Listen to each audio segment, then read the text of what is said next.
into authentic conversations about ourselves and our community, exploring topics that uplift and inspire us, from personal growth to social change. So grab your teacup and get ready to join the conversation.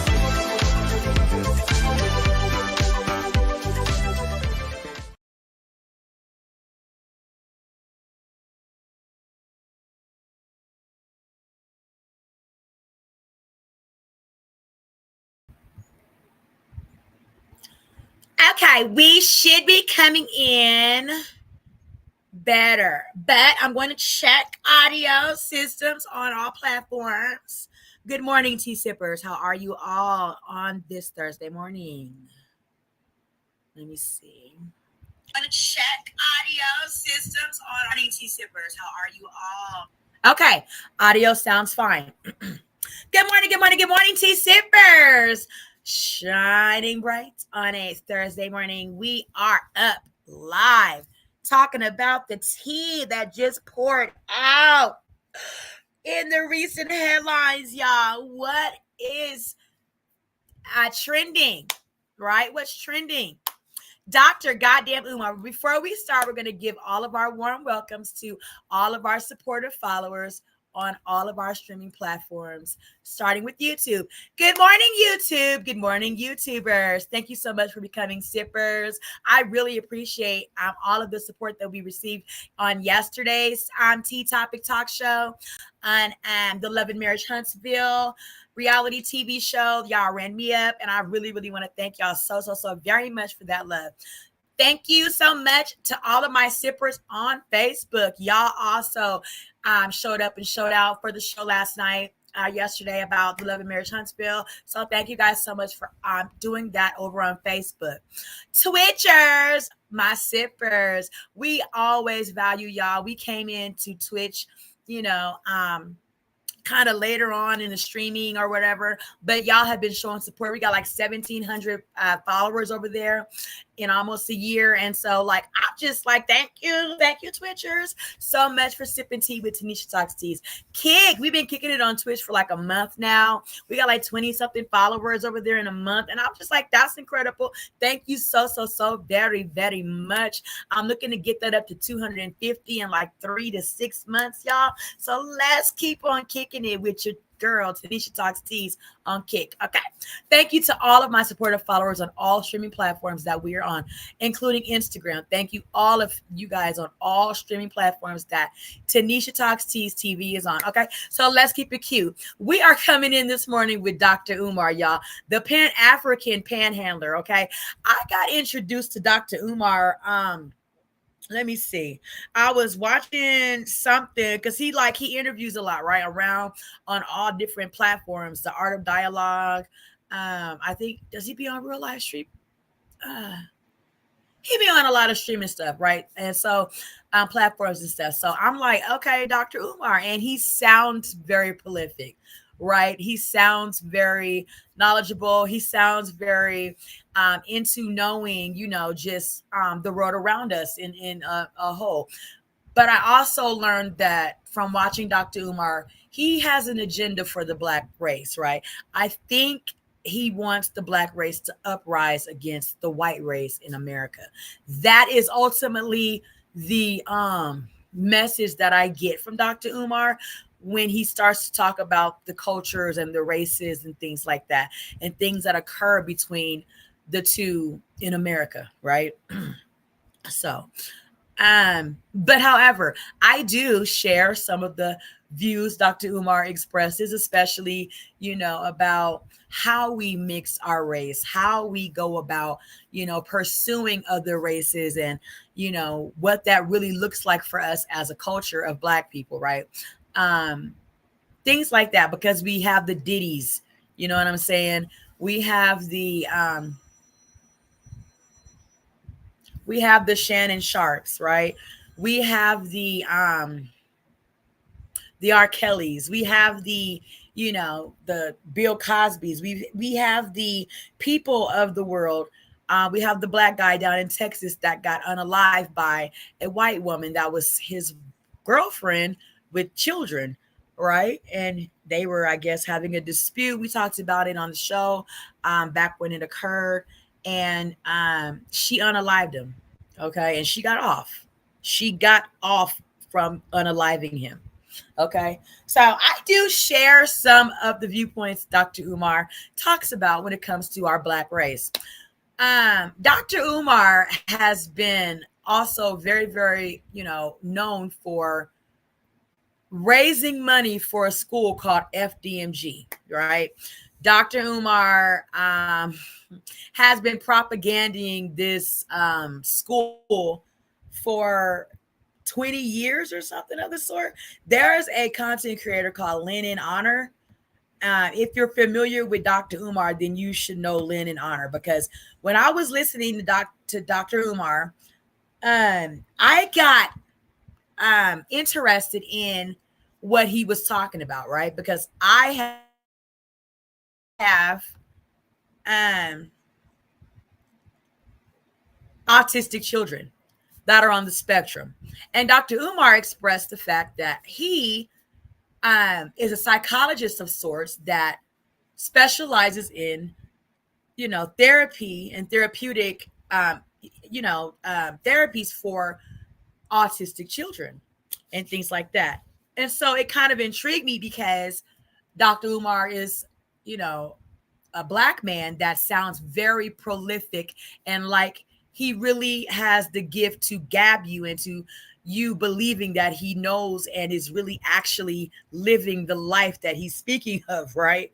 So I was like a seconds away from calling Dr. Umar to maybe discuss an interest in this school that he was talking about he was having, called the Frederick Douglass FT Memorial, or Marcus Garvey, right?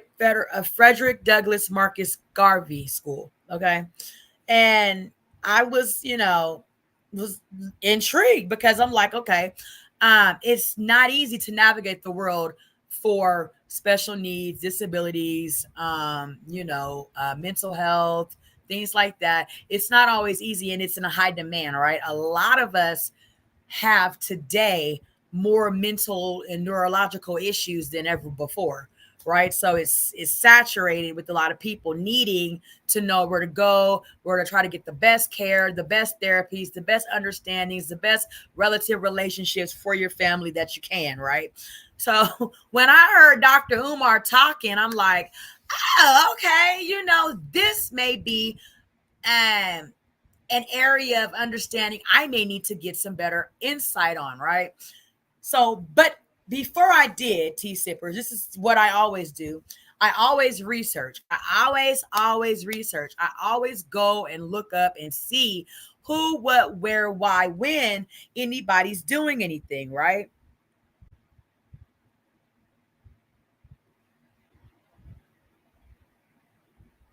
I'm going to check. Okay. So,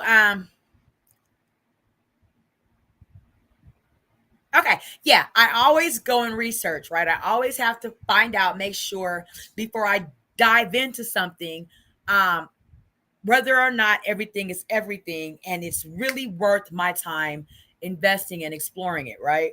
So I started to uh, research on YouTube Dr. Umar and the FDMG school. And the first thing that popped up was Lynn in Honor. Okay. If you don't know who Lynn in Honor is, he is a avid, active Dr. Umar exposer. Okay. He exposes everything that Dr. Umar eats, sleeps, shits, breathes. Okay. He just really does not like the fact that Dr. Umar is a panhandler of sorts on the internet for a cause that he is wanting people to believe in, that Dr. Umar knows will never actually be something we can feasibly take advantage of and use in our lifetime, right? So I was like, what the hell? Because I really do like the things that, like, along with, like, Steve Harvey says these things about Dr. Umar, but he's like, nigga, you tripping about this school stuff. Everybody is on Dr. Umar and the school. Hold on, guys. Let me plug in my computer. Okay, everybody is like, we know that Dr. Umar is grifting us about this damn school. And so it gets wild down the Dr. Umar rabbit hole, but we're just going to go a little bit into it. Okay, so let me go ahead and share my screen.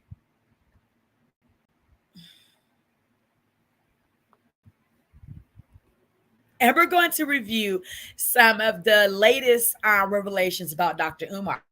Now, apparently, Dr. Umar, mother needs care, okay, like a caregiving person. And Dr. Umar was looking for somebody to give his mother some care. Well, he found someone, a lady in Kansas City, Missouri, and she started to work for Dr. Umar, caregiving for his mother. However, it turned into a intimate relationship between him and her, where it leaked onto the internet.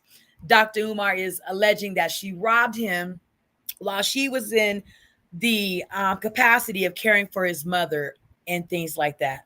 Okay. So with that, he's saying that he's broke and he needs money, and he needs like $2 or $3 kind of money, even though it has been investigated by Lennon Honor. Just look up Lennon Honor, that Dr. Umar has grifted millions of dollars from supporters of the Frederick Douglass Marcus Garvey School, FDMG, in Delaware somewhere. And there should be no reason why Dr. Umar has no money. Okay, like no money, like none. And Dr. Umar's like, no money, buddy, none at all. So it's crazy, okay?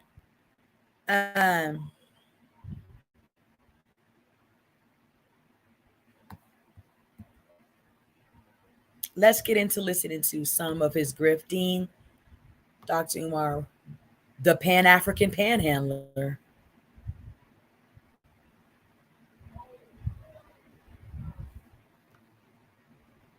So the Prince of Pan-Africanism, for the first time in my life, is without any digital currency. So for my loyal supporters out there, if you can spare a few dollars so I can take care of Queen Mother Ifa Tunde and myself, I have never asked the people for a dollar in my life. But right now, I don't have any money because my account was frozen by my bank. This is Pocket Watching with JT. Hey, Pocket Watchers, we have breaking news that the Prince of Pan... And I want to give a shout out to Pocket Watching with JT. Great digital creator. Go over there and like and subscribe to his channel. Africanism himself, yes, Dr. Umar Johnson is claiming that he is broke and he needs your help, your donations, so that he can pay his own bills. Now, before I give my official Pocket Watcher reaction, I'm going to let the good doctor explain the situation himself. Peace and Pan-Africanism, peace and Pan-Africanism. Peace and Pan-Africanism, peace and Pan-Africanism. This is your big brother, Dr. Umar Ifa Tunde Oguntade, Intercontinental Ifa Tunde RB Jesus, coming to you live and direct from Philadelphia. I have a very important message. I'm only going to keep you about 5 minutes. I have a very important message. I'm only going to keep you about 5 minutes. Peace and Pan-Africanism to my continental Africans. Peace and Pan-Africanism to my Australian Africans. Peace and Pan-Africanism to my Caribbean Africans. Peace and Pan-Africanism to my Africans in Europe and Asia. Peace and Pan-Africanism to my Brazil and my South American Africans. Peace and Pan-Africanism to Panama and Costa Rica, my Central American Africans. Peace and Pan-Africanism to my Canadian Africans. Peace and Pan-Africanism to my New York, my Carolina, my Texas, my Phoenix, my Philly, my Jersey, my Maryland, my Baltimore, my Georgia, my Florida, my Arkansas, Alabama, Detroit, Chicago, St. Louis, Kansas City Africans. It's your big brother King Kong. I need y'all to listen up. I got a very important announcement. I need y'all to listen up. I got a very important announcement. I'm only going to keep you a few minutes. This morning, I received a text message from one of my homies. He needed Dr. Umar to send him a couple dollars. This morning, I received a text message from one of my homies. He needed Dr. Umar to send him a couple dollars. I logged into my account just to check my balance because I haven't done so since I left for South Africa back on July 10th. Only to discover that I could not log into my account. So then I called the bank to find out what was going on. And the bank told me to enter my 16-digit card number. I did that. They told me they had no record of my account. The bank that I've been with since I was a teenager told me they had no record of my account. So then I called the bank. And the bank told me that my personal account, as well as the independent Frederick Douglass Marcus Garvey Academy account, have both been frozen. Both bank accounts have been frozen.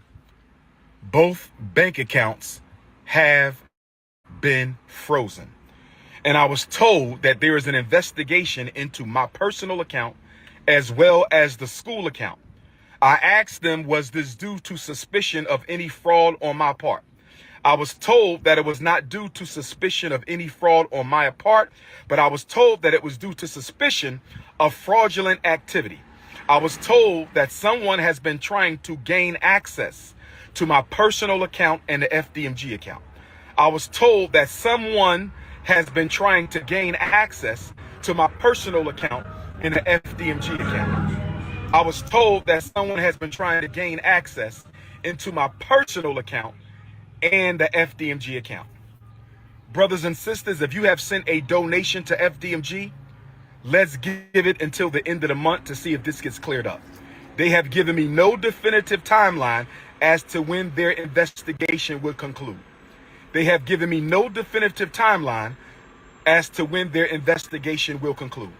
If you have sent a check or money order donation to FDMG, let's wait until August the 1st, Black August, and see if this situation has gotten cleared up. They told me they sent me a letter to this point on July the 10th, the day that I left for South Africa. I was told that the timeline of suspicious activity was June 25th to July the 10th. I was told that the timeline for suspicious activity was between June 25th, that's when Medea went public. Everybody knows who Medea is. July 25th, that's when Medea went public.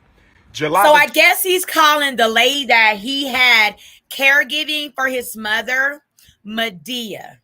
We'll find out her name and stuff because she plays a part in this. She talks about Dr. Umar on Storm Monroe's page. She interviewed with Storm Monroe. Okay. And I think Dr. Lennon Honor too. Okay. But I believe he's calling her Medea because she's a little bit heftier of a girl or whatever. But we'll get into all of that, y'all. 10th, that's when I left for South Africa. July the 10th, that's when I left for South Africa. So y'all know my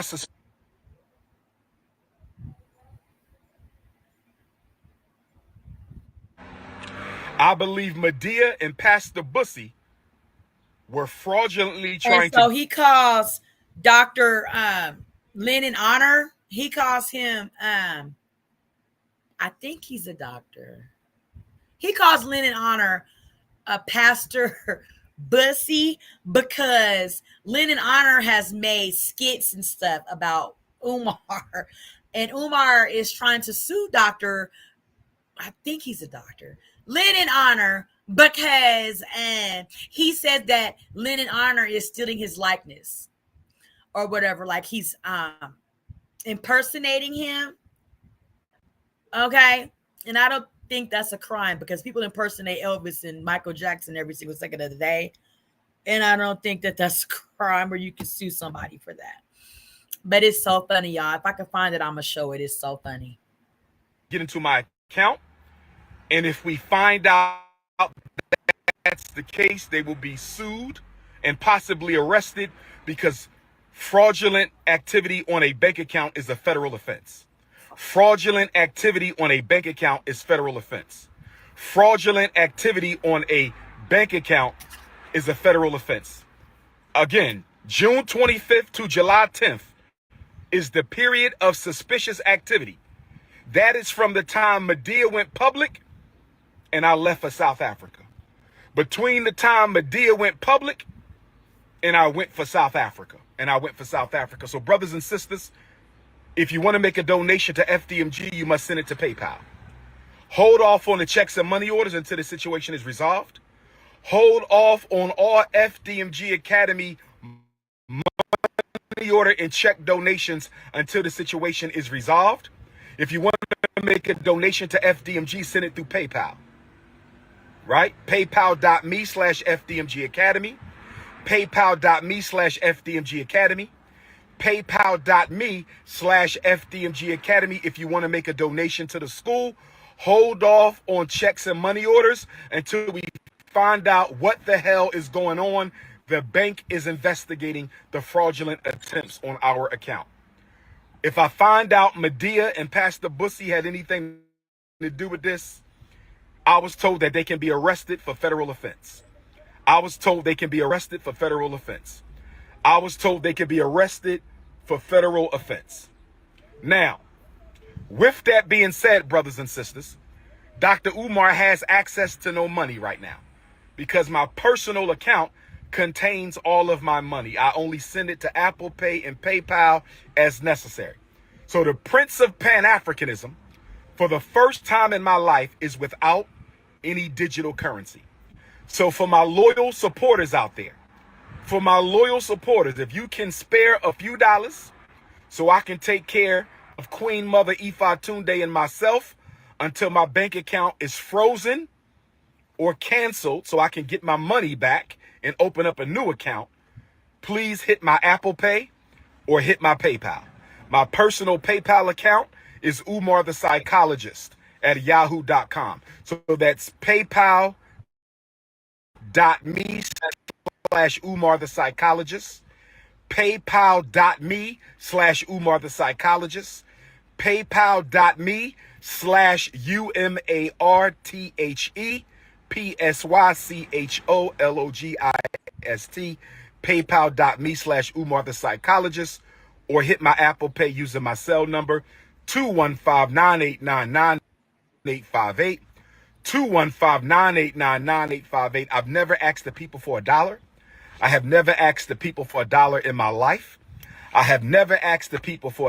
my life. I've only asked you to donate to the FDMG Academy for Boys. I don't have any sons. I have 2 daughters. So the FDMG campaign is a selfless project, mission, and service to provide our boys with the education that they deserve. But right now, I don't have any money because my account was frozen by my bank because someone has been trying to hack into my account, hack into FDMG Academy account. So the FDMG Academy account is frozen. My personal account is also frozen. That means we're going to lapse on our utility bills. We're going to lapse on our internet bill. We're going to lapse on a lot of our bills at FDMG. The bank is not giving me a timeline as to when this situation is going to be resolved. If I don't have Cash App, nor does FDMG have Cash App. I do not have a Cash App. I only have Apple Pay and PayPal. If you can spare a few dollars, send it to my Apple Pay, 215-989-9858, 215-989-9858, or my PayPal, paypal.me/Umar the Psychologist. Although Leo season is off to a rocky start, brothers and sisters. Now, why do we think Dr. Umar doesn't have Cash App? Because, you know, when you start grifting on stuff and using Cash App for purposes of doing things like this school and then it never happening, people start complaining and they shut your Cash App down, right? They say this person can no longer receive Cash Apps or send money through Cash App. That's more than likely the reason why Dr. Umar doesn't have a Cash App. we will overcome. Shout out to all my donors. Newark, New Jersey, I'ma see you. Nat Turner, I'ma see you.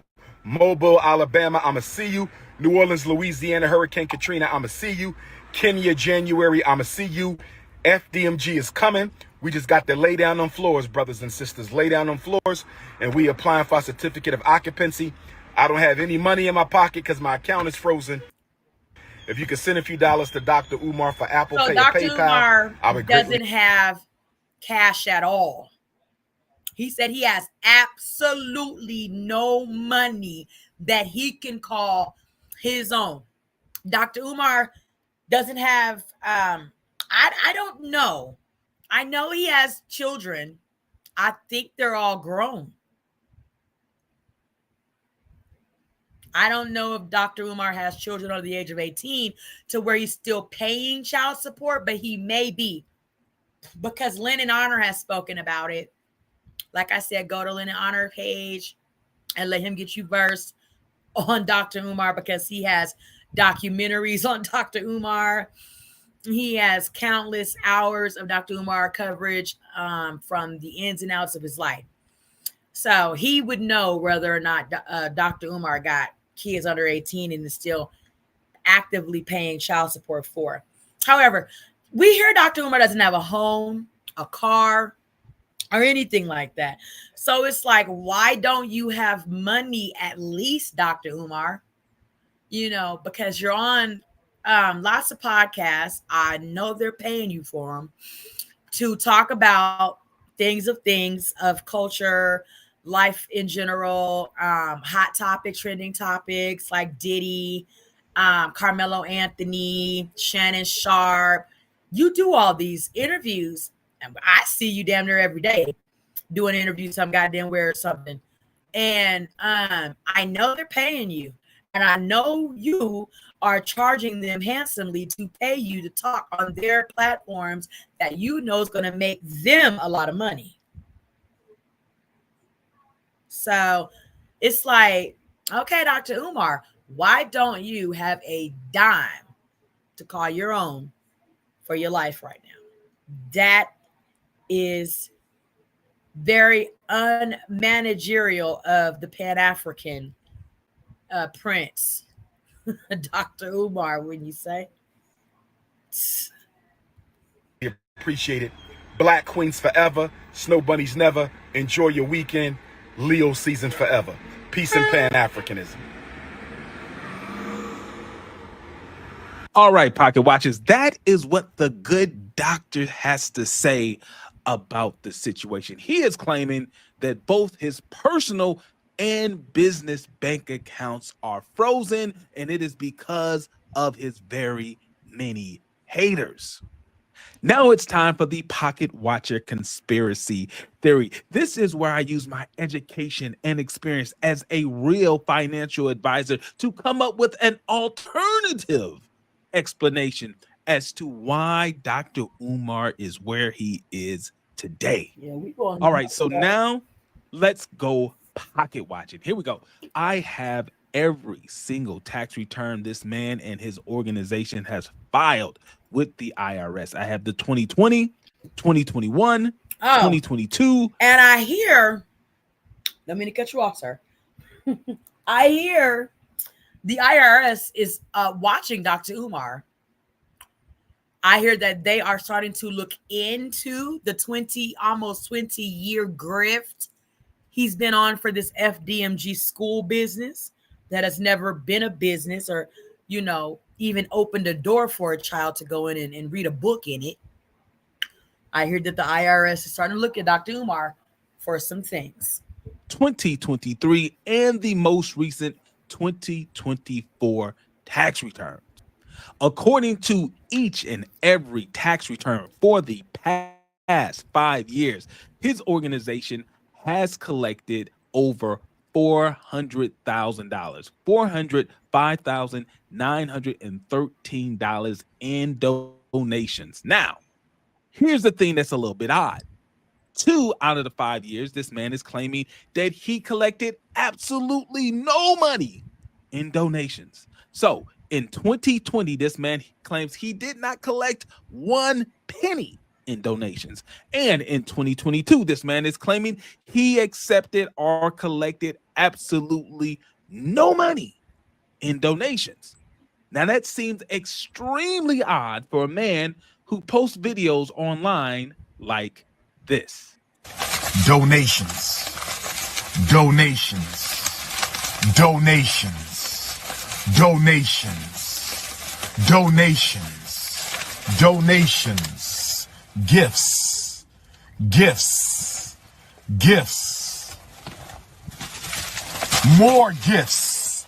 More gifts. It's extremely hard to believe that this man was able to go a full year, 365 straight days, without getting one penny in a donation for tax year 2020 and for tax year 2022.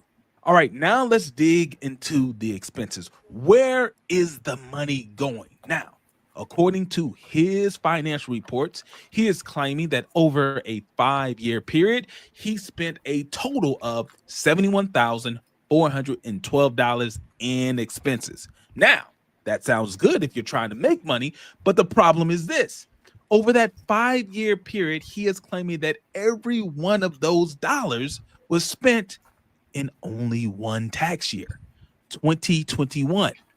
So you're telling me in 2020, 2022, 2023, and 2024, you spent absolutely nothing in business expenses. So no utilities, no repairs, nothing in 4 out of the 5 years of the organization. In your words, that sounds a little bit...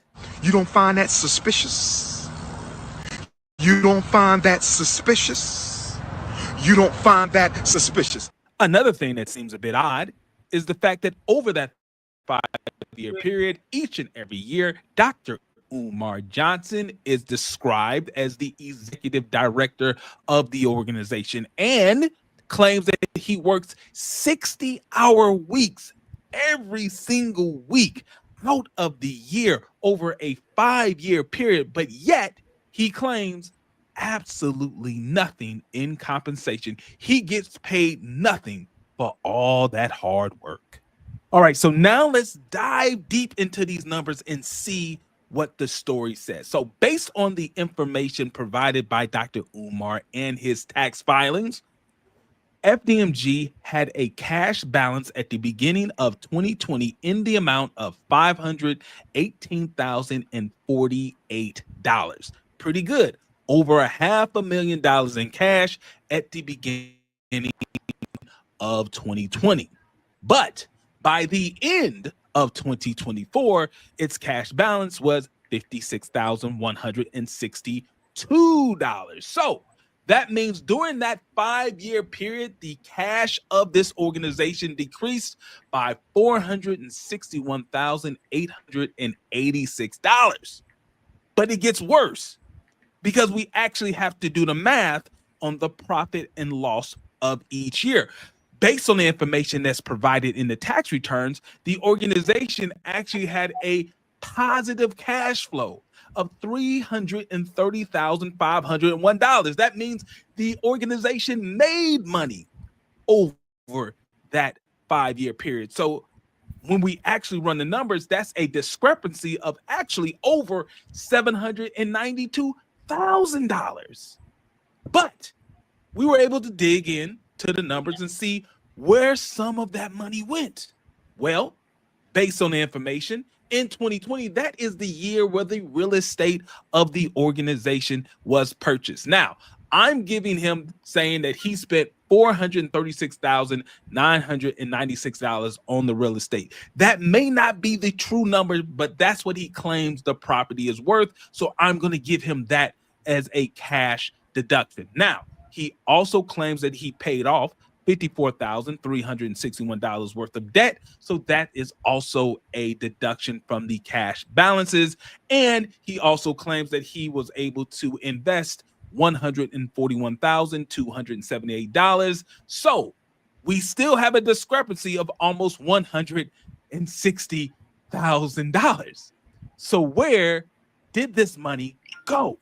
So We have Dr. Umar Johnson claiming that both his personal and business bank accounts have been frozen due to the evil and jealous acts of his haters. But as another option, we have the pocket watcher conspiracy theory that could say, listen, maybe the IRS and other government agencies are looking at these tax returns that have crazy inconsistencies of money coming in and money going out, and they put a hold on the account because they have the same questions that the pocket watcher has. Where is the money going? If you're working 60-hour weeks, why are you not getting paid? How can you have multiple years where you claim you had absolutely no money in donations, but at the same time you claim that you have multiple years and absolutely no money in expenses? Maybe, just maybe, it's not your haters who has your financial situation in trouble. Maybe it's your own inability to properly report the inflow and outflow of cash for the organization. And for those of you who are unaware, both the state of Pennsylvania and the Internal Revenue Service has already put Dr. Umar Johnson and his academy on notice that he is unable to collect funds as a nonprofit organization because of his lack of transparency and providing the financial information they requested. And they requested that. Let's go back and look at that date. They requested that back in March of 2022, 3 years ago. And we know damn well that Dr. Umar Johnson has been collecting donations on the Frederick Douglass and Marcus Garvey RBG Leadership Academy. Dr. Umar's finna go to jail, y'all. Is what I think. Because of his lack of transparency and providing the financial information they requested. Thanks for watching Pocket Watching with JT. We are going to stay on top of this story. Yeah, Dr. Umar is the biggest Pan-African panhandler on the internet, okay? So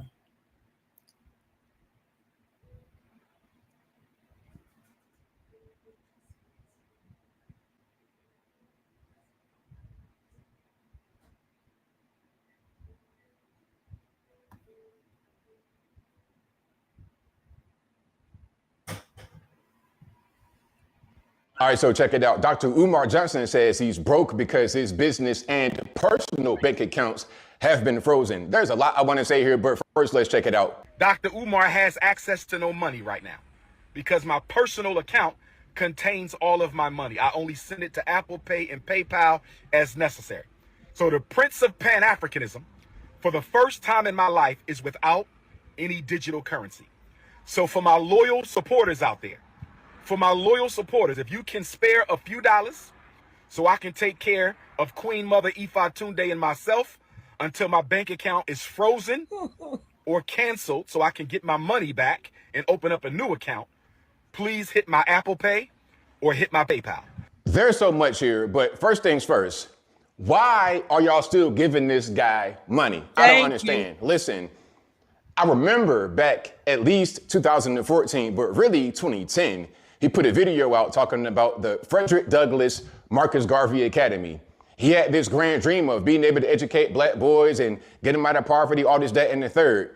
And all he needed to make this dream come true was your money. And he's been getting that money for the better part of a decade. And no school has materialized. Aside from the school thing, let's get back to the money. Bro, you had 2 accounts that got froze and you just out back with no money and you scrambling. That's crazy. First of all, why do you have your old school boyhood account right next to your business account? That should be in a separate bank, and you should have multiple accounts for business and personal. Also, you need to have access to other capital if your hard cash is disrupted. Okay, do you have a stock portfolio? You should be able to reach into that and take out about 5-10 bands if you need it. Do you have any assets? I got cars outside. If I need 30 bands, I just sell one of my cars and I got it. It's fine. I'm also a homeowner, as you can see. I could take out a HELOC, worst coming to worst, but the main thing you should have is a credit. Bro, if you have credit, that's all you need. I got a lot of credit cards. I got one credit card with $20,000 on it. And if I'm short $5,000, I don't have the hard cash, I just put the $5,000 on that. And you know what's funny? If you pay the full amount that you charge on the credit card before the actual due date, there's no interest. So you should have had other ways to be able to bridge yourself through this gap. And since you don't, that lets me know you're not really qualified to be an educator. Why would I pay you any money to educate kids? And why would y'all send y'all kids to him? This is ridiculous. All right, so check it out. Dr. Umar Johnson says he's broke because his business and personal bank accounts. Why doesn't Dr. Umar have a bank account to where you put your money in the bank, say it does get compromised? Like, I have credit union banks, right?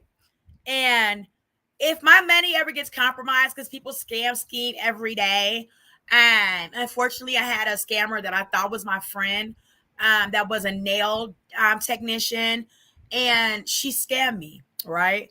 So I had to, essentially have my cards and stuff frozen and resent and new counts, things like that.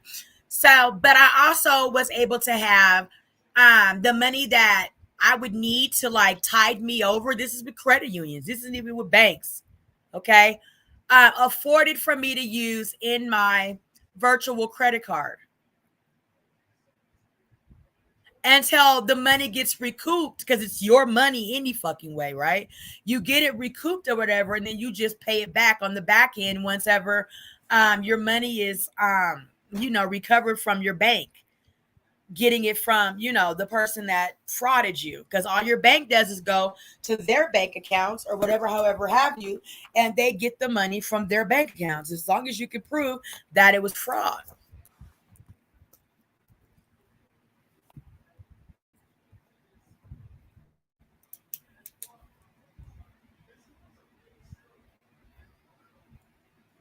Y'all drop down in the chats. Let me know what y'all experience have been with fraud and scammers, because I know everybody today has a story. We talk about the financial crisis within the African race, and I would say it's a pan-Africanist issue because I see it throughout the diaspora and on the continent. Okay. Number one, we are married to capitalism. Okay. We do not practice cooperative economics. We do very little together financially. Most of our collective work is focused within religion, but it is not focused within economics. We are not building hospitals together. We are not building schools together. We are not building supermarkets together. We're not running farms together. We are not creating the institutions that we need. Cooperative economics is what's keeping African people behind the 8 ball in comparison to all the other human families. When you look at Chinese, when you look at European Jews, when you look at the Arabs, when you look at East Indians, Anglo-Saxons, everybody's working together on some level. Those communities are not utopias either, but they do cooperate economically. 100%. They'll buy a whole street and turn it into businesses for their community. 100%. They'll buy a whole shopping mall and turn it into businesses for their community. We don't do that. We are allergic to using our money to further our reality. Understand this, a people who are politically disorganized will be economically disorganized. Your economic disorganization will feed your political disorganization. Boy. So we got to talk about a hilarious video that is going viral of the Prince of Panhandlerism, Dr. Umar Johnson, also known as the Prince of Pan-Africanism, okay, who is apparently broke, okay? He's broke, and he claims that he's broke because they froze his accounts, yet he is asking for donations via PayPal and Apple Pay. Now, what is hilarious about this is that this guy has been asking for donations, begging black people for donations for years to build a school that this guy has not built, but yet, he runs around begging for more money, and stupid people continue to send him money, and he doesn't have anything to show for it, right? And him being broke now is no surprise to me, because guys like this, they love to talk a big game especially about economics, right? But when it comes down to their own personal finances, right, their own personal economics and their life, they're not very good, okay? Which is why his school has not been open, right? Because you can't trust these clowns with money, right? The downfall of a black activist is always going to be finances, right? Because apparently they have no clue how to manage money. So without further ado, let's go ahead and get into this. With that being said, brothers and sisters, Dr. Umar has access to no money right now because my personal account contains all of my money. I only send it to Apple Pay and PayPal as necessary. So the Prince of Pan-Africanism, for the first time in my life, is without any digital currency. So for my loyal supporters out there, if you can spare a few dollars so I can take care of Queen Mother Ifatunde and myself until my bank account is frozen or canceled so I can get my money back and open up a new account. They should have done that. That's the thing that I'm saying. I know that I have never grifted any money from anything. If I have a cause to support, I have a, valid receipt to show you guys the cause. Like I have like a small not-for-profit thing that I do for families and reunification from, being up for whatever various reasons, economically, systematically, that may have occurred to them in their life. And so I've had that for like 5 years. I have it on mostly Facebook, where I have like a group chat where there's like hundreds of families in there over the years that we all get together and just give each other support, resource, help. I mean, we've got together in the community at times over the years, helped each other, went to court with each other, all types of stuff. So, I mean, to support me in doing that, because essentially I was the founder of that. I am the founder of that. It's called the Restore Family Project. And people will send me donations so that I can keep my light bill on, my internet. I can fly people to out-of-state court dates. I can, help people keep their own lights on so that they can see their way through family, systematic, economical issues that may be a struggle for them, but they also have something bigger at hand to do, right? So they need that stability to be able to stand, to be able to get to where they need to get with their family, correct? So people will support that. That's something people can see. You can go on my Facebook and see reviews of my groups, things like that. People, give me raving reviews about just the help and support and who I am and what I have been to them and, what it means to them. I haven't heard any stories about anybody talking about the FDMG school, except in ways that are not positive for Dr. Umar. So, yeah, that's what is given, Dr. Umar. You should definitely be able to have a credit union or I ain't talking about Cash App and PayPal. They don't care about your money being scammed. Okay. I don't know about Apple Pay, but they don't care about your money being scammed, sir. But like a regular credit union will. And so they will front you the money until they get your money back from the bank of whoever scams you. Yeah. For $1. I have never asked the people for $1 in my life. I have never asked the people for $1 in my life. I've only asked you to donate to the FDMG Academy for Boys. I don't have any sons. I have 2 daughters. So the FDMG campaign is a selfless project, mission, and service to provide our boys with the education that they deserve. But so why hasn't it been built yet? We are the Skaggs family, Matthew and Cosette, and we are owners of Jellyfish Lighting. We've lived in this house 7-8 years, and I had not put up Christmas lights yet, or I'd done a half job by putting up the Grinch. We had been wanting to do it, and then I finally got a bid for regular lights after a couple of years, and then when we found out how much regular lights cost, we're like, forget that. So we decided to do jellyfish, which has been awesome.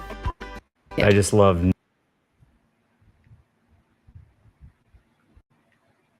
Why hasn't it been built? Why don't you have anything to show for it? Right? I've never asked anybody for any money in my life.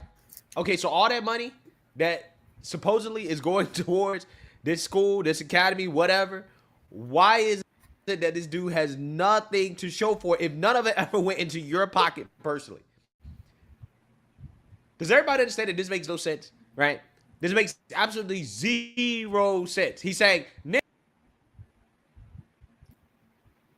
oh, well, the donations are for me personally.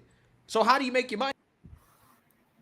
Right? How do you make your own personal money? Now, again, I guess some people could say that he does, talk shows, or he'll go on the Breakfast Club or whatever, right? He'll do these appearances for money, and that is probably how he makes money, right? Yeah.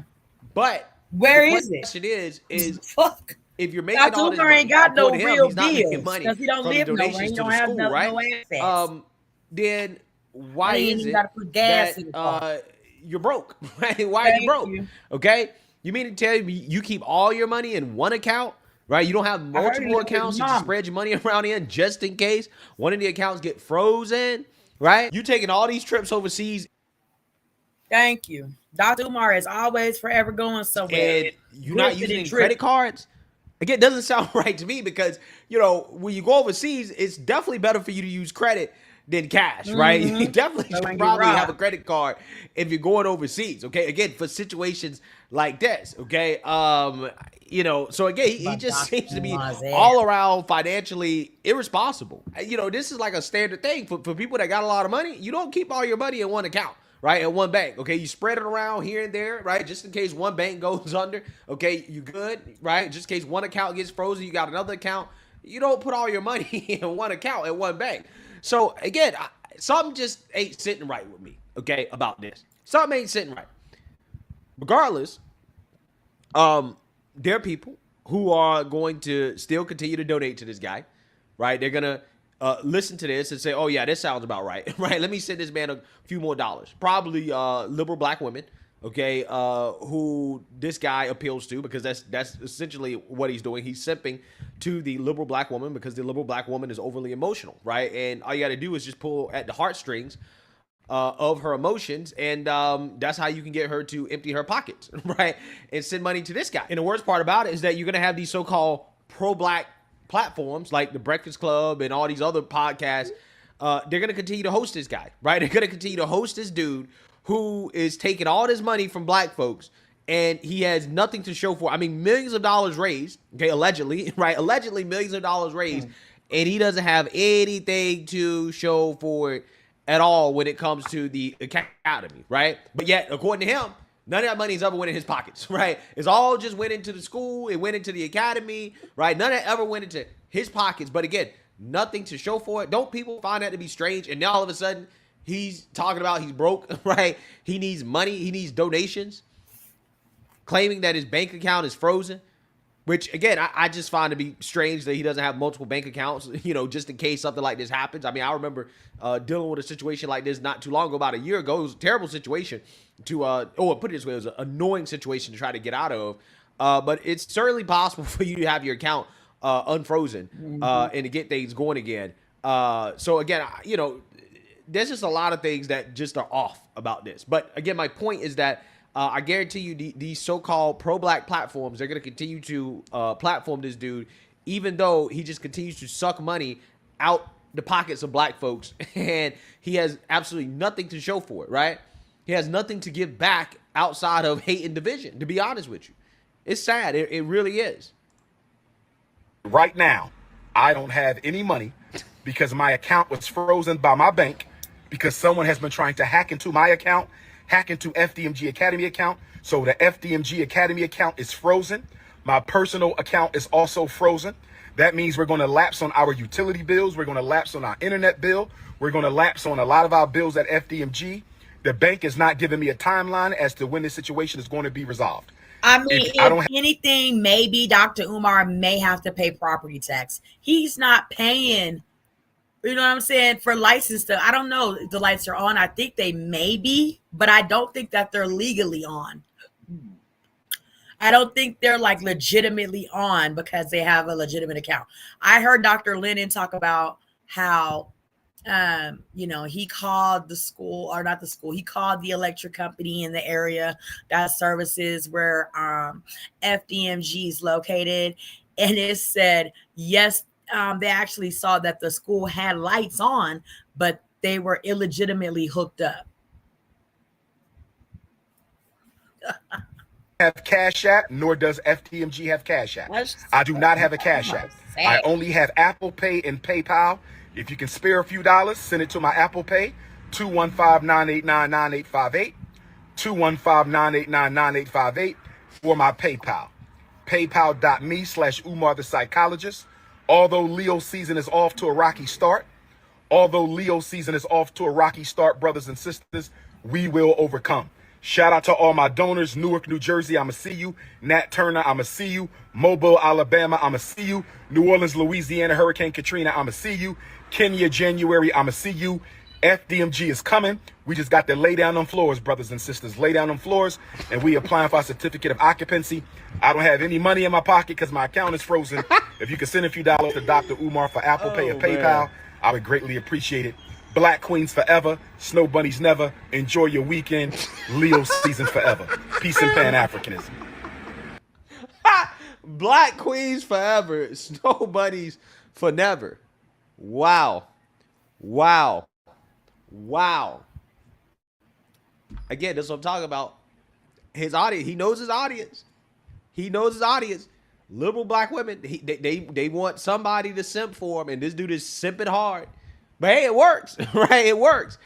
He's a psychologist, so he certainly understands psychology and psychological techniques. Like, for example, the reason why he keeps repeating himself when he doesn't really need to is because he's trying to hammer home certain important things that he wants the audience to know. Like, for example, how to reach him, right? How to donate to him, okay? To give him the money, right? And you can tell this dude is he's definitely one of these guys that he knows exactly what's going on, right? He knows what time it is.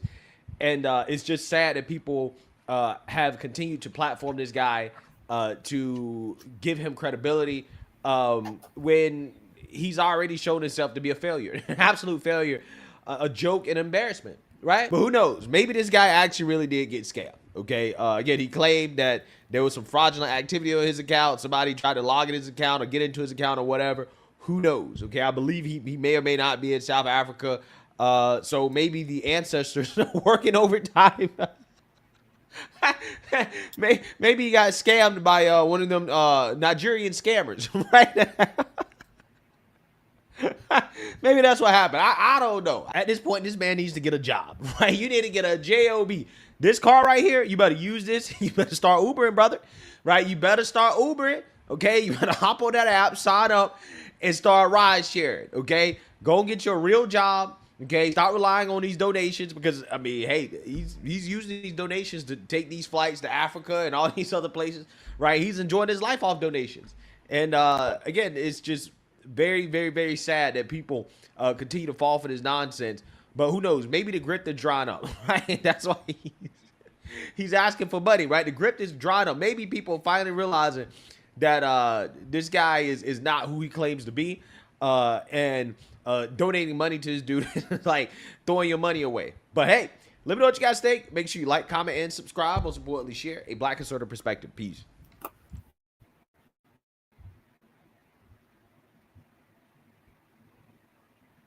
It's a hot mess for Dr. Umar. It's a hot mess for him, y'all. Sometimes we tend to be. He trying to say that the lady that he hired as a caregiver to caregiver for his mother robbed his bank account.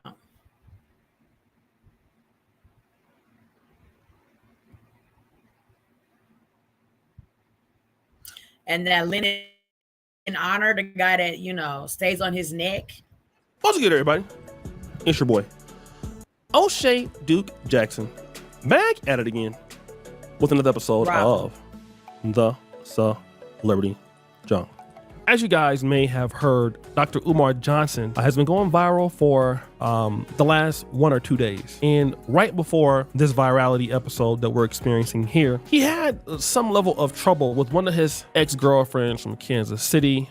They were going back and forth. And, he was talking about that her box stink, her stuff smells bad, but at the same time, he was still clapping the cheeks. And so the lady came out and she said something. She's an older lady, kind of heavy set lady out there in Kansas City, Missouri. And then recently in that particular episode, he was basically accusing her of stealing from FDMG Academy. That's what he was saying. Like, hey, this lady is stealing from us and all this other stuff. So then after that, which was maybe a week ago, he came out and said this. This morning, I received a text message from one of my homies.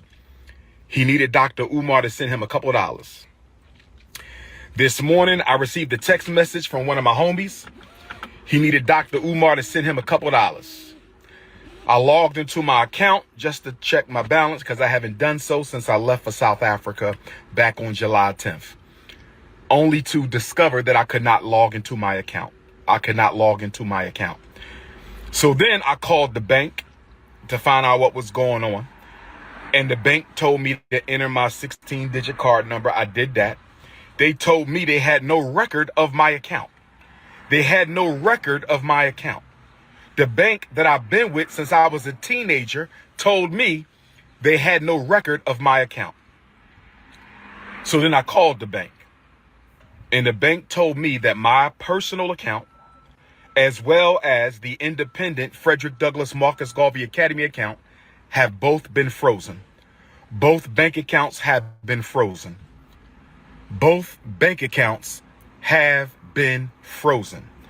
And I was told that there is an investigation into my personal account as well as the school account. I asked them, was this due to suspicion of any fraud on my part? I was told that it was not due to suspicion of any fraud on my part, but I was told that it was due to suspicion of fraudulent activity. I was told that someone has been trying to gain access to my personal account and the FDMG account.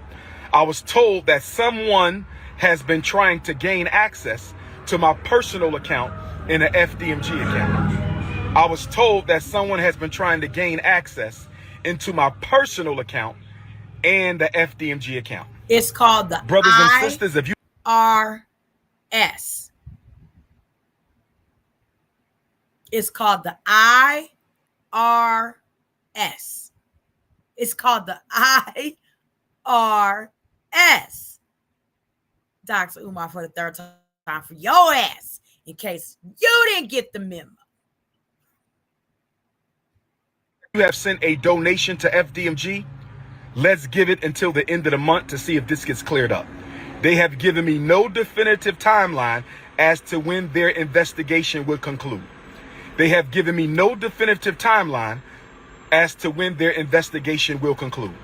If you have sent a check or money order, the IRS has frozen Dr. Umar's accounts and things like that because he ain't got no assets from what I hear. Okay. And nigga, you probably ain't gonna ever get it back.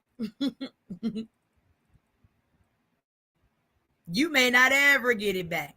People may have, got a lawsuit on Dr. Umar where he could be being sued right now for, people donating all this money to his supposed non-existent cause of this federal Douglass Marcus Garvey Academy. Who knows what he really got going on? They might seize his money because they're, looking to maybe give it back. However, they can,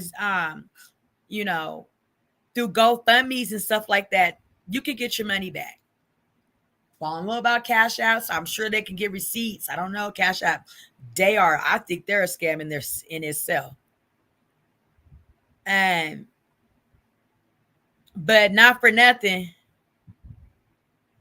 That's probably what may be occurring. The feds probably didn't seize Dr. Umar's asset or money, because they usually give you a time to expect your thing to be closed, right? 90 days, 30 days, 10 days, whatever, at like credit unions and little PayPals and Cash Apps and shit like that. They give you like some type of a little understanding of whatever type of window you got to look at for the possibility of them resolving your matter. So Dr. Umar is just full of scandal. He's full of, you know what I'm saying? Very easily information that can be debunked, while he got so much insight and understanding about everything else. It's like you don't have no understanding about the simple dynamics and policies and procedures of credit unions and shit. That's easy stuff to fucking understand and find out and figure out. But we guess, I think it's all for the purpose of grifting. He hoping somebody don't catch it like me and be like, but wait a minute, what? Dr. Lynn and Honor, all the rest of us that are listening with our third ear on your ass, watching with our third eye, you know what I'm saying? And picking up on all the little small talk that you think you throwing out amongst you, talking about how they got your money and Dr. Lynn and Honor got it, and the girl that you hired to take care of your mom got the money from you and all of this. I don't believe it personally, but whatever. I think it's the feds. Donation to FDMG. Let's wait until August the 1st, Black August, and see if this situation has gotten cleared up. They told me they sent me a letter to this point on July the 10th, the day that I left for South Africa. I was told that the timeline of suspicious activity was June 25th to July the 10th. I was told that the timeline for suspicious activity was between June 20th. That's when Medea went public. Everybody knows who Medea is. July 25th, that's when Medea went public. July the 10th, that's when I left for South Africa. July the 10th, I left for South Africa. So y'all know my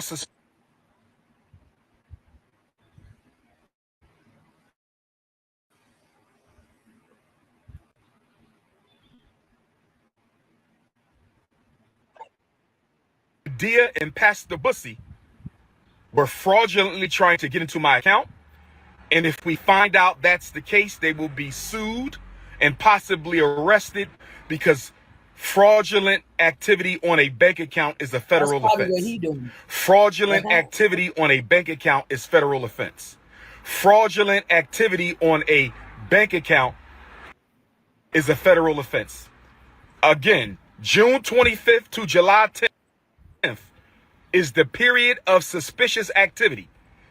That is from the time Medea went public and I left for South Africa. Between the time Medea went public and I went for South Africa. So brothers and sisters, if you want to make a donation to FDMG, you must send it to PayPal. And I also hear the suspicions of Dr. Umar being on drugs. And spending his money on women, partying, booze, drugs, wild nights out in Vegas type lifestyle is what I understand goes on in the underbelly side of the situation with Dr. Umar. After all of these prolific talks about celebrities and everybody else, we just hear that Dr. Umar, has a very, very salacious lifestyle. So hold off on the checks and money orders until the situation is resolved. Hold off on all FDMG Academy money order and check donations until the situation is resolved. If you want to make a donation to FDMG, send it through PayPal. Right? PayPal.me/FDMG Academy. PayPal.me/FDMG Academy. PayPal.me/FDMG Academy. If you want to make a donation to the school, hold off on checks and money orders until we find out what the hell is going on. The bank is investigating the fraudulent attempts on our account. So now he's saying that his account is basically frozen. He doesn't know why it's frozen. It's frozen. So then After that, he asks for this. Now, with that being said, brothers and sisters, Dr. Umar has access to no money right now because my personal account contains all of my money. I only send it to Apple Pay and PayPal as necessary. So the Prince of Pan-Africanism, for the first time in my life, is without any digital currency. So for my loyal supporters out there, if you can spare a few dollars so I can take care of Queen Mother Ifa Tunde and myself until my bank account is frozen or canceled so I can get my money back and open up a new account, please hit my Apple Pay or hit my PayPal. So now he's asking for help. He's saying, send me some money on PayPal, which is interesting because PayPal is linked to your bank account. I'm going to get back to Dr. Umar Johnson in just a moment. I was more concerned about the reactions to this. And so it brought me to Dr. Boyce Watkins. Dr. Boyce Watkins went to Instagram and he then took a passive aggressive shot at Dr. Umar Johnson. He did so without saying anything. So basically, he's reacting to Dr. Umar Johnson, and he writes no comment. We know that Dr. Boyce Watkins and Dr. Umar Johnson do not like each other at all, right? He's drinking water on the clip and basically, in so many words, making fun of his situation because Dr. Umar Johnson is a scammer. But wait a minute, Dr. Boyce Watkins, while you're putting yourself into this situation, we want to remind you of this. And my instinct said, okay, he's really thought this through. He's really laid this out. This is going to be nice. This infrastructure is solid. And I immediately gained faith in what Jay was doing. You know, I said, okay, you know what? I'll back you. Let me know what I can do. Let me know how I can help.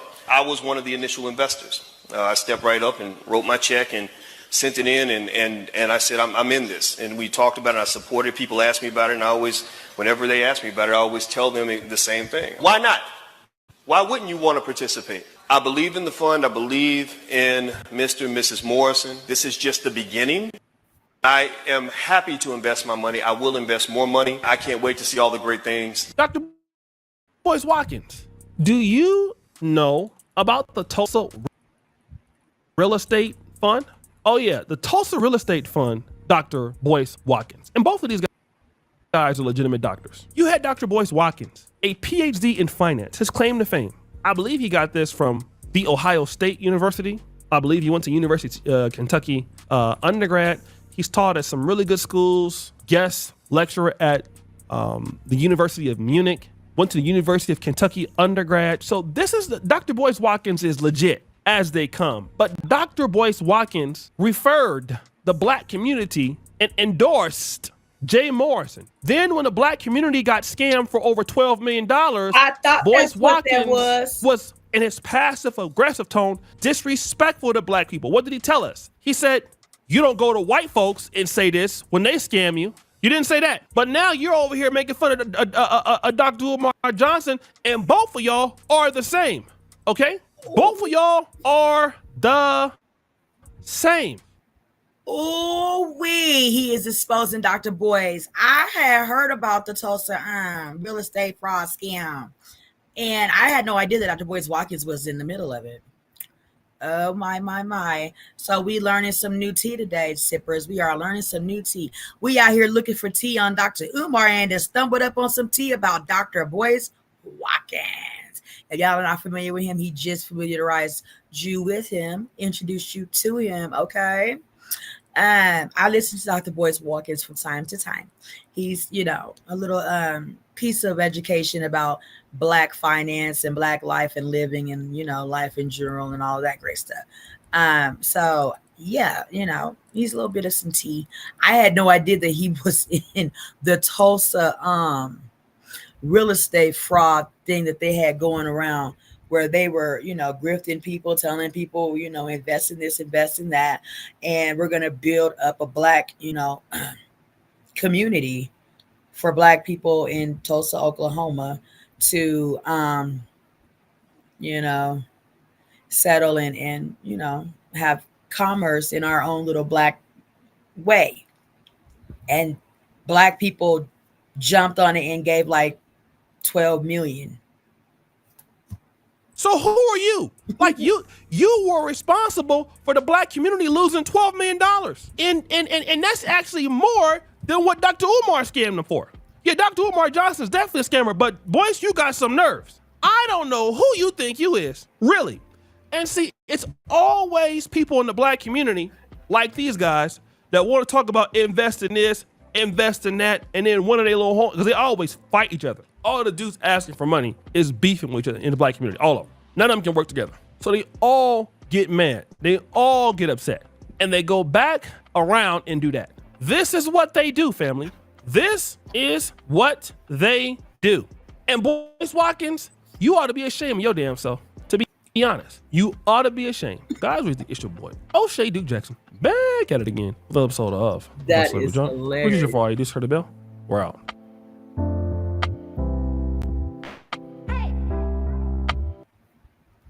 That is hilarious. We done stumbled upon some Boyce Watkins tea, y'all. Like and subscribe when you come into the tea chat room. We are sipping tea with Tanisha Talks Teas. What's this?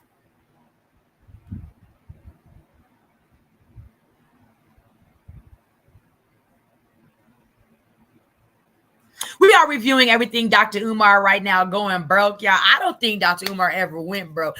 I think Dr. Umar has always been broke. Dr. Umar has always had a broken mentality of never knowing how to really manage money. I hear he ain't never had his own place. Good news. Y'all, Dr. Umar, y'all, he is hollering po mouth. I'm broke. My bank accounts is frozen. That's what we hear, girl. That's what we hearing. So I'm just strolling along. You know, we review all of the reviews of the tea, because inside that tea is always some more tea, right? We just found out about Dr. Boykins in this big scamming situation with some real estate down in Tulsa to the tune of $12 million. Okay, crazy work.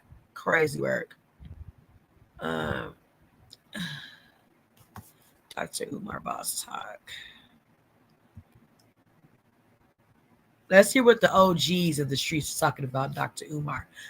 Remember to like and subscribe as you get your tea filled up. Tanisha Talk Teas. Yeah.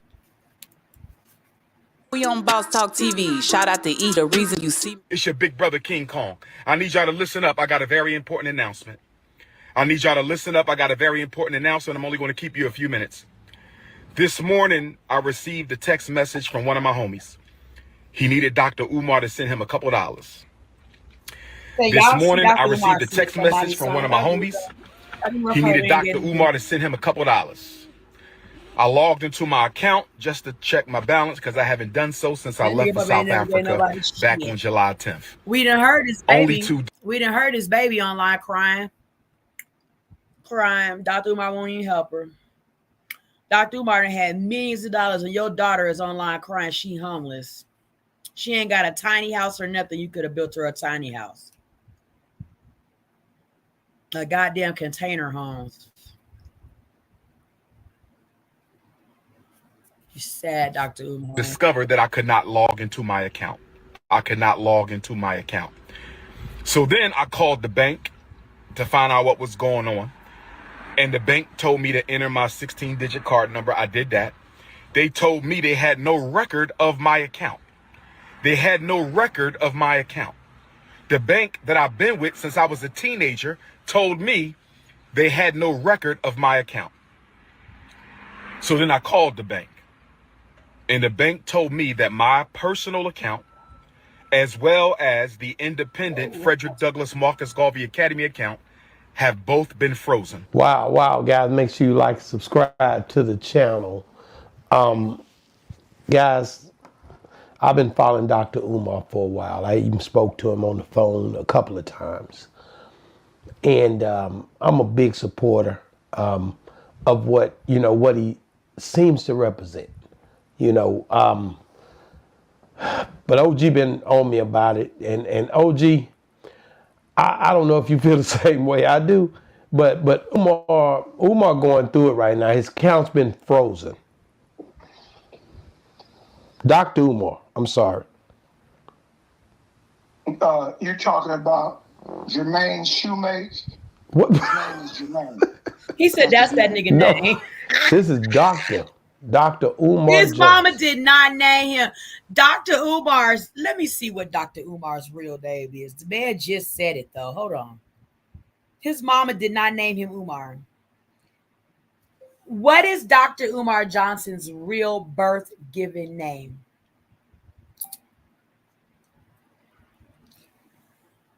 Exactly. Dr. Umar Rashad born Jermaine, that's my husband's name, Shoemake, August 21st, 1974. Okay. Is his name, as OG said. Excuse me, sir. Johnson is a native of North Philadelphia. His mother is Barbara Shoemake, and his father was Jamal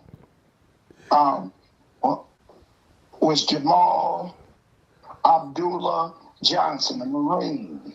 He was born, Umar Johnson was born August the 21st, 1974, as Jermaine Shoemake.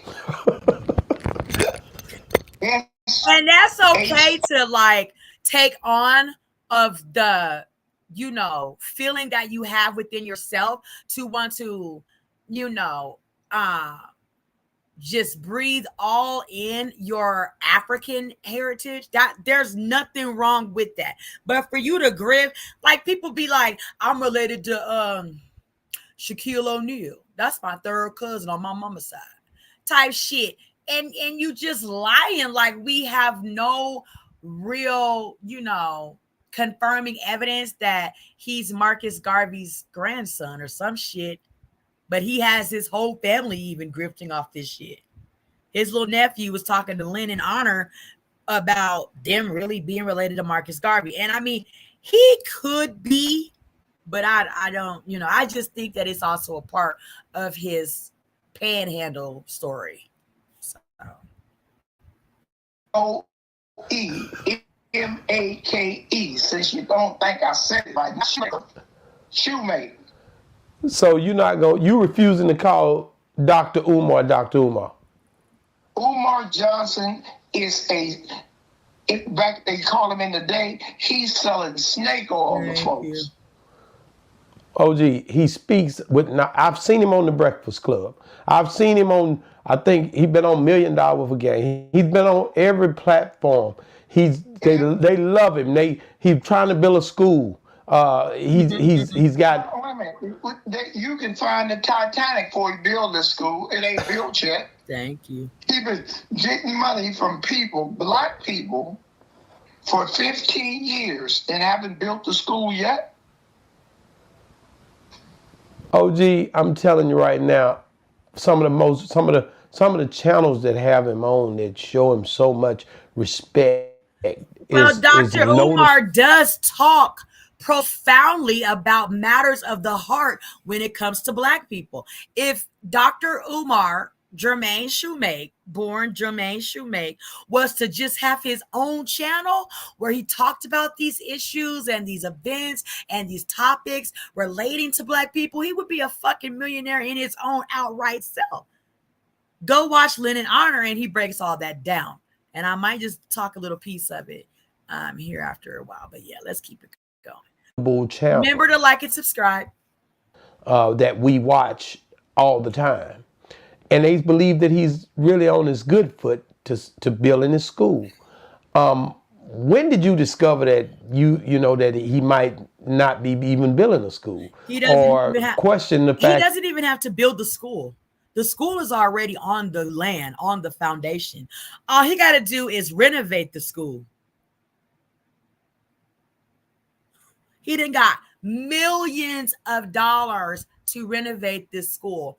And he has only painted in the inside of that bitch and picked up trash around the outside of that hoe. of a school is being built. When did you first see that?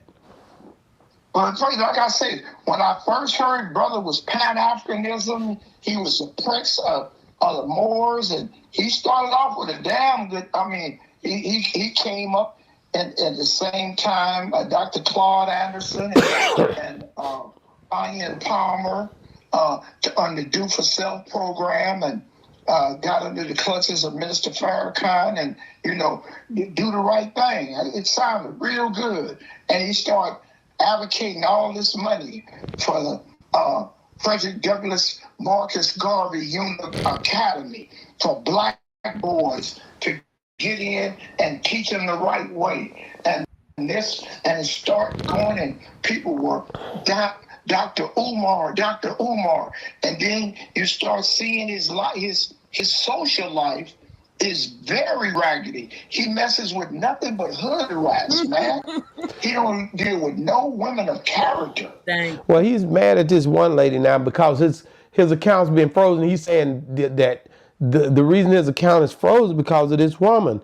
He writes, she is insane. You and I dated many years ago before the world knew you. I can tell these are all lies. I look 100 times better than her, and you never did any of that in front of me or asked me to do any of that. The hood rat is clearly lying. However, many are going to believe her because they don't know you on a personal level. Talking about you don't. So basically, this woman here, she believe in Umar. He got a few women that they donate. Do you think all of them giving him money? I thought that was him talking about her, but this one right here, she seemed to be gonna give up that bread, OG. Man, you got so many sad-ass women in the world that deal with, they will take a fake Negro. They will take fake before they'll take genuine. And it's something that I found out about females. They're so attracted to authoritative figures. A guy in an army uniform, a police or a fireman or a senator. They cling to that. Convicts in the penitentiary. I was with Bobby Joe Maxwell, with Helter Skelter boy, Charlie Manson. Charlie used to get 3-4 bags, mail bags full of letters from women all over the world engaged with him just because of his helter skelter status. The Menendez brothers, these dudes get proposals, they'll marry women. It's something about the psychic of the woman. Ever since Eve went and hooked up with the devil, they had that germ in them ever since. So this Pan-Africanism and the FDMG and all of the stuff that Dr. Umar is talking about, you don't think that these things are real events and stuff? He's Frederick Douglass's nephew, man. This guy's heavy when it comes to the African culture. He's wearing dashikis and all type of stuff on his head. Okay, if you eat eggs, don't make you a chicken, do it. OG, let me listen to that a little bit more. I got to hear this. Hold on, because he's really. Talk about his daughter. Hold on. No, let me hear him, man, for this. Oh, you want to hear his daughter? Oh, okay. We'll play his daughter if you want to play her first, because she didn't say much, but what she said was impactful. I just want to say a little wisdom. Hold on. Let me play it. Let me give you the biblical introduction of this. Right? Okay. Out of the scripture, it says, "Out of the mouths of babes," right? Yeah.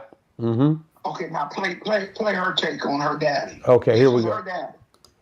And another thing, Umar, you're not getting a happy Father's Day out of me, you fucking fat monkey bitch.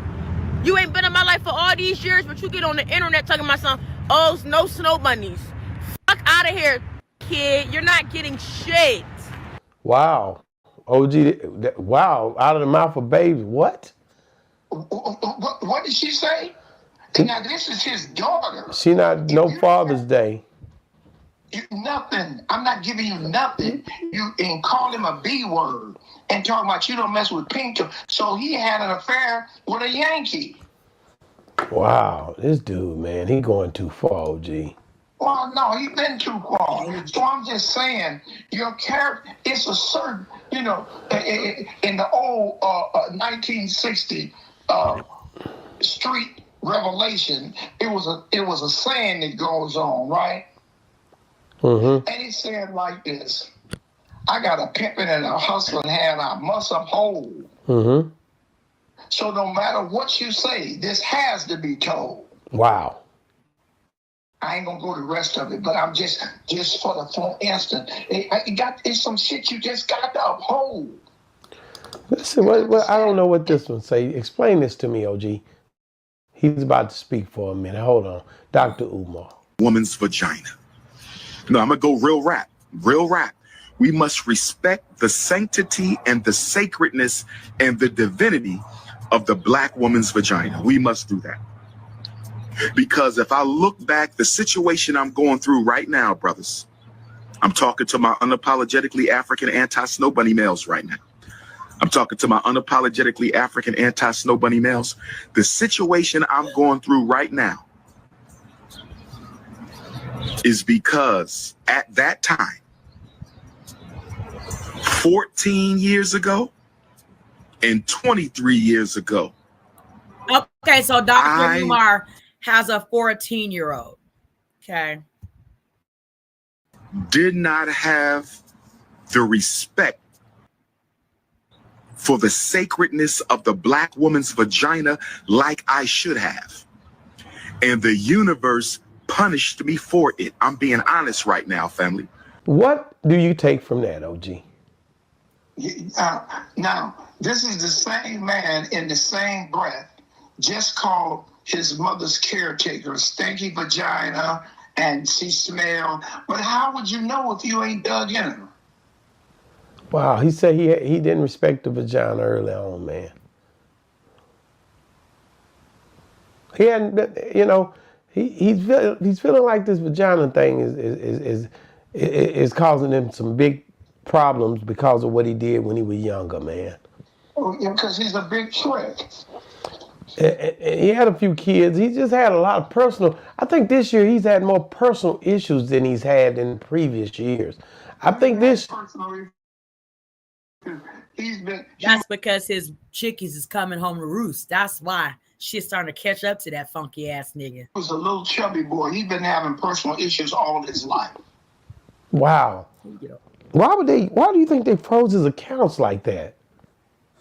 Because somebody got fraud charges on it, and the feds is getting ready to take he'll be right up in there with Puff. Dang. Now let's see how he's trying to reorganize now. He want the women to basically, he's crying out for the dollars now. He's crying. He's panhandling these sorry women, these people these internet hounds that ain't got nothing else to do, and they think he's such a little teddy bear. Mm-hmm. And you know, this man was having sex with Snooki.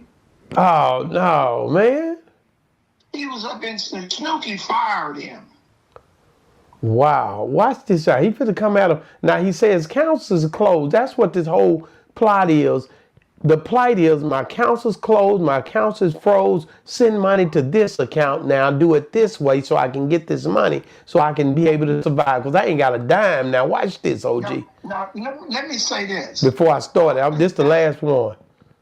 I think that's game. Now that I'm talking about it, I think that's game. I think that's another hustle to get some money out of people being sympathetic, because he started this off that one of his homeboys called him and needed some money. Right. And he went to his bank account. Right. The feds if somebody had to put a hold on your bank account, you would give, even my moron looking ass, I have on my phone, if anything happened to my bank account, I get a flash on my phone. That's right. This is a technological world. So a big, astute, pseudo-intellectual like him, you mean to tell me he wouldn't have a flash knowing his accounts was closed?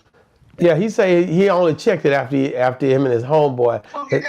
Yes, all of a sudden, his homeboy. OG done made a great relative point. You know how every time you get something on your account, every single time my card is ever breathed on, it dings on my phone. You get an instant message, right? Anytime it's even a breath on my account. So, excuse me. So, it's like, really, Dr. Umar? It took somebody having to call and ask you for some money for you to realize you ain't got no goddamn money. And not for nothing, as much money as you claim you get in all these donations and stuff, they watching your money for sure. In credit unions, PayPals and all that. They want to keep your type of money that you got coming in the banks and stuff in the banks and stuff. They're definitely going to let you know that they see some fraud accounts. All the millions of dollars of donations and stuff that you be getting.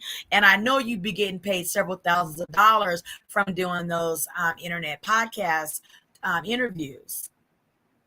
And then going all around the world speaking and shit. And then all the grifting you be doing. And all of that shit that you got going on, Umar. Okay?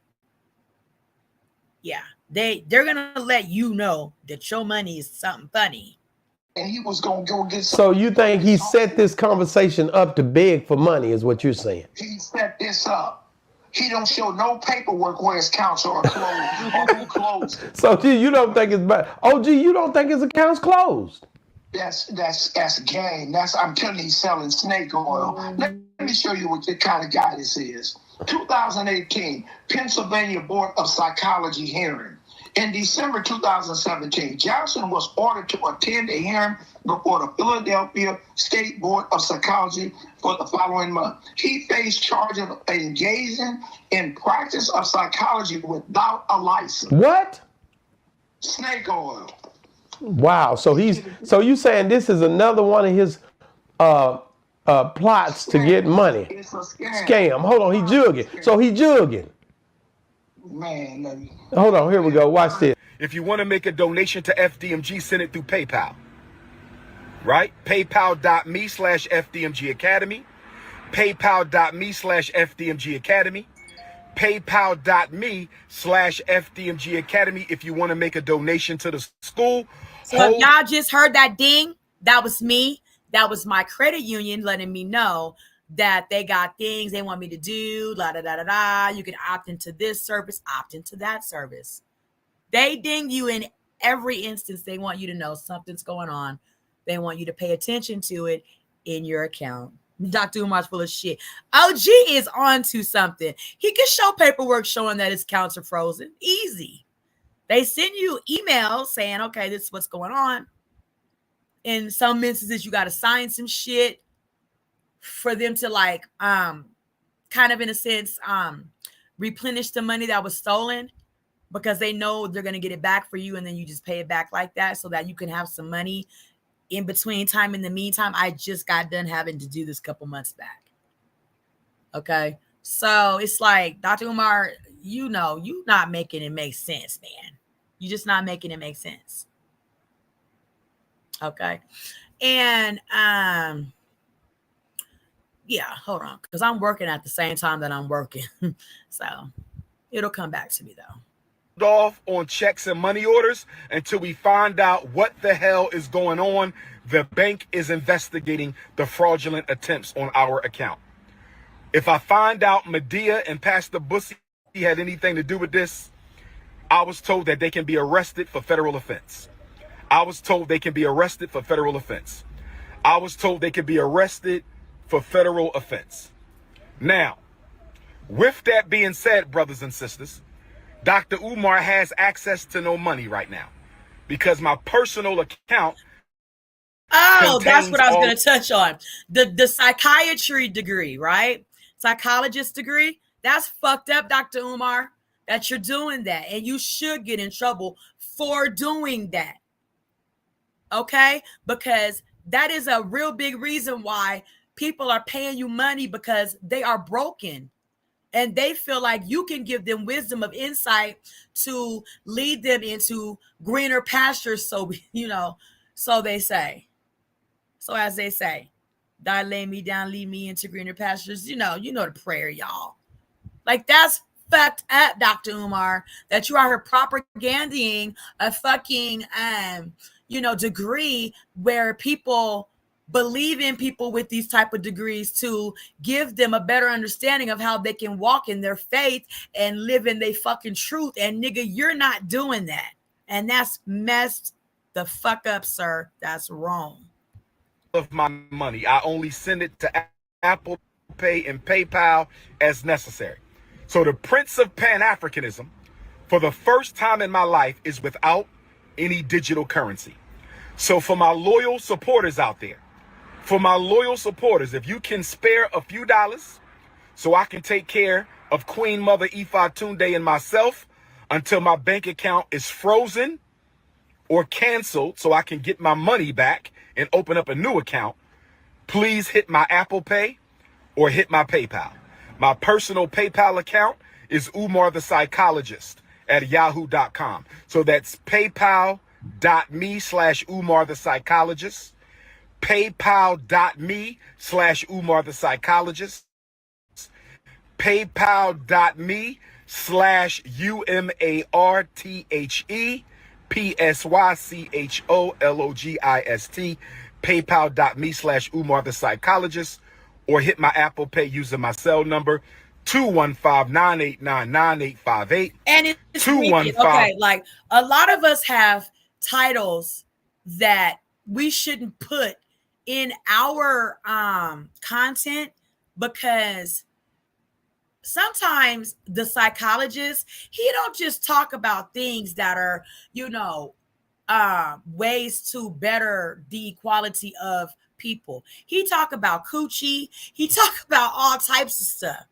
And I'm not saying that he can't do that. He a grown ass man. But when you tie that to a psychologist, you're not looking at a psychologist to necessarily speak the way that you speak sometimes when you're not in your psychology bag. But you attach that to your name. So we're looking at you for that when we see Dr. Umar, the psychologist.com. Okay, like I'm Tanisha Talks to Tease. I'm not Tanisha the Talking Tease nurse. Okay, I'm a nurse, but I don't attach that to my title because I also talk shit when I talk the tease. And I don't want somebody, bringing the two together and trying to correlate the two people that I am when I'm in two different relative spirits of talking. That's just crazy that y'all are out here doing that shit. Why are you attaching doctor, nurse, psychologist?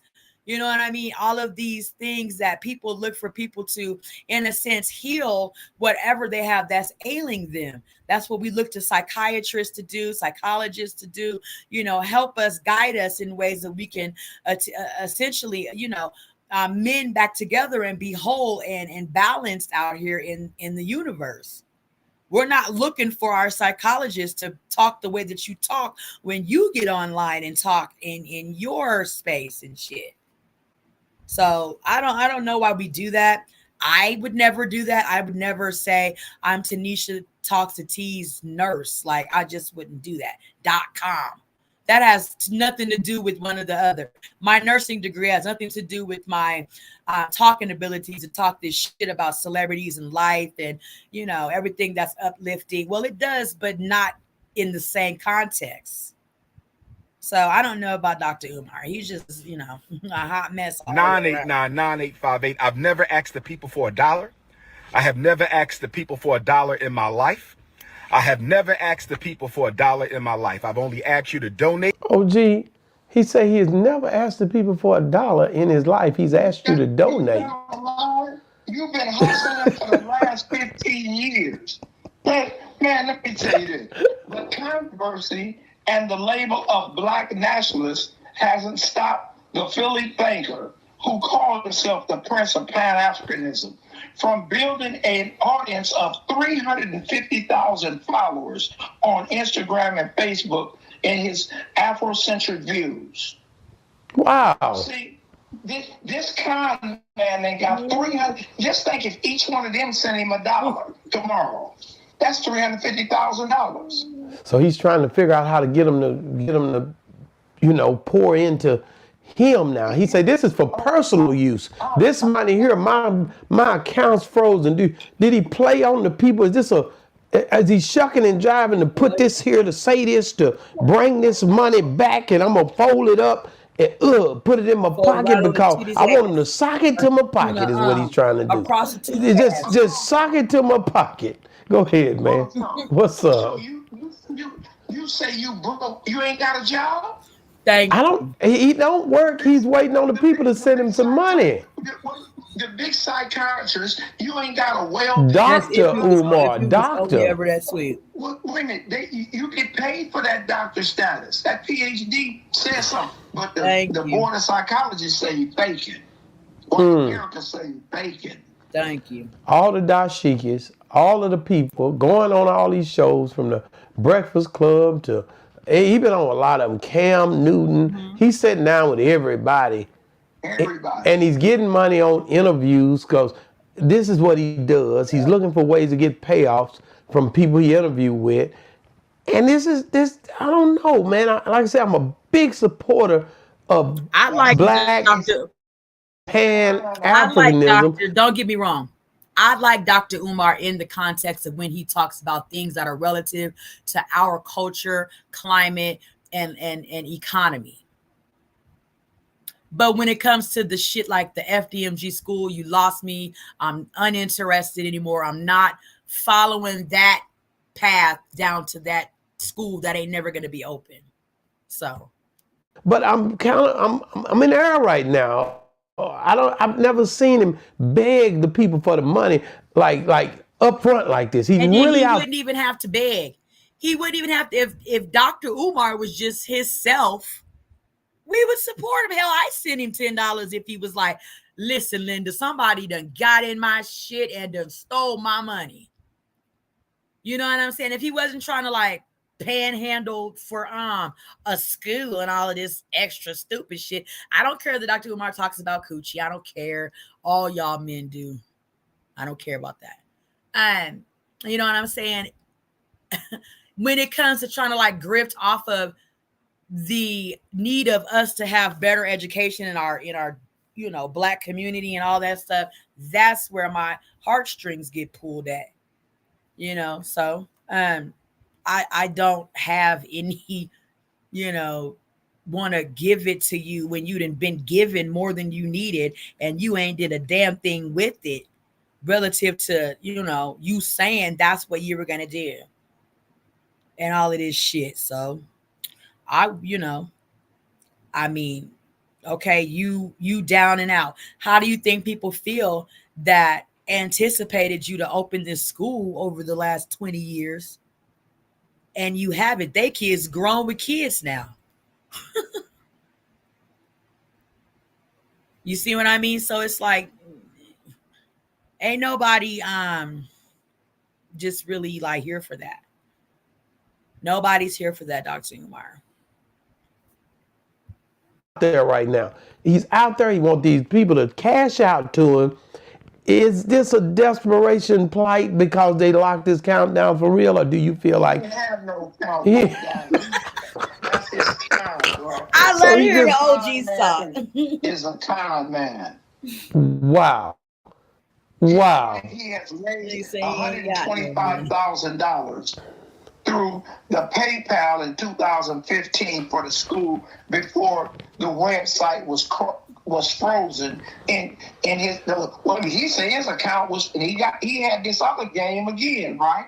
They said he claims that he raised $125,000 through PayPal in 2015 for the school before the website froze his account in 2015 for lacking official 501c3 nonprofit status. And he reportedly raised another $400,000 in GoFundMe last year. And that's where the IRS may be involved at, because the IRS will get involved with GoFundMes. If people have band together to get a lawsuit against Dr. Umar, they'll use GoFundMe. GoFundMe will pay them back, and then they'll sue Dr. Umar's ass. And whatever money he might think he might get from here on out, it'll go back to the GoFundMe. Is currently suspended. Like what? I mean, what is this still doing? Thank you. Why would they suspend his account? If it was a legit situation, if they walked past FDMG and was like, oh, and the kids are in the windows like, hey, you know, Alfari says, hey, you know, then they would walk on by, wouldn't think nothing of it. But because you walk by and it's still an abandoned building, people are like, well, wait a minute, Linda. Shit, just last fiscal quarter, you know how they talk, just that last fiscal quarter there, Dr. Umar Johnson, formerly known as Jermaine Shoemake, he reportedly made this, that, and the third in the name of this building, and it's nothing. There's nothing here but an empty shell of a building.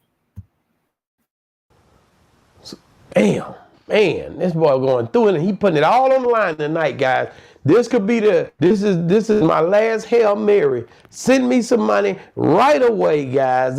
I don't know if I could do it. Because, like I said, the Pan-Africanism, Frederick Douglass, Marcus Garvey, all of this stuff, man, and he can't get no money. He has no resources but to come online and say, send me the bread right now. Send it to me. I ain't got nothing for you, but I want you to do this for me. Because y'all supporting my movement to build a school and to do all these dope things that we were going to do together. I mean, he can't market himself out to all of the very, you know, big platforms, even a little platform that might be happy to have a Dr. Umar come on there. They give him $1,000. Like, Dr. Umar he's just a born panhandler. He liked to panhandle. Okay, he's a bum. Bums talk great every day on the streets. I see bums all the time on the streets, hooking up with hoes all the time on these streets with good game for these bitches, and they fall right down for a fucking bum. I've done it back in my younger days. Thank God I don't live like that, thinking that's cute. Because they talking good and they ain't really got nothing back behind them that they talking a damn about. They trying to move forward with my goddamn motion. Okay? That's Dr. Umar. Y'all got to do better, especially women talking to Dr. Umar. Y'all my age and older. You know you should know better. But if you don't, you don't. Some of us don't. And that's your business. He should be able to market himself to a smaller, even a small platform and be like, listen, I'll come on your show and talk my shit like I do. You know, you're going to get great views. You're going to make great money. You know, run me $1,000 and I'll come on your show and I'll talk. I guarantee you a lot of these little YouTubers will be like, hell yeah, come on, nigga. I got Dr. Umar up today. We talking about why he broke. You know what I'm saying? Like, get the fuck out of here. He's a panhandler by nature, period. He's a bum.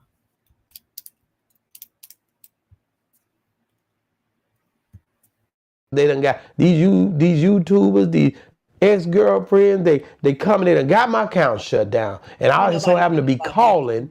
And when I called, I found out because my friend called. And when he called, he wanted some money. I went to look at my account and said, damn.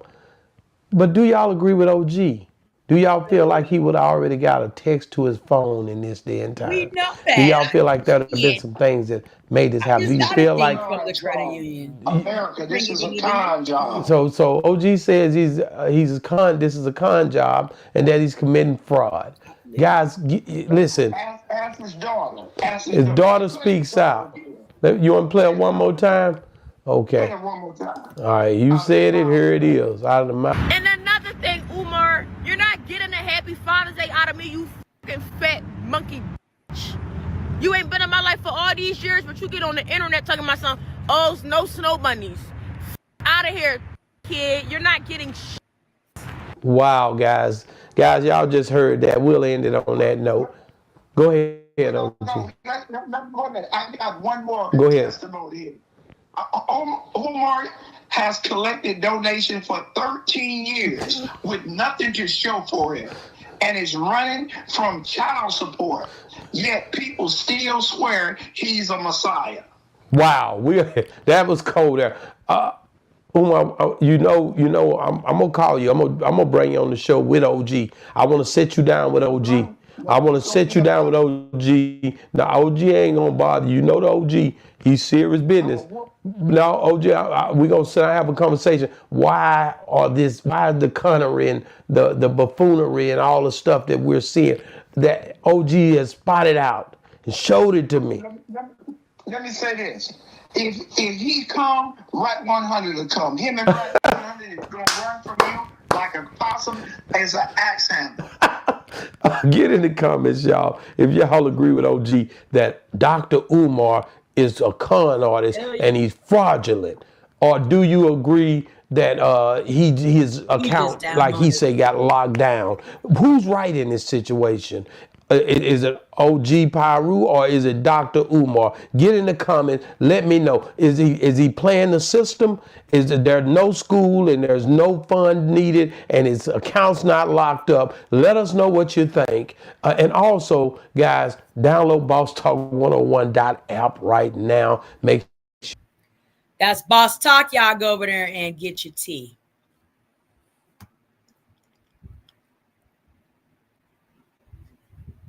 We are up this morning on Dr. Umar. I'm broke. I'm broke, bitch.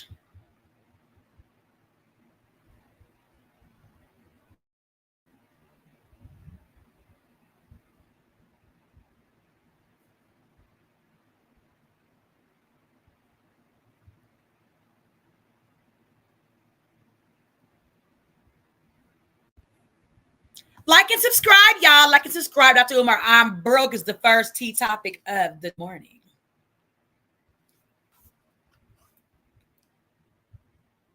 What's up, YouTube?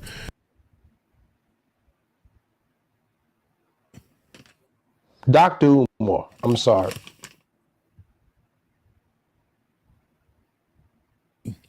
That's why the school wasn't open, because he was misspending the money. And a lot of people who were supporting him probably knew that, so they started.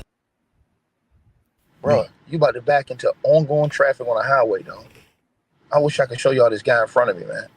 This guy's in a pickup truck trying to go full speed. He's caught in a ditch, and he's trying to back out full speed into oncoming traffic in a highway.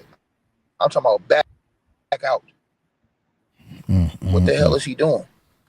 To the person who says I'm trying to defend Umar, you haven't heard anything I've said. You must not know my stance with Umar Johnson. My stance with Umar has always been, why haven't you opened the school? I'm telling you what I think the truth is. I think the truth is that Umar wanted to open a school. I think the truth is that Umar wanted to do this by himself. Yo, man, don't hit my shit, bro. Hold on, y'all. Yo. Hold on, man. Hold on, y'all. He said he backing brother Umar. He ain't backing nobody. He over there chilling. But anyways, though, my bad, y'all. So what I was saying is, you gotta listen to what I'm saying to y'all, right? First of all, here's my thing. And see, this is the problem when you have people on YouTube that don't want to finish listening to what you gotta say. Somebody want to come in the chat room, run their mouth. Oh, you sound like you're taking up for this grip to shut. No, you're rolling. Shut your damn when the great one is talking. Woo. Shut up and listen to me finish talking first. How the hell are you gonna surmise something I'm saying when I ain't even finished giving out my statement yet on what I think? I'm telling you what the hell I think. I think Umar Johnson had an intention to get to school. He got to school. He got all the stuff inside the school. I think Umar Johnson thought that people were going to donate money to him, and they wasn't going to be able to ask no questions about how he was going to use it. I think when people saw that, the big donors backed out. That's why he wasn't getting no big donors no more like that. Because they like, dog, if you ain't finna show us how you working this and what you doing with this and what you doing with that, and just saying, just give me the money. Now everybody thinks that you grifting. Everybody thinks that you just stealing the bread. That is what we know you're doing. If you need something and somebody's coming to try to help support you get it done, but you don't want to prove to them how you doing it, we know you doing it for the wrong purposes. We know it now. That's what I think happened. I think Umar, ego, took over. He wanted to do everything by himself, and he wasn't built to do everything by himself. And I think that caught him in years of trouble. So then he has to try to back out of that trouble by telling everybody, and look, man, help me some more, to get out of trouble, which he wouldn't have had if he would have listened to people that was around him in the first place that told him, hey, look, you might need this person, that person that's experienced to help you with these situations. And I also think that he was living off the money. He didn't have any other kind of income coming in. I don't know. But nine times out of 10, you don't have a regular 9 to 5 or any type of job or any type of income to support you, clothes and traveling. He just said that he just came back from Africa. All that sounds good, but them first class tickets, I'm pretty sure he got a couple first class tickets or business class, traveling all over the place. That stuff costs money. These niggas ain't been nowhere. That's why the school wasn't open, because he was misspending the money. And a lot of people who were supporting him probably knew that, so they started pulling out. Right? So my point is, I don't think Umar started his mission trying to steal money. I don't think so either. I think Umar is a bad manager of money.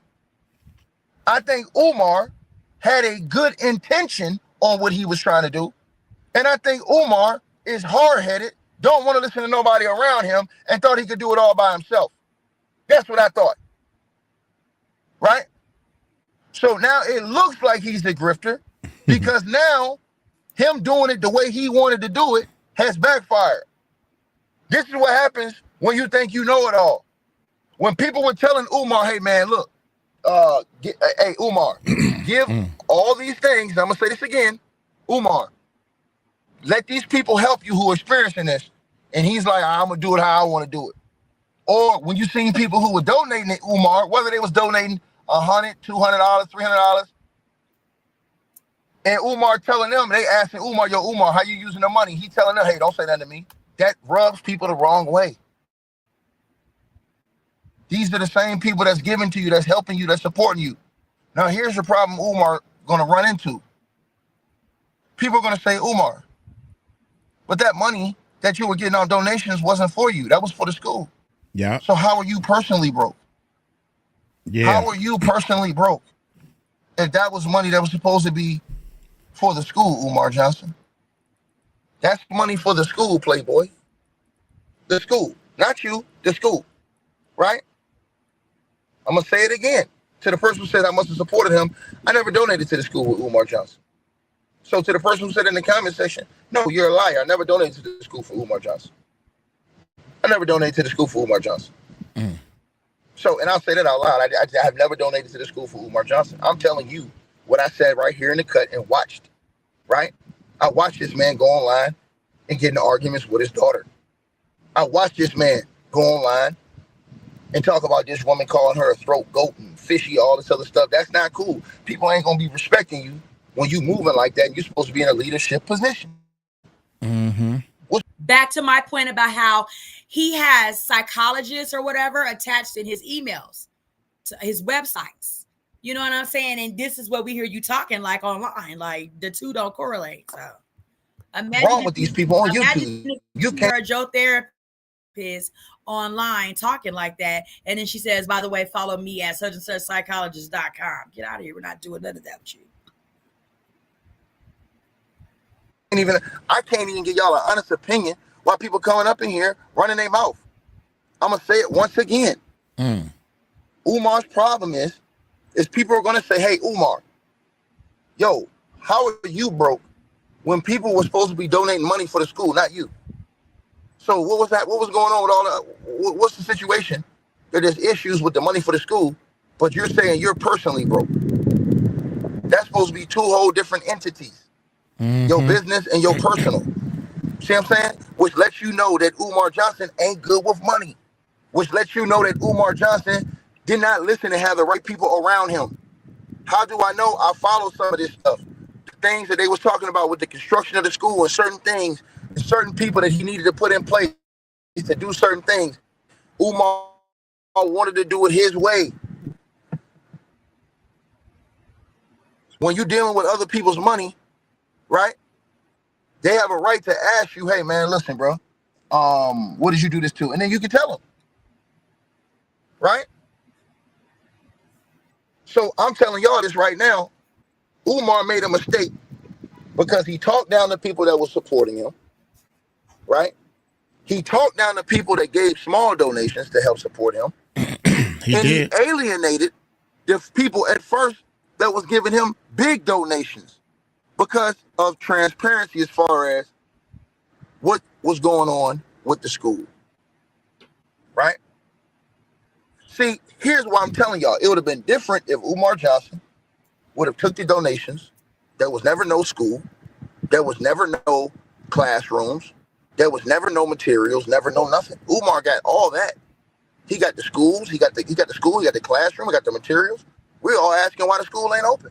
He keeps talking about work needs to be done. But all this time, people been telling Umar, yo, you need this, you need that. He didn't want to listen to nobody, right? So my whole thing is that Umar Johnson had a good idea, but he's the wrong person to push the idea because he's a bad money manager. And he didn't want to take the advice of people who were genuinely trying to help him, not control what he wanted to do. I think Umar Johnson wanted to do something and say that it was completely him and his idea and what he wanted to do, not somebody else putting the money. Because, you know, when some people put big money in, they're going to say, hey, man, I'm going to have a say in this. I think Umar wanted everybody to donate the money and him had the final word on everything that was going to happen with that money. That ain't going to happen with people all the time that's giving you big bread and big donations. That's why you had a lot of those big ball players back out, right? And then I think once Umar started getting in trouble or started like getting in a hole, that made things worse. That pushed the date back farther. He wasn't doing the things and getting the things done he was supposed to. Now you look worse as a person. Now you got arguments going on with your daughter. Now you got all of this other stuff going on, right? And I watch Umar sit on there and talk down on people who gave him $10 and $20 donations. This is the reason why people don't look at him in good faith. Somebody give you $1 donation. That's one more dollar than what you had in help with that school. Umar need to analyze himself and how he approached people, talked to people. How he came off at the same people who were supporting him and his cause. That's what he need to do. He always going on platforms talking about somebody else and what they ain't doing, this, that, and the third, but he need to analyze himself and how he was moving in that situation. Thank you. And that's what I think the truth is. I don't think Umar started this as a scam to take people's money. Because if that was the case, he'd have never got no school. He'd have never had no school supplies, never had any of this. I think Umar thought he was smarter than everybody else in the room. Then once he got the money, he thought he was going to do it all on his own, how he wanted to do it. And then he found out, nah, it's not going to happen like that, Playboy. Because I feel like once he got to one thing, then he seen another thing that he didn't do. Then he seen that, then it was another thing he didn't do. Why? Because he didn't listen to the right people, didn't have the right people. He didn't have the discernment to listen to the people that was around him trying to tell him, look, this is what you need to do, dog. This is what happens when you have a ultra ego. You understand what I'm saying? Right? So me personally, I just think that, you know, Dr. Umar Johnson, you know what I'm saying? Like I said before, he is going to get a lot of criticism because he have went around, done all these speaking events, all these things. What happened to all that bread, bro? What you doing with all that bread? People going to ask that question. But if you ask me the idea of the school, I don't think he's lying about the idea of him wanting. I think he really wanted to do the school. I think that Umar did it all wrong. And I think that Umar did it all wrong because Umar is a dude that's very prideful. He want to do everything on his own. Sometimes you find out the hard way when you want to do everything, because I think Umar wanted to do the school and didn't want nobody else telling him that he wanted the money, but he didn't want you The same people that gave him the money, he didn't want them having no input on how he need to execute those ideas. That's what I think the problem was. And I think once that added up, he started getting that foot in his ass when he started learning all these different things he needed for the school. He thought he was on point. He thought he knew it all. And I think every corner he turned, he found out it was more than what he thought, which is why you always need professionals and people in those areas when you're trying to do things and pull off something that big. Thank you. You always need experienced people in those areas. These are all facts. All facts. Right? Now, back to what I was saying about the other stuff. All of the events that Umar have done, all the interviews Umar have done, all these things that Umar have done. You're not going to tell me he put all that money to the school. Where that money at, man? He's a bad manager of money. You can tell he is. If he ain't got no money after doing all of these engagements, like I said before, he ain't the dude that need to be leading to get no school. That's my thoughts about it. Shout out to all the 237 viewers over on Facebook. Really, really appreciate all of my followers over on Facebook engaging and watching. We are reviewing everything Dr. Umar being broke. That's my thoughts about it. Right? And so Umar is going to have to show a lot of transparency going forward for anybody to want to support him, man. He's going to have to start showing, because remember, when people was asking him for them receipts, he didn't even want to show that. He didn't want to show the receipts. He didn't want to show none of that shit. Like where he was spending the bread. You know, people was trying to throw rumors at him saying that he was spending them. You really gonna have receipts from hookers? I don't think do hookers give receipts? He might can pull up some cash outs for some hoes. Hell, he can show that he on food. You know what I'm saying? People were saying that his house was junky and messy. You know what I'm saying? They were saying all kind of stuff. You know what I mean?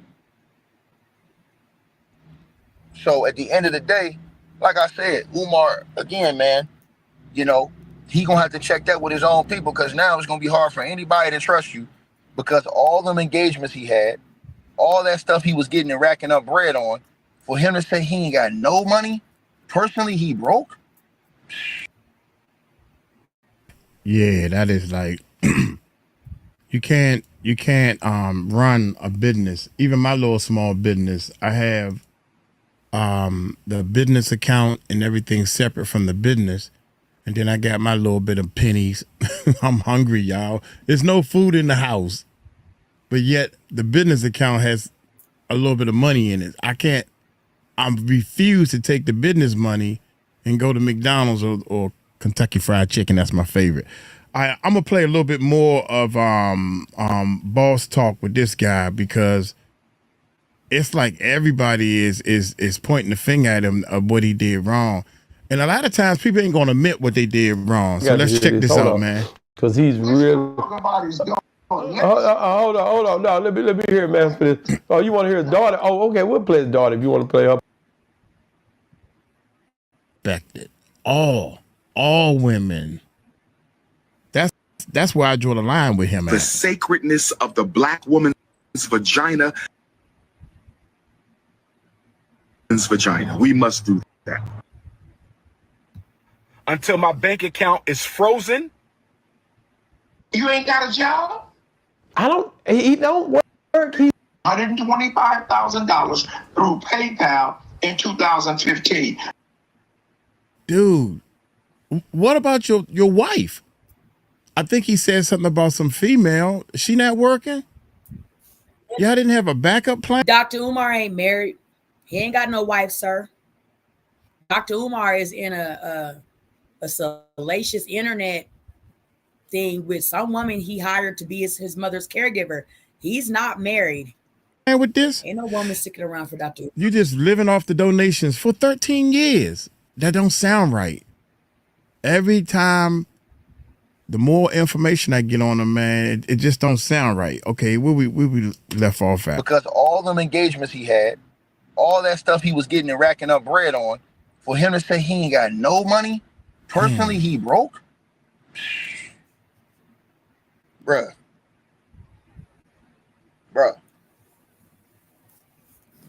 Where was the money going?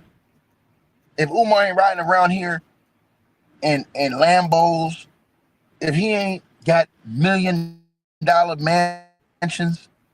He don't even have a car or a place. Umar lives with his mother in a senior citizen public housing building.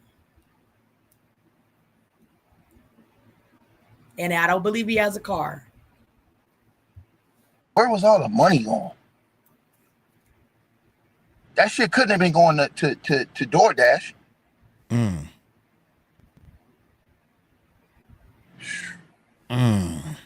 Man. So, you know, y'all gonna have to, you know what I'm saying? Everybody going in on this dude, man. I mean, bro, listen. When you talk to the people the way he was talking to them, he gonna get heat. The way Umar was talking to all them people, man, they on his helmet, man. You know what I mean? And he gotta accept that. He can't do nothing but accept that. The way he was talking to people, because I saw Umar, the way Umar was talking to people. He was talking to people that was supporting him and donating to his stream. Crazy. I'm like, what? People was sending Umar, like, you know how some people ain't got it like that, but they still want to show you love, bro. And they want to support you. People sending him $5. And he was talking down on people that was sending him small donations. I seen him talking shit about the person who sent him, like somebody sent him a $10 donation. And he was telling them, oh, this ain't enough right here. Huh? What you mean? That's Bro, preaching. you don't know people's financial situation? That's from churches. The churches do that. You know, and it's funny because he right, because I can hear somebody saying now, oh, I would never send him. They ain't gonna say nothing. They gonna keep their mouth shut. Keep my $5 because that's the last $5 you're gonna get from me. That's what happens. So when anybody give you anything, show any kind of support, it's always love. Because somebody that sends you $2 donation, $3 donation, that's $3 more than what you had in supporting you or your cause. See what I'm saying? And when you do that, you turn people the wrong way, man. You make people not want to rock with you, bro.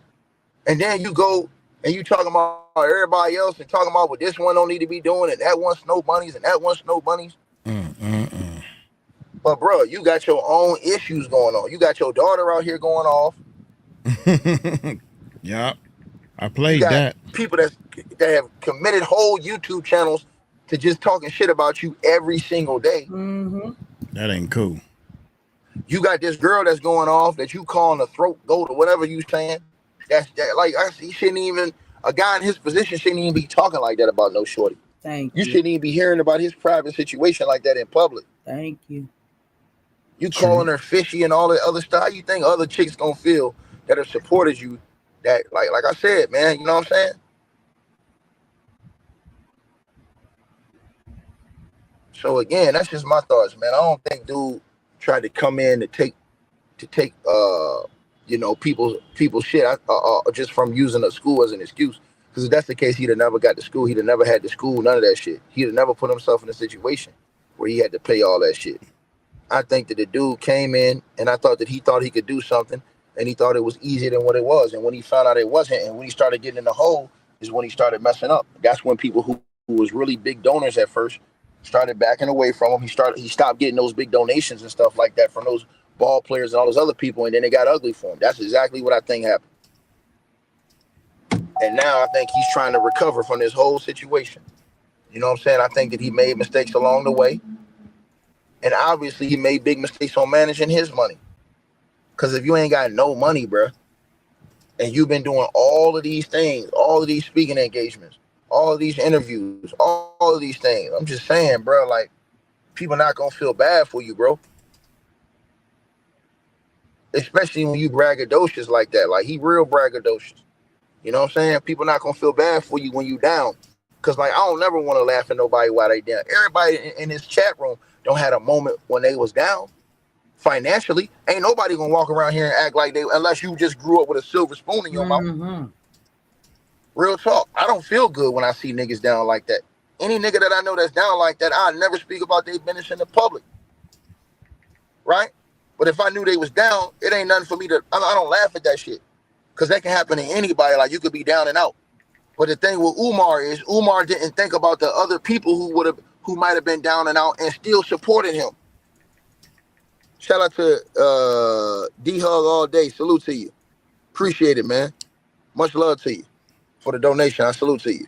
That's what I think it is with Umar. So Umar got to look at it like that too. Like, bro, you ain't even think about those people's situations.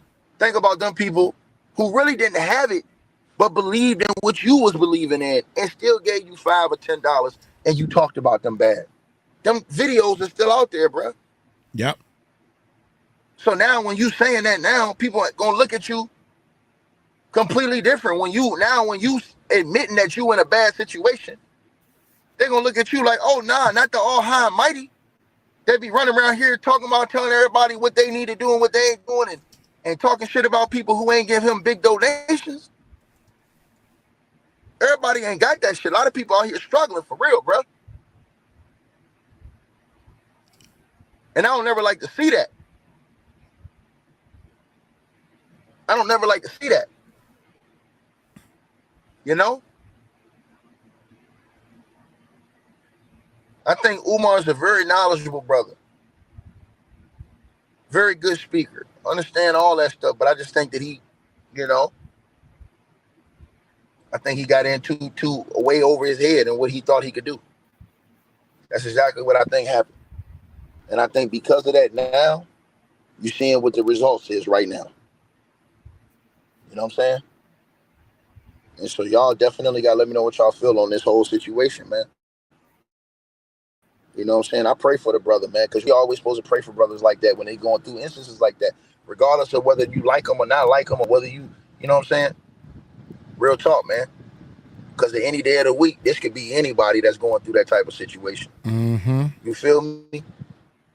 And he knew it was going to, I mean, listen, bro, when you come online and say you broke like that in front of everybody, bro, and with your history and the way you talk to people, people going to feel away. That's why a lot of people I'm seeing online don't have no compassion for that dude.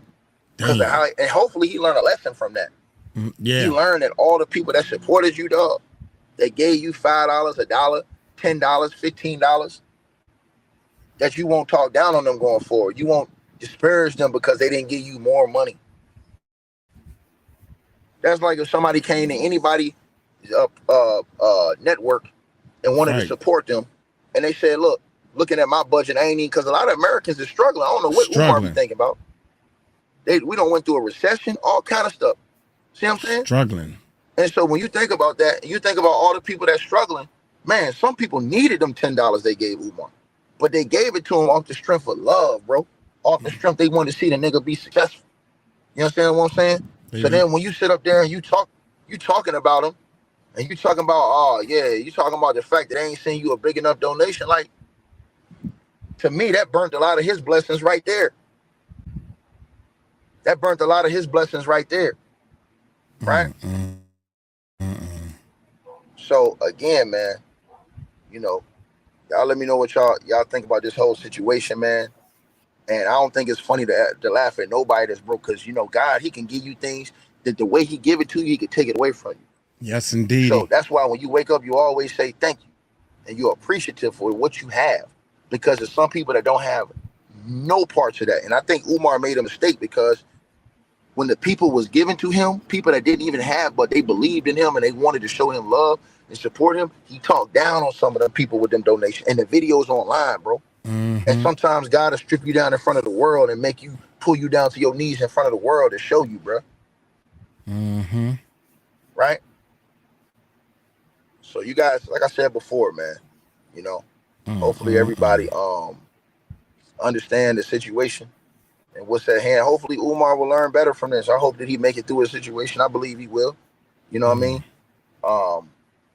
But like I said, man, sometimes, man, it is good to get help. Sometimes people around you, you should take their advice and allow them to help and assist you, and not think that you know it all and you can do it all. It's not going to happen like that. Especially when you never did it before. Because I remember I was watching those videos when people was telling him, hey, man, look, we can get you this, that. He didn't want to do it. He wanted to do it by himself. He didn't want to listen. or he probably ain't want no help from a white man. If that's not, you got to be bigger than that, man. And then when people was questioning him, people who gave him money was questioning him or trying to give him suggestions, he was still talking down. I saw the videos. You know what I'm saying? So yeah, man, y'all definitely let me know what y'all feel, man. You know what I'm saying? Let me know what y'all think, man. I pray for the bro. So let's drop down in the comments, y'all. I read some of these comments. Amp Martin 7934 says, Umar spent that FDMG money when he went to Africa. He about to run to Africa. I heard that. I heard Umar has citizenship over in Africa now. That's definitely a possibility. He could be running from the IRS. You heard to say it, the IRS. DB Nations 2055. 12 years later, still no school, no teachers hired, no students enrolled. Make some sense. Felicia _ Bree. He is a hustler through and through, right? Aaron Taylor 7677 says, 10 years of donations means that Umar can travel the world with that money, and that's exactly what he been doing. Jason Dean, Umar living off those donations, point blank. Kevin Lips 2817. Umar lacks a strong foundation. He is compelled to utilize the funds he has gathered to support his own livelihood. Bill 7864. Why not get one building done, then buy more when the first one was done? Umar could did an online school for all that shit. He could have had an online school for all of that. You know what I'm saying? There's plenty of ways to skin a snake. You know what I'm saying? Or whatever the term is. Plenty of ways to skin a fish. Okay. In Umar's case, a snake, like I said at first. So, Jermaine, get the Walmart.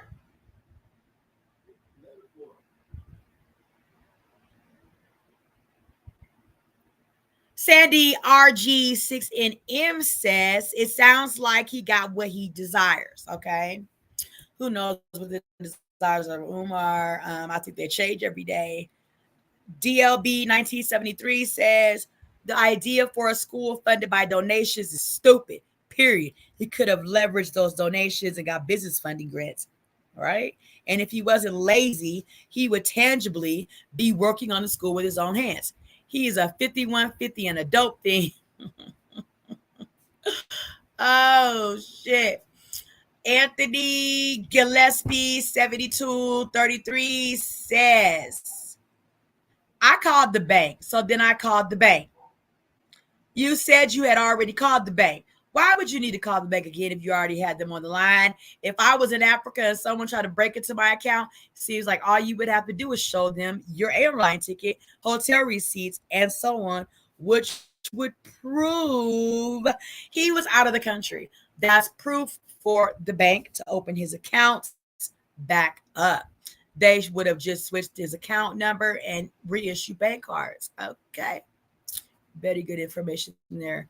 Anthony Gillespie, 7233. Nationally Just Being Me says, took a photo with him back in the day after an event in 2012. His energy was off. Two different personalities on stage and off. He heard he might have an addiction. What can a deadbeat dad show as an example to young boys if he were in charge of a school anyway? I had heard that. Okay. Prince of Pan scam. It sounds like the people are, starting to wake up and smell the coffee. Georgia Jewel 7978 says, if the bank says there is no record of an account for you, then how can you say the account is frozen? What account, as they say, give them a month to see if the account that they say there's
I don't know what the hell. I hope y'all y'all just heard everything that I just said. I hope so. Because it looked like I dropped off the damn microphone. So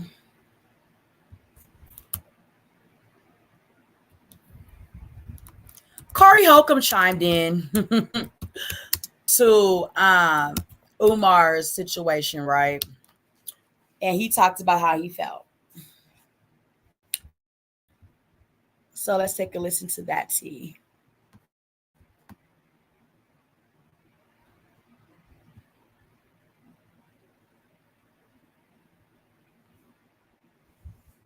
Remember, like and subscribe when you're coming in your tea filled up with Tanisha Talks Teas on this Thursday afternoon now.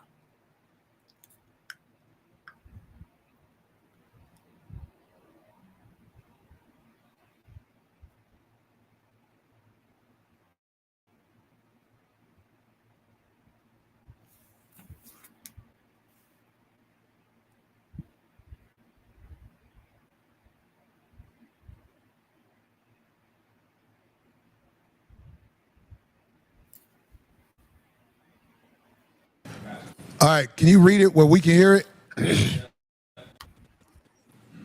What is the definition of lame?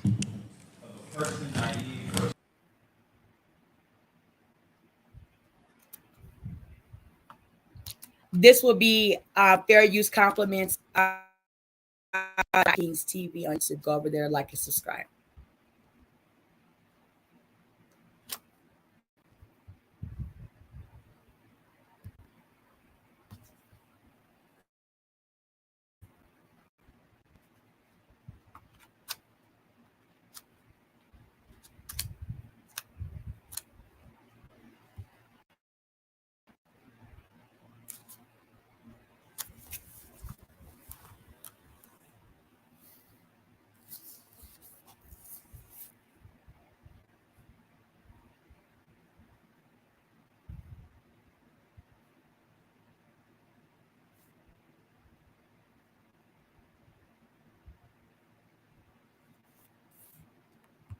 Wait, you are not going to be out here another 20 years preaching about a school. Yo, what's up? This bruh man from the fifth floor. And you took Dr. Umar Fiasco. Not Lupe. They who? Not Lupe, but Oh, not Lupe Fiasco. but Umar Fiasco. I mean, like, yo, man, this is something that has gotten so bad, I couldn't help but weigh in on it. There's a brother, calls himself a doctor. Everybody on the internet who calls themselves a doctor, Really it makes me do this. What's that Chuck D look? I mean, there are some doctors in the black internet space that are legitimate doctors. Most of them have questionable doctor credentials. It's been trendy to call yourself a doctor. But just like the other doctor, you've become undone. You've become undone. This brother, Dr. Umar, who is a great speaker, uses his speaking ability as a weapon against the lame. What is lame? What's the definition of lame, brother? Any nigga still wearing FUBU. Hey, nigga, fuck y'all, man. Craig on this motherfucker. No, I'm joking. All right, can you read it where we can hear it? What is the definition of lame? A person naive or socially inept. He has been working lames for a long time. there's more to it that I want to put my spin on with it. First of all, I knew he wasn't 100 with it when he faked the phone call. When he was into it with somebody, and you saw it, it's so funny. I watched it probably 1,000 times. When he was arguing with somebody and he acted like his goons was calling. He was like, no, hold on, here they go. Hello, no, man, I got this. I got this. Then his phone said, nigga, do you know how hard I was laughing? That is so embarrassing. He was propagandaing a fraud that he was, being bothered by somebody, and he was calling somebody like somebody gave a damn, and his phone rang. Effing dog. I said, dude, you played yourself in front of anybody that's 100. You can't come back from that. It take at least 5 years of staying away from the internet and a sincere apology for playing people like they lame, for a real one to even listen to that, what you got to say anymore.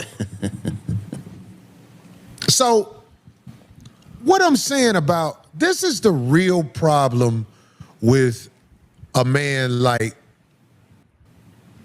this Umar brother. This is the real problem. Anybody with common sense know that this man ain't got no school coming. Anybody with common sense know that. But there's a sucker born every minute. So he gonna keep running his script and absorb what he can from the suckers. This is where he's very detrimental to our community. Not just the fact that he begs and borrows, robs.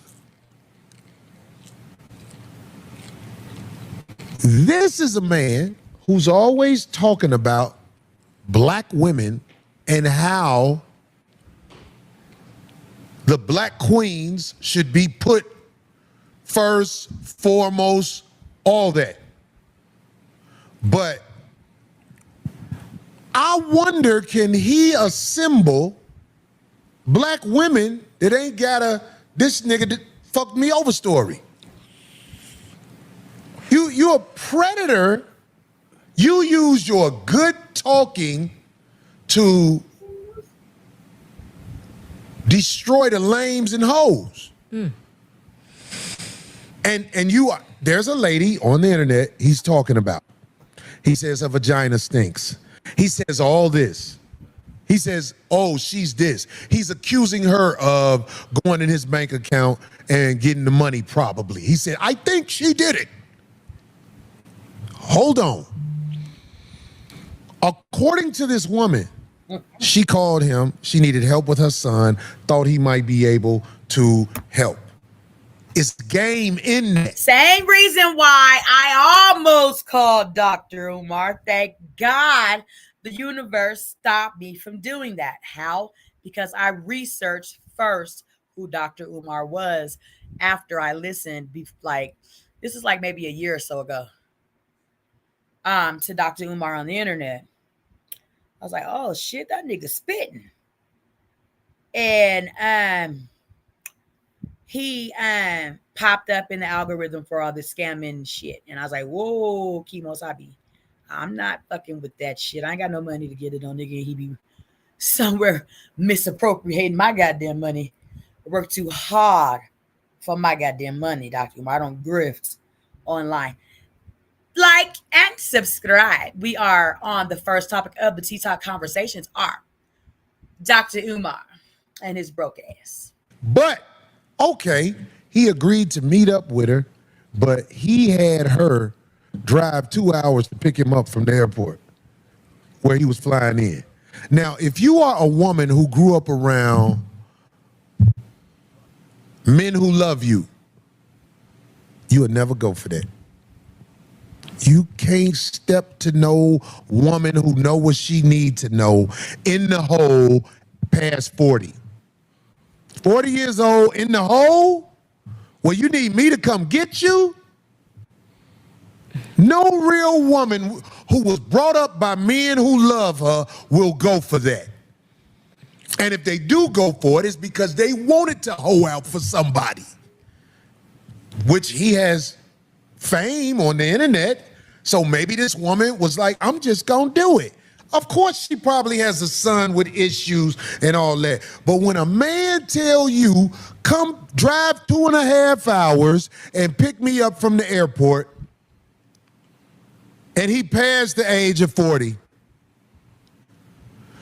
you ain't got no business going to get no man 2.5 hours and drive him anywhere. Thank you. All my sisters who've been around me and who love them know this. You can't do it.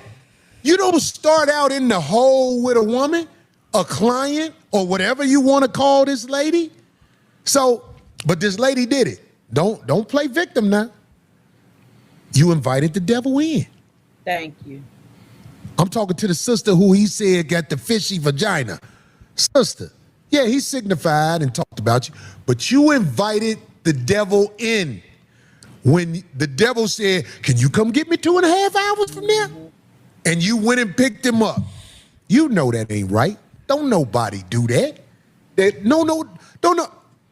What if you got a daughter and she tell you that story? You gonna know. You gonna be like, who is this fool? Right. Who working you? Because that's what he do. He's a professional at working people, but I'm telling black women, beware. Because now you on the internet and y'all spilling the beans on each other.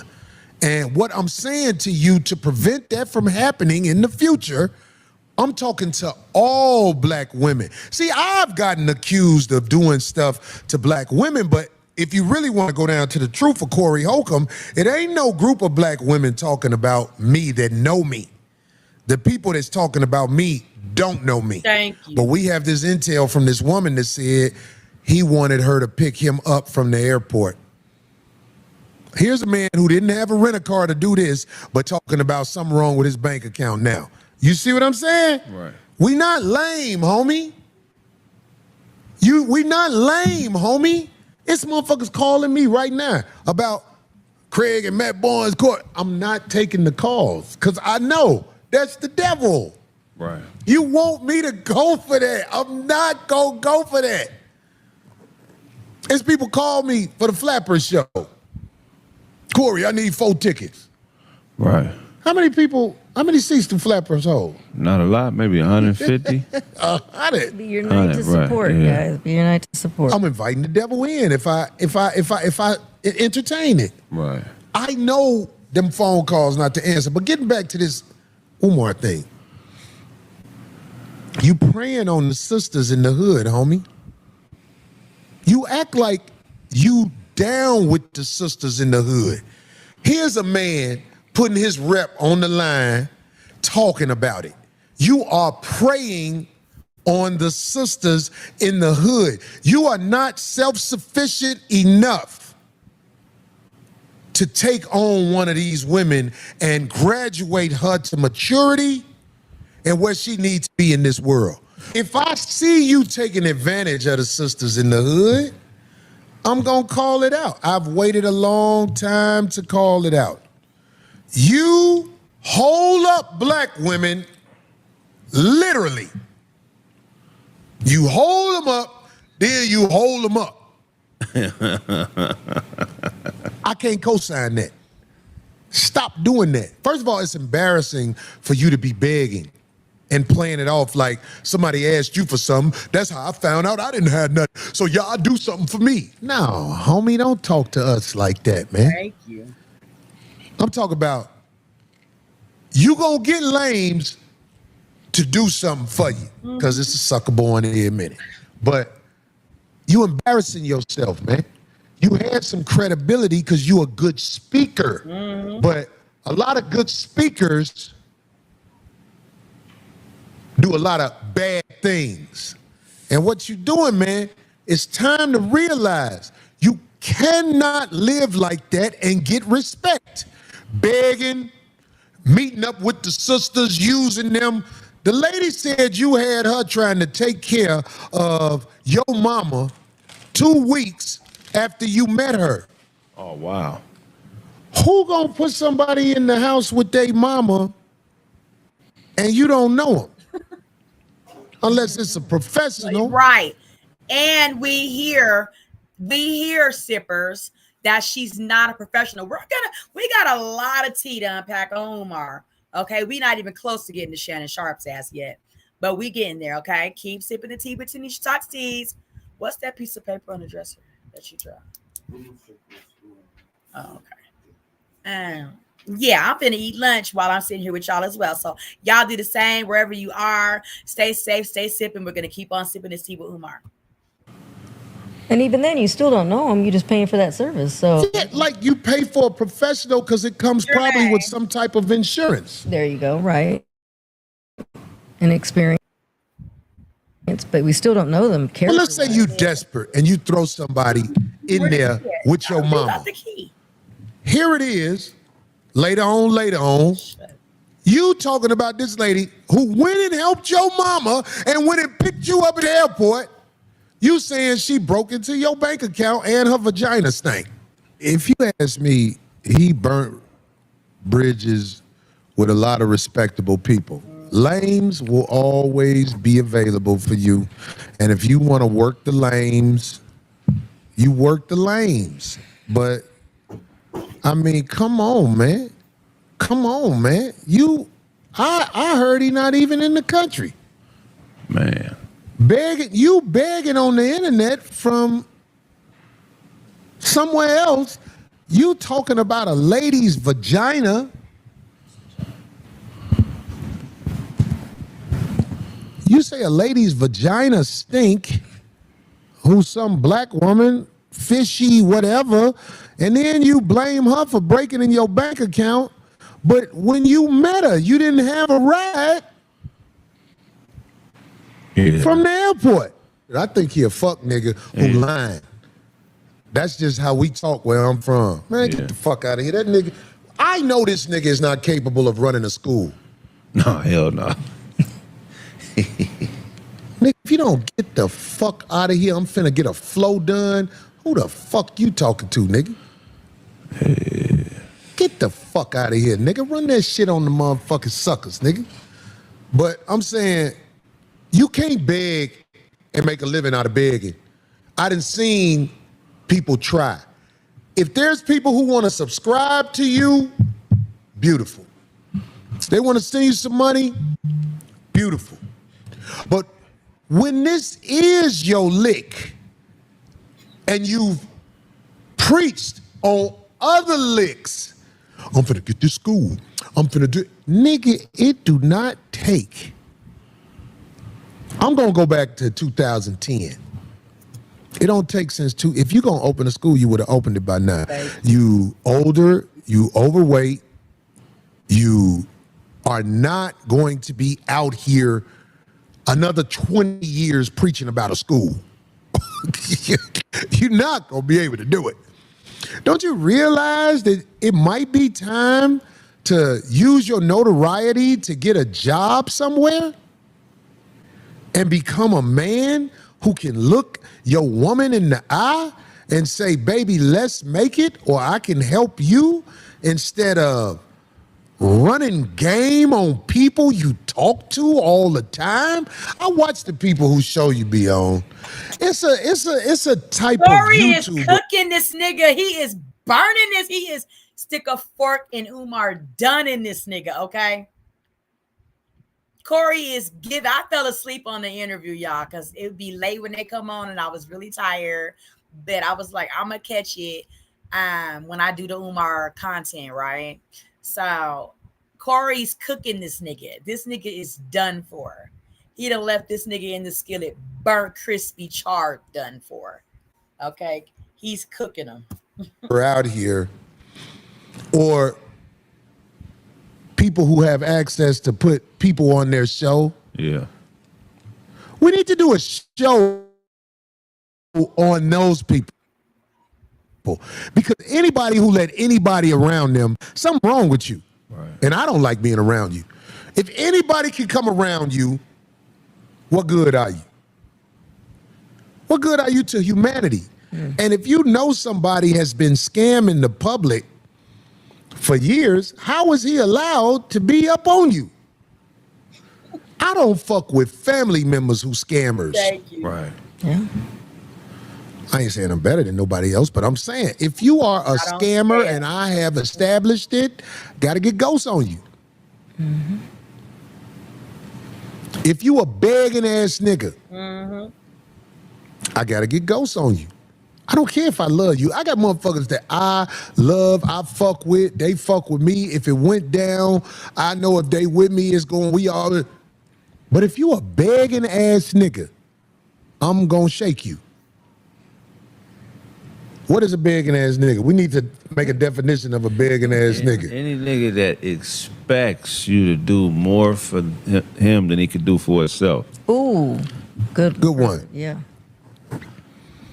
A begging ass nigga is a motherfucker who got more than 2 stories of hard luck in less than a year. When you are on somebody's phone asking them for something, you are taken away from their tranquility of being alive. Everybody who beg, when you beg from somebody, I don't care if they filthy rich, they tired of you. If it's the second or more story of I need. So I would say in conclusion to the brother Umar, you have played yourself in front of the people who were, I don't know. Everybody with common sense, we know you're a predator. You dogged out that woman and talked about her on the air. She dogged you out and talked about you too. But you started out in the hole with that woman. And you should be grateful to that woman because you had her around your mama. But now all of a sudden, she done fuck with your bank account and her vagina stank.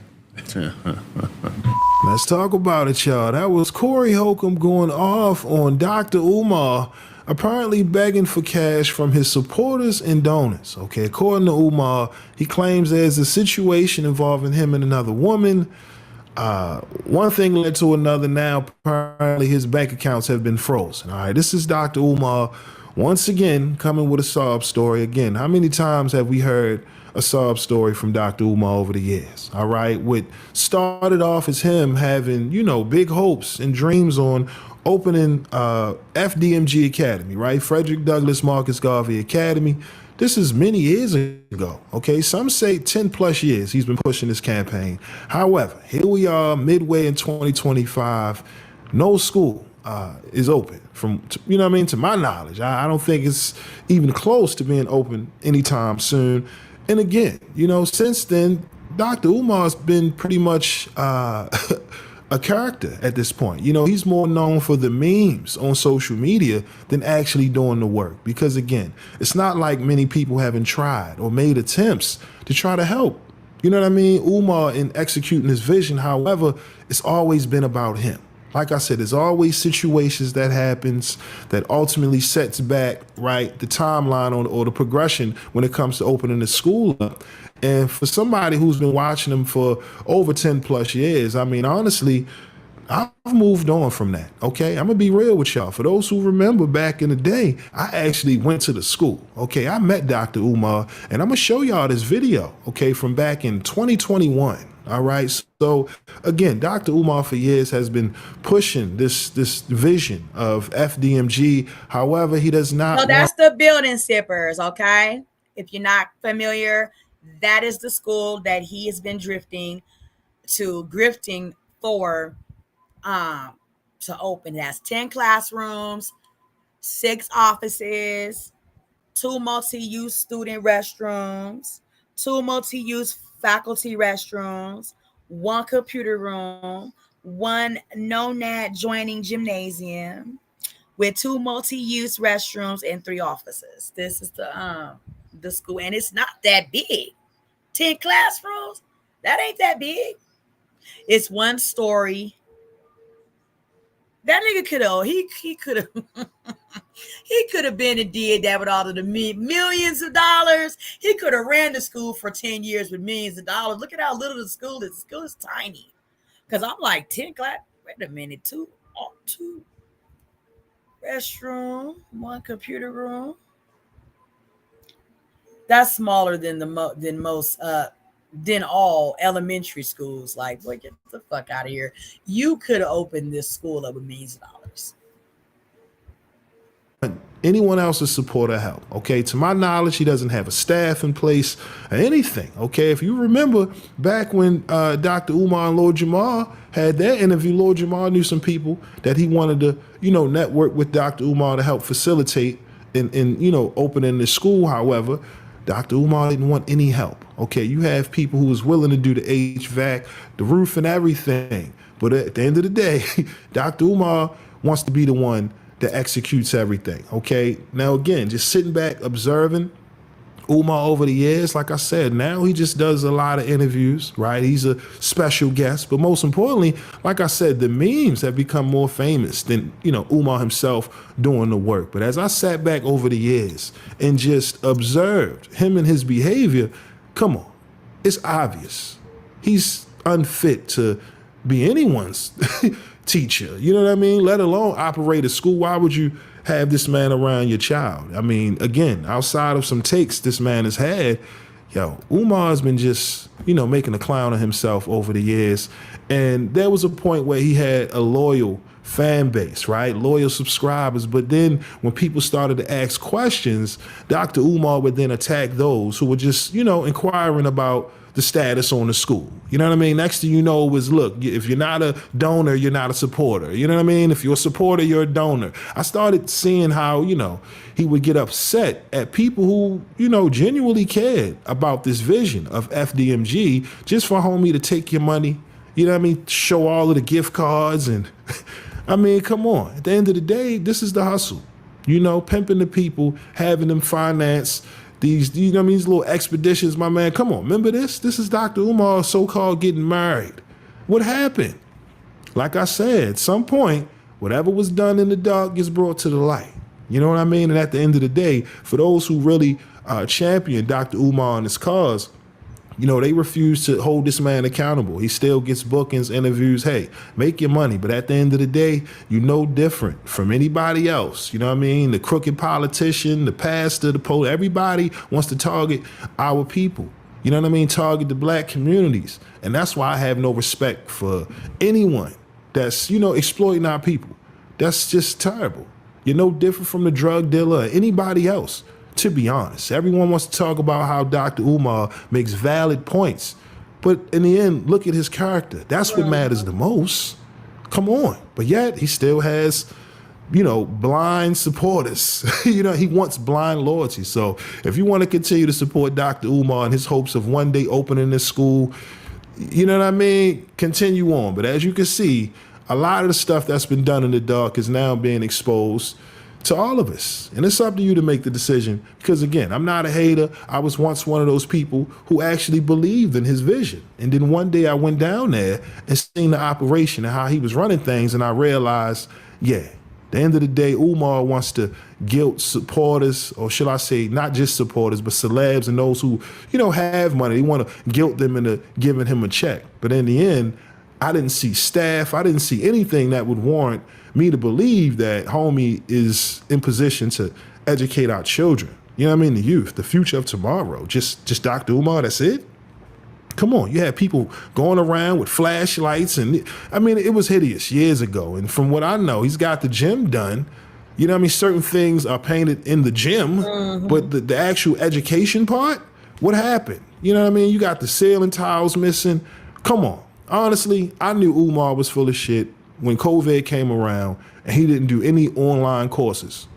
During a time when kids, they couldn't go to a school. They had to get all of their learning online via Zoom. And you would think if it was about, giving children the education and the knowledge, let's come up with a course that's easy, accessible. But no, he wanted you to support his podcast. You know what I mean? You didn't know nothing about the podcast. To this day, you haven't seen nothing about the podcast. But again, I knew this a long time ago. So, but y'all let me know. Like I said, I'm going to show y'all this video from 3 years ago a few years ago, actually, because time is moving. Like I said, we almost in 2026. But I'm going to show y'all the video from when I actually went down to the school, man. Shout out to the homie who let me know he wasn't that far from the school. Met up with homie. I forgot his name at the time. Please forgive me. Like I said, it's been a few years. But I went down there, met Dr. Umar, been in the building and everything. And like I said, that was then, okay? Nothing has changed since then. So y'all check it out. Let me know your thoughts on this Dr. Umar controversy. Were you one of the people who just, always believed that Dr. Umar had good intentions? Or did you always know he was full of shit? I mean, y'all let me know your thoughts on all of this down in the comment section below. And also, what is your take on Corey Holcomb's reaction to the Dr. Umar controversy? Again, let me know your thoughts down in the comment section below. But with that being said, that's all I got for y'all today. Again, my name is Sensei Rip. Till next time, peace. Fellas, y'all got my number? No, nah, man. Take my number down. Come on, let's walk. Because I got to hit Joe for you so he can give you some of those. Here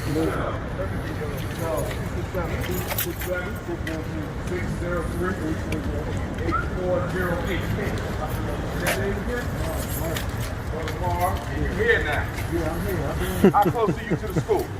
I'm right off of 9. I'm right where the 295 bridge is. Okay. So I'm about 15 minutes. All right, I got you locked. Black man, what's yourself? Sources, man. Please That's all. do, brother. That's all, Please because, do. we came down here to clear the air because, I'm like, yo, this shit. Like, stop playing. I seen it already. He got followers, man. Like I said, I've been following since 2014, man. So, as you can see, the man in the flesh. One love. You taping? Yes, we recording. Peace and black power. Dr. Umar Johnson, we out here. In the flesh. In the flesh. DC, Baltimore, Philly, Delaware, Frederick Douglass, Marcus Garvey Academy. Go to Dr. Umar Johnson to make a donation. Let's get the school ready for our boys. New Year 2021. We coming. Pan-Africanism of perish. Black power. I heard it. His mouth. No YouTubians. Straight from his mouth. Peace and Pan-Africanism. Peace and Pan-Africanism. Peace and Pan-Africanism. Peace and Pan-Africanism. This is your big brother, Dr. Umar Ifa Tunde Oguntade. Intercontinental Ifa Tunde RB Jesus. Coming to you live and direct from Philadelphia. I have a very important message. I'm only going to keep you about 5 minutes. I have a very important message.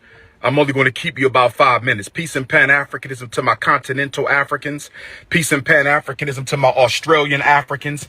Peace and Pan-Africanism to my Caribbean Africans. Peace and Pan-Africanism to my Africans in Europe and Asia. Peace and Pan-Africanism to my Brazil and my South American Africans. Peace and Pan-Africanism to Panama and Costa Rica, my Central American Africans. Peace and Pan-Africanism to my Canadian Africans. Peace and Pan-Africanism to my New York, my Carolina, my Texas, my Phoenix, my Philly, my Jersey, my Maryland, my Baltimore, my Georgia, my Florida, my Arkansas, Alabama, Detroit, Chicago, St. Louis, Kansas City Africans. It's your big brother King Kong. I need y'all to listen up. I got a very important announcement. I'm only going to keep you a few minutes. This morning, I received a text message from one of my homies. He needed Dr. Umar to send him a couple of dollars. This morning, I received a text message from one of my homies. He needed Dr. Umar to send him a couple of dollars. I logged into my account just to check my balance because I haven't done so since I left for South Africa back on July 10th. Only to discover that I could not log into my account. So then I called the bank to find out what was going on. And the bank told me to enter my 16-digit card number. I did that. They told me they had no record of my account. The bank that I've been with since I was a teenager told me they had no record of my account. So then I called the bank. And the bank told me that my personal account, as well as the independent Frederick Douglass Marcus Garvey Academy account, have both been frozen. Both bank accounts have been frozen.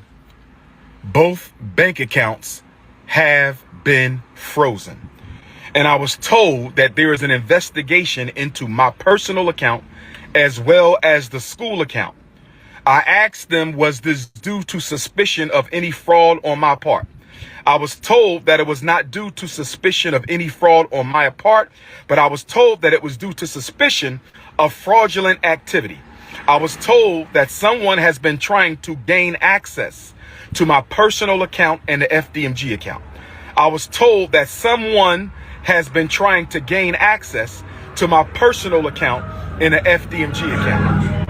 I was told that someone has been trying to gain access into my personal account and the FDMG account. Brothers and sisters, if you have sent a donation to FDMG, let's give it until the end of the month to see if this gets cleared up. They have given me no definitive timeline as to when their investigation will conclude. They have given me no definitive timeline as to when their investigation will conclude.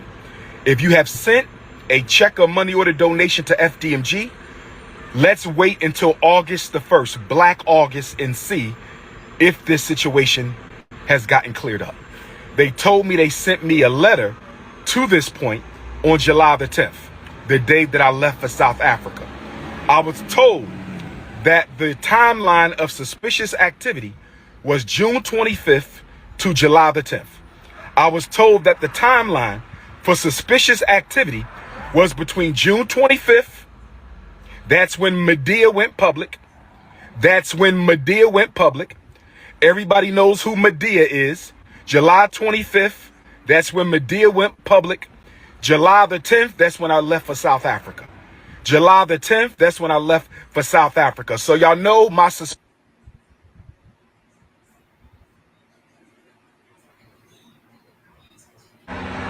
I believe Medea and Pastor Bussy were fraudulently trying to get into my account. And if we find out that's the case, they will be sued and possibly arrested, because fraudulent activity on a bank account is a federal offense. Fraudulent activity on a bank account is federal offense. Fraudulent activity on a bank account is a federal offense. Again, June 25th to July 10th is the period of suspicious activity. That is from the time Medea went public and I left for South Africa. Between the time Medea went public and I went for South Africa. So brothers and sisters, if you want to make a donation to FDMG, you must send it to PayPal. Hold off on the checks and money orders until the situation is resolved. Hold off on all FDMG Academy money order and check donations until the situation is resolved. If you want to make a donation to FDMG, send it through PayPal. Right? PayPal.me/FDMG Academy. PayPal.me/FDMG Academy.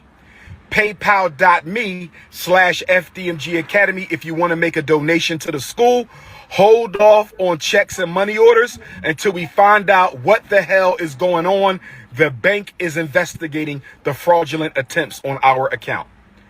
If I find out Medea and Pastor Bussy had anything to do with this, I was told that they can be arrested for federal offense. I was told they can be arrested for federal offense. I was told they can be arrested for federal offense. Now, with that being said, brothers and sisters, Dr. Umar has access to no money right now because my personal account contains all of my money. I only send it to Apple Pay and PayPal as necessary. So the Prince of Pan-Africanism, for the first time in my life, is without any digital currency. So for my loyal supporters out there, if you can spare a few dollars so I can take care of Queen Mother Ifatunde and myself until my bank account is frozen or canceled so I can get my money. And some new tea that just came out in the last couple of days. I mean, some impressive, y'all.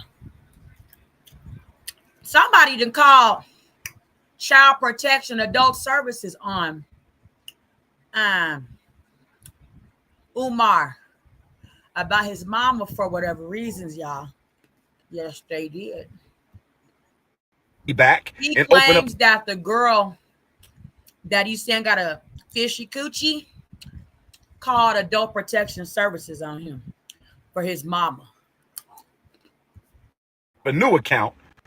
Please hit my Apple Pay or hit my PayPal. My personal PayPal account is Umar the Psychologist at yahoo.com. So that's paypal.me/Umar the Psychologist. PayPal.me/Umar the Psychologist. PayPal.me/UMARTHEPSYCHOLOGIST. PayPal.me/Umar the Psychologist. Or hit my Apple Pay using my cell number 215-989-9858. 215-989-9858. I've never asked the people for $1. I have never asked the people for $1 in my life. I have never asked the people for $1 in my life. I've only asked you to donate to the FDMG Academy for Boys. I don't have any sons. I have 2 daughters. So the FDMG campaign is a selfless project, mission, and service to provide our boys with the education that they deserve. But right now, I don't have any money because my account was frozen by my bank because someone has been trying to hack into my account, hack into FDMG Academy account. So the FDMG Academy account is frozen. My personal account is also frozen. That means we're going to lapse on our utility bills. We're going to lapse on our internet bill. We're going to lapse on a lot of our bills at FDMG. The bank is not giving me a timeline as to when this situation is going to be resolved. If I don't have Cash App, nor does FDMG have Cash App. I do not have a Cash App. I only have Apple Pay and PayPal. If you can spare a few dollars, send it to my Apple Pay, 215-989-9858, 215-989-9858, or my PayPal, paypal.me/Umar the Psychologist. Although Leo season is off to a rocky start, brothers and sisters, we will overcome. Shout out to all my donors. Newark, New Jersey, I'ma see you. Nat Turner, I'ma see you. Mobile, Alabama, I'ma see you. New Orleans, Louisiana, Hurricane Katrina, I'ma see you. Kenya, January, I'ma see you. FDMG is coming. We just got to lay down on floors, brothers and sisters. Lay down on floors, and we applying for a certificate of occupancy. I don't have any money in my pocket because my account is frozen. Ain't that the saddest shit? I think this is sad to watch Dr. Umar continue to grift off of this school. That is the pitifulest shit. Y'all, we got some pitiful ass people out here walking around, y'all. Disgusting, vile ass people. You know that Black people, minorities, want anything more in the world than to have good schools that our kids can go to and be safe, get a good education, and have a promising future. And you shouldn't up there grifting off that shit. If you could send a few dollars to Dr. Umar for Apple Pay or PayPal, I would greatly appreciate it. Black Queens forever, Snow Bunnies never. Enjoy your weekend. Leo season forever. Peace and Pan-Africanism.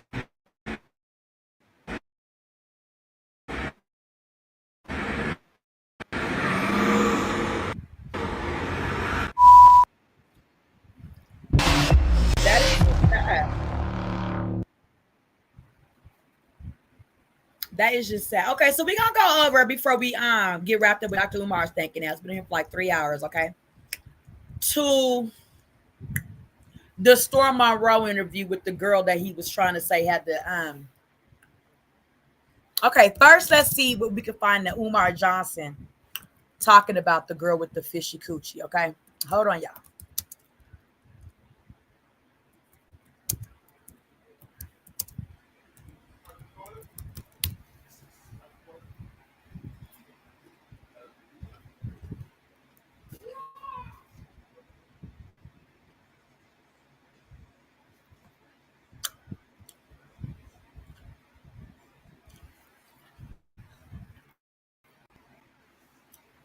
Okay, then we'll go get her response to Umar on the Storm Monroe show. Remember, like and subscribe to come. 5 total contacts. 3 of them were private. Brothers and sisters, without being too vulgar, those 3 private contacts basically consisted of her gummy bearing my Shango. Now, the psychologist that when you email him, that's what you put in an email. Dr. Umar, psychologist at gmail.com or some shit. He talking about somebody was gummy bearing his snuggle. Would you be okay if you had trauma, actual trauma in your life, and you heard your psychologist online talking about an actual encounter that they had, and putting it in a way that was demeaning and degrading and all of that? Would you be okay with that if that was your psychologist doing that online? As, say, for instance, a person that got actual trauma? I know I wouldn't. Dr. Umar, y'all. Bared the Shango. That's basically what she did. It was a jump off. Hood rat jump off. That's all it was. Fellatio. 3 fellatio sessions. I came to visit. He's depleted from Umar's statement. She wanted to please the Prince of Pan-Africanism. So it happened. 3 fellatio sessions. I'm not proud to say that. And then, of course, quote unquote caregiver. I put caregiver in quotes because she did anything but care for my mother. Anyway, this was the first week of March, Sweden. I come back from Sweden. I'm disappointed. Can't work with this woman no more. Can't take care of my mother. I can't mess with you.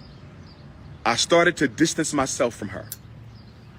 On June the 25th, the last moon that we had, I do my Art of Dialogue interview. I'm coming out of my Art of Dialogue interview and my phone is blowing up. There's a woman on Pastor Bussy's page claiming that y'all was in a 2.5-year relationship, that you were in love with her, that you wanted to marry her, that you wanted her to have your child. You were in a 2.5-year relationship with her. You were in love with her.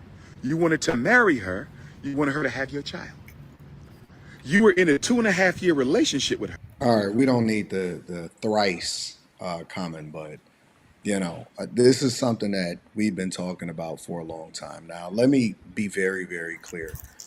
I've never looked at Umar Johnson past maybe 7-8 years ago as anything other than a content creator. When he first came onto the scene, I thought he was articulate. I agreed with a lot of what he was saying, especially with regard to the way that our children are indoctrinated inside of schools and this liberal society that we live in.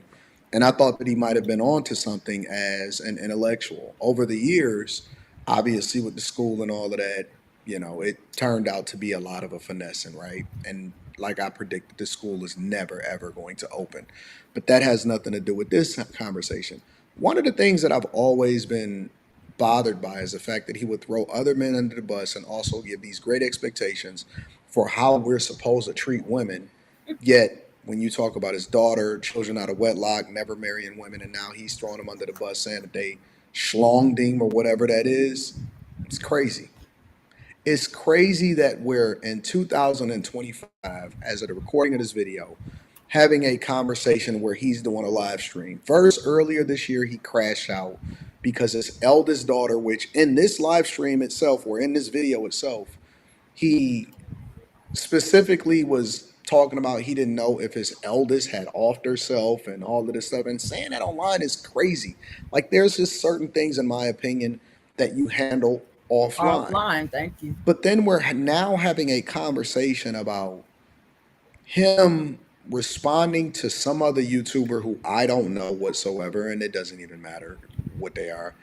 And all of these women, so many different women, are coming out saying that, oh, I was in a relationship with him and all of this stuff. Now, I am understanding that women lie. I'm not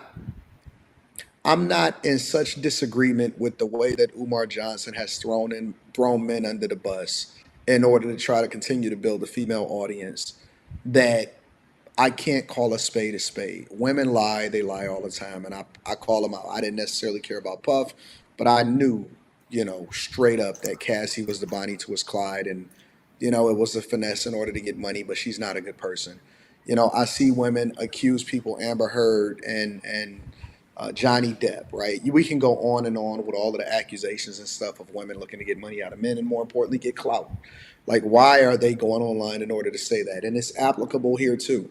Why are people contact me a lot of times with information on people that I don't necessarily care for or that I've disagreed with as content creators. And I turn them down when they looking to come on my platform and try to expose people, because I don't necessarily care for clout chasers. I don't care for people that are looking to ruin other people online or looking to expose them, quote unquote. I don't care about none of that type of stuff. You know what I'm saying?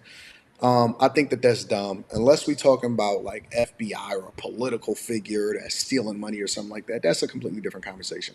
When we talking about relationships, I don't care what you do in your spare time, but who you present yourself to be as far as using men and saying what they can and can't do, and they shouldn't be going with these type of people, and they should be marrying single mothers and all of this stuff. I think that that's worthy of a conversation as far as the context or the content that you're putting out there, and for us to be able to react to and say that you should or you shouldn't. And him coming on here saying that she gummy beared him and all of this stuff is hilarious to me, because the presentation does not necessarily match up with what it is that you command from a respect perspective. I just think it's ignorant. I think it's dumb. He tell people what they should do, but you can't get your own house in order. I think it's funny. But again, I have never pedestalized this guy to be anything other than a funny, and he's hilarious. I'm giving him that. A funny content creator.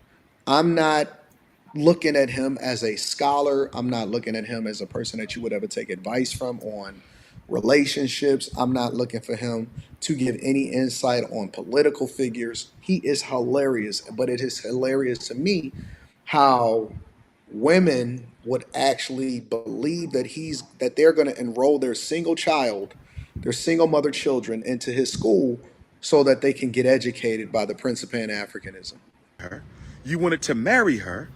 You was in love with her, and you wanted her to be your wife. Brothers and sisters, I have women who look way better than her, who have done more for me in my life than she ever could,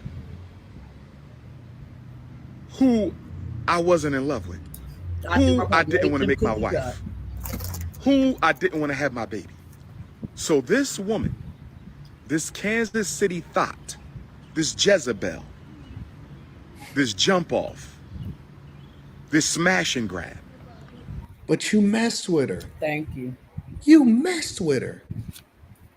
So many randoms. After you claim to consciously, after Dr. Umar claims to consciously be aware of everything that it means to have a spiritual transfer of energy between people, especially in an intimate situation. What are you saying you did when? You did what when? This ain't something he talking about he did 20 years ago.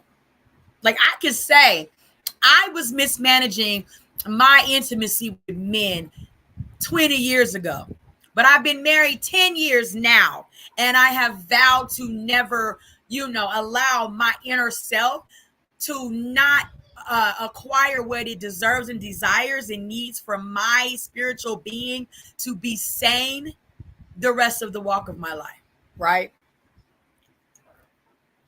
I can honestly say I wasn't consciously aware of my intimacy and what it meant to keep that, sacred to energy that would align with mine, and not, essentially try to destroy anything that was going to be good for my universe from there on out type shit. I could say that honestly with no regret, because I now have a conscience where I've been with the same person, only one person for the last 10 years. So that's that. Spent 3 times with me, not 3 nights, because I never spent the night. I never spent a night with her in my life. I never spent a night with her in my life. This would be so much better for him if he just never responded. Thank you. And it would give no credibility to the person whatsoever. We would automatically assume, yep, you would jump off or whatever, so on and so forth. But the fact that I had a moment last night with my family, and it was sent as a direct shot, but I, made sure it didn't hit me, like it didn't get none on me. Didn't respond. Responded to the family member that means something to me, in a endearing way, empowering way, to set us up continuously for promise, and left the other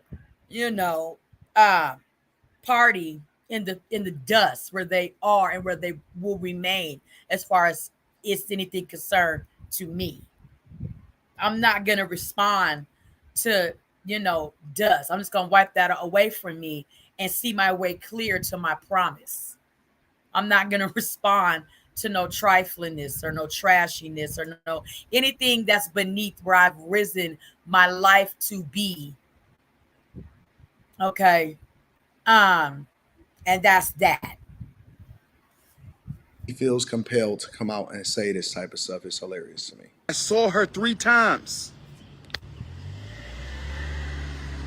And 3 times, all of which, if I'm not mistaken, were during the first quarter of 2025. 3 times. And I'm in love with her. 3 times I want to marry her. Oh my God. I just got a ding. Go to bank debit fraud alert. Did you use your card ending in these 4 numbers for this purchase amount at PayPal? UAB Dreamfin? No. The fuck?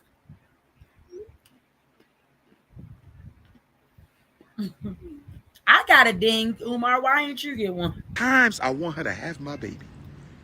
3 times, and we were in a 2.5-year relationship. Brothers and sisters. Brothers and sisters.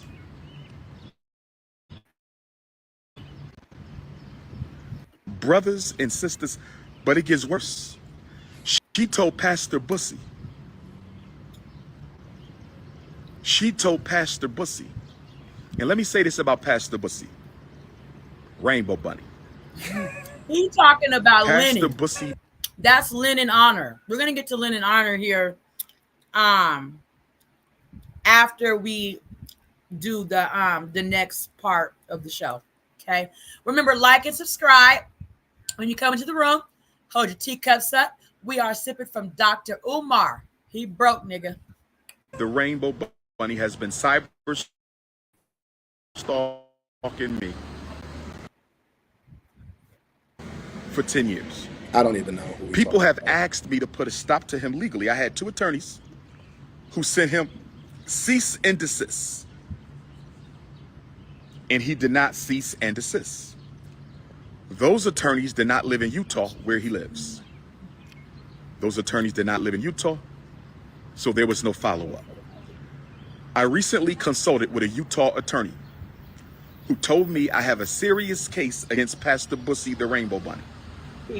But I'm going to have to fly out to Utah a couple times to appear in court.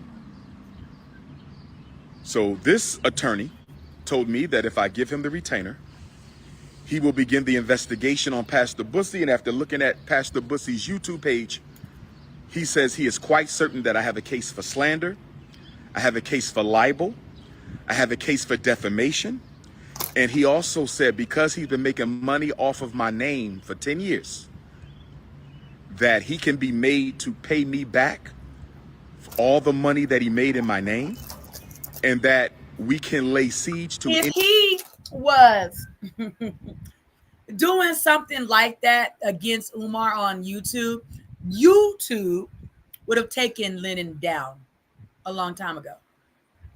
Everything that Dr. Lennon has been doing about Umar is perfectly legal and with the Nefarious Use Doctrine Act for others to use your information, not like your personal information, like your address and phone number and stuff like that, but just like who you are, to talk about you So what? As long as he doesn't like threaten Umar or subject Umar or anybody in his family to some type of a threat, then you're not in any, you know what I mean? You don't have the right to say that we cannot just talk about you just because you don't want us to.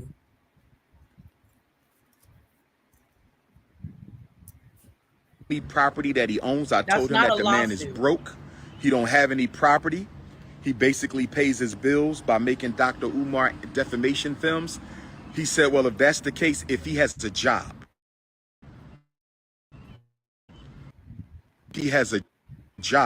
then his wages can be garnished until he satisfies the balance of the settlement from court. So, brothers and sisters, I don't care about any of I this have stuff. finally realized that I have to have a Dr. Umar defense fund. Oh, Jesus. I have to have a Dr. Umar defense Here fund. come the grifting. Now here come the grifting. This is the grift from the build up to the grift of Lynn and Honor. Okay, we're gonna get to in a minute about Dr. Umar, and his YouTube platform is about exposing Umar, and it's nothing, short of what they did to R. Kelly. You see what I'm saying? And was what it was. It helped get R. Kelly indicted and federally sentenced, or however have you. Okay, so it's not illegal to do that unless Lennon threatens him or in some way, shape, or fashion he lies on Umar and it affects Umar's life directly. Then you can sue people for that shit. But if that's not occurring, Umar, you don't have a case against Lennon. Trace. And the reason I have to have a Dr. Umar defense fund is not because I have to defend myself. I have to have a Dr. Umar defense fund. Is that from the people? So I can file suit against people who think it's okay to constantly slander my name and attack my mother. Attack my mother. Attack my mother. Mothers and family members and stuff is always off But limits. he don't. I don't know anything. He don't even be attacking Umar mama. I ain't heard him say nothing about Umar's mama.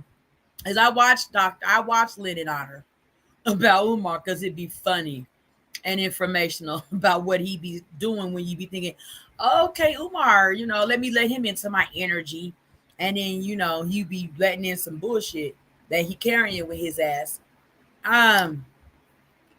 Lennon don't be talking about Umar mama, not in no bad way.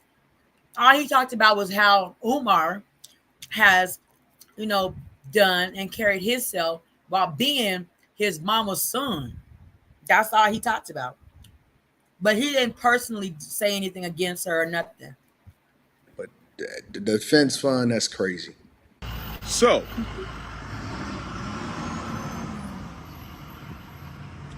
brothers and sisters, this woman told Pastor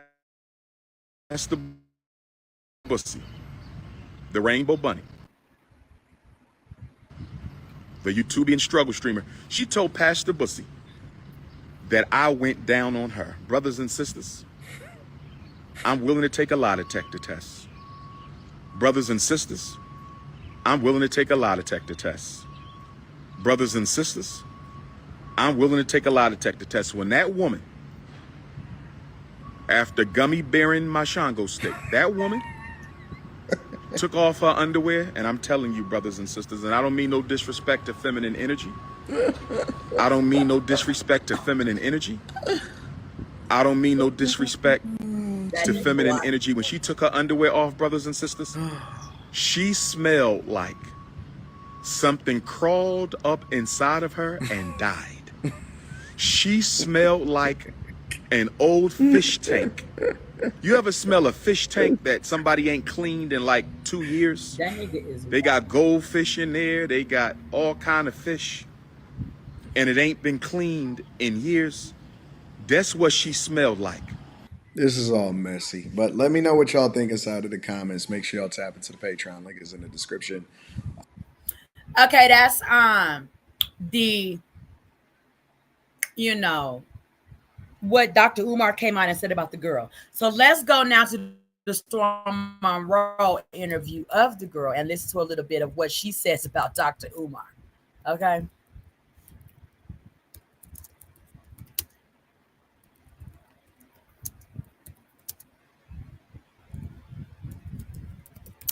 Remember, like and subscribe. Like and subscribe when you come in with your teacups up. Get filled up.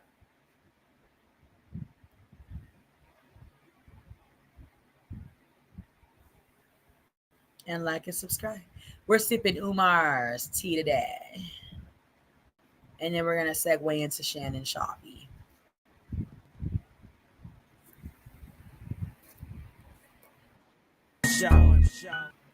What is up, Storm Chasers? I am here today with the ex of Dr. Umar.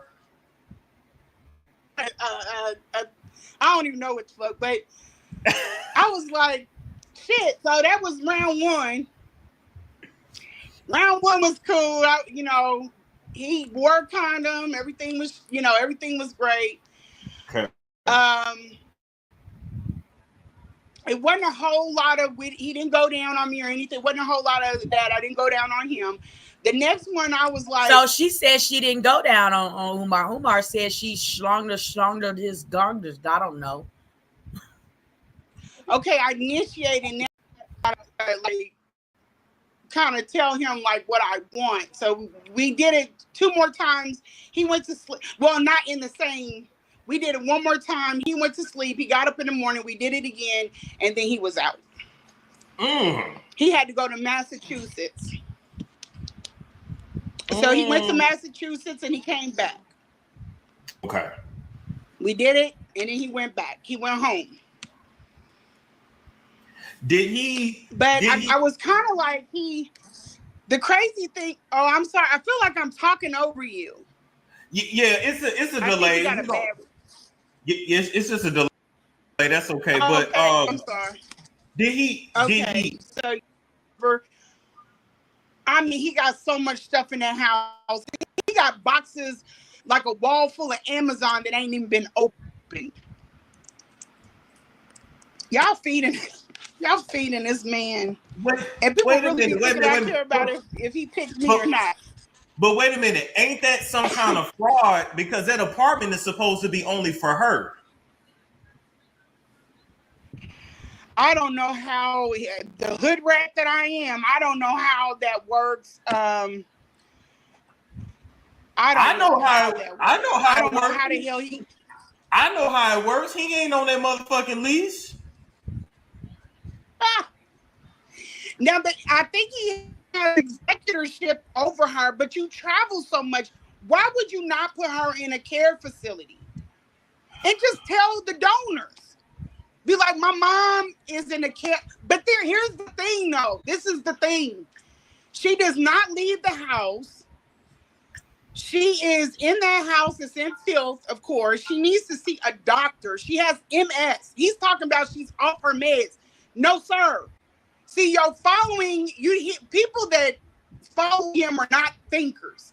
So your following is saying, oh, she's off her medicine. She has MS. Nigga, that don't make sense. If you have MS, you have certain medicine you're supposed to take. A doctor has not taken her off her meds. Now, I'm all for holistic, and being against medicine. Yeah. But sometimes you have to you got to get yourself to a level to where you can use holistic practices to maintain it. But you can't just take her off all. He don't know where her blood levels are. He don't know where her cholesterol is. He don't know none of this stuff. You are not that type of doctor. Oh my! She needs to see a doctor. When I left, Umar texted me 3 o'clock in the morning talking about you took my rental car keys. No, the fuck I didn't. What kind of women are you messing with that take your rental car keys? But wait a minute. Let's back up. Taking stuff. But let's back up. Does he not have a car? Nope. No. Told you. No, he ain't got no I card. told y'all.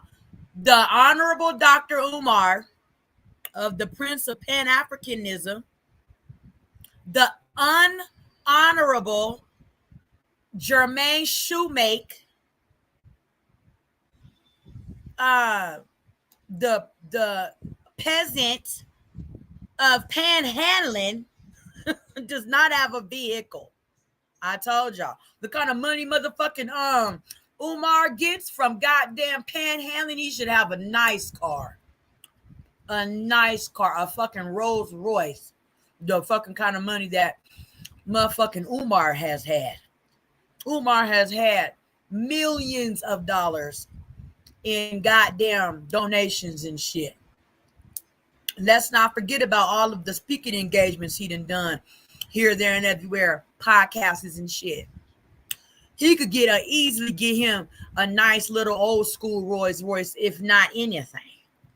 That's 200,000. Shit. Umar don't have a car. Y'all about to find out everything I found out all at once. He ain't got no I've been car. sleeping with this man and he's not even fit. He ain't even fit to pack my groceries. He knew, man. Damn. He does not have a car. So he was lying to some women saying that he had a car, but the car was in the shop. That nigga don't got no car. Umar wanted them niggas, my car in the shop all the time.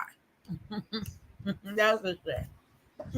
Wait. I just figured this out. So the school, the FDMG Academy is now closed, right? He lost the school, right? Open.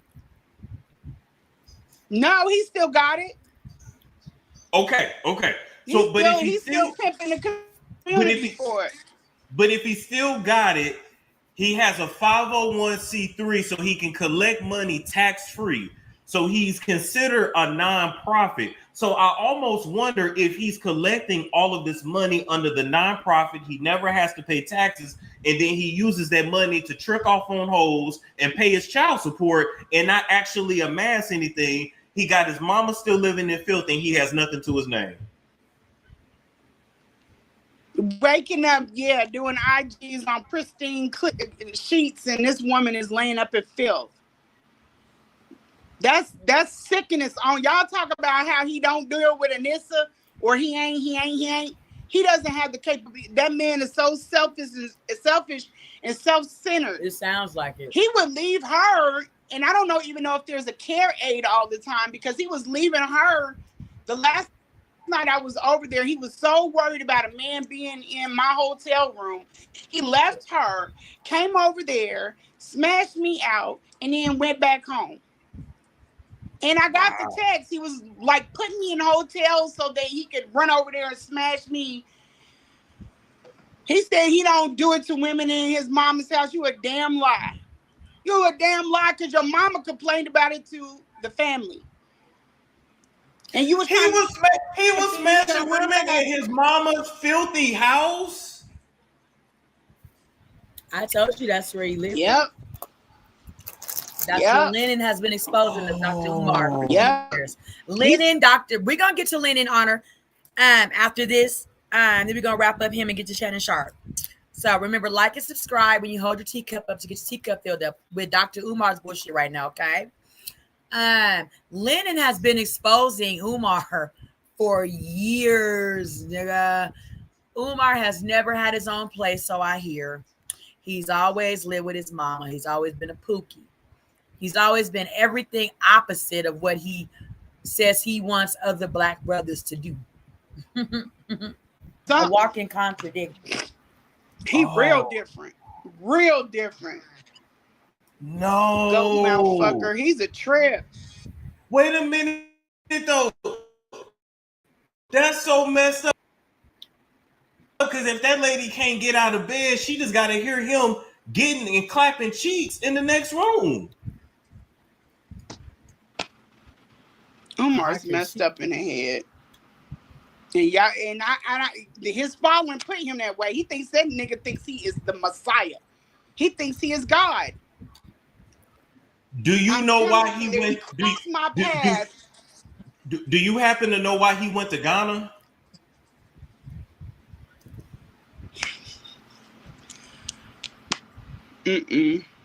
Just because he can. He's a kid. He don't even like African women, for what I heard. What? He don't like African women, for what I heard. I heard this from one of the other women. The stuff that I'm hearing from these women, he should be in jail. He should be in jail. He should be in jail for what he did with me, but I'm stalling him out because there's something else.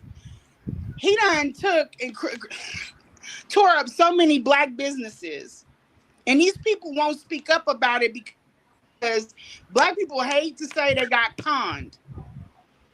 They hate saying it. They hate admitting to it because when they put it out there, the comments, I never gave him any money. I never gave him money, but these girls have given him money, and they have kids. Okay, when we done some grimy ass shit. When we say money, about how much money has he gotten out of these women? Like in the tens of thousands. He sued one lady for he was trying to take. She was a movie producer. He was trying to take her for $500,000.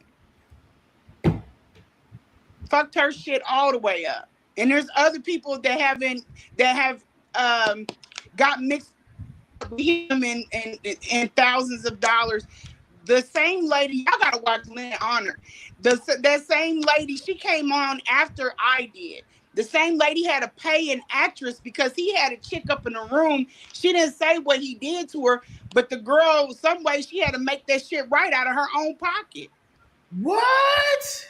He's been, yes, I'm telling y'all, and it's still, people still coming to me about this man. Tell them I need women, Black women, if you are a Black woman and you support him, stay over there on that man's page and kiss that nigga ass and let me do what I need to do so I can get to the bottom of this stuff, because y'all are making it worse. The women that are fucked up in the head about him, the same ones that was texting him when we be asleep and all that other stuff, y'all need to stay out the way. Just sit and be quiet.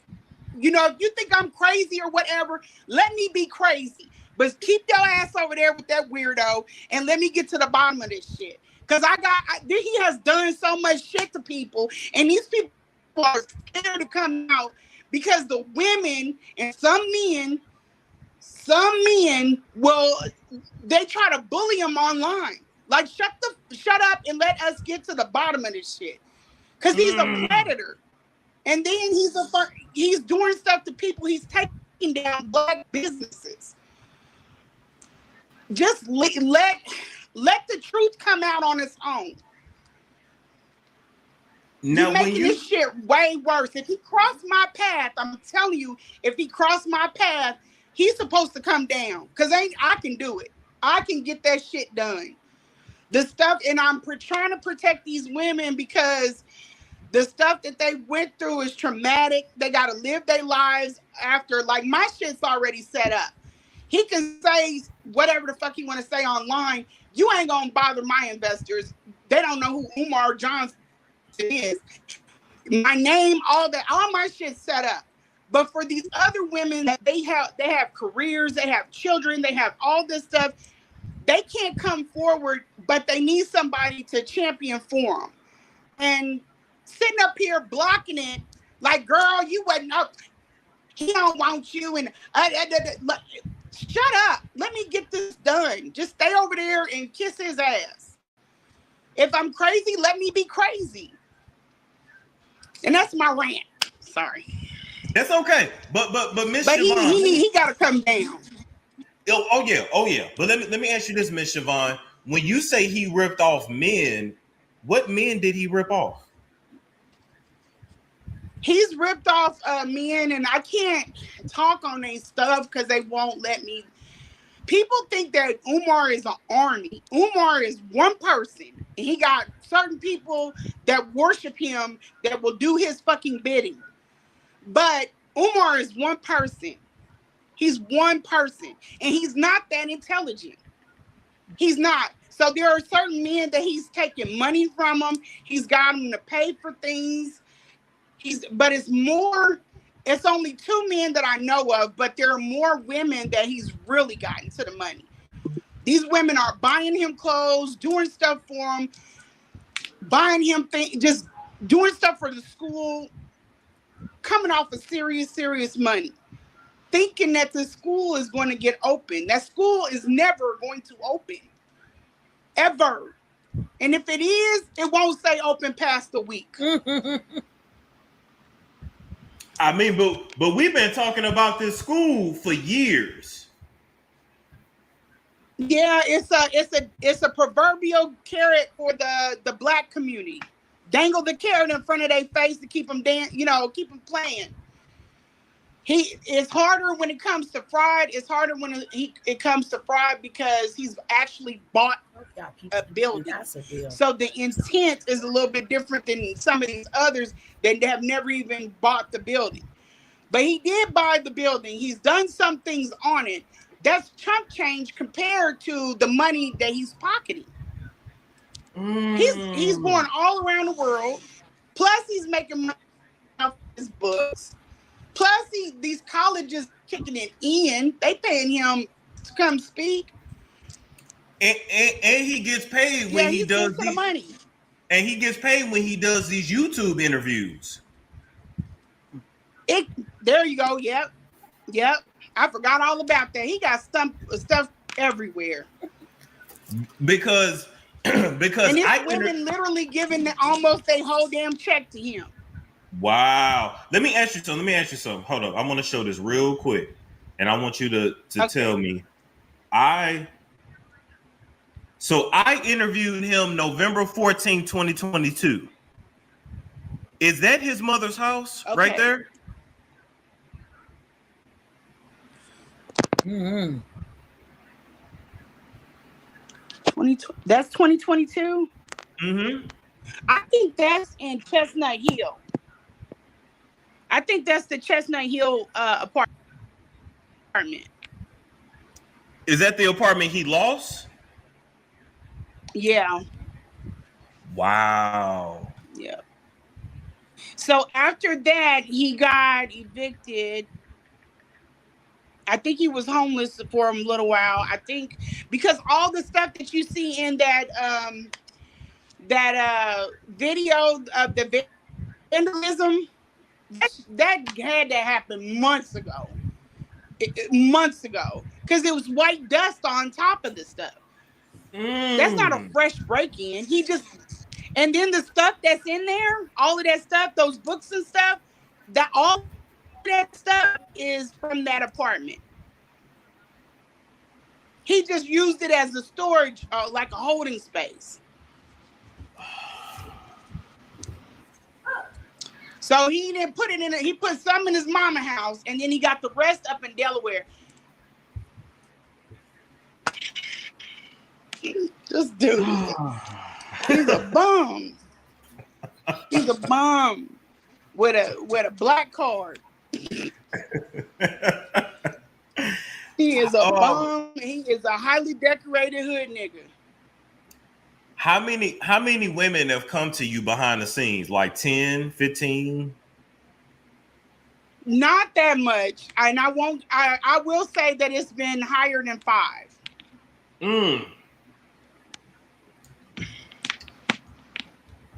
James Dean said all of them are still messing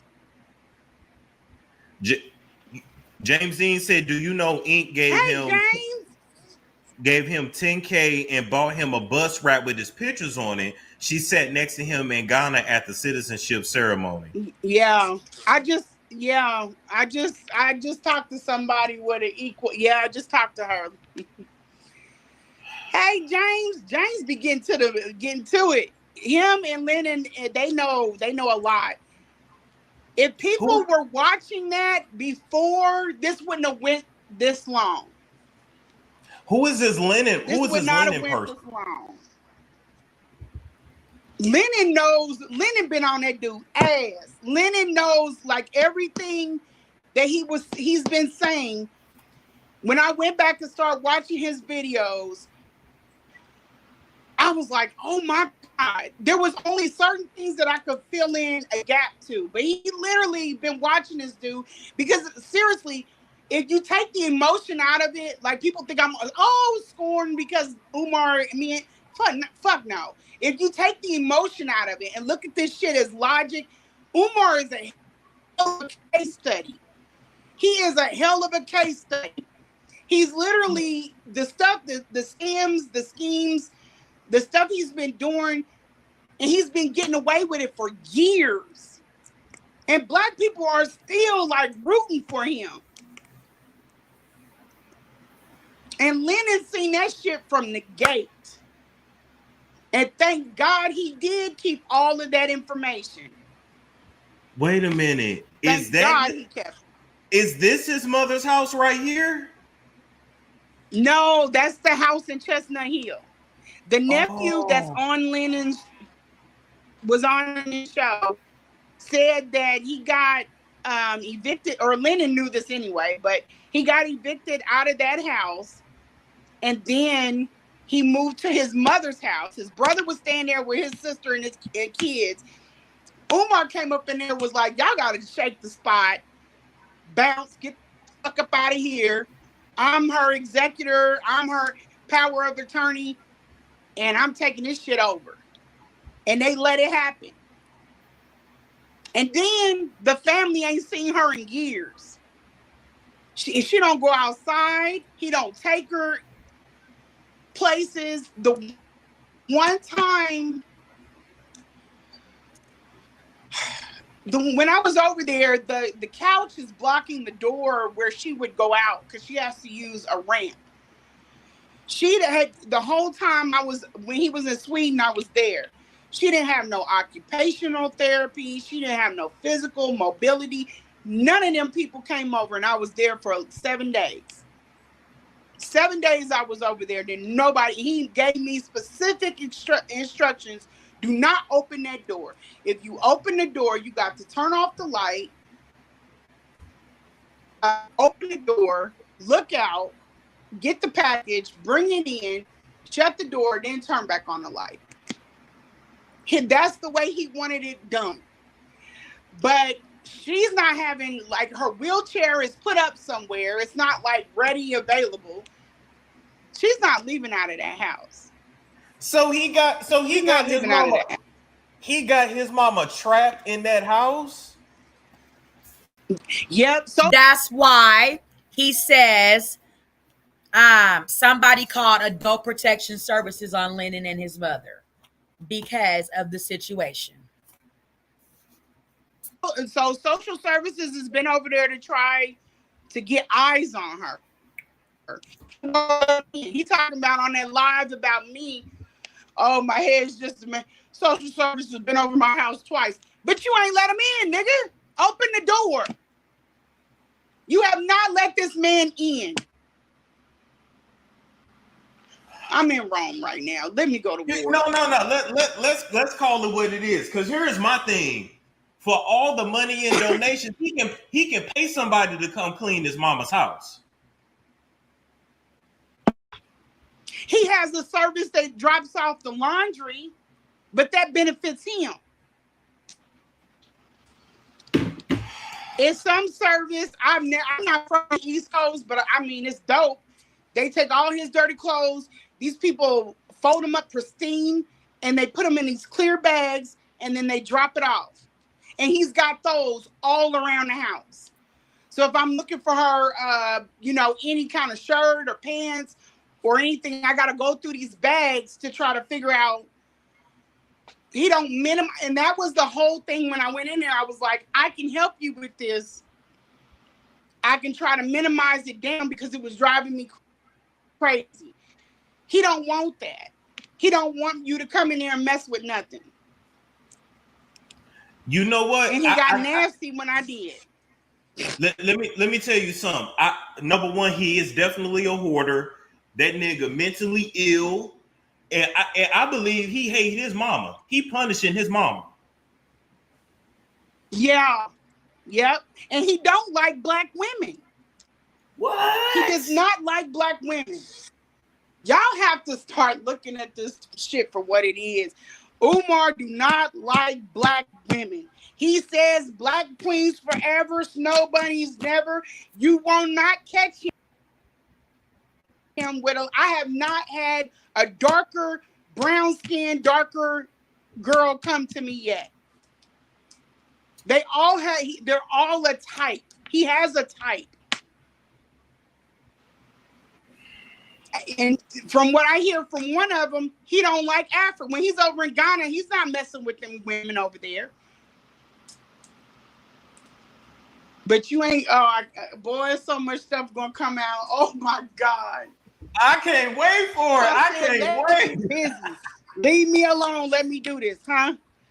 I said, I can't wait for it. I'm here for it.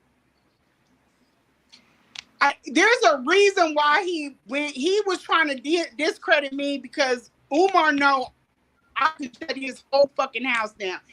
When I met him, I told him, I said, I'm powerful.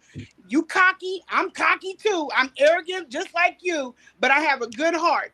As long as you don't do me wrong, you got nothing to worry about. But if you mess over me, I'm gonna burn your shit down. I told him that, and he still messed with me. Okay, so now we're moving on.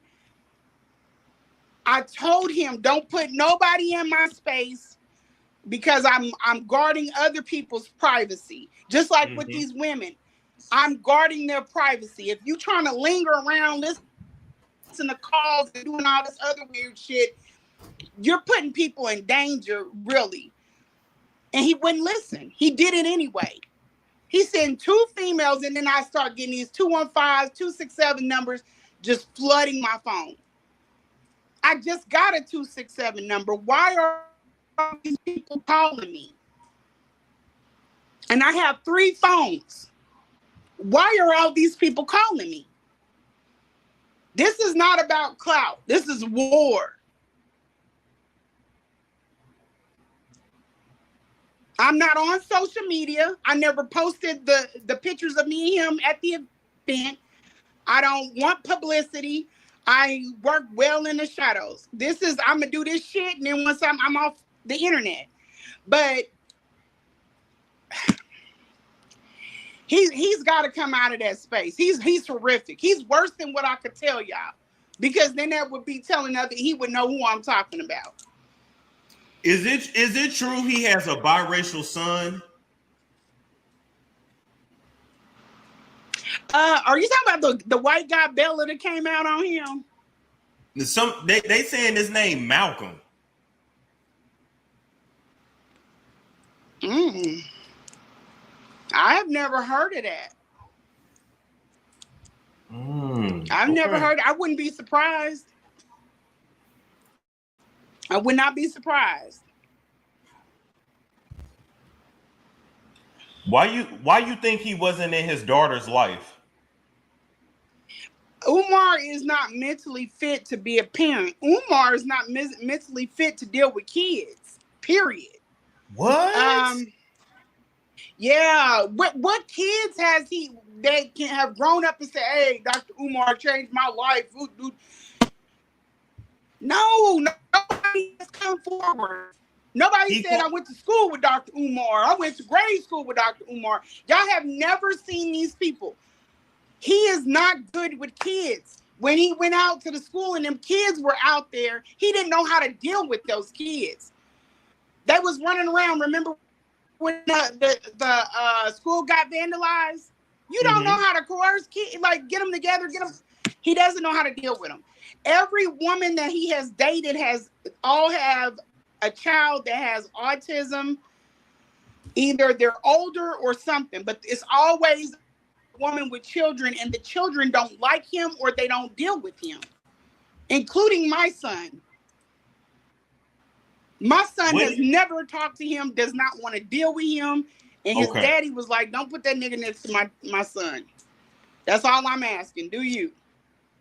Okay, fair enough. But what has he built that's complete? There's nothing built and complete. Most men like him started something in college. His nephew is already on the ground. He's hit it and running. He's got stuff established. Umar does not have any friends. He doesn't have any childhood friends that he still hang with. He has associates. He's got people that follow him, but there's nobody he can call when somebody pisses him off. He calls one of us women. He do not like dudes. He does not like dudes. Really? He don't like nobody. But all of this Black Queen stuff, that's some bullshit. Because your victims are Black women. Black women, but Black men, unless they have a docile demeanor, he won't deal with them. You will not see him in other spaces with other intellectuals. Even when he went to Oxford, he snubbed Boosie. He don't want to have nothing to do with Boosie. You building a whole school, Boosie is the dude. You better get with him. He don't want to have nothing to do with him. He's intimidated by other men intellectually. I think that's why he went to do Don Colloway. I think that's why he don't want to be in a space. I know he's done Mark Lamont Hill's show, but he will not get back in the space with him after he came out. Well, he told me that Mark Lamont Hill used to date his baby mom. So I think now that he has something on him, he didn't want to do Joe Budden. He canceled that. He was like, because he asked me, he was like, do you think I should do Joe Budden? Mark Lamont Hill's gonna be on there. And I'm like, well, my brain thinks in 3D. I'm like, well, what would he have to gain from that? Why did they stop messing around? I'm thinking about all the factors, trying to figure out if this is, if they're gonna snake you or blindside you. And it wasn't even, I don't even think it was on that time. Then I found out Mark Lamont is married. I'm like, he ain't thinking about that. Go do the show. He still didn't do it. James Dean. Thank you, self-helper. James Dean just said Malika Africa Love Story is Umar next victim. She put on several events for Umar. She crazy for Umar. She better be careful. I don't even know who that is. No, she's the girl from Diddy's band. Diddy making a band shit. She's out in Cali, I think. Oh Lord. I want to say, yeah. He has some, but there's some that will ride to the end with him. And I'm not trying to get no followers. If you on that side, stay your ass over there. I'm looking for the golden egg, like the golden egg that will fit some pieces together. I'm not trying to convert people from Umarian. Like I don't want to deal with that. That's a head case. Because you're too it's like it's like a cult. But I want to go back to this. My head was never in it like that. I want to go back to it. So his mother's house is something similar to this, like the living conditions. Yeah, but it's kind of like against the wall. Yeah, like this, because he's got a walkway, and that's how her house is. Oh Lord. Yep. Wait a minute. Like when he cleans up, he just bags everything. This person said leaders are people too. Focus on the agenda if the person can bring forth the hell no. If you a motherfucking leader, you shouldn't be living like this. The only problem, and the only problem with that, and I'm a big fan of following the mission, not the man, but the problem with that is that he is doing shit to women, Black women. He's not doing shit like to whoever crosses. He's targeting people. So that don't work. That don't work. I ain't cutting no slack to nobody. You can't be screaming Black queens and then you sitting up there scamming them. Thank you. I ain't cutting no slack to no leader. He said he an alpha motherfucking male, so he should have all this together. But that's that demented This is not like Martin Luther King, where people thought, and I'm not even saying this is real, but people thought he was sleeping with women, sneaking around on Coletta, and this ain't that. This is like he's doing serious bad shit. This is bad.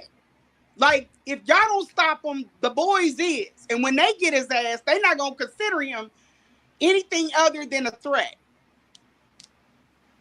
So we got it on our plate. We can either take care of it, or you can let the oppressor get in a hold of him, and they gonna turn his ass every which way but loose. Oh yeah, this is the same thing that happened with Diddy and Kelly. Y'all y'all let shit go until it has to. They're not gonna do nothing. We gotta step in and take care of it because we've let this shit go on. Now we gotta be the bad guys. Go over there, take care of the problem. They holler, oh, they going after our black men. No, check their ass before we get to the point. But y'all let this man go on and on for 11 years. He has done damage. Damage. There's a lot of kids that would have been here had it not been for him. He's out of control. Wait a minute. Was he coercing women to get abortions? Umar does not want kids. He's taking the condom off when he's hitting it. Nobody knows that you're back there taking a fucking condom off. We're not squeezing so hard that it's slipping off. He's doing what he does. He's a predator. All he thinks about is sex. When we were together, the way for me to get him back and coming to is sex. That man has more damn pictures of my body than my mother when I was a child. But that's his thing. I thought we just clicked on the sexual tone. But it's not only me, and I know I'm talking to you every damn day. You talking to other multiple women, all these fucking pictures. Umar's a problem. Then the issue comes, he's starting to groom lower. He wants, I think, a younger girl. He wanted, I think, me with a younger girl. The two-wife thing, do not get confused. He wants y'all together. He wants y'all together. Oh. Yeah. That's his shit. He didn't get it from me, but he wants two women and he wants them together.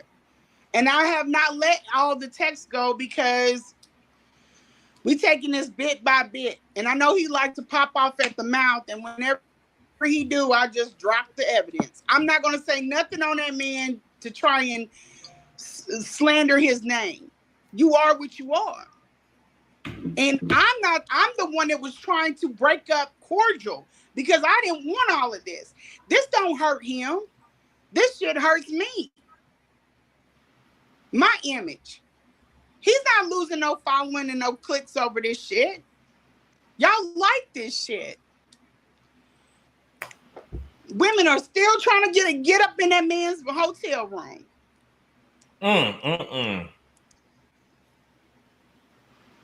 Lena, I think Lena said that one girl is something, she had a stroke or something. Dean probably knows the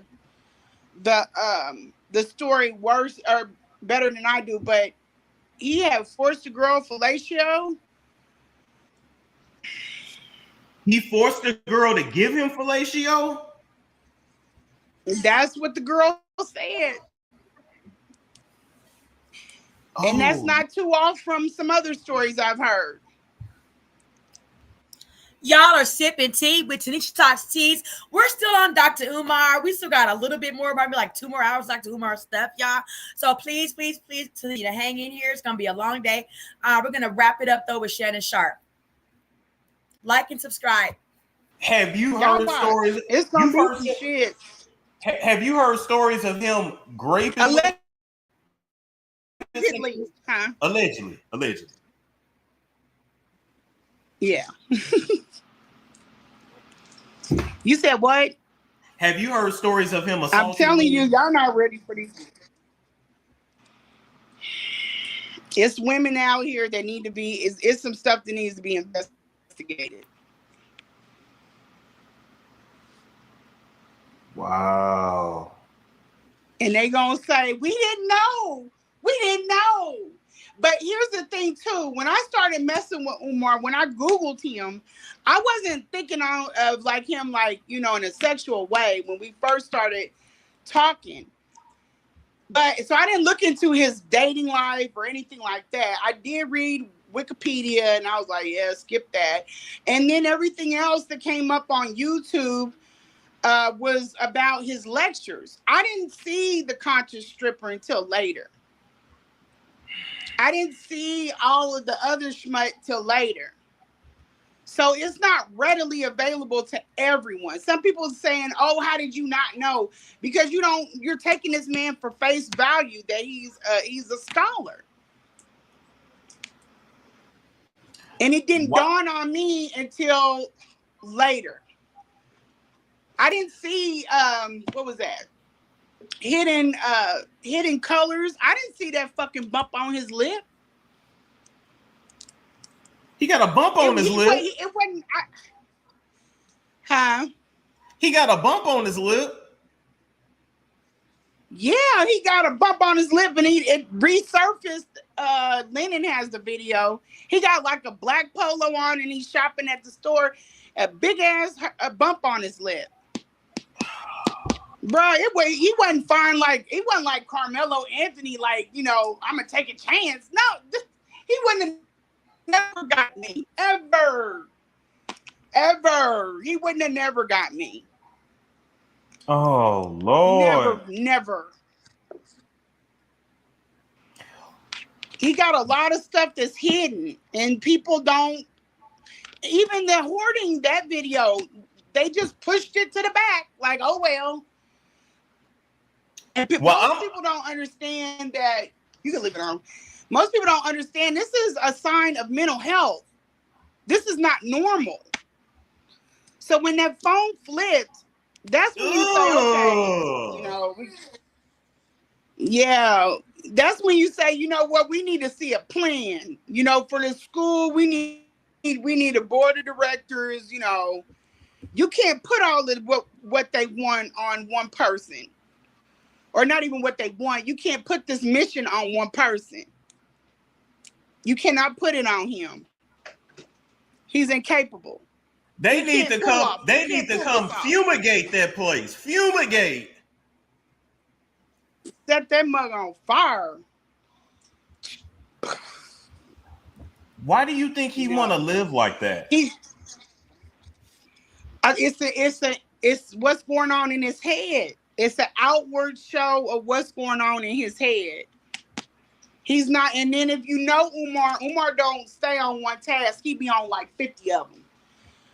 There's no way he's going to be able to complete the school because he's not a person that works. This is why he drove me crazy. He would send me on these full errands and I'd be like, do you want what I got? Because I done finished it. I done put it on Canva, put the presentation together and everything. I'm ready to pass it off. Oh, hold on to it. 2, 3, 4 months down the road, do you want this stuff or not? Like, I literally took time out of my day. I don't have time to move like that. But he'll put people on projects like that. He'll burn you out. He'll tell his live, like, hey, if anybody wants to paint the school, then, you know, hit me up. And then you'll hit him up and he don't respond because he's off on other projects. He doesn't work methodically. He doesn't work and when you're building an institution, it is very important that you clear certain steps before you go to next steps, or all of it will come tumbling down.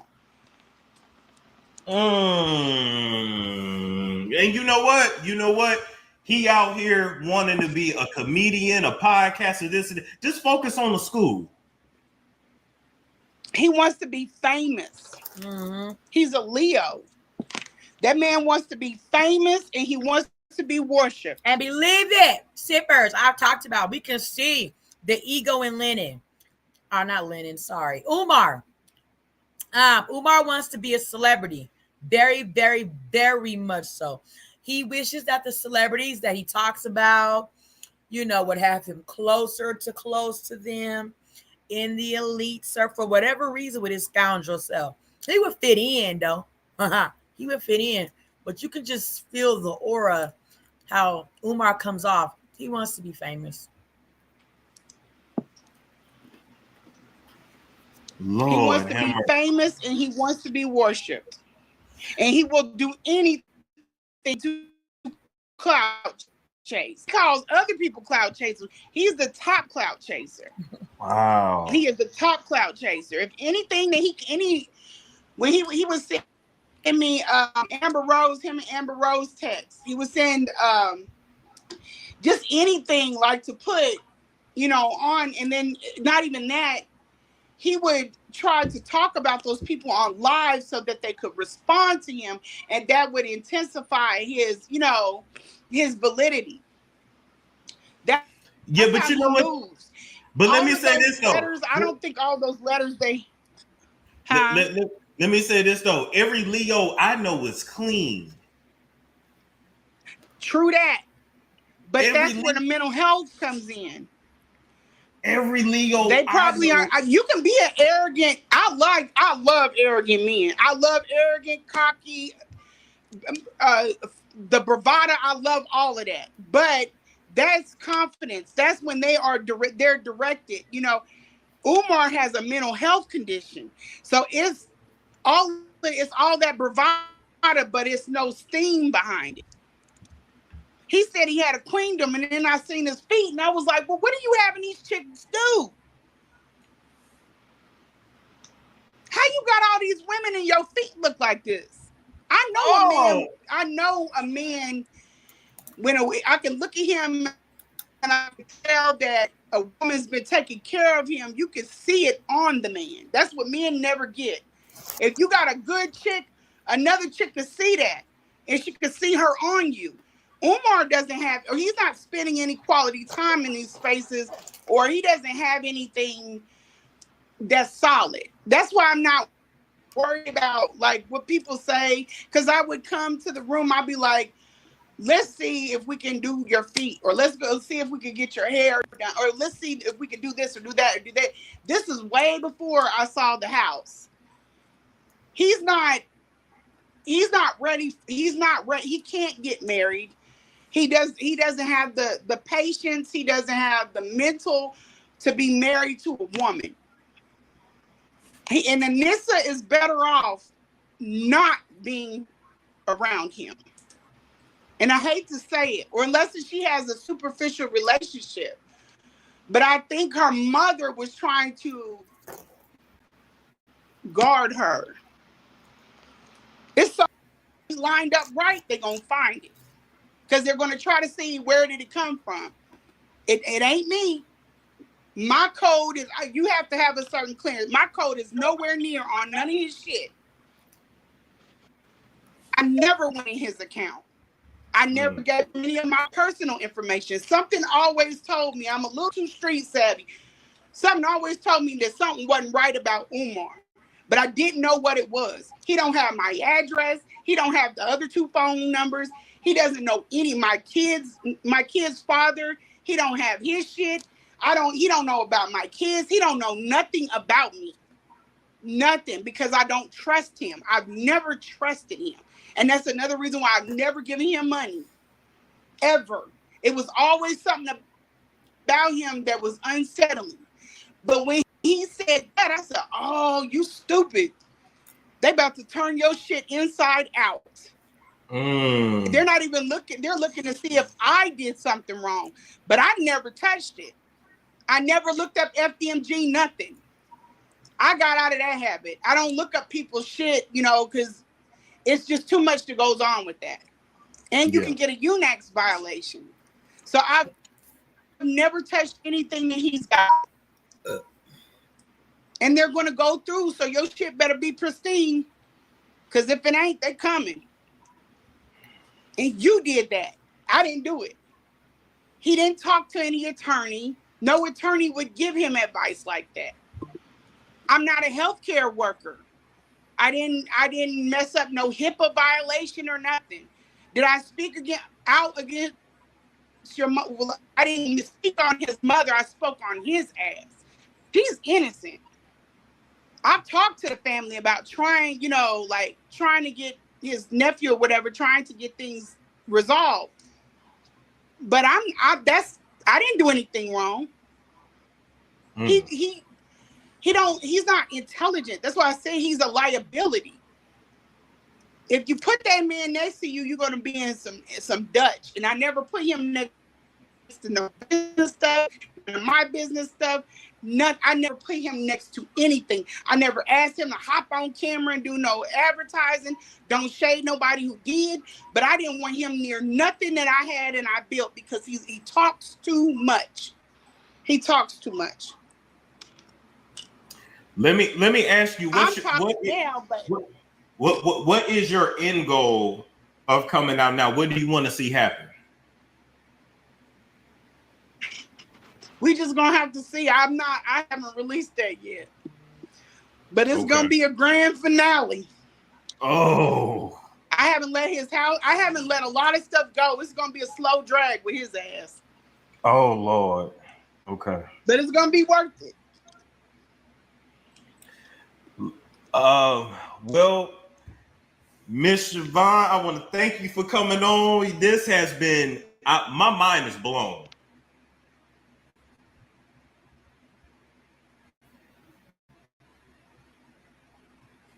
All right, that's the lady y'all heard her say about Umar's character, right? And she, said she don't got nothing to do with Umar's accounts. Okay, we gonna go over to Lennon. We gonna get into Lennon because we finna wrap it up with Dr. Lennon. Okay, Lennon Honor.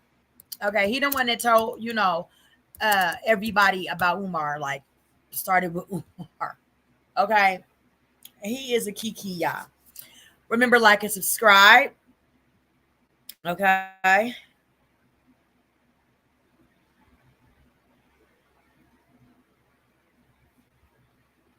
So let's just relatively go to one of his last ones.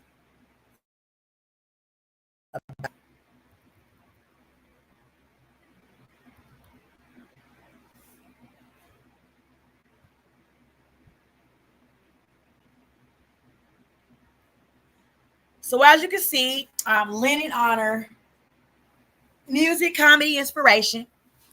He has built he has at Lennon Honor Films, because he does do documentary stuff. He done built a whole thing on Umar. Years and years and years and years and years and stuff on Umar. Okay. He has 79,000 subscribers over on YouTube. The last thing he did was Surviving Umar Johnson, Part 8. Okay, but we're gonna go to the big we talking about him being broke.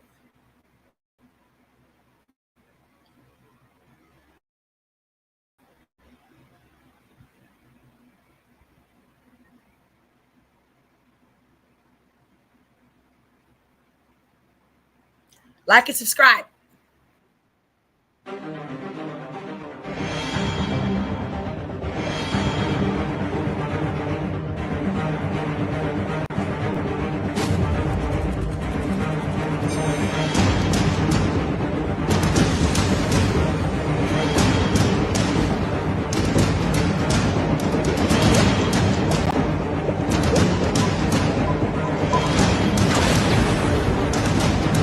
This is where Umar trying to say Lennon is defaming him or whatever. But this is not against law to make cartoons about him. You do it every day.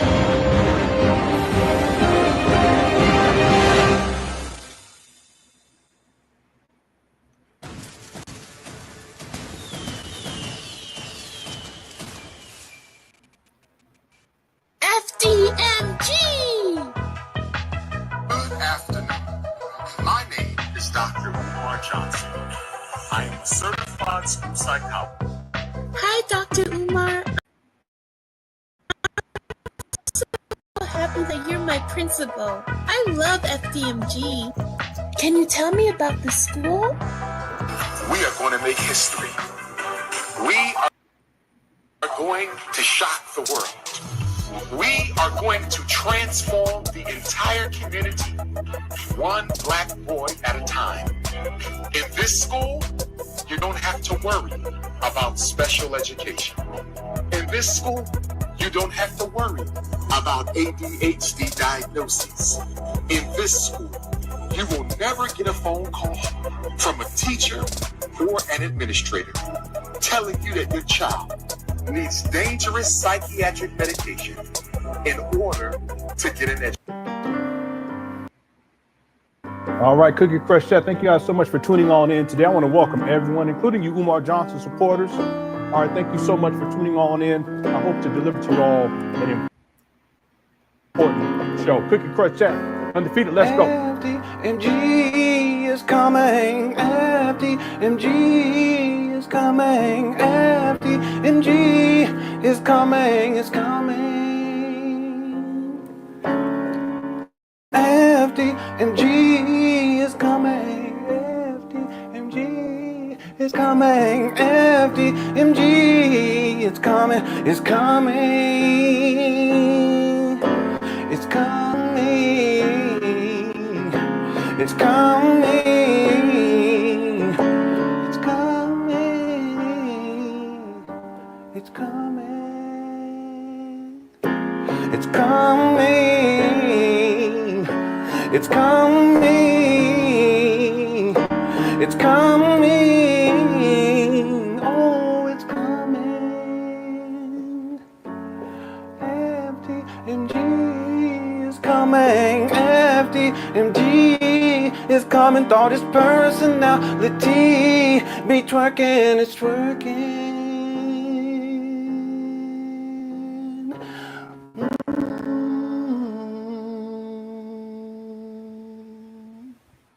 All right, thank you guys so much for tuning on in. How's it going, Bobby? Thank you for being here. I appreciate it.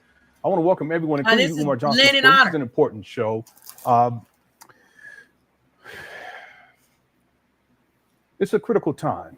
It's a critical time dealing with Umar Johnson. I've covered Umar for many years now, consistently since 2019.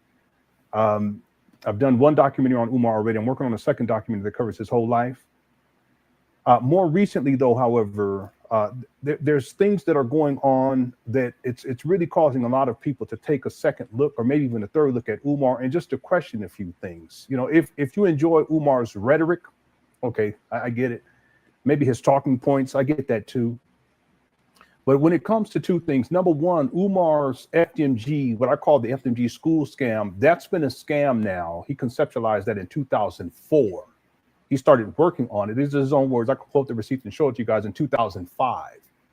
He claims that he started collecting donations in 2014, and that would be for the St. Paul school scam. But he was actually collecting donations from 2009 associated with FDMG. There's people online who have stated that he's collected, that they were sending him donations in person, I should say, like at events back going as far back as 2007.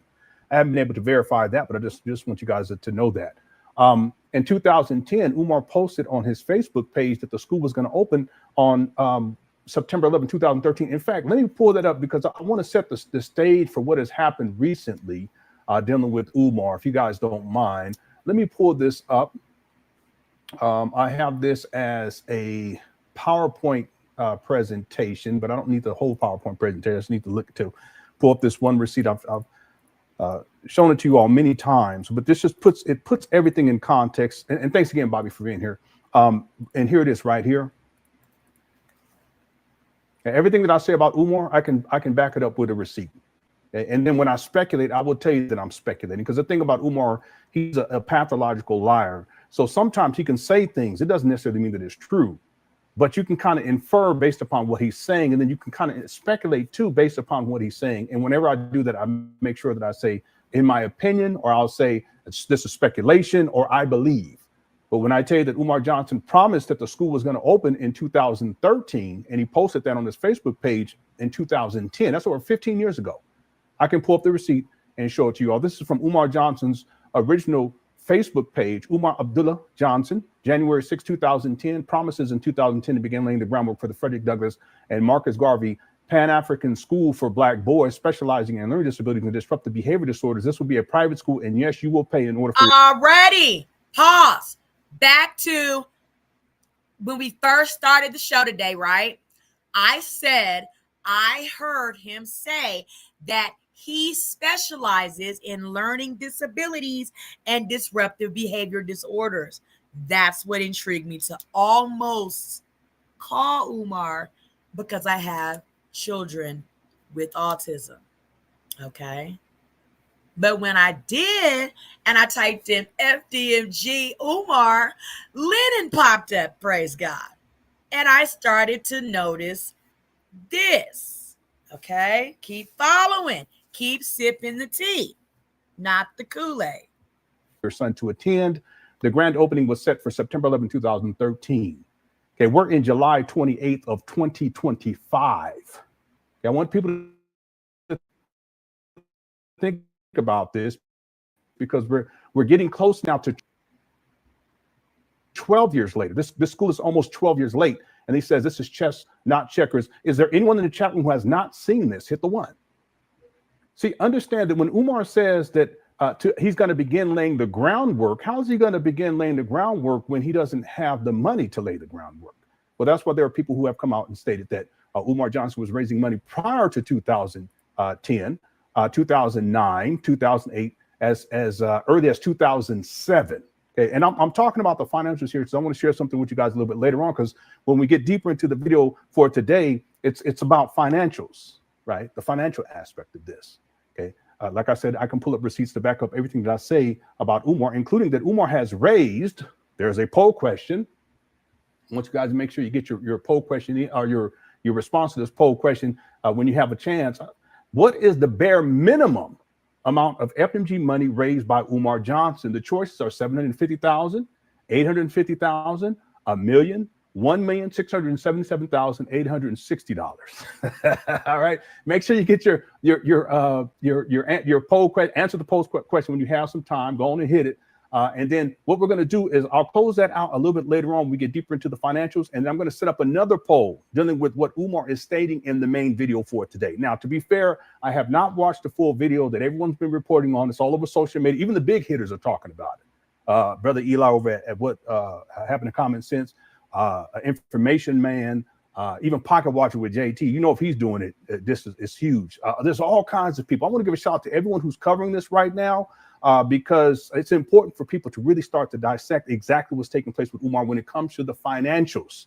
All right. Because that's been my premise from the beginning, that ultimately Umar has collected money for a school that still does not exist. Not one black child has been educated, and he's still asking for money. Now, it'd be different if it was a one-hit thing. If it was a hit here or hit there, I get it.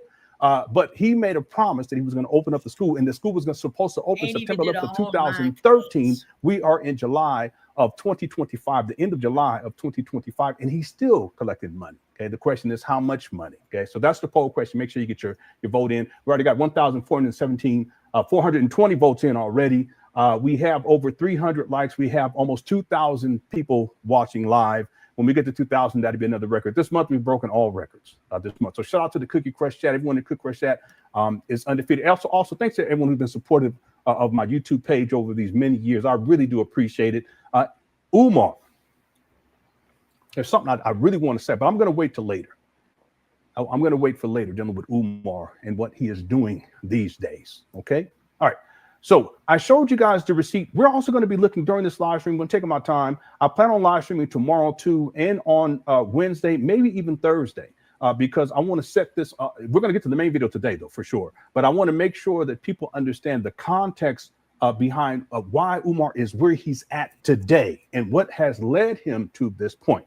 It's not just all of a sudden he's crashing out the way that he is. There's plenty of other evidence that has come before, and we're going to take a look at it briefly during this live stream too. We're going to take it step by step and look at how it is that Umar has gotten here, and especially given the fact that he's raised so much money for a school that still does not exist. Okay, all right. So I just showed you guys the receipt dealing with Umar Johnson making this promise back in 2010 that the school was going to open September 11, 2013. Here we are in 2025. There is still no school. Umar's still collecting money to this day. All right. Okay. Now, I just want to show you guys a couple of things. We're going to come back to this, but these a little bit later on, but I want to kind of fit these in the advance of us getting to the main video. Here's a video of Umar from July 17th. Okay, just about 11 days ago, and he's over in Africa. Let's take a look and see what Umar is doing over there.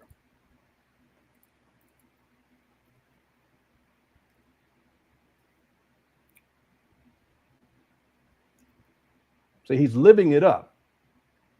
Many of you guys may remember the Cookie Crush chat. What was Umar doing before he went over to Africa? I think he was over there for a couple of weeks, supposed to be the primary caretaker for his mama. What was he doing prior to going over there? He was begging for money. Hit the one. Come on.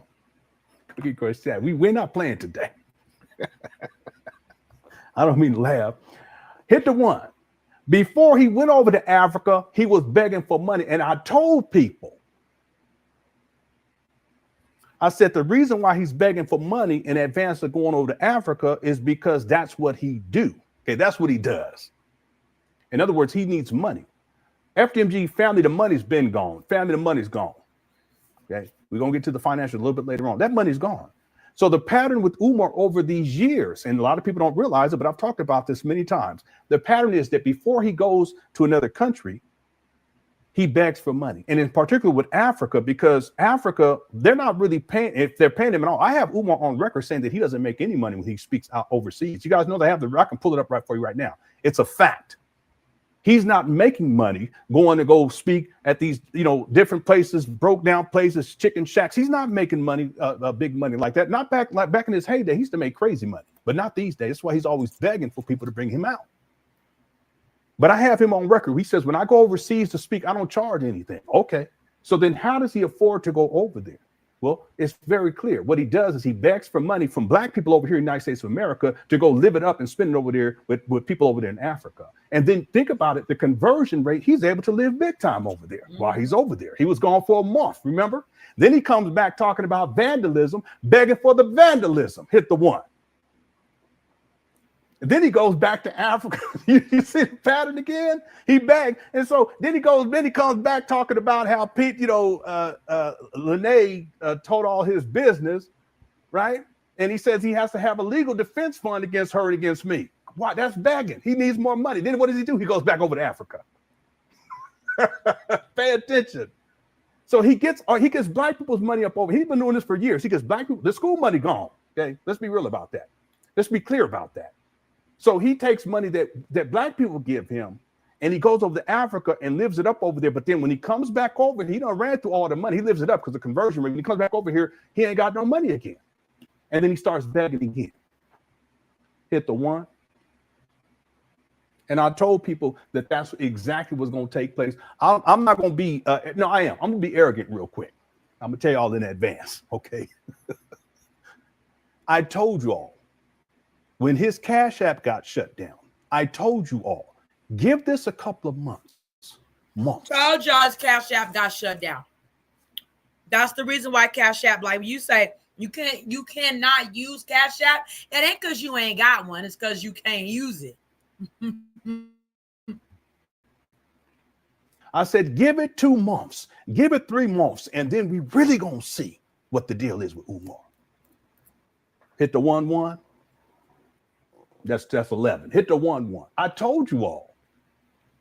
And I also been telling people that time always tells the truth. And here we are.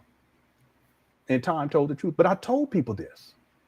I know Umar's patterns. He's a creature of habit. Same thing. Beg black people over here to go live it up over there. I wouldn't be surprised if he ain't taking some of that money and doing stuff over there so that if he has to exit at some point, get up out of here, he already got everything laid out for him. KKC shout to KKC. He talked about that years ago. I wouldn't be surprised. But I told people when that Cash App got shut down that this in a couple of months, 2 months, 3 months, then we're going to, and here we are today.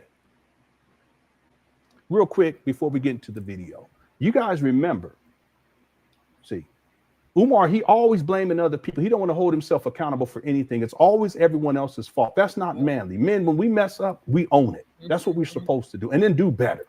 That's what we're supposed, in relationships, own it.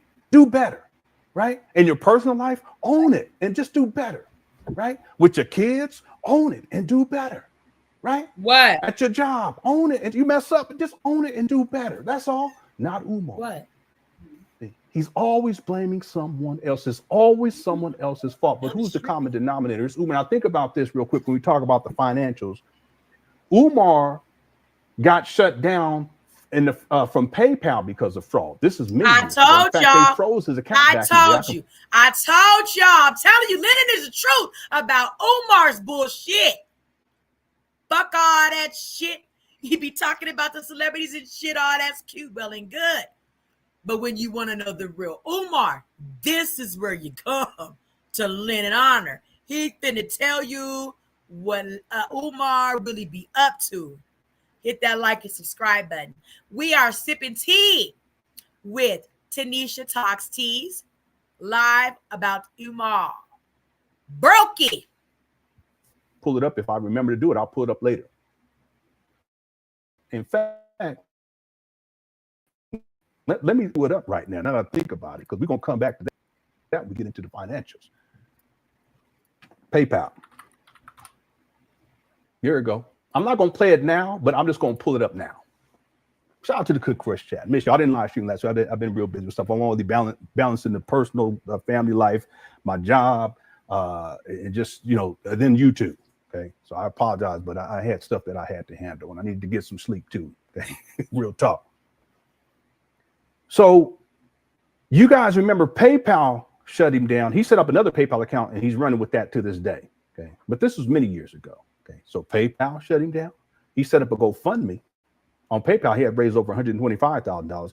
On GoFundMe, he raised up to a little bit over $400,000. I think it was $406,000. He got shut down there for fraud. They started issuing refunds. Anybody remember this? Hit the one. I'm gonna be saying that a lot today. Hit the one. Okay. Okay, so he gets shut down from PayPal initially. He sets up another PayPal at a certain point. He gets shut down from GoFundMe because of fraud. He never set up another GoFundMe because he was in bad standing. He couldn't resolve that. Okay. Think about this. PayPal shuts him down. GoFundMe shuts him down. He went over to Plum Fund, which is another crowdfunding site. They shut him down. Okay. And then more recently, Cash App shuts him down. Told you. Because of fraud. What's going on here? Who's the common denominator? Is it everyone else's fault? Or is it Umar? What's going on here? See? Why didn't Umar just set up another GoFundMe? Why didn't he set up another Plum Fund? Why didn't he set up another Cash App? See, GoFundMe was the big hitter when he got the most amount of money. Okay? Talking about through digital means. Okay? But then Cash App became that fourth one. Cash App was the one that really, he made so much money on Cash App over time, but they shut him down too. And then Umar wants to blame everyone else. No, he's a con man. He's a scammer. And these platforms, once they realize it, they freeze his accounts or they shut him down completely. Now, we're going to get to the video where Umar's talking about, or he's alleging, and I'm saying alleging, that his accounts were frozen. Again, Umar's a pathological liar. Never take any, and I've said this many times, never take anything that Umar says at face value. What you can do is take what he says and then kind of extrapolate meaning from it to kind of get closer to the truth. But understand that Umar rarely tells the truth. Again, like I said, you Umar Johnson followers, you may enjoy his rhetoric. Okay, that's cool. That's cool. I got it. I got you. Okay. So I want you guys to understand. It's okay. I get it. But when it comes to your money, when it comes to FMG, the school scam, when it comes to this promise of opening up a school, and I forgot to mention earlier, when it comes to the sexual exploitation of Black women, that's when you should draw the line. Okay. Financials, PayPal, GoFundMe, Plum Fund, and Cash App. Okay, keep all that in mind as we progress. All right. So I played for you guys real quick. Here's the video too. We'll come back to this about the PayPal. This is the one right here. Doing okay. PayPal sabotaged us, y'all. Let me tell you how PayPal sabotaged. See how it's always someone else's fault. Umar's favorite word is sabotage. He's been used. We got 3,000 people in the building. Thank you all, everyone, for tuning on. I appreciate it. It's always, that's one of his key words. If we go back to the UNIA resignation letter where he was trying to scam them back in 2005, he was using the same verbiage back then, same type of words. It's always someone else's fault. Because when you say sabotage, it's someone else's fault. Okay, the reason why I was a failure in life for a period of time in my life was because of me. It wasn't sabotage. It wasn't anyone doing any. I made horrible decisions, focused on the wrong things, just lost.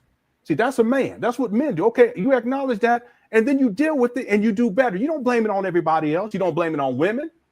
Okay, and I see that too. Umar does that a lot. You know, these women, they doing this. No, you the one out here trying to run through these women and sex exploiting them. He always saying sabotage men. That's not what we do. We own our shit, and then we do better. That's what I want Umar to do. Okay, but you see right there, sabotage. Y'all, I'm not even gonna play any more of that until later. You guys go back to Umar Johnson's UNIA letter of resignation. You guys can type in Google when you have some time, including Umar Johnson's fathers, and read through what he says there, because he was trying to scam them for a building fund to quote unquote renovate a building. Sound familiar? Type in Google, Umar Johnson, UNIA resignation letter. And when you have some time, read through it. We ain't got time. When we do have time today, I got time this week. But we gonna get to the video in just a moment. So I played the PayPal one. I played Umar over in Africa, living it up, which he does with y'all's money, you black people up over here. He's taking your money to go live it up over in Africa. Okay? He taking now, I'm not money. one of these people that are divisive, you know, blacks versus. I'm not into all the Africans. I'm not into that. Okay, my mama's granddaddy was from Africa. Literally, he came up over here from Africa. So I don't play them games. But why would you take black people's money? Many of these black folk over here are on their last, and then take their bag for it. And he does it every time before he goes to Africa. And then he goes over to Africa and lives it up. You see him over in Africa? Look at him. This is you know, y'all's principle. Having a good time. He wasn't crying and whining about money and all this stuff and about Lene and Leno Horror and the Cookie Crush chat. He wasn't doing all that. He wasn't crying and whining about all the people that's been talking. Willie D did a video on this guy. Willie D, another guy, I can't remember his, Anton Daniels. He did a video on Umar. See, Umar's not crying and whining when he was over there in Africa living it up. It's not until he comes back over here to the United States of America and he has to deal with the reality of his financial situation, which is, quite frankly, that he's a broke bum. A couple of weeks ago, he was calling me broke. Now, I've been broke, trust me. Yeah, some of y'all may have been. I would propose that many of you guys have been, right? But you see the irony in all this? He was over to Africa living it up, then he got to come back up and he got to get to begging again. See? But this is a pattern of behavior with Umar. Now, let's go back though, however, because before he goes over to Africa, we're going to go a month prior to him being up over in Africa. Some of you guys remember this. Umar was trying to spin this FDMG gym sabotage vandalism, trying to spin it. Isn't that how Umar be doing? Trying to spin it 3 times. Trying to spin it so that he can get more money out of black people. Well, here's the video right here.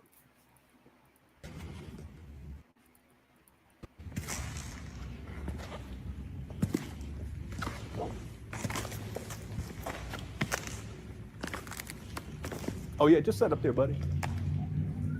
Thank you. Yeah, the family had to order out. I said, y'all just go on and order. I said, I'm gonna be downstairs. I said, I'm gonna be downstairs for a while. Order whichever y'all want. It was like, okay, especially my wife. She don't have to cook. Shout out to shout out to the Cook Crush chat. How many times have we had? Now, real quick, I just wanted, I'm not going to have a deep analysis of this, but understand that these are all Umar Johnson's personal belongings that he stored inside of these abandoned buildings. He's used these abandoned buildings as his own personal storage because he's been homeless since 2019. I can prove that. I have the receipts. I have the complaint from his, the landlord. It was a tenant complaint, and Umar was unable to resolve that. So told you, Umar, homeless. Umar has somewhere to live, nothing to drive. Okay, he lives with his mama. in 2019, towards the end of 2019, he gets evicted, and he's been homeless ever since. And then in 2020, that's when he moves in with his mama, and he stays. And he had his own bedroom based upon what Lene said, but I already knew that he was staying with his mama because there's this video where and I can pull it up. And again, all this I've already verified this. Cookers had hit the one. There's a video where he's giving this talk, and there's a knock at the door, and then Umar gets up and he goes, and you can barely hear the conversation, but I was able to take that actual video and put it into my audio editing software. Pro Tools back in the day when I first did it was Adobe Audition, but more recently I used Pro Tools, and increase the sound, reduce the floor, the noise level. They call it the noise floor, I believe, and you can hear the conversation. And it's a caseworker coming to check on Umar Johnson's mama. And Umar tells them that she's not there. She was there too. But and then whenever you see Umar live streaming where he has that backdrop, I've already shown it to people many times. That's his mama's house. He's been living in there since 2020. Okay? So the reason why I'm bringing this up is because the items that were inside of Umar's home when he flipped the phone back in 2019, let me just share this with you all real quick. I'm gonna do 2 videos. Then we're gonna get to it, I promise. Okay. Here it is right here.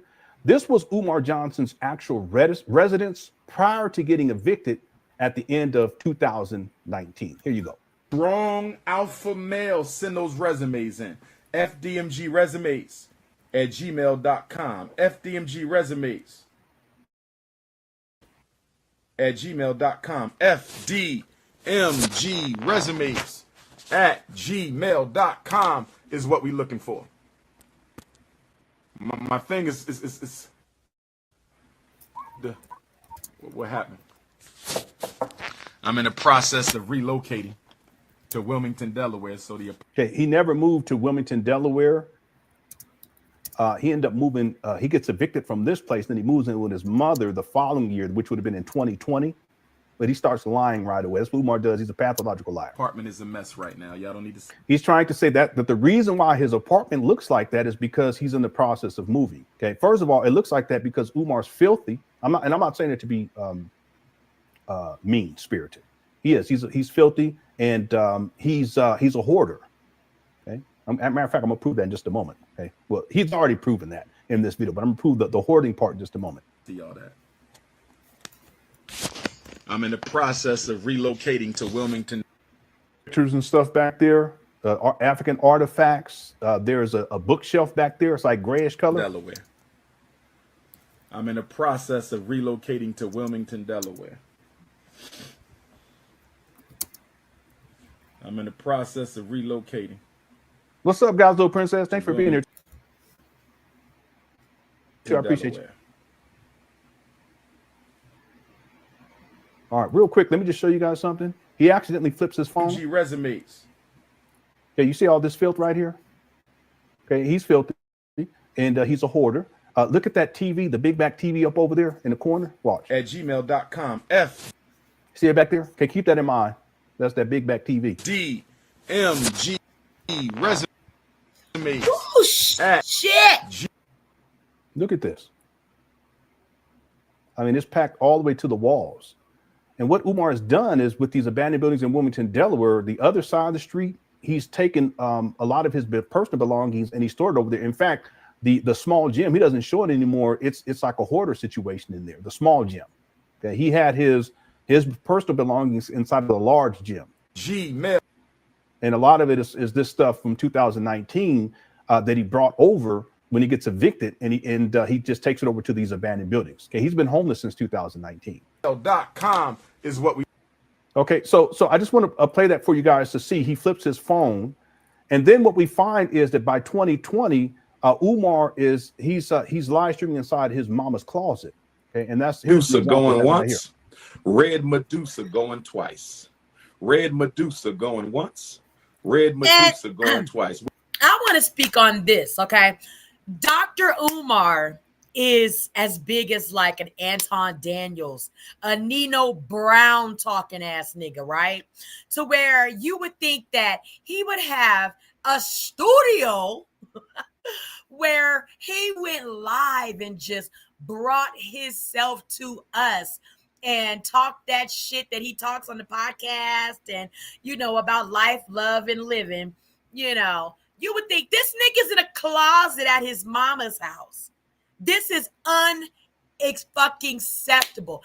I've been back on YouTube 2 months and I have Streamlabs to where I can go live on as many platforms as they allow me to. Right now I'm live on Facebook, YouTube, Twitch, and Kick.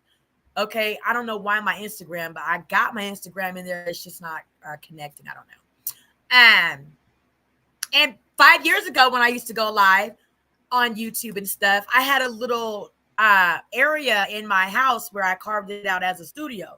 And I had a desk, all my equipment, and a TV on the wall as a backdrop behind me to like use as something that I'm thinking about doing that again. I don't know. That I use as something that you guys could see behind me in real time what I was looking at on the screen. Y'all could see it behind me, right? Like Anton Daniels setup. That's how I had my live stream set up as well. So I'm like, what the fuck? You know what I'm saying? Is Umar doing? Umar ass is a big perpetrator of the fraud, y'all. Always perpetrating a fraud. Where's Red Medusa? I'll skip through. So please stop it.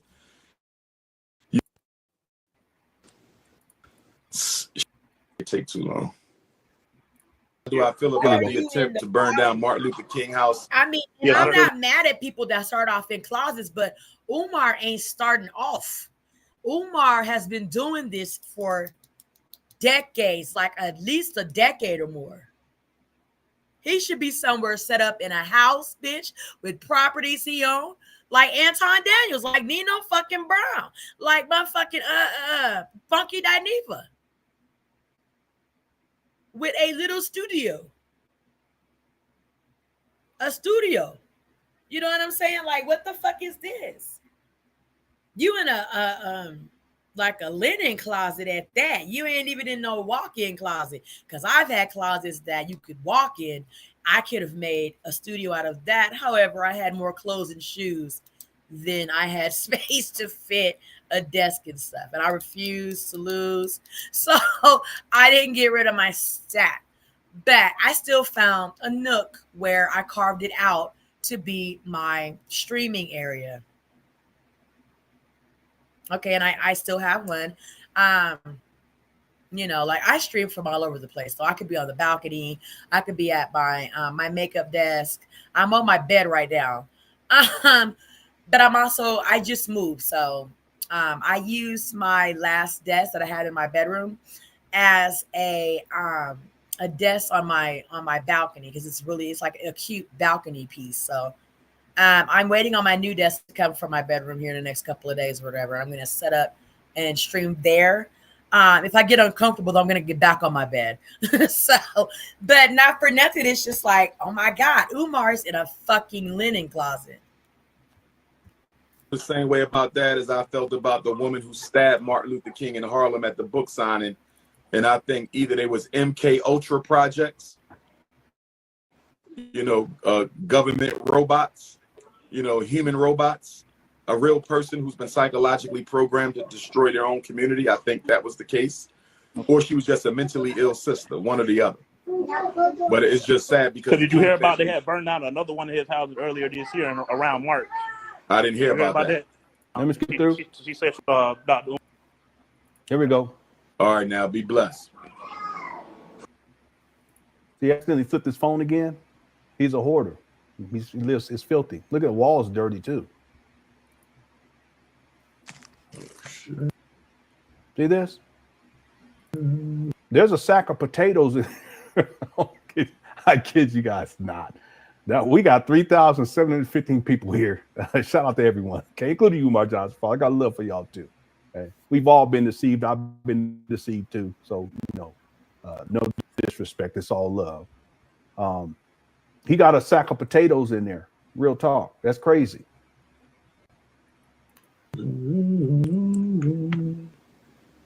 See this? This is Mama Closet.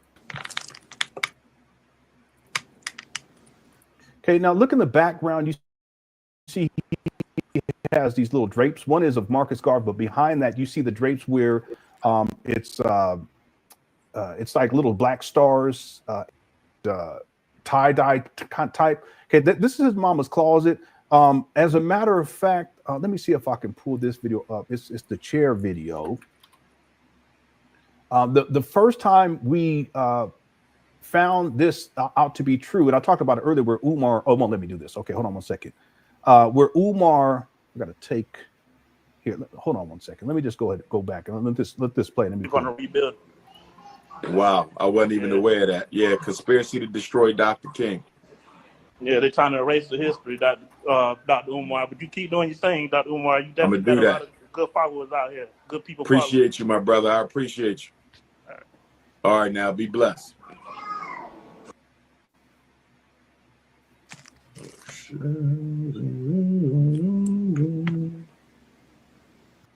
Okay, so you see the stars back there? Now, when we first ascertained or determined that this was his mama's house, in this video right here. Okay. So you see the backdrop? This is the same closet. He has this broke down chair in here. And I was referencing this earlier. Again, like I said, I can back up everything I say when I talk about Umar with a receipt or receipts, paperwork. It can also be videos. In particular, when we talk about the financials, we can look at his IRS filings for his nonprofit. But I was talking about this earlier where Umar gets up out of the chair, that there's a knock at it's actually a doorbell. It's not a knock at the door, I don't think. I think it was a doorbell. Yeah, it's a doorbell that rings. So I apologize. I messed it up earlier. It was a doorbell that rings. Umar, he's ranting inside of his mama's closet. Okay. We didn't know that it was his mama's closet at that time. We didn't know no better. We'd almost feel sorry for Umar. However, Umar, he's just a grifter. Like, you know what I'm saying? He drifts from place to place, grifting off motherfuckers. And he knows better. He got plenty of sense. He might have some neurological issues going on or whatever, but it doesn't stop him from getting to the bag. So, you know what I'm saying? Why are you in your mama's closet? If anything, you should have a place with a space for you to do your thing, Umar. And you in your mama closet, hoarded out, living like a straight rat. Sad. But inevitably, he gets up from the chair. Okay. Hold on one second. I thought I had it.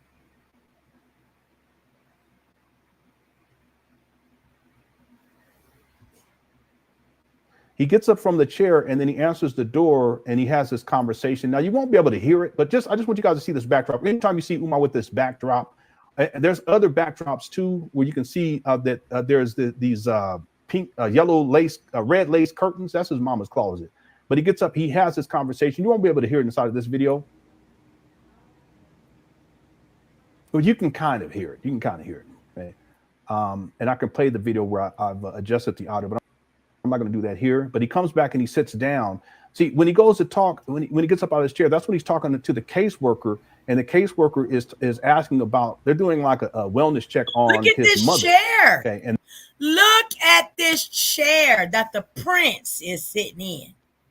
That bitch is ratted out. It's ratted out. Now, I can see you being a little low, 20,000. Umar gets millions of views on YouTube, whether it be on somebody else's platform or whatever the case may be. You getting views. People are watching you. Why are you sitting in that shit? You can't upgrade a better chair. God damn, even I got a nicer fucking chair than that. And my chair kind of looks like this. And you can kind of hear him having a conversation in the background. That's when we realize, okay, this is his mama's house, because he actually tells the woman, I'm Umar Johnson. The woman gives her names in the organization. I'm going to give you all that information. And Umar explains how he's the oldest son. He's the primary caretaker. And there's have this conversation that goes on. That's his mama's house. That's not Umar's house. He was evicted in 2019. By 2020, he's staying inside of his mama's closet. Okay. Now that backdrop changes at time, but this was the first time we recognized years ago that Umar was living inside of that was his mama's place. And you guys have seen him over the last 3-4 years where he's live streaming from this location. The reason why he ain't doing it now is because we've called him out on this extensively more recently. So you don't see him live streaming inside of mama's closet. Lene spilled the beans on the living conditions up over there. And he flipped the phone inside the mama's closet. It was filthy. She talked about how the whole house is filthy, hoarder situation. Umar's filthy. That's why he's not live streaming from his mama's. There's also other stuff I think is going. prince allows their mama, the queen Nefertiti, whatever you be calling that woman, live like that is wrong. That is wrong. Your mother is, unable to care for herself. She's at that age. And you doing all this, you doing on the internet about how we supposed to protect and serve and love our people. You don't even love your own mama, Umar. Because if you did, you damn sure would not allow her to live in those conditions. You damn sure would. Going on, right, where he's been reported and for elder abuse, and because of living conditions that his mom is in, that he's not up over there like he's normally up over there. Okay, that's a little bit beyond what we're going to get into today, but I just want to outline that as well. So the point that I want to make here to draw back as we get closer to getting into the main video is that Umar has been living with his mama since 2020 and living off of his mama's from 2020. In fact, I have an interview with Umar Johnson's nephew who explains how Umar's in control of everything, including the checks that come. Okay, so he's benefiting off of the fact that she's on Section 8 housing. They received an eviction notice or a tenant complaint for their status, the mama status, to have Section 8 housing. That was back in 2023. Umar's supposed to be the primary caretaker. Why isn't he handling that basic business on his mother's behalf? Okay. Meanwhile, he stays there when he can. Right, he's collecting, and he's as a primary caretaker, he's collecting money too as a primary caretaker, but then he's also in charge of her finances too. So that's why he's not lodging inside of his mama's closet like he used to, because it's going to cause more people to look. Oh, wait a minute, we recognize you inside your mama's closet. See, and then they have to start think. He has to start. People start thinking about the whole situation with his mama. Okay, his nephew said that he won't even let other family members see the mama. He also told the story about how Umar's mother's mother, which would be Umar's grandmother, before she died, tried to see Umar Johnson's mama, and Umar wouldn't let her. She passed away, rest in peace. And Umar shows up at the funeral with the great grandmama's mama, meaning Umar's mother. What kind of man does that? So anytime you see Umar live streaming where he has that backdrop, or you see those red lace curtains in the background, understand that that's his mama's closet. He's been living off his mama since 2020. What kind of man has her living in filth, right? So there's paperwork that I can pull up too in terms of the complaints, but I'm not going to get into all that right now. So this all to say that when we set all this up, recognize that 2010, Umar says the school's going to open in 2013. 2014, he starts raising money for the St. Paul's College, right? 2009, the end of 2016, he said that he raised $1 million. I have him in a video saying it. Also have him in another video saying that by the end of the year, this year, which would have been 2016, that he would be at $1 million, right? Then in 2019, he purchased these abandoned buildings for $400,000, right? And then here we are 6 years later. It's crazy. Is it 6 years? Yeah, 6 years later, over 16 years later, almost 6 years and 6 months, 6 years later, and there's still no school. And yet he's having these financial issues, and there's a whole lot of money that's missing. Okay? Now he's telling people that his bank accounts were frozen. We're going to get into that now. All right. So I showed the video of Umar in Africa. And I showed the video. This is the other one I want to show because Umar, again, real quick, this is going to be the last thing. Umar, he used the excuse of vandalism to try to get money out of people. You guys remember this in the timeline. Mm-hmm. And then he said that he needed to have a Umar defense fund to try to get money out of Black people. And then now he's saying that his bank accounts have been frozen to try to get money out of people. You guys see the pattern here? Let me just show this to you guys real quick, and then we're going to get to the main video.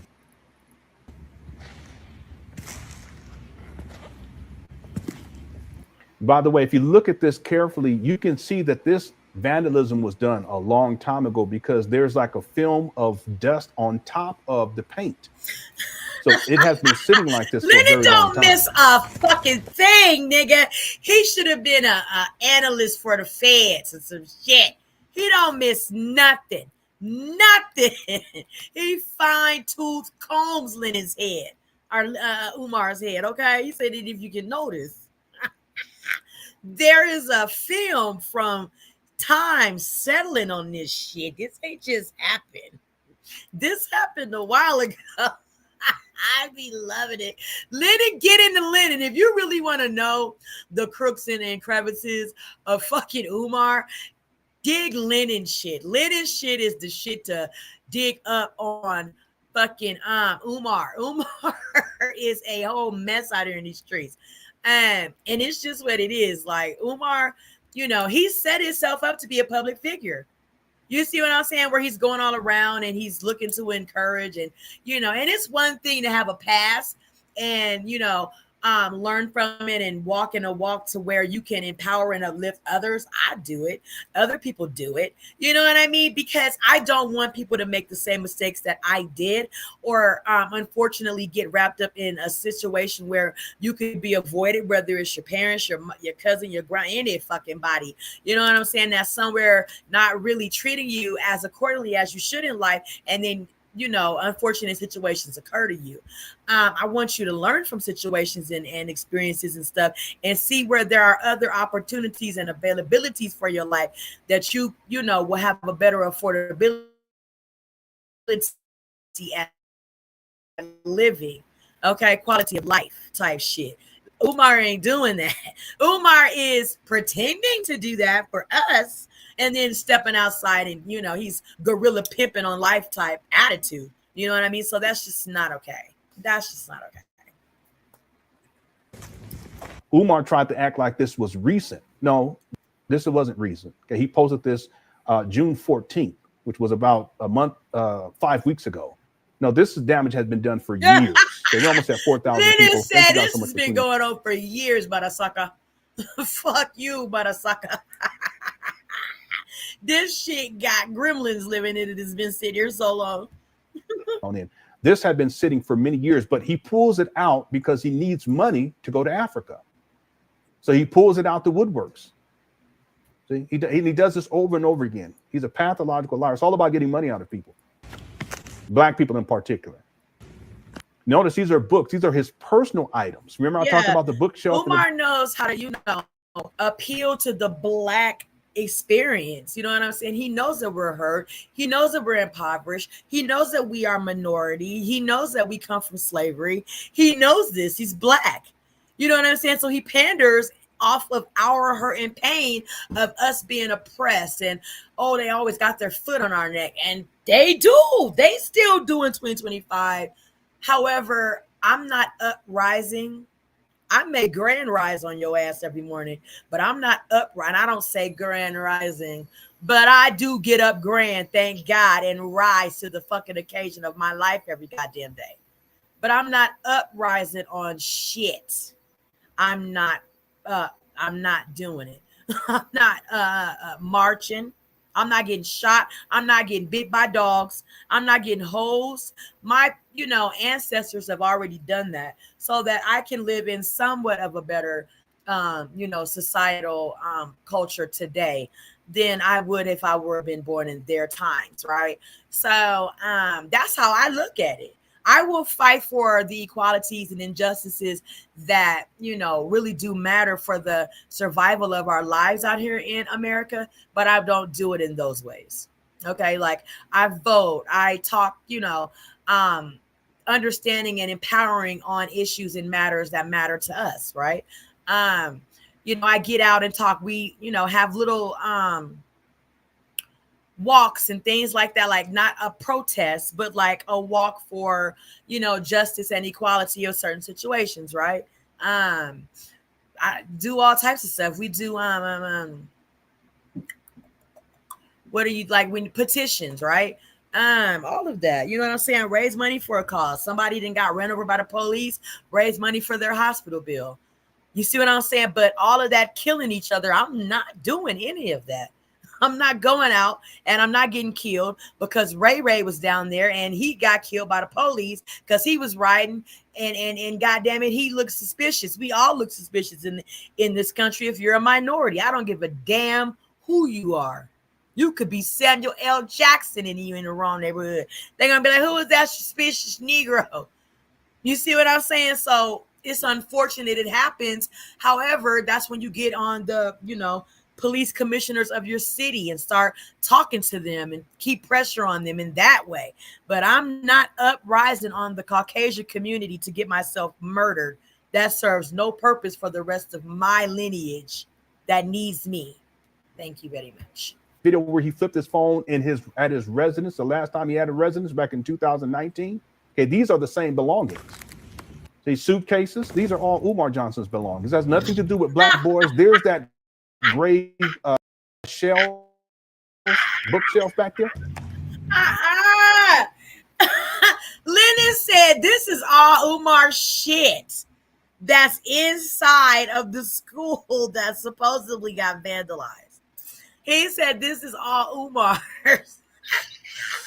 Like Umar been squatting in his own school type shit. There's a black one. See the pictures and picture frames? There's the gray ones right here. These are the one I was talking about. These ones right here.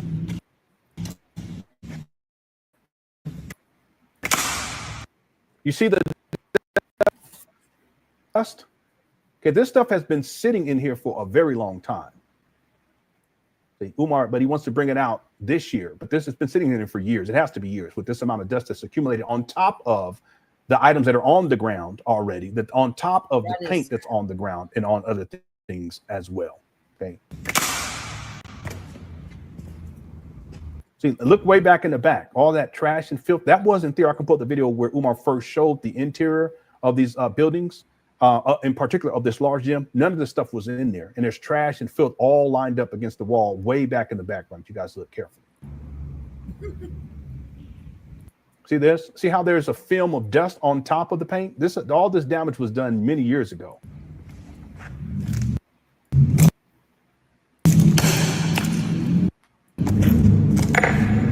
That's horrible. These are all his personal belongings. That's way worse than vandalism. That is way worse than the extent of some fucking vandalism in that motherfucker. I don't know what that is. That look like he stored a bunch of shit inside of there and just kind of threw it in there. That don't look like no goddamn vandalism. I don't know. But it just don't look like that to me. My third eye is telling me I see something different with that. I don't know. Carefully, there's a shoe, a red, black, and green shoe. That has nothing to do with FDMG or black boys or saving black boys. That has to do with Umar using these abandoned buildings as his own personal storage Right, space. he probably just threw if you that look shit in there. further up in the shot, you can see hats, like fitted hats, a whole bunch of them too. But that's because Umar, he wears those. He really wears those a lot. You see the hats, the caps back there, fitted caps. And you see right there, that's that big back TV. Hit the one if you guys can see it. Mm-hmm. Right. So if I go back and play the video where Umar flipped his phone the first time, Lennon don't miss nothing. I want Lennon to go over my let me let this text. play. I'll be right back. Yeah. Find something on my God damn it.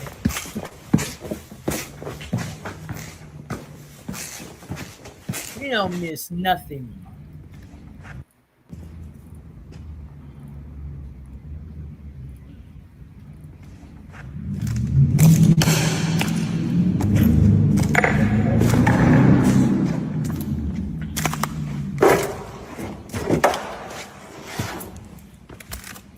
Hey, you see it right there? Now let me pull this over. Wrong outfit. Send those resumes in.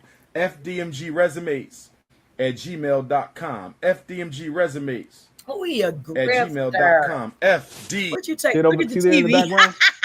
Yeah, he's taking all this stuff from this apartment and he's transferred it over to these abandoned buildings. It's been sitting in there since the end of 2019, but then in 2025, 6 weeks ago, he explains how it was just the gym had just been vandalized. No, that's all of his belongings. There's dust on top of the belongings. There's dust on top of the paint.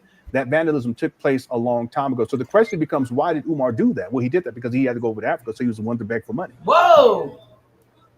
Why you ain't telling me you mocked? See the pieces fit together. Okay, keep all this in mind. I'm setting this all up for purpose. Okay, I know I'm a little bit long-winded here, but let's get into the main video now. Thank you guys so much for being patient. We have a lot of super chats in here too. Matter of fact, let me just do a couple of them, okay, and we'll get to more of them a little bit later on. Let's see. Sweet D says, I need the PIN number to the EBT FMG rush card. Now, listen, I haven't watched the video yet, Sweet D. All right. I watched the first part where he starts talking about my Canadian Africans and my African Africans and my Cookie Crunch Chat Africans. And then I just stopped. Okay. But other people have reported, they said something about Umar stated that his bank accounts were frozen. Okay. So we'll get to the video. Thank you so much, Sweet D. James says, Jermaine No Shame. Yeah. If you guys don't know, Umar Johnson's government name is Jermaine Shoemake. Okay, his father changed his name a little bit later on down the line. Thanks, James, for the super chat. Jermaine, I got you. And thanks for being a member for 16 months. User 225 says, I texted Umar asking if non-Africans can donate to his PayPal, Apple Pay, or if only Africans were allowed to donate. Didn't get a reply. Listen, there's no way that Umar would be able to know who's sending what, especially when it comes from the digital aspect of this. Okay, PayPal, Cash App, when he had a Cash App account, GoFundMe, Plum Fund. There's no way that he would be able to tell. Same thing with Apple Pay or whatever else he's using these days. At the end of the day, Umar, he'll take money from anyone if he can get away with it. All that other, that's just rhetoric that he uses about this. It has to be all black. He don't care. Thanks, user 225. I'm gonna do these real quick. I apologize. What's up, Matthew? Donations. Yeah. Then he's been doing this for such a long time. He's been asking for donations. What people have to understand that when Umar asks for donations, it's not to open up a school, right? That's not the purpose. The purpose is so that he can have money to live. That's why he's doing what he's doing now. It's not about opening a school. Like if he's asking for money for what? He's been talking about floors and doors for I don't know how long now. That's not a lot of money to take care of that. There's a lot of money missing too. There's a poll question. What is the bare minimum amount of FMG money raised by Umar Johnson? Make sure you guys get your vote in. We have 2,500 votes so far. 13% say $750,000, 6% say $850,000, 20% say $1 million, 60% say $1,677,860. Okay, so make sure you get your answer in on that poll question. We'll probably end up breaking the record for the votes for the poll too before we end this live stream. There's another poll that I'm going to do a little bit later on to ask a critical question about all this stuff that's going on with Umar. Let's see. And then let me just check to see how many likes we have too, by the way. We did break the record recently for likes during the live stream. We're already at 1,200 likes, so we'll probably break that record too. Okay, thank you guys so much for being here. Thanks, Matthew. But understand that when Umar gets donations, it's not to open up a school. Oftentimes we would see Umar up at these abandoned buildings at odd hours, like past midnight, talk about, I need money, get all your, donate for what? For what? What's the purpose? What are you going to do if Matthew? If you send Umar, I don't mean to do this to you, bro, but if you send Umar $10 and he's up at these abandoned buildings at past midnight, what does he need the money for at midnight? What is he going to do? Pay a contractor at midnight? Have someone come out to do some work at midnight? Pay someone to do some work? No, that's not what the purpose of that money is. I apologize, man. I don't mean to do you like that. Just use that as an example. Okay. All right. Thank you, man, for the super chat. That group says, Umar, what happened to the TV? I smoked it. Okay. All right. I smoked it, mama. Yeah, we're going to get into that too. We're going to live stream today, tomorrow, and Wednesday. We may even go Thursday. But I'm going to infuse more and more of these pieces to the puzzle so that people can understand what's really going on here with Umar. Umar is about smoke and mirrors. Never take anything he says at face value. There's other things that are going on. There's things that have been going on for a very long time that a lot of people are simply unaware of. And I'm just going to say right now, part of it is that Umar has addictions. Okay, that he serious addictions. Gambling, I have receipts on that. Substance abuse, I have receipts on that. Of course, sexually exploiting Black women, I have receipts on that. He was over there in Africa dealing with sex workers. I have receipts on that too. We did a whole video this was probably about maybe 3 months ago for members only, because the stuff that we were investigating, it's out there, just freaknik type, that okay, I just didn't even feel comfortable even talking. Some of the stuff I was like shocked. I guess that's what people are into these days. So Umar has he has a eating That's another one of his addictions. Okay, of course he likes to be praised and worshiped. That's another addiction. That's still with the I'm narcissism. sure he eat real good. But the eating is another issue with Umar. He has a lot of vices, and so when people ask, well, where all this money, where has all this money gone? And then traveling all over the place. He doesn't have his own vehicle. And my research shows that he's only owned one vehicle in his life. Okay, he's used rent. He just gets rental cars. Who's paying for that? He doesn't have a job. He hasn't worked consistently since 2010, 2011. There is some evidence. It's not conclusive, but I want to give Umar the benefit of the doubt. There is some evidence that Umar worked for about 8 months in 2014. Okay, there is some evidence. It's not conclusive, but I want to give him the benefit of the doubt that it's possible that he worked for a very short period of time in 2014, but prior to that, he had worked going on back in 2011. And that if we go back far enough, as a school psychologist, he only really worked for about 8 years altogether, consistently worked for about 8 years. Okay. So the point is that he's traveling all over the world. That's expensive. He likes to buy dashikis and new clothes, and that's why you rarely see him wearing the same clothes over and over again. You guys notice that? He likes to wear the nice shoes and the hats and caps and all this kind of stuff. So when people ask where's all, there's reasons why the money had disappeared. There's a lot of money that's missing. We'll get more into the financial part of this a little bit later on. Thanks, Blackpool, for the super chat. Sean Priest sent in a super sticker. Thank you so much. I appreciate it. Enterprise is in the building too. Said he's a sad bum. The account live is hilarious. Yeah. All right. And we're going to get into that video in just a moment. All right. Thanks, Enterprise, for being here. And Sean also sent another super sticker. Thank you again. User 225 says, get Mary on this, a horror movie where the villain is a black conscious speaker who kills black women and bakes their, oh, no, that's crazy. That's too much. Let me take it off of there. I did suggest that Mary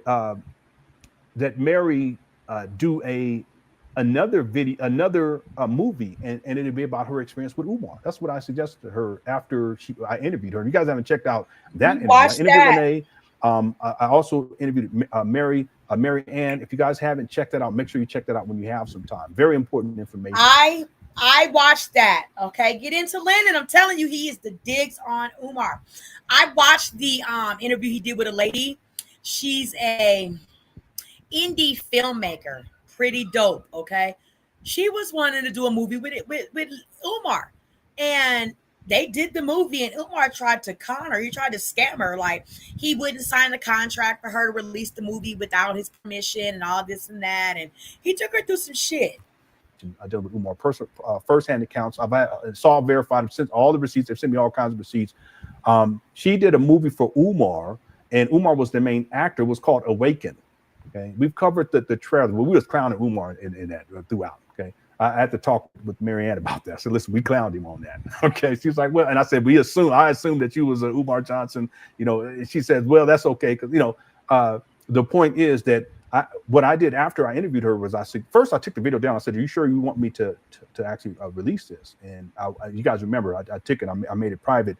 And then ultimately she says, no, go ahead. Because she watched it again. She says, no, go ahead. I want you to, don't edit anything out. And so I said, okay. So I unprivate it, and it's been up there ever since. It's gotten, I think, close to 25,000 views, something like that. So what Umar, she did a movie for Umar. She paid for everything. Umar wanted to be in the movie. Ultimately, it was supposed to be loosely based on his life.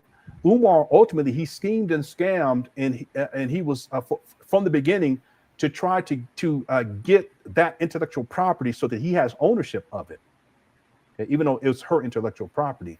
And then towards the end of her experience, he tried to sue her for $500,000. This is a Umar Johnson supporter, a former Umar Johnson supporter, who went through all kinds of mess to try to make this happen for Umar, and Umar didn't have to pay for anything. What kind of man?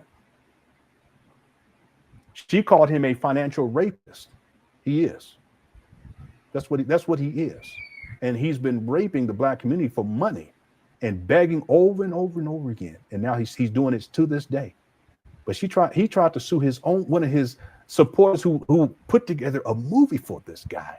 He tried to sue her for $500,000 and take her intellectual property so that he can have it for himself.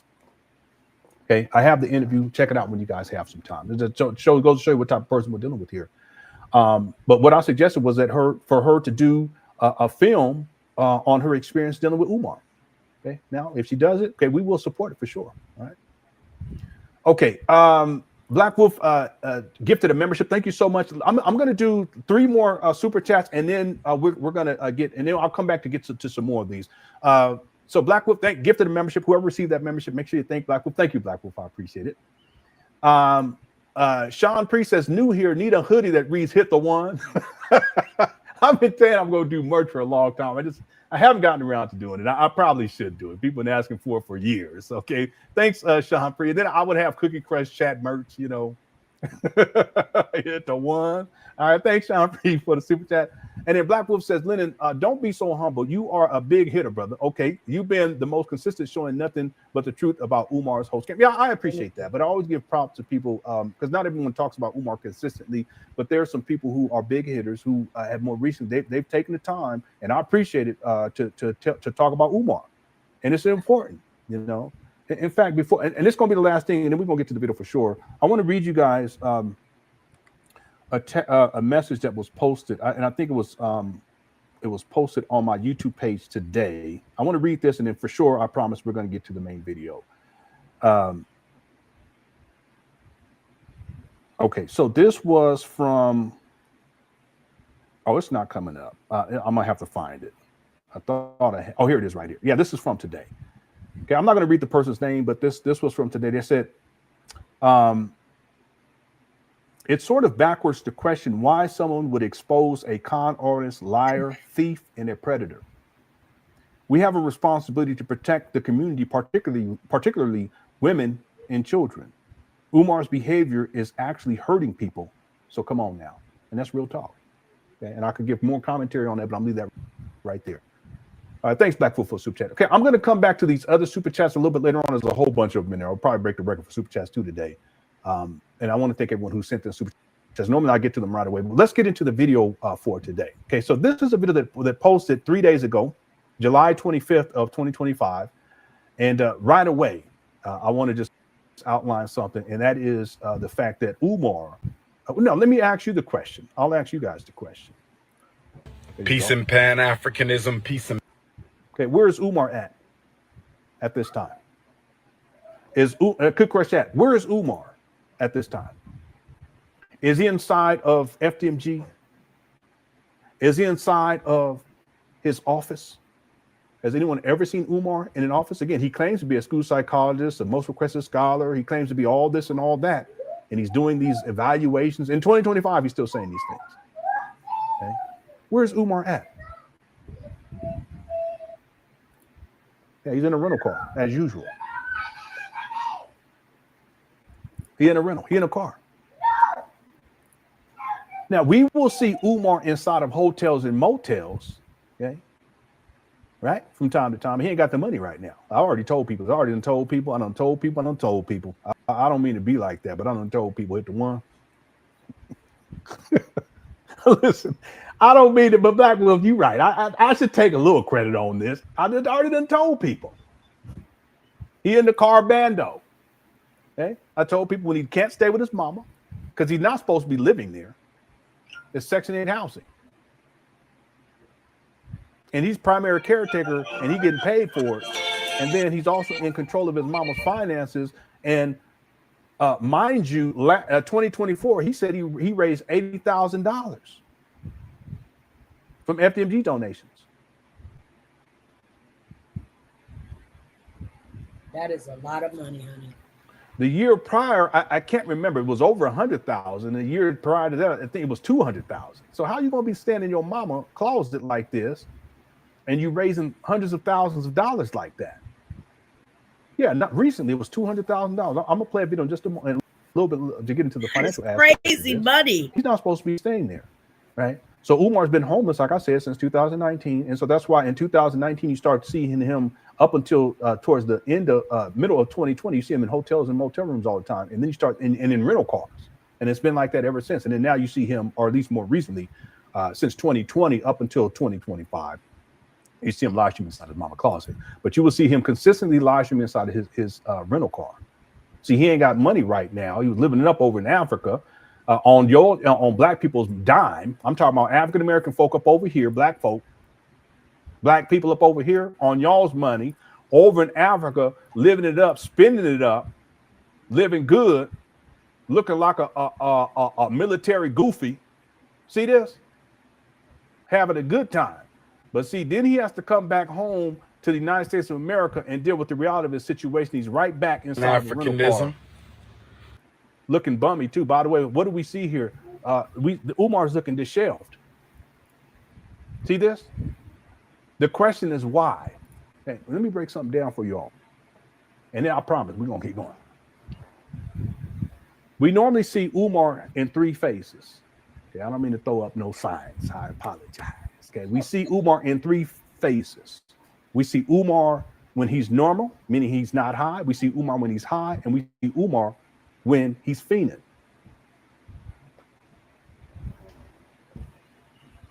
Normally what happens when we talk about pattern recognition, what happens with Umar is that when he travels, in particular when he goes overseas, he doesn't have access to the substances that he has access to when he's up over here in the United States of America, in particular when he's up at the Wilmington, Delaware, with these trap bandos.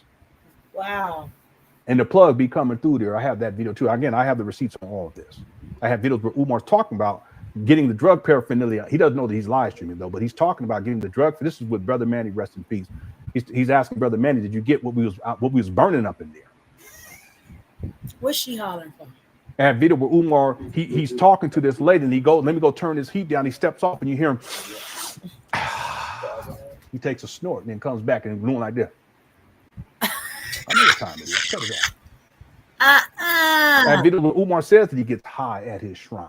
And now you have to beam up to beam in, meaning you beam up, you get high to beam in and engage in sexual intercourse. And I have other things too I can show you guys too. But the point is you see Umar in three phases. Number one, Umar when he's normal. Okay. Umar when he's high, and Umar when he's fiending. What phase is Umar in right here? Look at it. Fiending. This is not hearsay. Fiending. What stage is Umar in? Lennon said when he's high, when he's fiending, and when he's something else. I say fiending right here. I say fiending. What do you say, sippers? Like and subscribe. We're on Dr. Umar. Oh, I took out Shannon Sharp today, y'all, because Dr. Umar shit just ran over. It ran over. Okay, we are 5 hours and 41 minutes into Dr. Umar shit today, and we're just getting started with Lennon. Okay, we might be here all night. This is not speculation. This is not misrepresentation of facts. Umar has a substance abuse issue. I already talked about this earlier, and I have receipts to prove it. What phase is Umar in right here? This is Umar fiending. That's why he's looking the way that he's looking. And he needs money. Let's go. Peace and Pan-Africanism, peace and Pan-Africanism. Peace and Pan-Africanism, peace and Pan-Africanism. This is your big brother, Dr. Umar Ifa Tunde Oguntade. Intercontinental Ifa Tunde RB Jesus. Coming to you live and direct from Philadelphia. See his eyes? Look at it. Philadelphia. I have a very important message. I'm only going to keep you about 5 minutes. Beard all mangled. Another thing, when we talk about body language, you talk about Umar, whenever you see him doing like this and all tensed up like this,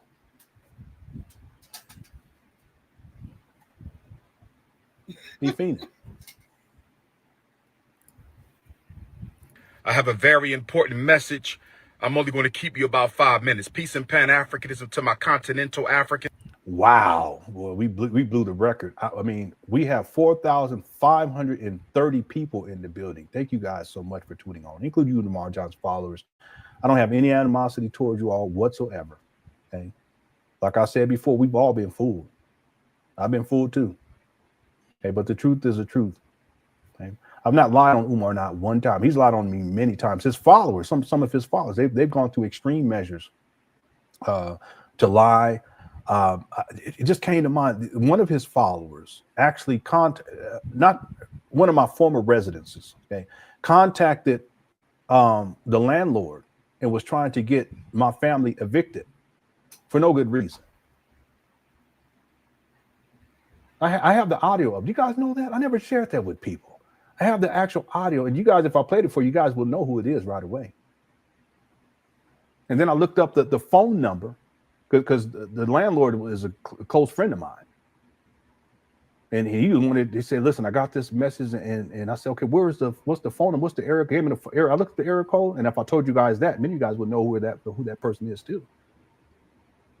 I have the person on video actually saying that they're going to do whatever they can in order to make sure that Lennon and his family is homeless. Oh, wow. See, but I don't hold any animosity towards you, Umar Johnson's followers whatsoever. None. Okay, so you're welcome here too. All right. The thing is that Umar, he's a master manipulator. He's what I call the great deceiver of our time. And we've all been fooled in life. Right? Okay, that's okay. The real issue is whether or not we are willing to engage in the critical thinking necessary to determine or to ascertain the truth about any given issue, about any given person, and of course, about Umar Johnson. All right? Let's go.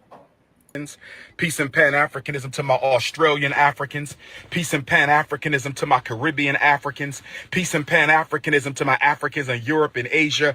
See Umar engaged in the self-soothing while he's talking right here. He's in a bad shape right now. You see him, he's rubbing on his leg. You can see his arm. Again, he's sitting up here inside this rental car looking to shell. Okay, this is him fiending. He needs his next fix. Peace and Pan-Africanism to my Brazil and my South American. By the way, the reason why Umar does this, we call it roll call.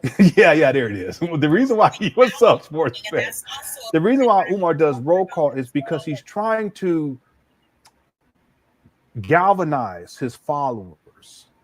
Okay, and what it does is that if you happen to be in a state that he mentions, or if you happen to be in a country that he mentions, you're going to be you're going to feel as if you're part of what he's doing. Right? You're going to feel as if he's talking directly to you. I'm talking about just in terms of a manipulative technique in terms of Umar, okay, psychologically speaking. Okay, for instance, sports bet, if you're in Texas, and I'm saying, hey, all my brothers and sisters from Texas, I love Texas. Shout out to Texas. Okay, you're going to be like, okay, wow. You're going to be more inclined to at least listen to what he's saying. And then for Umar, he's extended this now where he's saying my European Africans, he's my African Africans, my Bangladesh Africans. I mean, my Africans in Swaziland, my Africans in Canada, my Africans in Texas, New York, Los Angeles.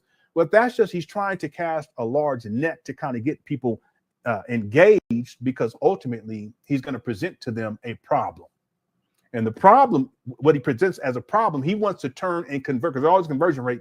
He wants to convert people into or manipulate people in such a way to where ultimately they solve the problem, which usually comes down to what? Money. Get the one. Let's go.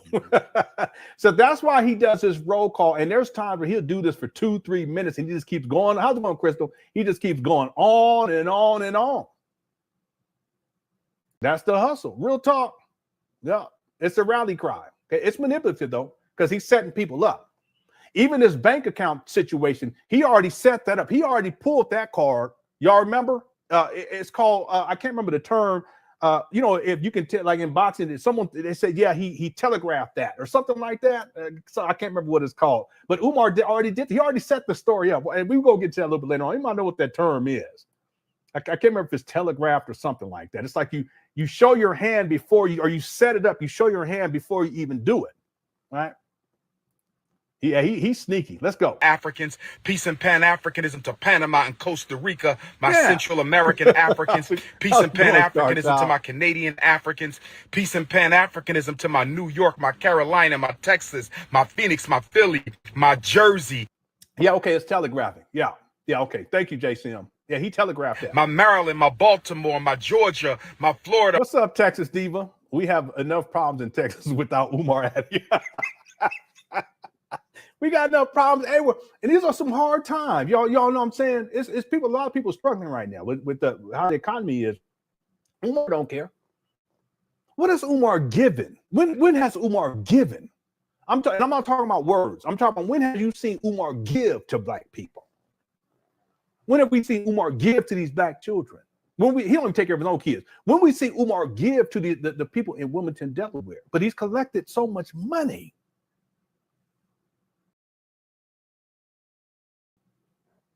Thanks for Super Chat, Texas, Dio. I appreciate it. People in Texas, they don't be playing. They be like, oh, don't come to Texas, Umar. Here we go. From Arkansas, Alabama, Detroit, Chicago, St. Louis, Kansas City Africans. It's your big brother, King Kong. I need y'all to listen up. I got a very important announcement.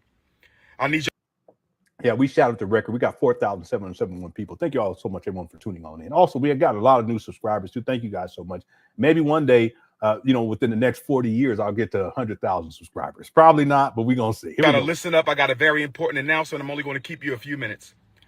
This morning, I received a text message from one of my homies. He lying already. I can already tell. He needed Dr. Umar to send him a couple dollars.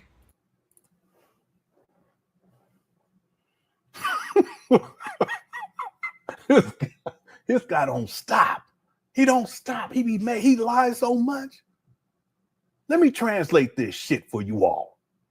This morning, I got a call from the plug.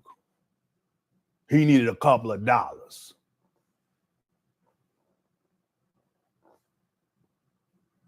Hit the one. I'm just going to translate this shit as we go along. Yeah, that's what I'm saying.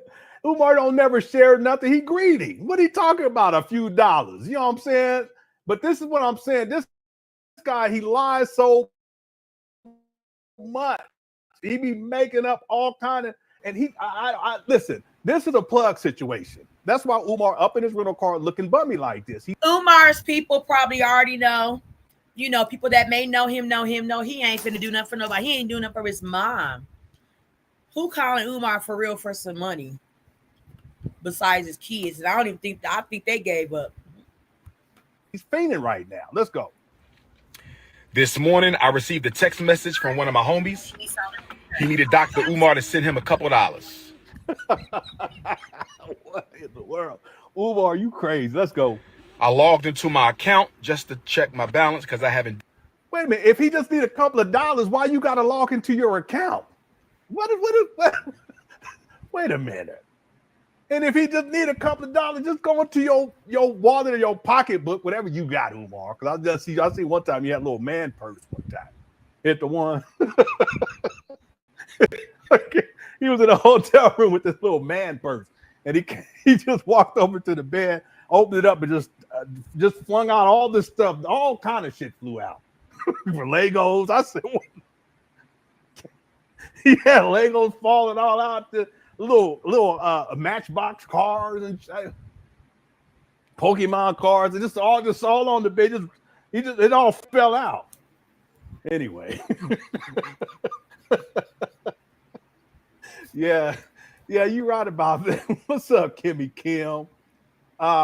Someone said the chat room was flying. It is. There's a lot of people in here. That's why we done broke the record for the month. We got 4,000. We might get to 5,000 people. Yeah, it was some Legos, some Pokemon cards. You know, he had that Pikachu. The original Pikachu. It was worth. It got to be worth about a couple $100. All right. I don't know how to slow the chat. I don't think I can do it from StreamYard. I think I would have to go into the settings on YouTube. Anyway, let's keep going here. Done so since I left for South Africa back on July 10th. Only two. This morning, I received a text message from one of my homies.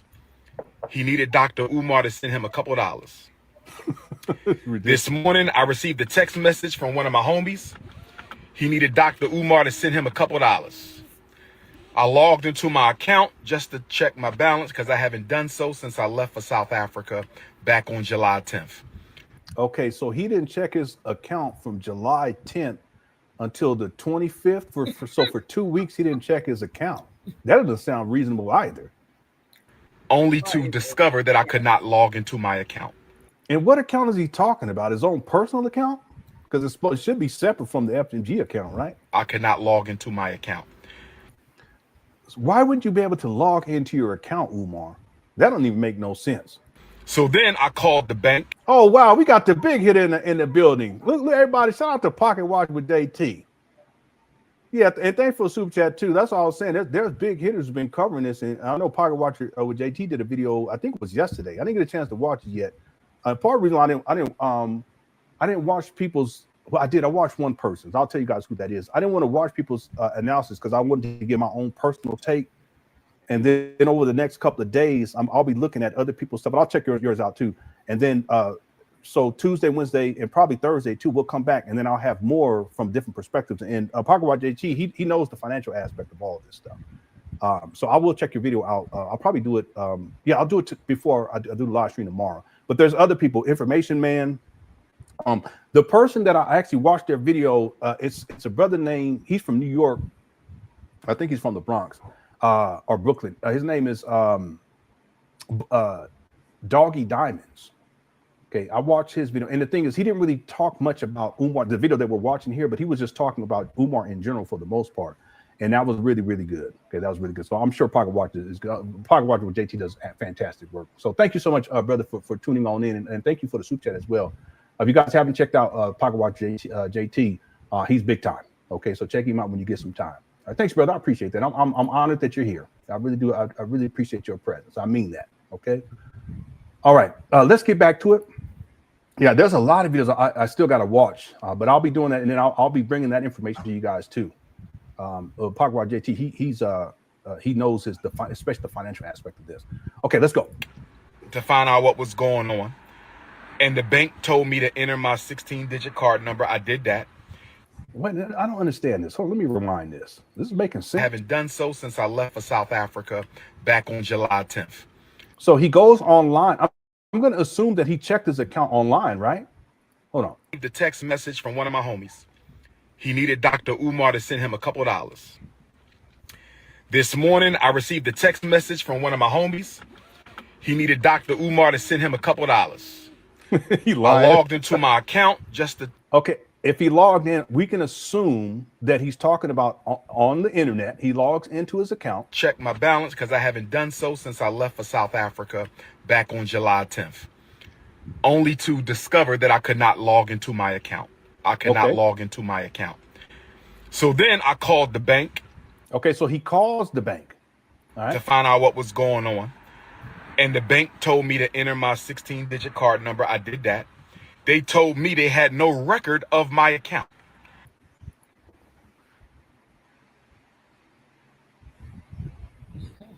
And I'm going to assume he's talking about his personal account here.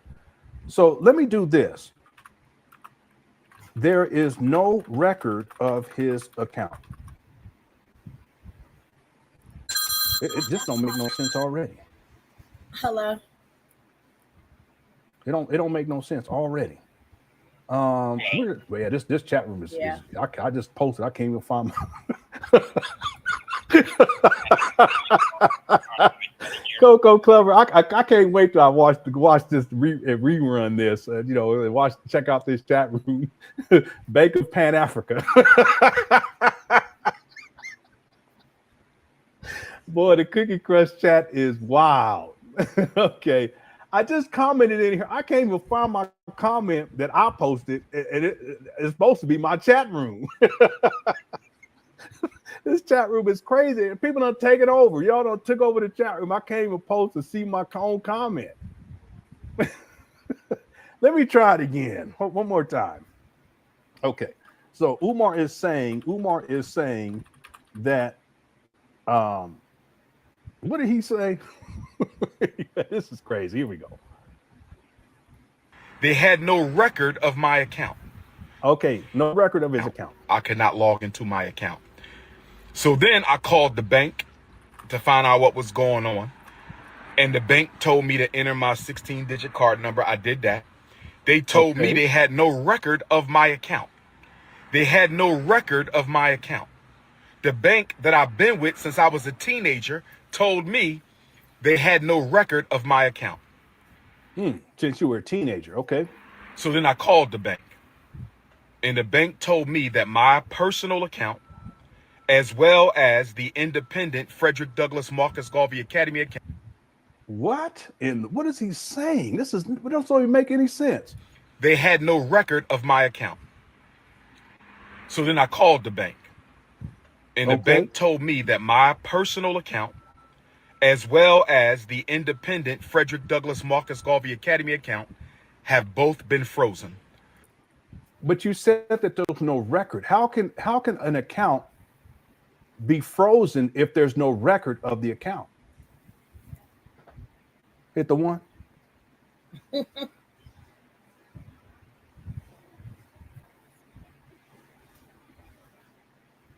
know what I'm saying? Just basic critical question. That's all I ask for you Umar Johnson followers too. Just ask some critical questions. That's all. And it's okay. You know, it's okay. If the bank tells you that they have no record of your account, how can the account be frozen if there's no record of your account?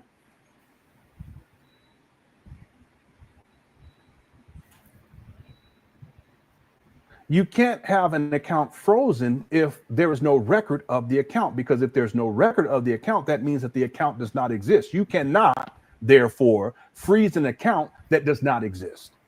See the logic stream?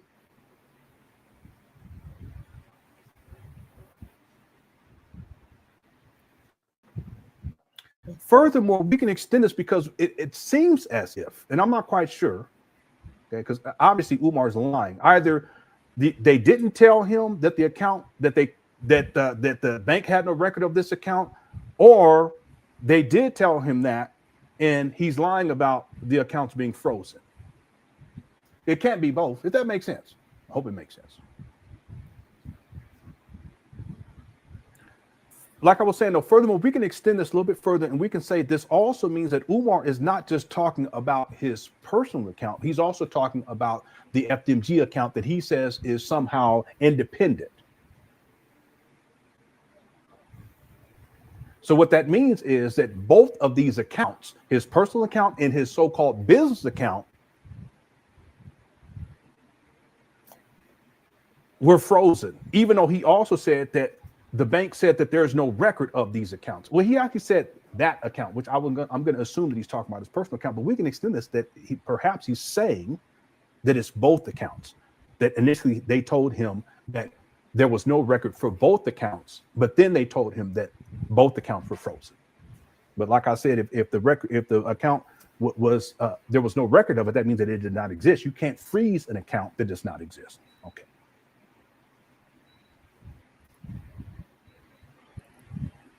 Since I was a teenager, told me they had no record of my account. So then I called the bank. And the bank told me that my personal account, as well as the independent Frederick Douglass Marcus Garvey Academy account, have both been frozen. Both bank accounts have been frozen. Both bank accounts have been frozen. And I was told that they... Okay, so again, Umar is saying that his personal account and the FDMG account were frozen. All right. Hey, look who's here. It's Billy Jean. Shout out to Billy Jean. I ain't seen it in a long time. We got a lot of OGs in the building today. Hope you've been doing all right, Billy Jean. Shout out to the OG. What's up, Sasha Love? Thank you so much for tuning on in. Everyone else out of good chat. I appreciate y'all. We had 5,000 people in the chat in this live. Okay, they broke the record many times over. Thank you guys so much. Real quick, Black Wolf says, any suspicious activity, you receive an alert notification. Yeah, you do. And text messages to your phone. Yeah, sometimes they even call you. Umar is trying to get ahead of something he already knew was coming. That's possible. That's why I'm telling people. The other thing, too, is that's why I brought up the issue with the sabotage in the gym. That the sabotage or the what do he call that? The vandalism in the gym, that was old. Umar just brought it. It was years old, but he brings it up about 5 weeks ago to present it as if it just happened. No, that's not the case. The reason why I brought that up, Black Wolf, because I want to present a pattern of behavior with Umar. There are things that have already taken place in the past that Umar never told people about, but they just continue to escalate. And he's concerned, and I'm just right here, I'm just speculating here, that this isn't speculation. I'm talking about the historical record, that there are things that have taken place in the past that Umar knows is going to come out. He knows that people are going to speak out, including his daughter. There's a video where Umar said, one day my daughter is going to expose me. You guys remember that hit the one? I don't even think I played that video. I haven't. But he talks about how he's concerned because one day his daughter may come out and expose him as the deadbeat that he is. And then lo and behold, his daughter comes out and exposes him as the deadbeat that he is. So what I'm saying is that Umar, there's a lot of things I'm sure that Umar is concerned about coming out, including the women that he has manipulated for financial gain or for sexual exploitation. So there is a historical pattern, a historical record of Umar trying to get out in front of these issues as much as possible, right? So in this case, I'm speculating at this point, it's possible that there are some financial issues that Umar Johnson is dealing with, but he's been dealing with for months, maybe even years, but he's trying to get out in front of the story to present this particular narrative about how somehow, his accounts were frozen. Right. But again, this can also simply be another means of Umar trying to get money out of people as soon as possible because he's fiending right now. Right. All right. Thanks, Black Wolf, for the super chat. Okay. And there's so many I apologize. Normally I get to the super chats, but I want to get to this video and then we're going to go through all of it. We're going to take our time. We'll be back tomorrow too with another live stream. Okay. Let's get back to it. Here we go. And just to be clear, too, by the way, Umar, he's also saying that his personal account and the FMG account were frozen, but he also stated earlier that the bank had no record of his account. And we can actually extend that and say for a record of his accounts, right? Okay. How is it that both bank accounts are frozen, yet he's asking people to send money to PayPal, which is connected to a bank account? Things don't make... Yes, I thought about that, too. Real quick, let me just say this, that you can get a debit card, a PayPal debit card. But here's the thing. If there's no record of these accounts, your own personal or even FMG account, that means that they don't exist. You can't have a PayPal account unless you have it attached to your own personal account, banking account, or it could be a business banking account. This makes sense to people? Hit the 2. That's not how PayPal works. You can't do that. And there's liabilities associated with that. An online financial institution, I can't even say it that way. A money transfer service has to have that account attached to has to have your, let's just say your virtual account attached to an actual bank account. This makes sense? Right? Yeah, I have a degree in cybersecurity. We studied this a lot. Okay, just even with encryption that's needed when you talk about banking institutions, financial institutions, or government institutions. Okay, part of the issue is a company like PayPal, they have to mitigate particular issues, including people using PayPal for money laundering purposes or Cash App for money laundering purposes. You see, so they may collect all this money and then they may be saying that they're using it for one thing, but then they're using it for something else. You see, so that's why it has to be attached to your actual bank account. But if the bank says that we have no record of your account and that the account doesn't exist, which was what Umar stated in the first place, he would not be able to establish and maintain a PayPal account. This makes sense? Okay. Furthermore, real quick, still learning, Umar, if your bank accounts were frozen and your so-called homie plug wanted just a few dollars, then shouldn't you have a few dollars on you to give to him? And wouldn't you have a few dollars if you sit in the rental car? How you pay for the rental car then? Hit the 1. You live streaming looking bummy and smoked. Well, you're not even smoked out. You fiending. And you're telling people that your account was frozen. You also said that your accounts didn't exist. Which one is it? Okay, well then how is it possible that you were able to rent this rental car then, homeboy? The math not mathed. Thanks, still learning. All right, let's keep going here. There is an investigation into my personal account as well as the school account. I asked them, was this due to suspicion of any fraud on my part? Who asked that question? Ain't nobody gonna ask that question unless you're involved in fraud. You mean to tell me, first First of all, if there's some suspicious activity on your account, they're going to call you, they're going to text you, they're going to email you. Okay, just depending on the severity. If there's a cybersecurity issue, okay, they're going to email you, they're going to text you, they may even call you. Just depends on the severity of the situation. You mean to tell me you called the bank, they tell you that there's no record of these accounts, but then they tell you that the accounts were frozen, which is a contradiction in and of itself. They're mutually exclusive.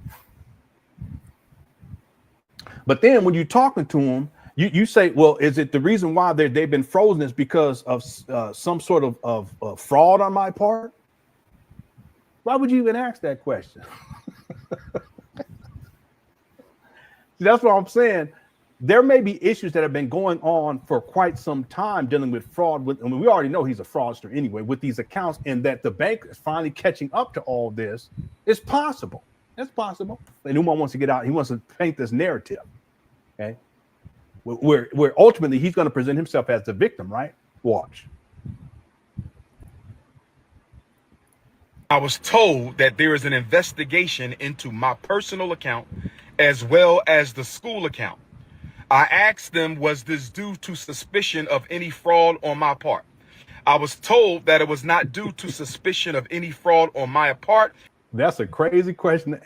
So it'd be a more reasonable, and I'm talking logic and reason here, a more reasonable question to ask would be, well, is there some sort of an issue taking place where someone's tried to use my account and they're committing fraud? Or they're trying to access my account? That would be a more reasonable question. And not to say, hey, listen, is it because of some fraud that I've committed? Yeah, he wild. Let's go. But I was told that it was due to suspicion of fraudulent activity. I was told that someone has been trying to gain access to my personal account and the FDMG account. Okay, well, if that is the case, Umar, if again they can attempt this again, I have a degree in cybersecurity. You can attempt this virtually, right? Or you can attempt to access the account physically. Now, physically, you would have to actually go into a bank. Okay? Well, I guess well ATM too, but that would be physically too, in a sense. Yeah, that would also be considered to be physical. But in terms of virtually, they would have to be able to try to access your accounts online.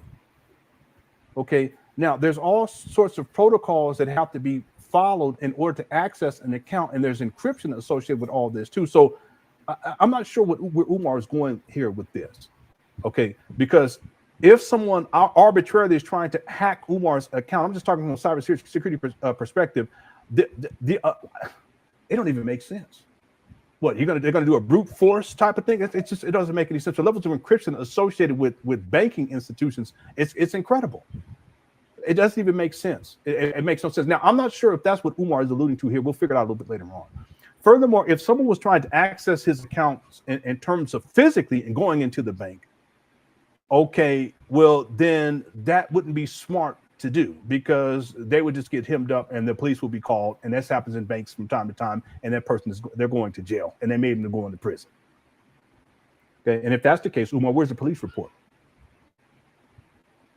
And if it was the ATM, they have cameras on the ATM, so forth and so on. We can go on. Here we go. Stop making sense. I was told that someone has been trying to gain access to my personal account in the FDMG account. I was told that someone has been trying to gain access into my personal account and the FDMG account. Yeah, but you wouldn't have to call the banking institution and them tell you that. They would have emailed Umar, they would have texted Umar, and if depending on the severity, they would have called Umar. Hit the one. This don't even make no sense, Umar. Brothers and sisters, if you have sent a donation to FDMG, let's give it until the end of the month to see if this gets cleared up. Well, I don't understand that. If you sent a donation to FDMG, let's wait to the end of the month. What does waiting have to do with anything? They have given me. Listen. Absolutely. PCI DSS. Yeah.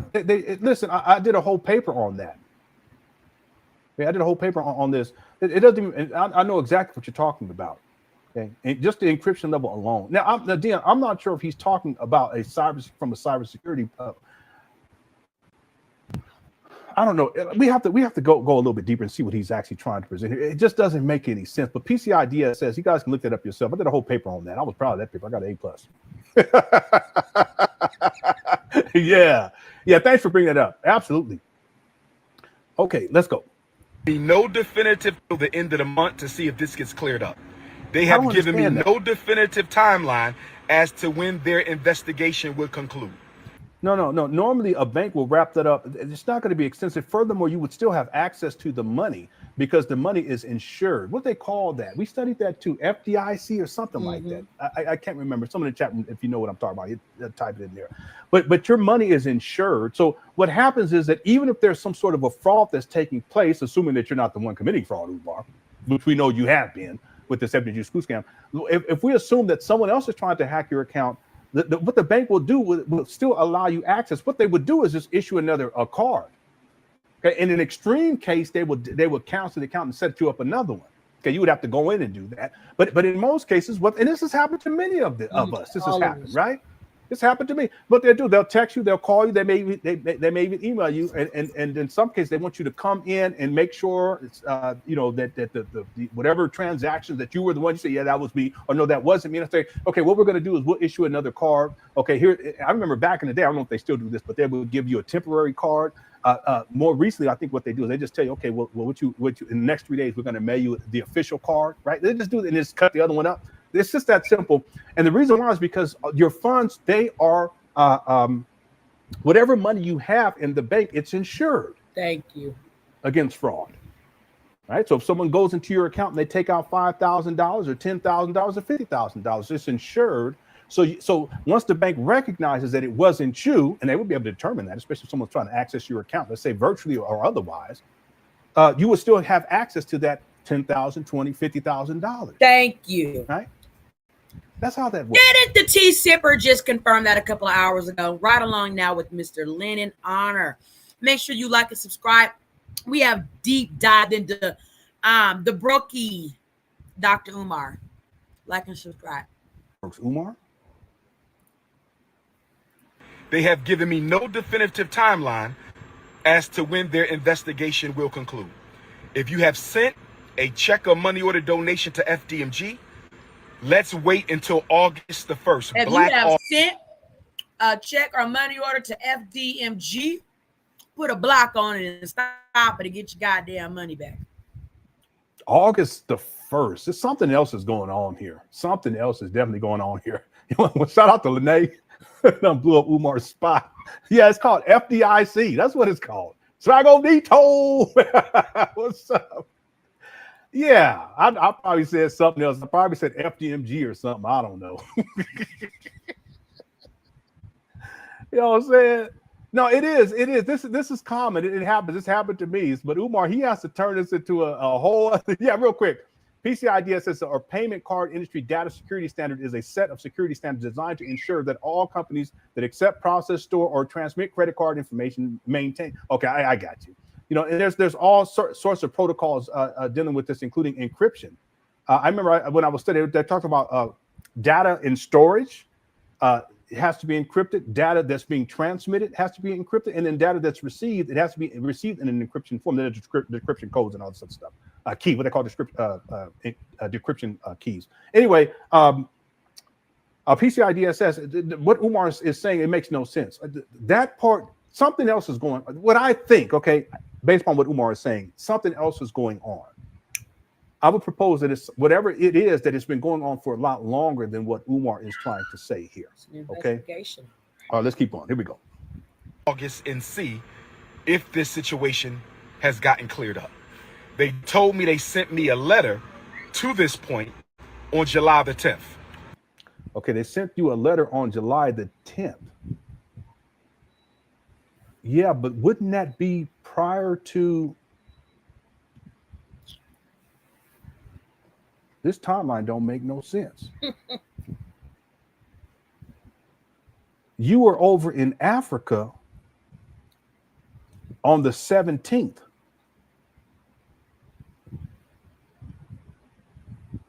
They would have called you, Umar, or texted you. What are you talking about?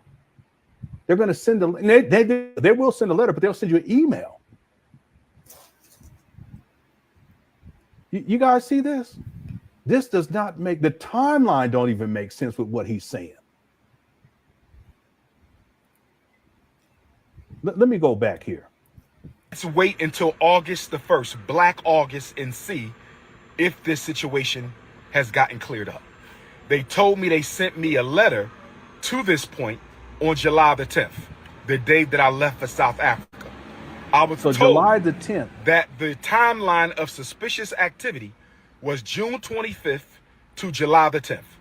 I was told that the timeline for suspicious activity was between June 25th, that's when Medea went public.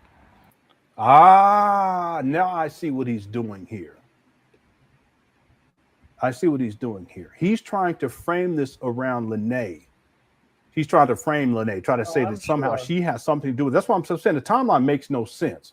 But what he's attempting to do is he's trying to imply that this so-called fraud that is taking place, or someone trying to access his account, took place between June 25th and July 10th. Let's go to July 9th.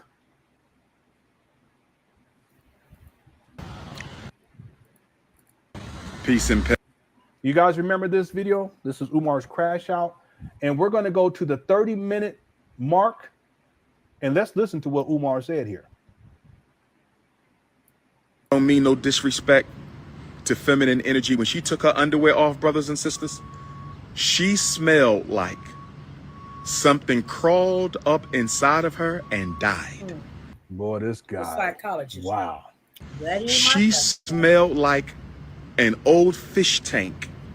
You ever smell a fish tank that somebody ain't cleaned in like 2 years? Yeah, see, Umar lost a lot of support by talking like this. Here we go, watch this. They got goldfish in there. They got all kind of fish. And it ain't been cleaned in years. That's what she smelled like. Yeah, but you went back over and over again. When she took Sound like she smelled like that school. off those fun. Well, this guy, he's Like, such yeah. he's such It sounds like trying to say she smelled like that school. well, and again, this is all a painting a false narrative Not too, that just like he's doing with his bank account situation. Funky ass draws. Her draws were so old and so funky that I thought it was a wife beater. That's how stretched out her draws was. Her draws were so old and so funky, I thought her underwear was a slingshot. Her draws were. I'm sorry, I thought it was a 30-minute mark. Let me scroll forward. Brothers and sisters, listen. She told Pastor Bussy that I went down on her. I'm sorry, everyone. I thought I had the proper, and I don't really want to play this. Maybe it's edited what I was looking at online. Let me look real quick. Hold on one second, because this may be. I have the unedited version. Let me go to this other version, and this is where I took the. Yeah, this is 37 minutes. This video is, yeah, that's why. Okay, let me do this. Hold on one second, everyone. I'm gonna do a screen share, and I'll go to the appropriate the 30-minute mark, because this is where I took the notes on. I should have took it from the original file. Here it is right here.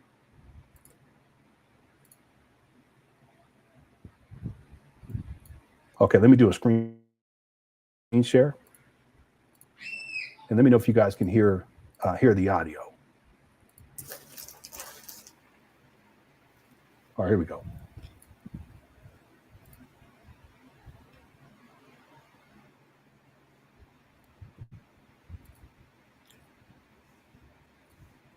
I got about 50 text messages of hers begging to eat the shine. Yeah, can you guys hear the audio? Rat, jump off, fishy coochie, the queen of fishy coochie. I believe she may have taken information regarding the bank account of FDMG and my personal. I discussed this with the attorneys. The attorneys told me that it would be in my advantage if Siobhan Stone, Throat Goat, or Pastor Bussy tries to access my personal account or the school's account, because that is a. Okay, you guys see that? He's talking, and this video is from July 9th. And then in the video that we were watching, he's saying that this suspicious activity took place between June 25th and July 10th. But he leaves for Africa. But then when he comes back from Africa, one of his homies asked him for some money, so he can't access his account online, so he calls. You see how he set this up? The point that I'm getting at is that he already he set this up in advance. Okay, this is what you call a pathological liar. He set up this fake storyline, a false narrative, and he planted the seeds weeks ago. So that when he comes back in the video that we're covering today from the 25th, he's already planted the seed so that his I don't even say it this way, so that his followers, no disrespect, they'll be more inclined to accept the story that he's telling about his bank account. First, he says that his bank account, there's no record of it. Then he says his bank account was frozen. Then he says it had something to do with some suspicious activity that took place between the 25th and July 10th, June 25th and July 10th. He already set this up in advance. He telegraphed this in advance. Just like with the school and not getting certificate of occupancy, Umar has already told his followers that they're not going to give it to me. It's probably I'm going to have to take them to court. I'm going to have a legal, take them and sue them. Okay, that's so he can ask for money, a legal fund, another legal fund. He already has this stuff pre-scripted in advance. But in this case, he telegraphs it. He plants a seed for you Umar Johnson followers back on the 9th.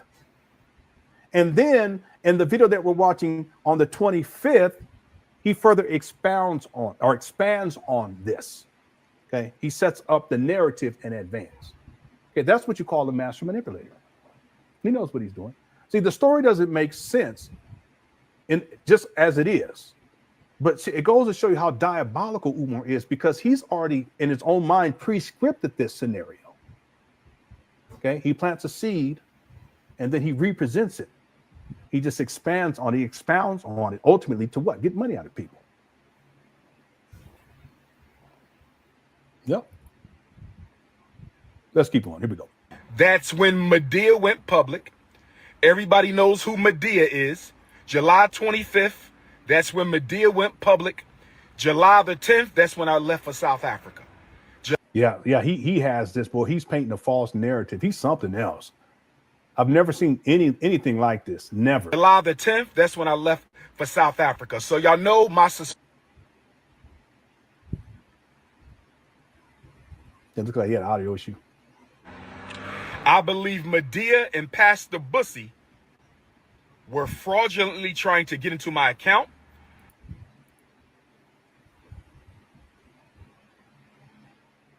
No. What are you talking about? Okay, by the way, when he says Pastor B, he's talking about me. All right. I'm not a pastor and I'm not a B. I don't even like using that. I mean, the term itself, if you're a heterosexual man, you shouldn't be using the term. That's just where I come from. We don't do that. Okay. Umar, you can, if you want to use it, you can, but where I come from, we just don't talk like that. See, Umar, what you're doing, that's what you call slander. He said, I ain't never lied on this guy. But you even saying that, I ain't got nothing to do with that. Well, I mean, even Umar, it makes no sense. Why would I go and get a degree in cybersecurity and computer technology and work my ass off to get that degree and then put myself in a better financial position as a result, only to go and try to hack your... I told you he was in a cybersecurity. He too technical.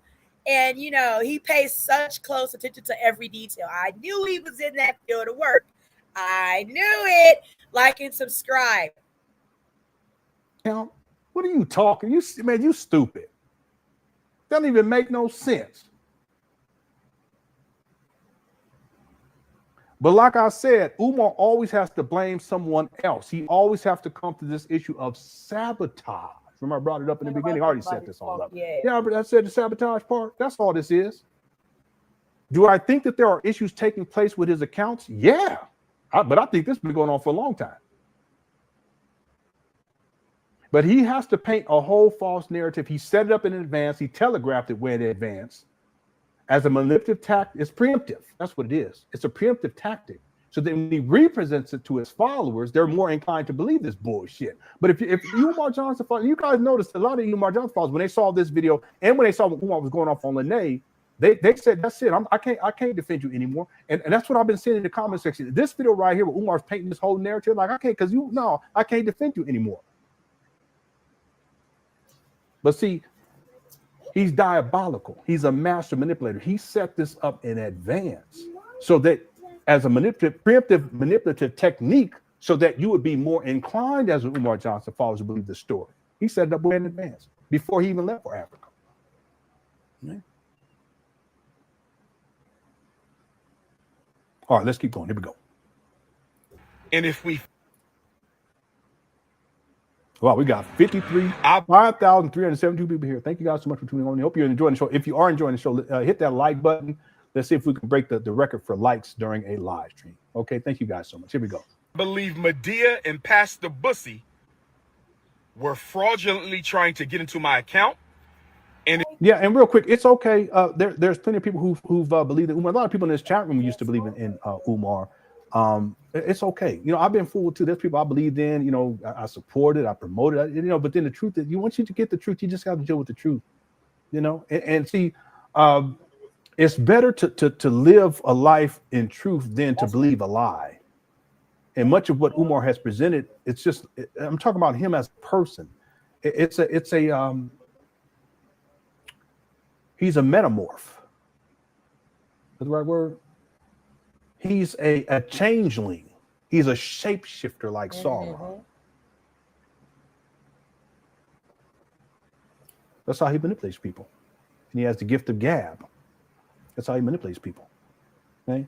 So listen, we've all been fooled, right? I would dare say we've all been conned.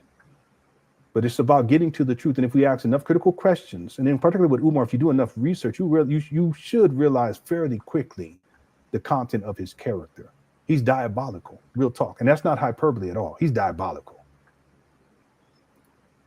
Let's keep going. if we find out that's the case, I believe Medea and Pastor Bussy were fraudulently trying to get into my account.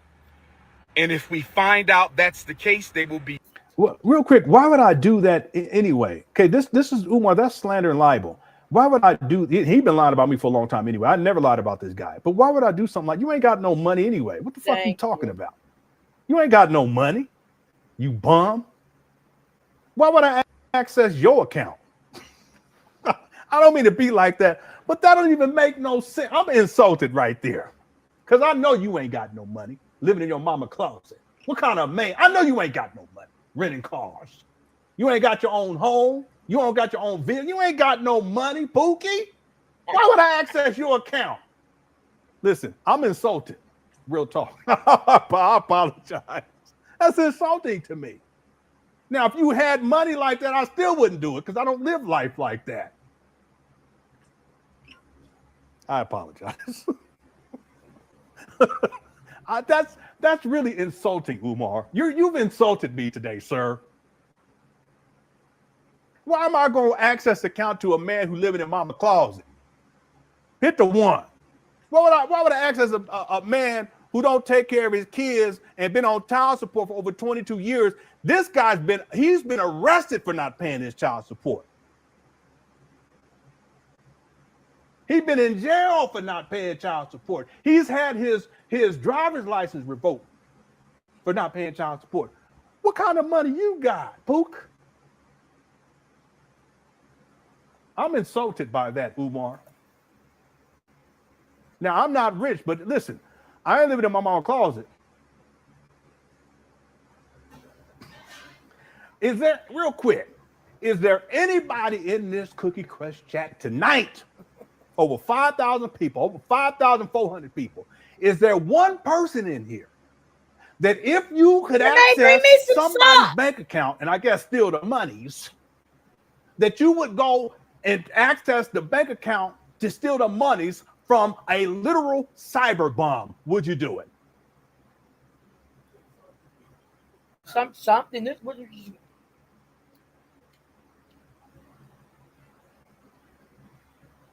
Maybe some of you would. I don't know. Steven said no. All right. Triple MM to MM220 said no. Kimmy said no. It don't even make sense. So here's where Lennon is expressing Dr. Umar for, trying to accuse him that he allegedly was the person that went into his account. Okay? Pay attention. Sip this tea. Sip this tea. Also like and subscribe. We up on Dr. Lennon now, okay? We've been live, y'all, for 6 hours and 33 minutes on Dr. Umar today. It's not worth the trouble. Furthermore, it's not worth getting hemmed up.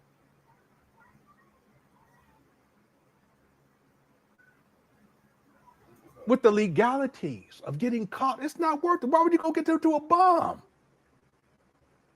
And see, part of the reason why I'm insulted, I can't say too much, okay? Because with my job, I had to sign the NDA. Okay, I got my degree. I had to sign the NDA. But I'm going to tell y'all something. Umar, you need to be careful with what you're saying.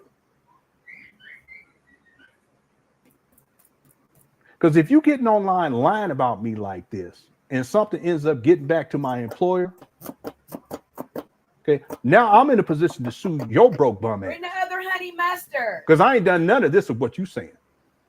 And with what I'm doing, and listen, anyway, I'm going to leave it right there. Okay, Umar, you need to watch your mouth, homeboy. Real talk.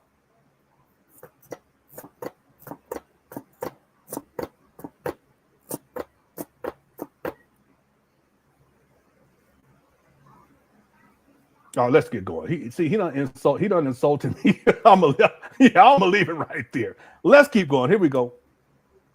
He sued and possibly arrested. That's when I left for South Africa. So y'all know my You on that McDonald Wi-Fi. I believe Medea and Pastor Bussy were fraudulently trying to get into my account.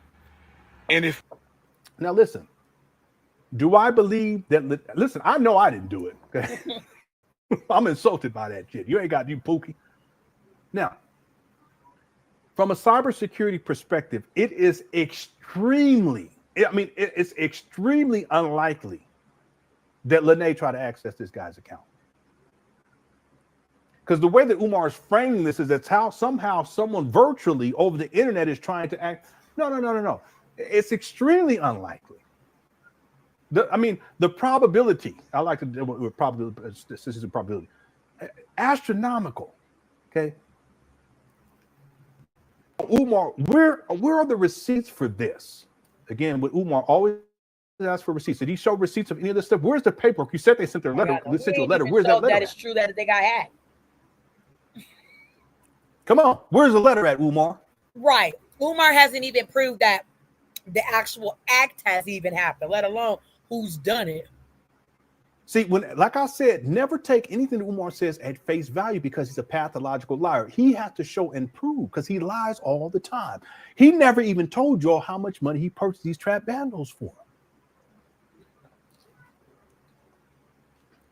He never even showed the receipts that prove that he actually purchased these trap bundles. Umar said that he bought them flat straight up. And I have him on record saying that they told him, give me whatever you have left. What you mean whatever money you have left? $400,000 is all you have left? Where the rest of that money go? Like I said, Umar, he said that he had $1 million at the end of 2016. He keeps collecting money 2017, 2018, and then he purchased trap bundles for allegedly $400,000 in 2019. Where the rest of this money go? Listen, I've already done the calculations. There's over $1 million that's missing, and he's telling people that he hasn't even raised $1 million in 2025. Wow. I'm gonna play that video for y'all in just a moment. Praise money. Money people. We find out that's the money people won't even see in their life. $1 million damn dollars. There's people in Mississippi making $7 an hour. They'll never see $1 million in their lifetime. Umar then got it from grifting off of black people for a school that ain't even got a book in it. Case they will be. Jermaine. I believe Medea and Pastor Bussy were fraudulently trying to get into my account. And if we find out that's the case, they will be sued and possibly arrested. Okay, listen, Umar, I could sue you just by you saying that. Pull your pants Again, up. I've never lied on Umar. He's lied on me many, many times. You lying again right here. Because fraudulent activity on a bank account is a federal offense. Fraudulent activity on a bank account is federal offense. Fraudulent activity on So he has to repeat it 3 times because he's a liar. On a bank account is a federal offense. Well, if that's the case, you're going to get caught up in the feds. Maybe it's already happened. Maybe that's why you're trying to get out in front of this. This is possible. He's trying to get out in front of this before it breaks. Again, June 25th to July 10th is the period of suspicious activity. Well, if that's the case, they would have contacted you, Umar. June 25th through July 10th, you would have been contacted, right? You would have gotten an email. Yeah, he said they sent a letter. You would have gotten an email. And where they going to send this letter to, by the way? Your mama closet? Let me stop. You would have got an email. You would have got a text message. And if depending on severity, they would have given you a phone call. That is from the time Medea went public and I left for South Africa. Between the time Medea went public and I went for South Africa. So brothers and sisters, if you want to make a donation to FDMG, you must send it to PayPal. There it is. See, it's all about the donations in the end. But again, like I told you guys, Umar, he tried to use the vandalism to get money out of people. He tried to use this Umar Johnson Defense Fund to try to get money out of people after Lene came and spilled the beans. And then now he's trying to use the bank account situation to get money out of people. That's all this comes down to. He's a con man. He's a scam artist. Hold off on the checks and money orders until the situation is resolved. Okay, and that's interesting right there. For him to give up checks and money orders to come into the bank, because obviously he's going to have to. That's going to have to be deposited. He would have to be able to do that at a banking institution. That's what I'm saying. There may be something else going on here. It leads me to believe. I don't know this for sure, but there may be something else going on here with these bank accounts. Okay, fraudulent activity. One thing that Umar tends to do is that he'll try to put stuff on other people where in point of fact, he's just projecting. He's really talking about himself. So there may be some financial issues, some issues dealing with fraud that's finally caught up to him with these bank accounts so that they're not allowing him to deposit any more checks to his personal account or to his bank account. Here's to the FMG account. Here's the other thing though, too. Why would both accounts have this issue? Okay, that's highly unlikely too. But the thing is that Umar should still have access to the funds in these accounts, even if there's fraud that's taking place. Okay. But for Umar to say, listen, don't send checks and money orders, that's almost as if he's saying, listen, I'm going to set that. I don't even want that money. I can't accept that money. Okay, well, why not? But I think it's something else. I actually think it's something else. Okay, again, with Umar, you never know because he's a pathological liar. I think that Umar, he wants money quick. He wants it fast. And that's what these pookies do. Okay, especially when they fiend it. They need the cash app because it come right away. Right? I'm sure that if his Cash App account was subpoenaed in court and they looked at where transactions, where the money was being sent to. Thank you. Did not say that, guys. Sippers, did not say that. They subpoenaed them goddamn Cash App receipts. Y'all might could get some of y'all money back. You never know. You never know. It's probably going to be sent to someone consistently, i.e. the plug or plugs. So for Umar, the checks and money orders at his P.O. box, okay, he has to go to the P.O. box, he has to pick them up, he has to go into the banking institution. Whereas when it was coming in through the Cash App, and then of course now with the PayPal, it's automatic, it comes directly to him, and he has access to the funds right away. And again, he's sitting in this car looking like a pookie. He needs the money right now. So that could be the real issue. But again, with Umar, you don't really know because he's a pathological liar. Timmy says, I donated to this guy when I was in the 9th grade. I'm now 31 and he still hasn't opened the school. Wow. 9th grade. Okay, how old are we? Aren't we like 13 in the 9th grade? Let me get my calculator. 31 minus 13. So about 18 years ago, 2025, back in 2007. Okay, it would have been, you're saying you donated in and around. Umar Johnson's been on the internet 20 years. Or however he's been out here grifting. And he ain't got no money today to show for all of this. He don't have nothing to show for it but a bunch of like trash and junk he done hoarded. 2007, maybe 2008. Again, Umar, he claims that he did not start raising money for FDMG until 2014. But I do have, there's been plenty of people who have stated that they sent Umar donations for FDMG as early, and I said this at the beginning of this live stream, 2009, 2008, 2007, which would make sense because he said that in 2010, he said he was going to begin laying the groundwork so the school would open September 11, 2013. Okay, yeah, and again, if you have a receipt on that, if you can send it to me, you're more than welcome to do so. Lennon@yahoo.com. But what the story that Umar sticks with, which I don't believe, is that he raised his first donation for FDMG in 2014. It was the spring of 2014.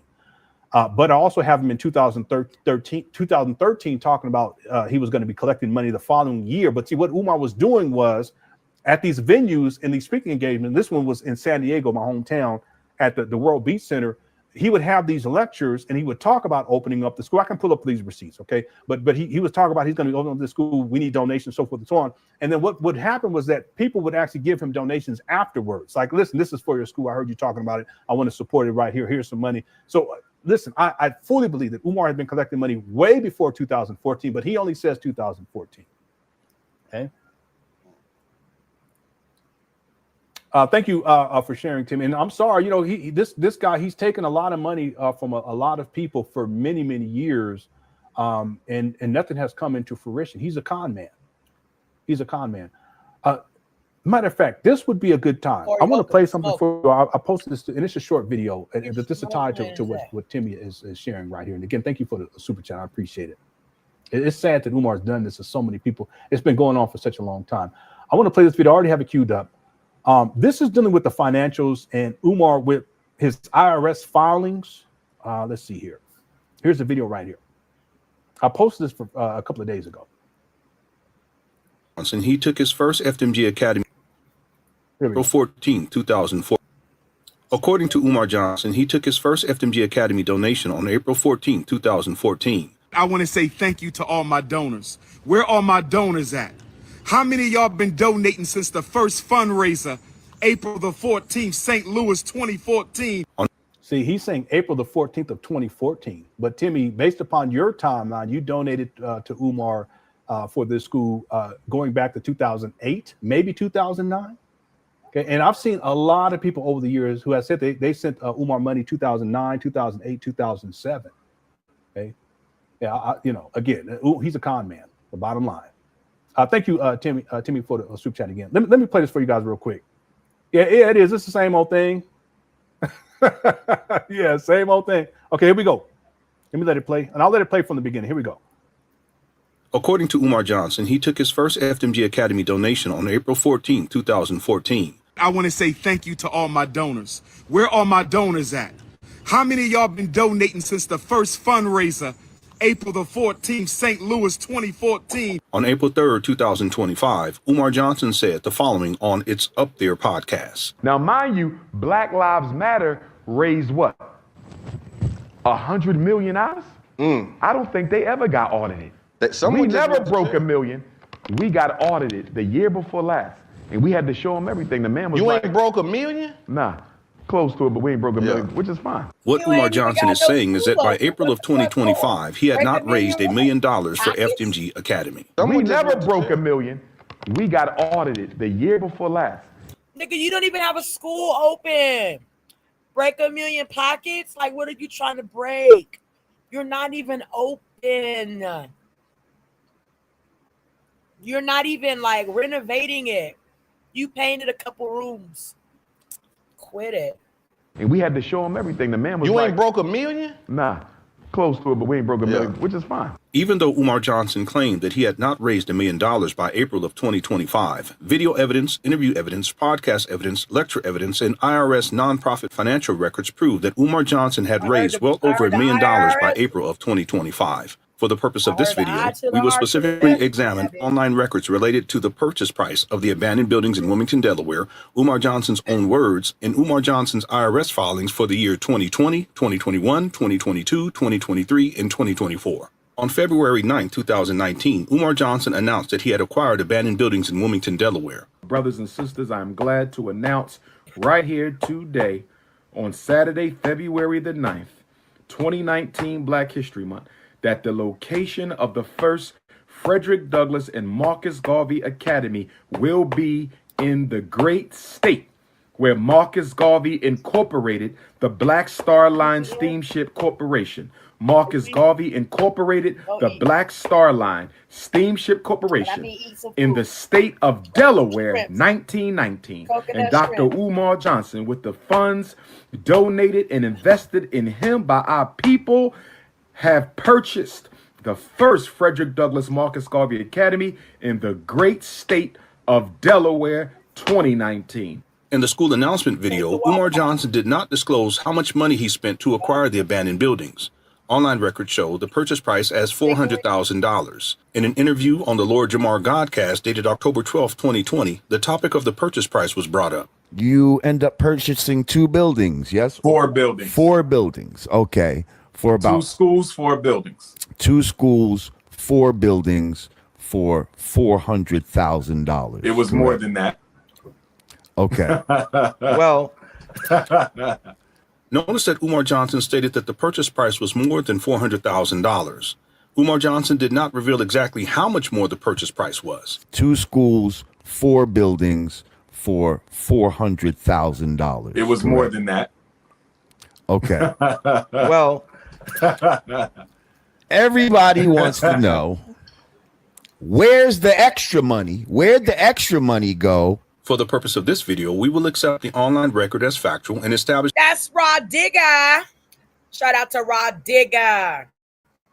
She came out with Busta Rhymes. She was in that. Rod Digger. Much respect to Rod Digger. That the purchase price was at least $400,000. Therefore, we can state that by February 9, 2019, Umar Johnson had raised at least $400,000 to purchase the abandoned buildings in Wilmington, Delaware. With $400,000 established as the minimum amount of donation money raised, we can now review Umar Johnson's IRS Form 990 return for the year 2020. The Form 990 is an organization exempt from income tax document that must be submitted to the IRS in order to maintain nonprofit status. Umar Johnson's nonprofit status associated with the FDMG Academy allows Umar Johnson to collect FDMG Academy donations without having to pay taxes on the money raised. Umar Johnson's IRS Form 990 return shows that Umar Johnson reported to the IRS that he received no FDMG Academy donations for the year 2020. However, under the Part 10 balance sheet section, Umar Johnson reported that he had $518,048 cash in a non-interest-bearing account at the beginning of 2020. This cash is the FDMG Academy donation money left over after he purchased the abandoned buildings in Wilmington, Delaware for at least $400,000. Logically, therefore, we can add the 2019 purchase price of at least $400,000 to the remaining cash in the non-interest-bearing account of $518,048. Calculations show that the total minimum FDMG Academy donations raised by Umar Johnson at the beginning of 2020 was $918,048. It must be noted that the document also shows that the end of the year cash balance was $572,409. Logically, therefore, we can add the 2019 purchase price of at least $400,000 to the end of the year remaining cash in the non-interest-bearing account of $572,409. Calculations show that the total minimum FDMG Academy donations raised by Umar Johnson at the end of 2020 was $972,409. Umar Johnson's Form 990 return document for the year 2021 shows that Umar Johnson raised $177,892 in 2020 and $116,585 in 2021. Since Umar Johnson did not report the $177,892 to the IRS on his 2020 Form 990 return, we can add the $177,892 to the total FDMG Academy donations raised. Calculations show that the total minimum FDMG Academy donations raised by Umar Johnson at the end of 2020 was $1,150,301. We can now add the $116,585 raised in 2021 to the total minimum FDMG Academy donations raised. Calculations show that the total minimum FDMG Academy donations raised by Umar Johnson at the end of 2021 was $1,266,886. Umar Johnson's Form 990 return for the year 2022 shows that Umar Johnson raised $0 in donations. Umar Johnson's Form 990 return document for the year 2023 shows that Umar Johnson raised $121,646 in 2022 and $204,822 in donations in 2023. Since Umar Johnson did not report the $121,646 to the IRS on his 2022 Form 990 return, we can add the $121,646 to the total FDMG Academy donations raised. Calculations show that the total minimum donations raised by Umar Johnson at the end of 2022 was $1,388,532. We can now add the $204,822 raised in 2023 to the total minimum FDMG Academy donations raised. Calculations show that the total minimum FDMG Academy donations raised by Umar Johnson at the end of 2023 was $1,593,354. Umar Johnson's Form 990 document for the year 2024 shows that Umar Johnson raised $84,506 in 2024. We can now add the $84,506 raised in 2024 to the total minimum FDMG Academy donations raised. Calculation shows that the total minimum FDMG Academy donations raised by Umar Johnson at the end of 2024 was $1,677,860. Therefore, it can be factually stated that Umar Johnson has raised a bare minimum of $1,677,860 in FDMG Academy donations through the year 2024. A critical question that we should ask is, why did Umar Johnson tell people in April of 2025 that he had not raised $1 million in FDMG Academy donations? Now, mind you, Black Lives Matter raised what? $100 million? I don't think they ever got audited. We never broke $1 million. We got audited the year before last, and we had to show them everything. The man was You like, ain't broke $1 million? Nah, close to it, but we ain't broke $1 million, which is fine.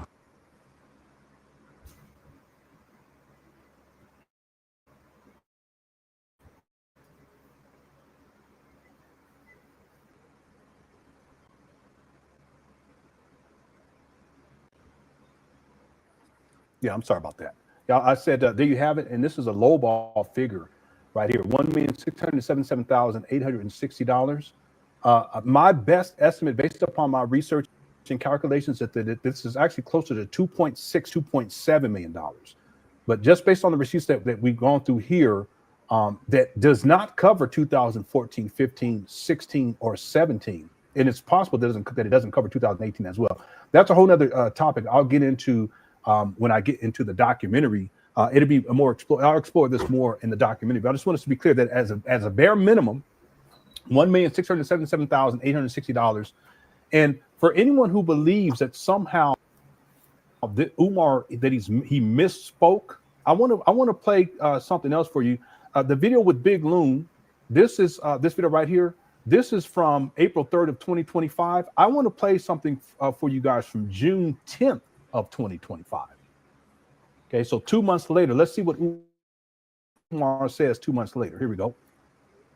That's what I was like. They want the bragging rights. Nigga, this ain't about that. Nobody ever helped you in the industry? Like, nah. Nobody? I never got a donation from a celebrity. Wow. Damn, man. That's a on any level. Because I always low celebrity, high celebrity, and I know them all. Many of them. And the school still wind up getting done, right? Yeah, right now, where we are now. Floors and paint. Done with the paint. We're done with the floors and doors. Classroom locks. Yeah. Doors. Because we still got to replace the girls' bathroom door, the boys' bathroom door. We got to get all the rooms rekeyed, right? 16 rooms? More than 16, but 16 got to be done with the floors. Okay. And we got really the floors, because the locks, that ain't too big of a deal, right? We got to get the floors done. The problem is the YouTube drug streamer's been telling people I collected millions of dollars, which we never broke $1 million, right?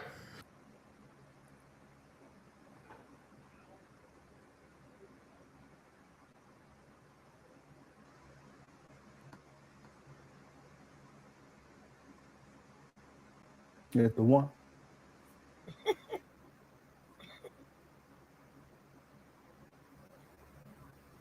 Umar said he had $1 million back in 2000, at the end of 2016. Don't make me pull it up. And I have another video where he says by the end of the year, which would have been the end of the year 2016, he said he was going to be at $1 million. 17, 18, 19, 20, 21, 22, 23, 24, 25. 9 years later, and he's still telling people he ain't raised $1 million. Don't make me pull it up.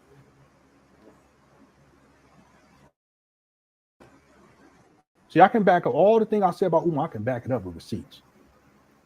Umar said, "Want me to pull it up? Hit the 2 if you want me to pull it up." I got time today. We ain't gonna be here that much longer. Probably about 30 more minutes. We're gonna be back tomorrow because we're gonna dig deeper. I'm gonna look at some of these other podcasts that's covered this particular video and get some of their insights, including Pocket Watcher with JT. Brother Eli will have in the comments. Since I'm gonna check his video out, and I'll be able to give you guys even more information. I'm just sharing with you guys my preliminary thoughts on all of this. I see a lot of tools up in here. All right. Let's go. We're going to go to, let's go to when Umar was looking for a school. And I think he was at, no, that's not the Mount Vernon one.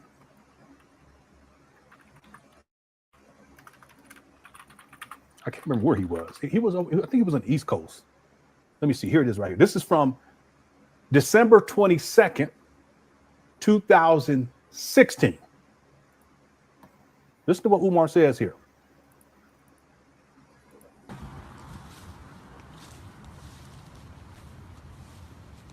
Let me go pull up my document because I'm going to pull up this other video. Most of you guys haven't seen this one.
Let me skip through. He start running his mouth. Here you go. Bad either, you feel me? Spot. So Baltimore, what's up? Lunchrooms, class space, office.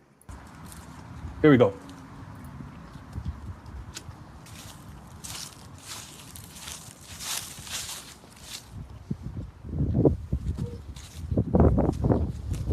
This is a nice school. We was just on the inside. They got a gym, lunchroom, class space, office space, big parking lot, all the land around it. It's a pretty nice spot. So Baltimore, what's up, Baltimore? We need another $1 million. Baltimore, can we get another $1 million? We need another $1 million. Listen, he's saying must another be $1 million. nice to just ask somebody for another $1 million and right, another $1 million motherfucking dollars. Must be nice. Dr. Umar, aka his real name, Jermaine Shoemake, okay, can just, grift y'all out y'all goddamn hard-earned money for $1 million, but there are people right next door to you starving, and you won't give them 50 cents. You won't get him a can of corn out of your goddamn cupboard, but you'll give this grifting ass motherfucker $1 million for nothing because he ain't gonna do nothing with it but the devil's work. We know we fucked up in this country. Let's keep it moving. Remember to sip this tea with Tanisha Talks to Teas. Like and subscribe. Lies that you have $1 million already. Okay. Now he flips it a little bit, but let's be clear about this. This is from December 22nd of 2016. He's saying we need another million. Then he changed it. Watch this. Not just. You feel me? So I need y'all to make them donations. GoFundMe.com/Dr. Umar. Get them donations up. I need some Christmas gifts. You feel me? I need that Kwanzaa. So make sure y'all drop something in the mail. FDMG Academy, P.O. Box 6872, Philadelphia, PA 19132. We're going to get one of these schools. We already know that. The one in Pennsylvania wasn't bad either. You feel me? The one in Pennsylvania wasn't bad either. So you know, it's me, yours truly, the Prince of Pan-Africanism. We down here in Baltimore. Shout out to Baltimore. Dr. Umar. Yeah, he was in Baltimore. Was in town. I'm going to see everybody Monday. I'm going to check y'all out on Monday, downtown Cultural Arts Center, 401 North Howard Street. Make sure y'all come on through. You know what I mean? But I'm liking this school right here, Baltimore, Frederick Douglass City. Frederick Douglass City. Can we do it? Can we do it? What's up? Can we do it? Maryland, DC, DMV. What's good? I need everybody to make them donations. Go to GoFundMe, drop the donations. We ain't worrying about no haters, you feel me? We too blessed to be stressed. We too blessed. Haters is shaking in the boots because they know it's coming. They know that Alpha Male Academy is coming right now. You understand? Ain't nothing they can do about it. December 22nd of 2016. August 21st, 2018. 82118. It's Papa season. You understand? You understand me? We about to take this Pan-African game to the next level. I already got the conscious community in a damn headlock. I'm about to put the whole ed world in a headlock. You understand? Baltimore, I want to see y'all Monday night. Tickets is going fast. Don't wait till the last minute. They're going to sell out. Tickets is going fast, Baltimore. I'm in your town right now. We're about to go look at another school. This is just one. We got a couple of them we doing in Baltimore today. You feel me? Then I'm going to go on up to everyone's place, grab a couple books, try to slide through the Great Blacks and Wax Museum. Y'all know I love the Great Blacks and Wax Museum. Go in there and go get recharged by the ancestors. Yeah, and I apologize. When he says 2018, he's implying that the school is going to open in 2018, August 21st of 2018, which is consistent with what he was saying back then. But he also said it was going to open 2014, 15, 16, 17, 18, 19, 20, 21, 22, 23, 24, 25, and he's changed it to 2026. Okay, so that's why he's saying 2018 right there, Mika. Again, this video is from the end of 2016, December 22nd. He still has to acquire the school. He says that we already have $1 million, or he's implying that they already raised. He needed another $1 million, which implies that he already had one. But the point is that if he was able to get these schools that he's showing, the schools that he's showing here, that he would actually have to renovate it. But then by August 21st of 2018, it would be up and running. Okay, but he's been running with this. I don't know what it's a script. He's been running with this script since 2010. When he stated that the school was going to open September 11, 2013. Okay, and he's been at this for a very long time. Go on down to the Baltimore Harbor, bust some more grub. Actually, I'm gonna go to my favorite, one of my favorite African restaurants is in Baltimore, the Senegalese joint. Shout out to Yassa's in Chicago.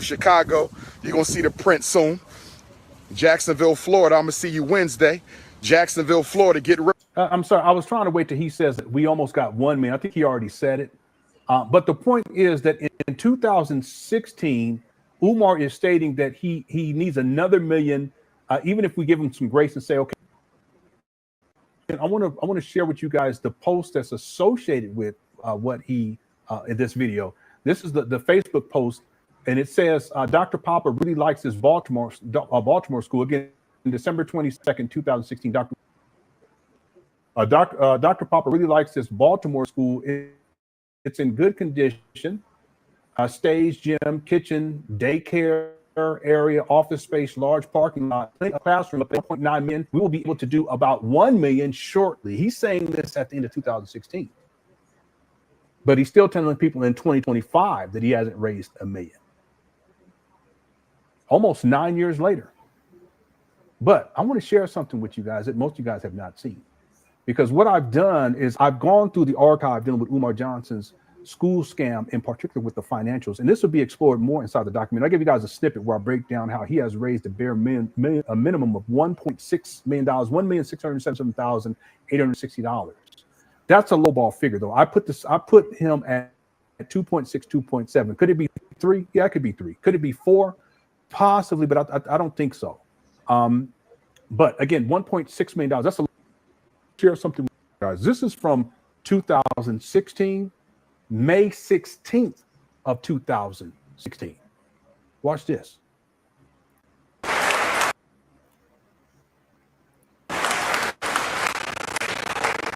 And that's why we're going to build the Frederick Douglass and Marcus Garvey RBG International Leadership Academy. And some of my contemporaries are jealous of the fact that y'all helped me raise $700,000 so far. Oh, I'm sorry, I didn't do that right. How much money did he just say? 700,000. This is from May 5th of 2016. What did he say, Cook Chat? He said 700,000.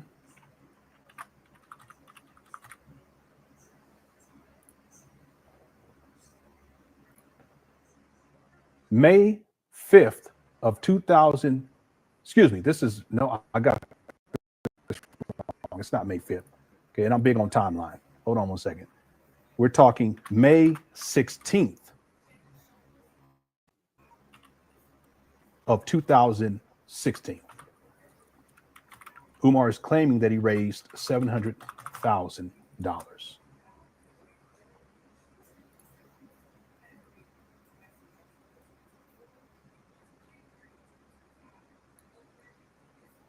Let's just think about it for a moment.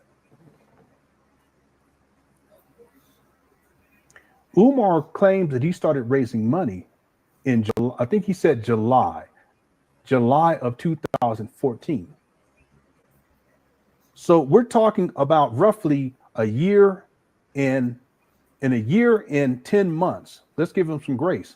In 2 years, Umar raised $700,000.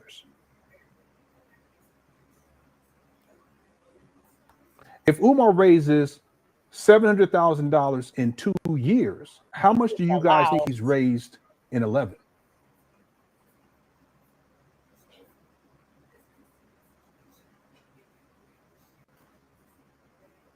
See, the thing is that Umar, his IRLings that I showed in that video, those are more recent. He had a nonprofit status back in 2015, but that got revoked in 2017 because he didn't file any paperwork with the IRS to tell them how much money he was collecting. There's no accounting for any of that. This money right here would be part of that money that's not even accounted for. So that's what I'm saying. When I say $1.6 million, that's a low. But it's deeper than that. Let's keep listening. Watch this. And let me be clear. Let me be clear. The black boy's problem is not his problem. Why you say that, Dr. Umar? Because I'm sorry. See, the problem ain't learning. The problem is learning from her. And why do you say it? A white teacher can teach like a black teacher, maybe so, but you better realize something. Let me skip through to the part. Here we go. Marcus Garvey RBG International Leadership Academy. And some of my contemporaries are jealous of the fact that y'all helped me raise $700,000 so far.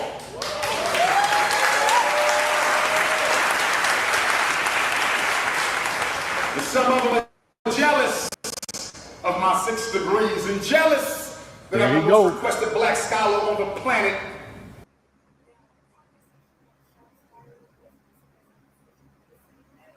And that I'm cuter than them. There he goes.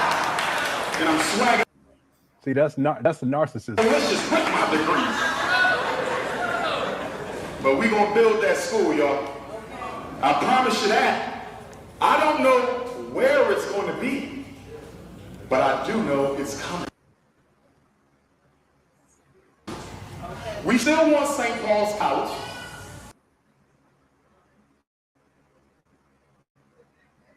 The HBCU down in Virginia that closed down 3 years ago, they still trying to sell it for $2 million. I don't know why. The school been sitting there empty for 3 years, which means the quality of the upkeep is dropping, which means the... Listen, the St. Paul's College was not up for sale for $2 million. It was a starting bid of $2.5 million. That's just a starting bid. And Umar stated back then that he thought he won the bid. Well, that means that he would have had to have at least $2.5 million back in 2014. I can pull up the receipt right now. So either Umar had $2.5 million back in 2014, or he lied about putting in the bid. Which one is it? See, it's more likely that he lied about putting in the bid. And why would he lie about that? So that people can continue to send him donations. I can pull up the receipts and show you guys. He's a con man. Let's go. Value of the campus is low. So let me tell you what I plan on doing. When we cross the $1 million mark, probably around the end of the summer, I'm going to...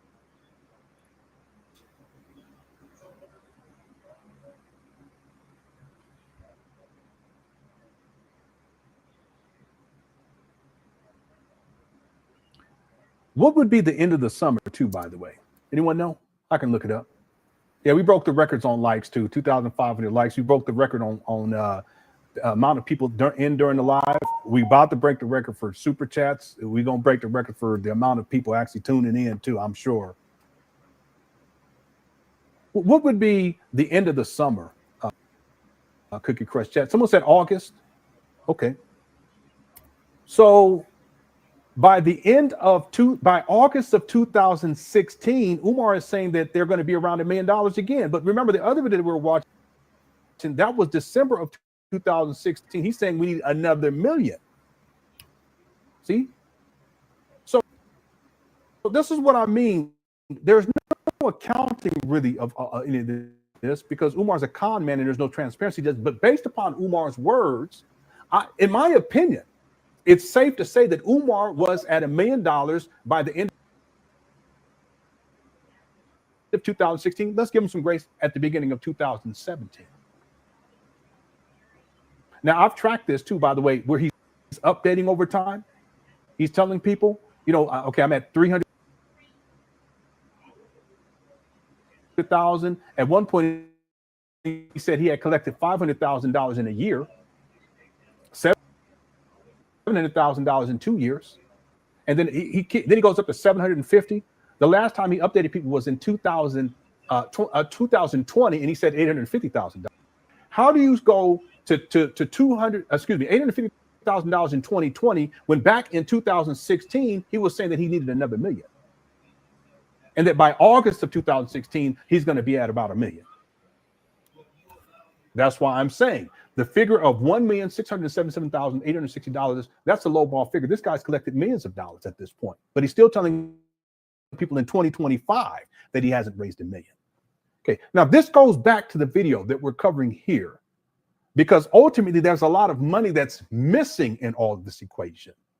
That if we take the purchase price of $400,000, we take, Umar said the blueprints cost $20,000. He got some electric work. I can't remember if it was $16,000 or $60,000, something close to something like that. I can't remember what it was. Let's just say $60,000. If we want to throw in when he got the blueprints for $20,000, you throw in all the stuff that Umar said, the taxes, you throw all the stuff, all the money that Umar claims that he has spent, there's still over $1 million missing.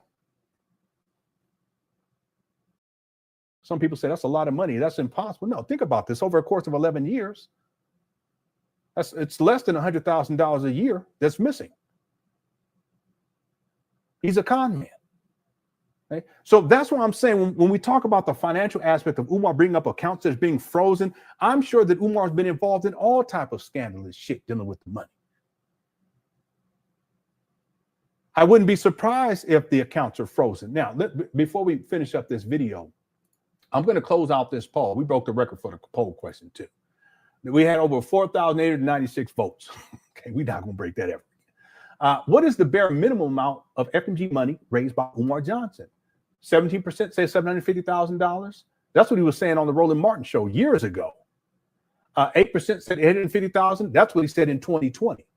20% said $1 million. Well, that's what he said in 2016. You see how the math ain't mathing? He actually went down over the years. Okay. And then 55% said $1,677,860. That's the bare Let me close out this poll. I'm gonna go ahead and close out this poll. I want to see if we can get to 5,000, but I'm being greedy. I ain't gonna do that. Okay, let me go ahead and close out this poll. Thanks to everyone who voted on the poll. I appreciate it. I'm gonna put up another poll, and then we're gonna finish up this video. Okay, because this was part of my plan, the agenda for today. The question is, did Umar Johnson's personal and FDMG bank accounts, did Umar Johnson's personal and FDMG bank accounts get frozen? Yeah, that's kind of, I don't like the way I'm phrasing it, but you guys make sense? Does that make sense? Did Umar Johnson's personal and FDMG bank accounts get frozen? I don't like that. How else can I rephrase this? Was Umar Johnson's personal and FDMG bank accounts frozen? That's what we'll do. No, I think it's fine. I'll leave it at that. Okay. So let's get your vote in, and we haven't finished with the video yet, but I want to see what your perspective is. And thanks to everyone who's gifted memberships. A lot of people sending gifting memberships. And when we're done with this video, I will go through all of the super chats too. But I want to that sounds better, huh? Okay, let's do that. Were Umar Johnson's personal FDG bank accounts frozen? We'll do that. Yeah, okay. Thank you so much. Thanks for the correction. All right, so if you guys can get your vote in on this before we close out this live stream, I appreciate it. All right. And I don't know yet. I'm going to listen and see what else Umar is saying. Okay, we're going to see what else he has to say. Going back to the video of him talking about his bank accounts were frozen. Okay, thank you guys so much. Everyone in Quick Question, thank you for being here. Everyone who sent the super set, thank you so much. I normally get to them as quickly as possible for this live stream. I just want to get through this video. I will get to them at the end of this live stream, and then tomorrow we'll be back with another live stream as well. Thank you guys so much. Thanks everyone inside the Quick Question, including Umar Johnson followers. You're welcome here. Okay, you're welcome. All right, let's get back to the video at hand. Here we go. Off on possibly arrested because fraudulent activity on a bank account is a federal offense.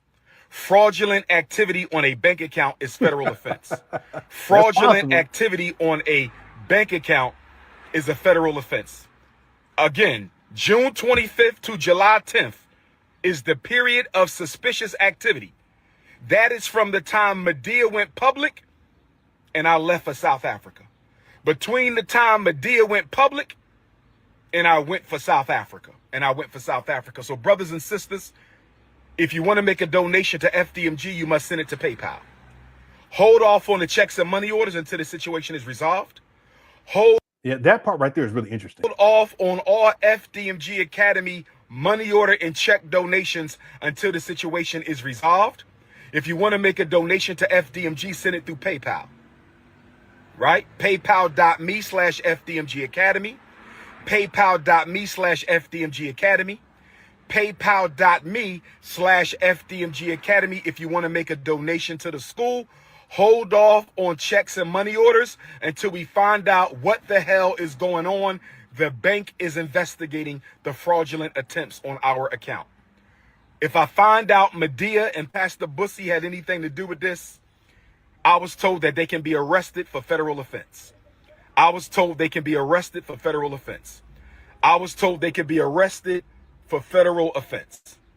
Now, with that being said, brothers and sisters, Dr. Umar has access to no money right now because my personal account contains all of my money. I only send it to Apple Pay and PayPal as necessary.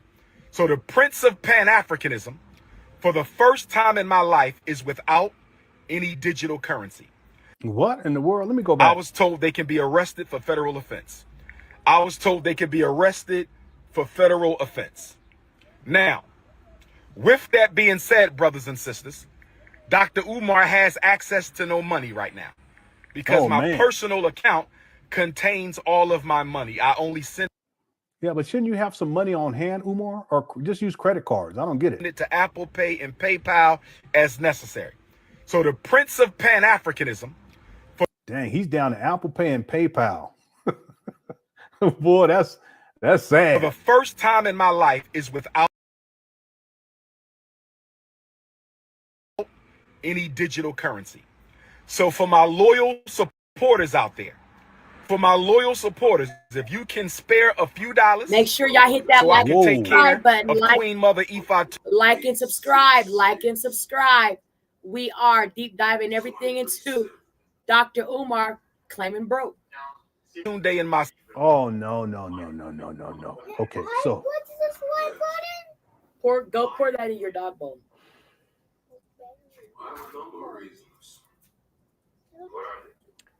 first of all, he should have money.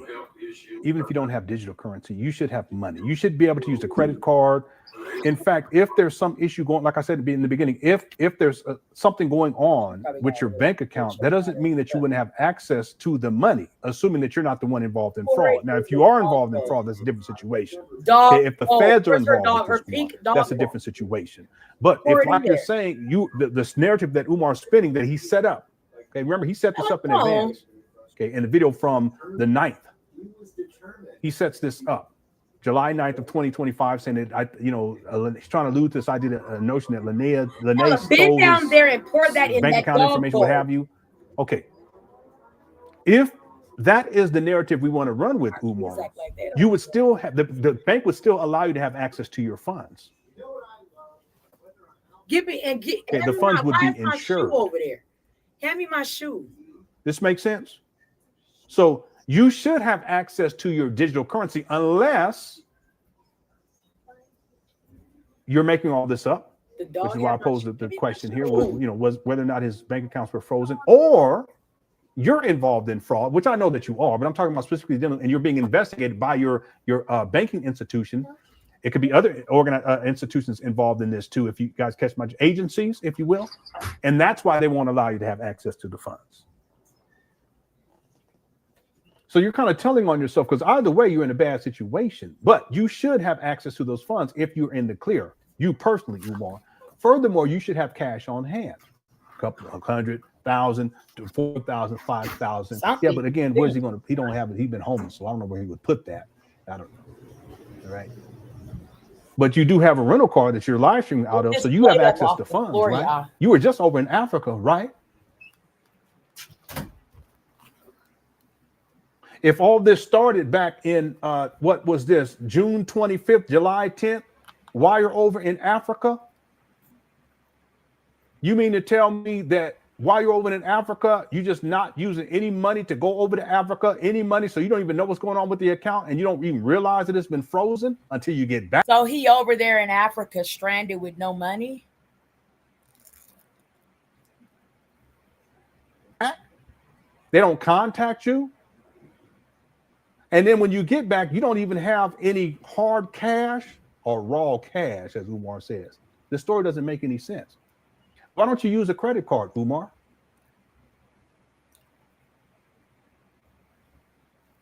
And if your bank accounts were frozen, does that also mean that you would not be able to use PayPal? No, because you're asking for PayPal donations. If your bank account was frozen, why would you be asking for PayPal donations? Well, because you still have access to PayPal. Why don't you just use your PayPal account? You ain't got no money in there? And are you able to use your virtual cards? Let me know, sippers, do you have access to your virtual cards if your physical cards have been frozen? Big dog, where the money go? You ain't got no money? You ain't got no money in your Apple Pay and in your PayPal? And then your mama closet? Why ain't you got no money, Umar?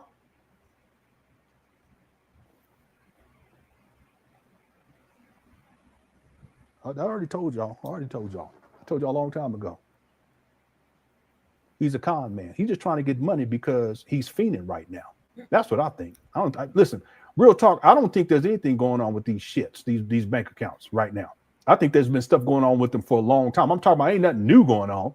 He's just trying to come up with another story to get money, just like he came up with the story about the vandalism to get money, as if that was something that had recently occurred. No, that stuff took place years ago. It also shows that he's a hoarder and has stored. He done turned these trap banners in Wilmington, Delaware into his own little personal storage, FMG storage. Not one black child's been educated. This guy done raised at least bare minimum $1,677,860. And he purchased these trap banners and then turned to his own personal storage. And then shows vandalism that's looks like it's years old, and try to get people to get some money. He can trick it off before he go to Africa the first time for a month. Then he come back And then he talked about how when Lene spilled the beans on him and told the business, the business, he talked about how he needed a defense fund. Try to get money out of you Umar Johnson followers. Now, then he go over to Africa for what, a week and a half, 2 weeks, something like that. Then he come back and he got a story about how his bank account was frozen. And how he ain't got no money. Big dog, why ain't you got no money, Big Papa? You the most requested scholar. You got 6 degrees, right? How you a scholar and you ain't got no money? Preach, Lennon. Listen, Umar, my son, let me stop.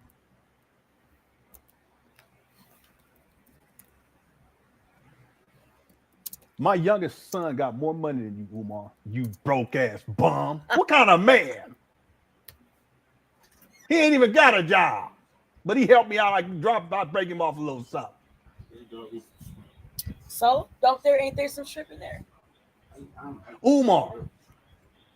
So listen, if I had a parent, my parent would have more money than you right now. Based upon what you're saying.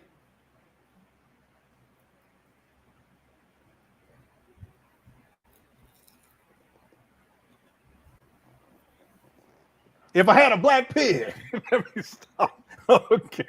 All right. I've been trying to be serious. I'm playing around too much now. Let's finish this up.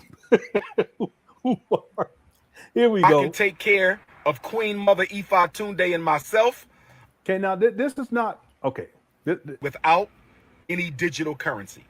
So for my loyal supporters out there, if you can spare a few dollars so I can take care of Queen Mother Ifa Tunde and damn, he said a few dollars. Now he wants supporters to take care of his elderly mother, his, senior mother that's not able to really care for herself, when he should have people and places in place for that. There are senior resources and SSI, all of that should be taking care of Umar's mama. Damn. Myself until my bank account is frozen or canceled so I can get my money back. What are you talking about? Until your bank account is frozen? I thought you said it's already frozen. Or get your money back.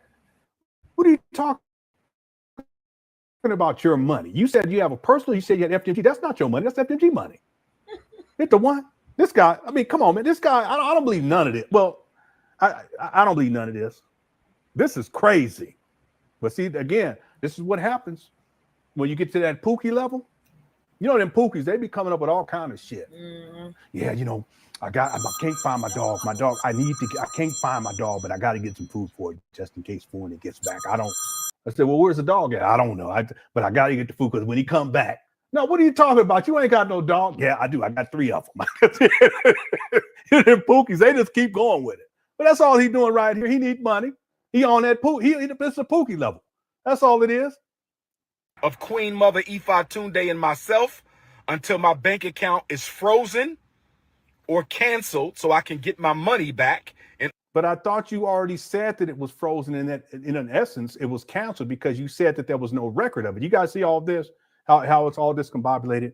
Okay, this is just a Pookie trying to get money out of y'all, just like he tried to get money for the vandalism, just like he tried to get money for the Umar Defense Fund. Now he's trying to get money, for this idea that his bank accounts were frozen and disappeared, whatever, because the story don't even make no sense. Just like he tried to get money from you guys for his shockumentary that was supposed to premiere in the fall of 2014 that he was still collecting money for up until 2022. Just like the Rules of Romance that he was collecting pre-orders for going back to 2020.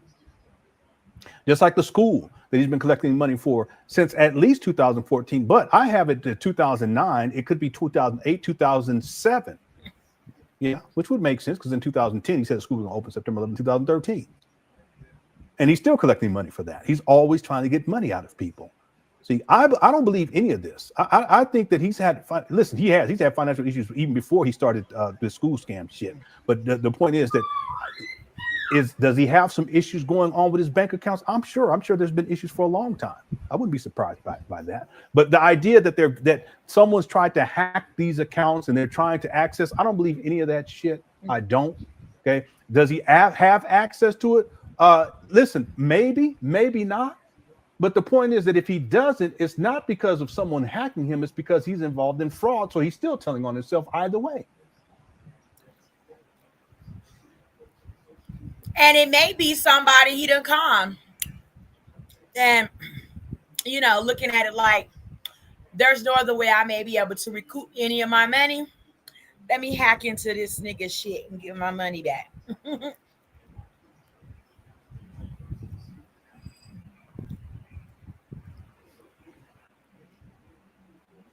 I don't believe it. There's something else I have to say before we finish this up. Okay, listen to what he says right here. Pan-Africanism, for the first time in my life, is without any digital currency. So for my loyal supporters out there, if you can spare a few dollars so I can take care of Queen Mother Ifa Tunde and myself. Okay, I have to. So Umar done turned into all of the women that come on TikTok and grift for the purpose of receiving donations and support because they let their economic, stability fall below sea level. Who was that, Jermaine? Say this. And I haven't said this many times in all the years that I've covered Umar, but this right here is one of my big issues with Umar.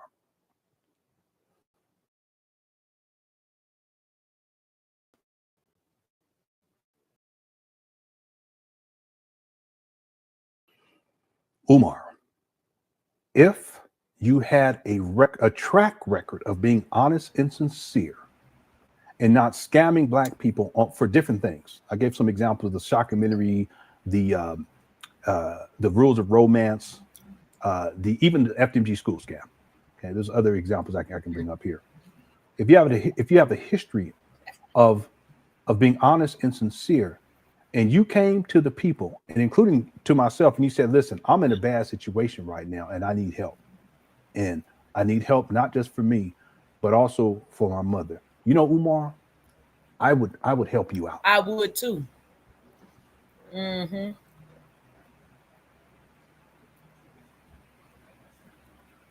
Many of you guys inside this chat room, you would help Umar out. Now, again, I'm saying that if Umar had a track record of being honest and sincere, and I'm talking about a decent human being, not scamming and scheming and sexually exploiting these Black women and all that stuff. I'm talking about if Umar came to the people genuinely and said, listen, I'm in a bad situation right now.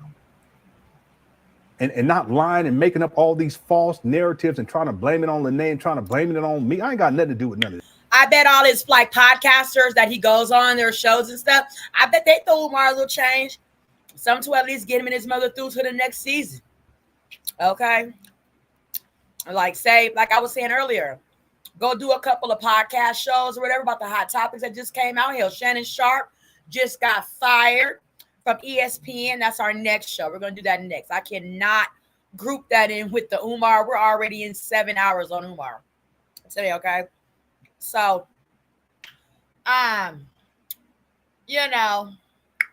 bet you they would be like, okay, Lennon. Lennon, I'm so sorry, Mr. Lennon. Okay, Umar, I'm gonna throw you something. You come on the show, talk about Shannon Sharp being fired from ESPN. Something. Why are you on here begging us like we supposed to feel sorry for the fact that you don't even take care of your mama? So why would we feel so inclined to throw you money for your mama when we see you not even take care of her? And there's proof from people that have actually, seen the affair, the state of your mama, and called child or adult services on you.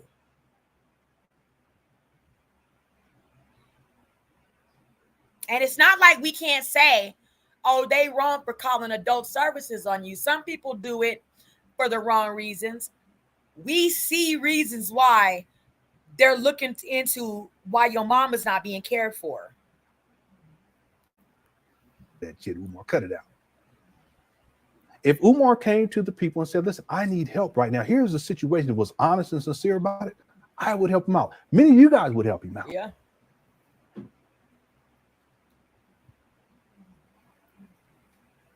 But Umar, your reputation precedes you. You don't have solid standing to be asking people for any kind of money and expecting them to keep giving it to you indefinitely. Millions of dollars. Your mama. If you need some help, ask for it. That's part of Black culture. Umar done had millions of dollars flow through his goddamn hands, and his mom ain't even got proper care for herself to survive and live the rest of her days in the best quality of care that she can afford. And he done had millions of dollars. Y'all know y'all wrong. We help each other. Wrong. If there's people inside the chat room, if y'all needed help and I could help, I would help you.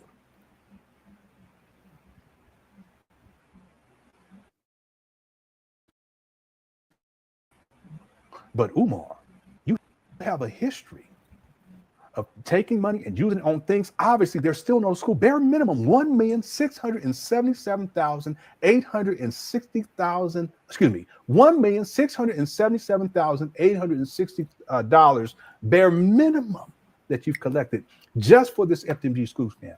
We're not talking about all the money you make on lectures or books or any of this other stuff, specifically dealing with this FDMG Academy, bare minimum. And there's still no school. There are abandoned buildings in Wilmington, Delaware. You have not educated one Black boy with all the money that you've collected. My best estimate, $2.7 million. You're also trifling, sexually exploiting these Black women, crushing the cookies, predatory. You're not in a position in life to expect, and you shouldn't expect people to keep sending you money at this point. Again, if we erase all of that and much more dealing with Umar and his character, and he came to the people and legitimately said, listen, I'm in a bad situation. I really need you guys' help. I would send no change. I would. Yeah.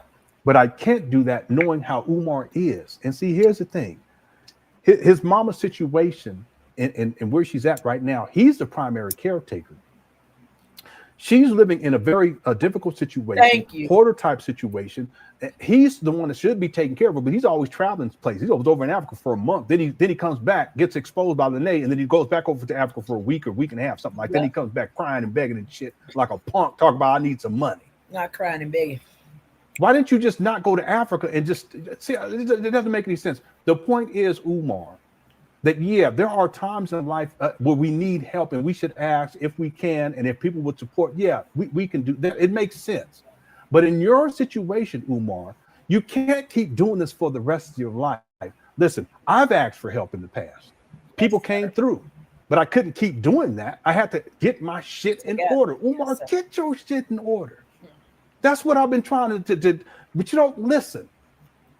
You don't listen. I've been telling you over, and I told you a long time ago what you need to do.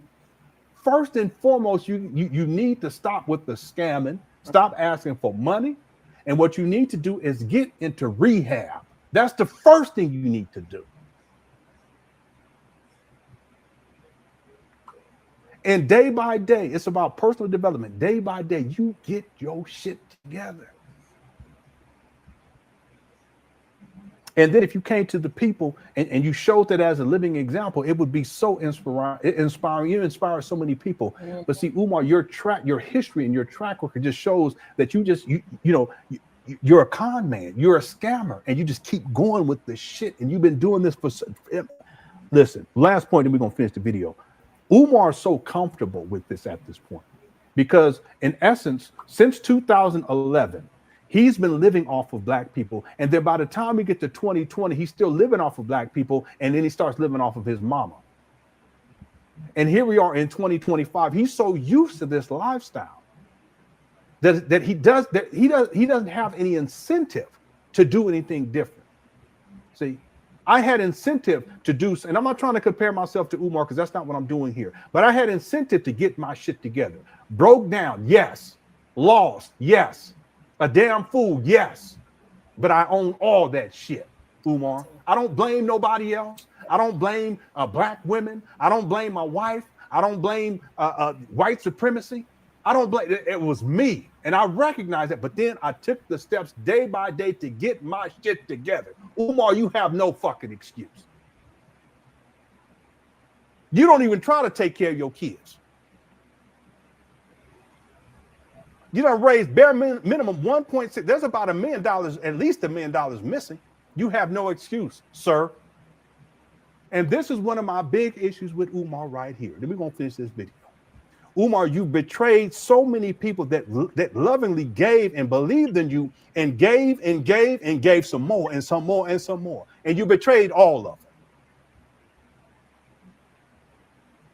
The damage that you have caused to the Black community is it's incredible, because through this betrayal, there's levels of faith and belief in each other that has been greatly diminished because of you, Umar.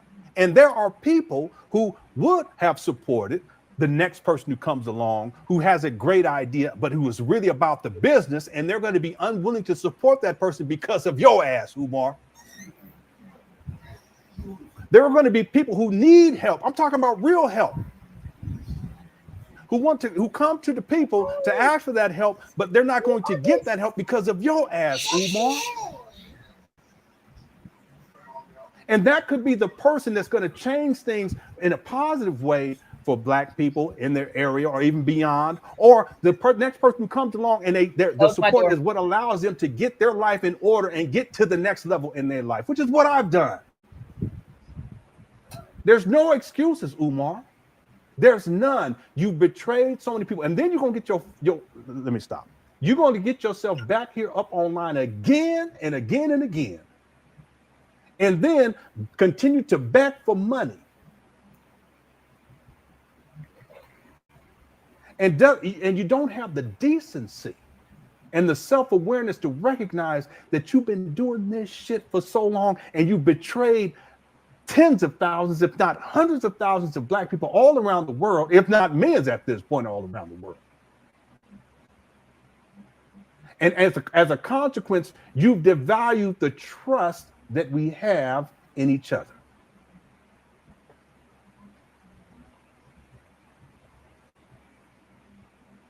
I haven't spoken on this a lot, but this is one of my big issues with some people say, well, why do you keep, it's a school scam. Yeah, it's him sexually exploiting Black women. But this issue right here is huge, because when you betray people the way that you have, Umar, you diminish the trust that we have in each other. And as a consequence, when the next person comes along that has something that they really want to do for Black people, or they're really struggling in life, listen, I've been there, and they're really struggling in life and they need help, and they ask for help, and then people say, oh, wait a minute, what about Umar? You remember how Umar? I can't support this. Exactly. And that may have been what they needed to get their life to the next level. Take the baton and then run the race. Many lives your could have got ass, to Umar, a you next so level fucking from lazy. just one person. Umar, you took the baton and you sat your ass down. Mm-hmm.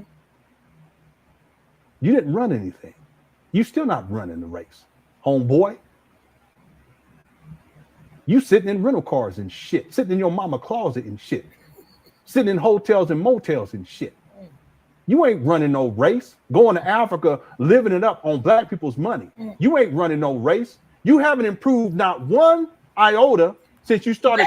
Let Umar be a lesson to us, okay, about how to appropriate ourselves, especially as we get older. It is not easy. I don't know what Umar got going on where y'all just send him millions of dollars, but let your Black ass try to get up here and grip for some money and see how far your ass get along. See, don't your ass be the next topic of conversation on the Anton Daniels morning show or some shit. Watch your ass get grouped into the next big viral thing for the wrong reasons about why your life is headed down a fucking spiral to hell. And now it's all over social media. Everybody laughing at you. People know you can't be trusted, disgusted, and all of this shit.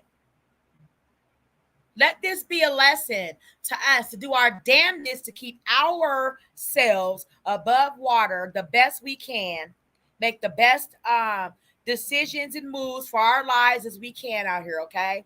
I know it's not easy. I have been there and done that 100 times over.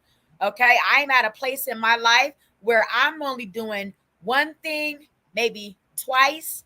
And if it's not what it does, I'm moving on to the, rest of whatever my life looks for me.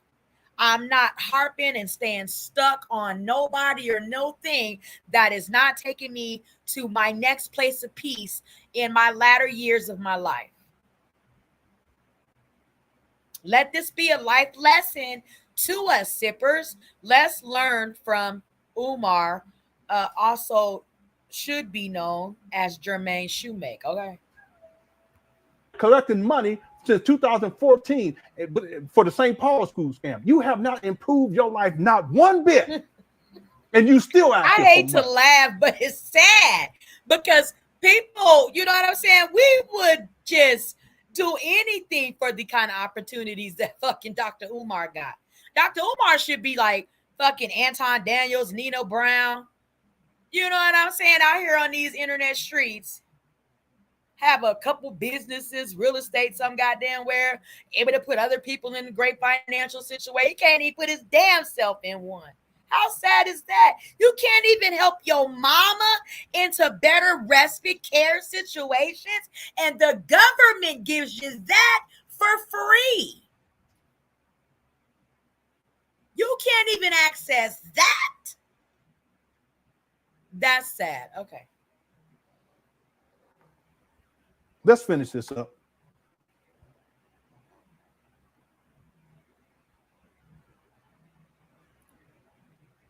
Until my bank account, so I can take care of Queen Mother Ifa Tunde and myself until my bank account is frozen or canceled so I can get my money back and open up a new account. Please hit my Apple Pay or hit my PayPal. My personal PayPal account is Umar the Psychologist at yahoo.com. So that's paypal.me/Umar the Psychologist. PayPal.me/Umar the Psychologist. PayPal.me. Yeah, see, he needs money bad, but it's not for to open up no school. It's not to take care of his mama. It's because he's fiending. That's all this come down to. /UmarThePsychologist. PayPal.me/Umar the Psychologist, or hit my Apple Pay using my cell number 215-989-9858. 215-989-9858. I've never asked the people for $1. I have never asked the people for $1 in my life.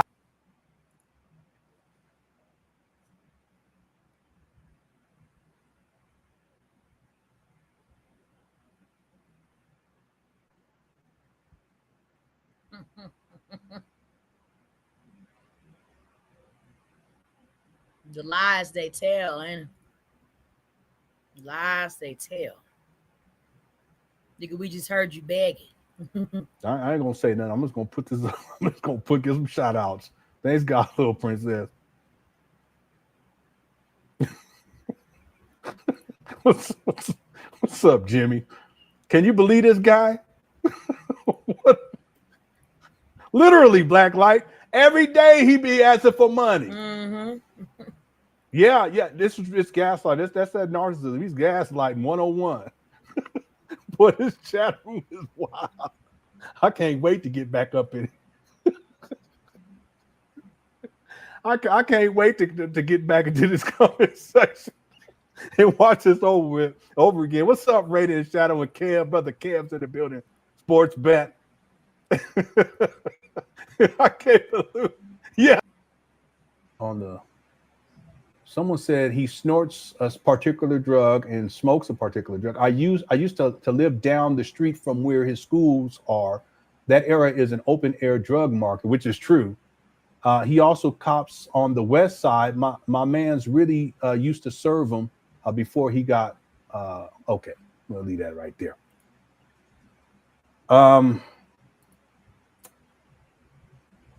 Okay, and then so let me go look. Let me go check out, and then we'll finish this up. We'll be back tomorrow though too, because I'll be digging deeper into this. Let me just look. Brother Dion said that Umar posted on his Instagram page. I don't see anything here. Yeah, I don't see anything.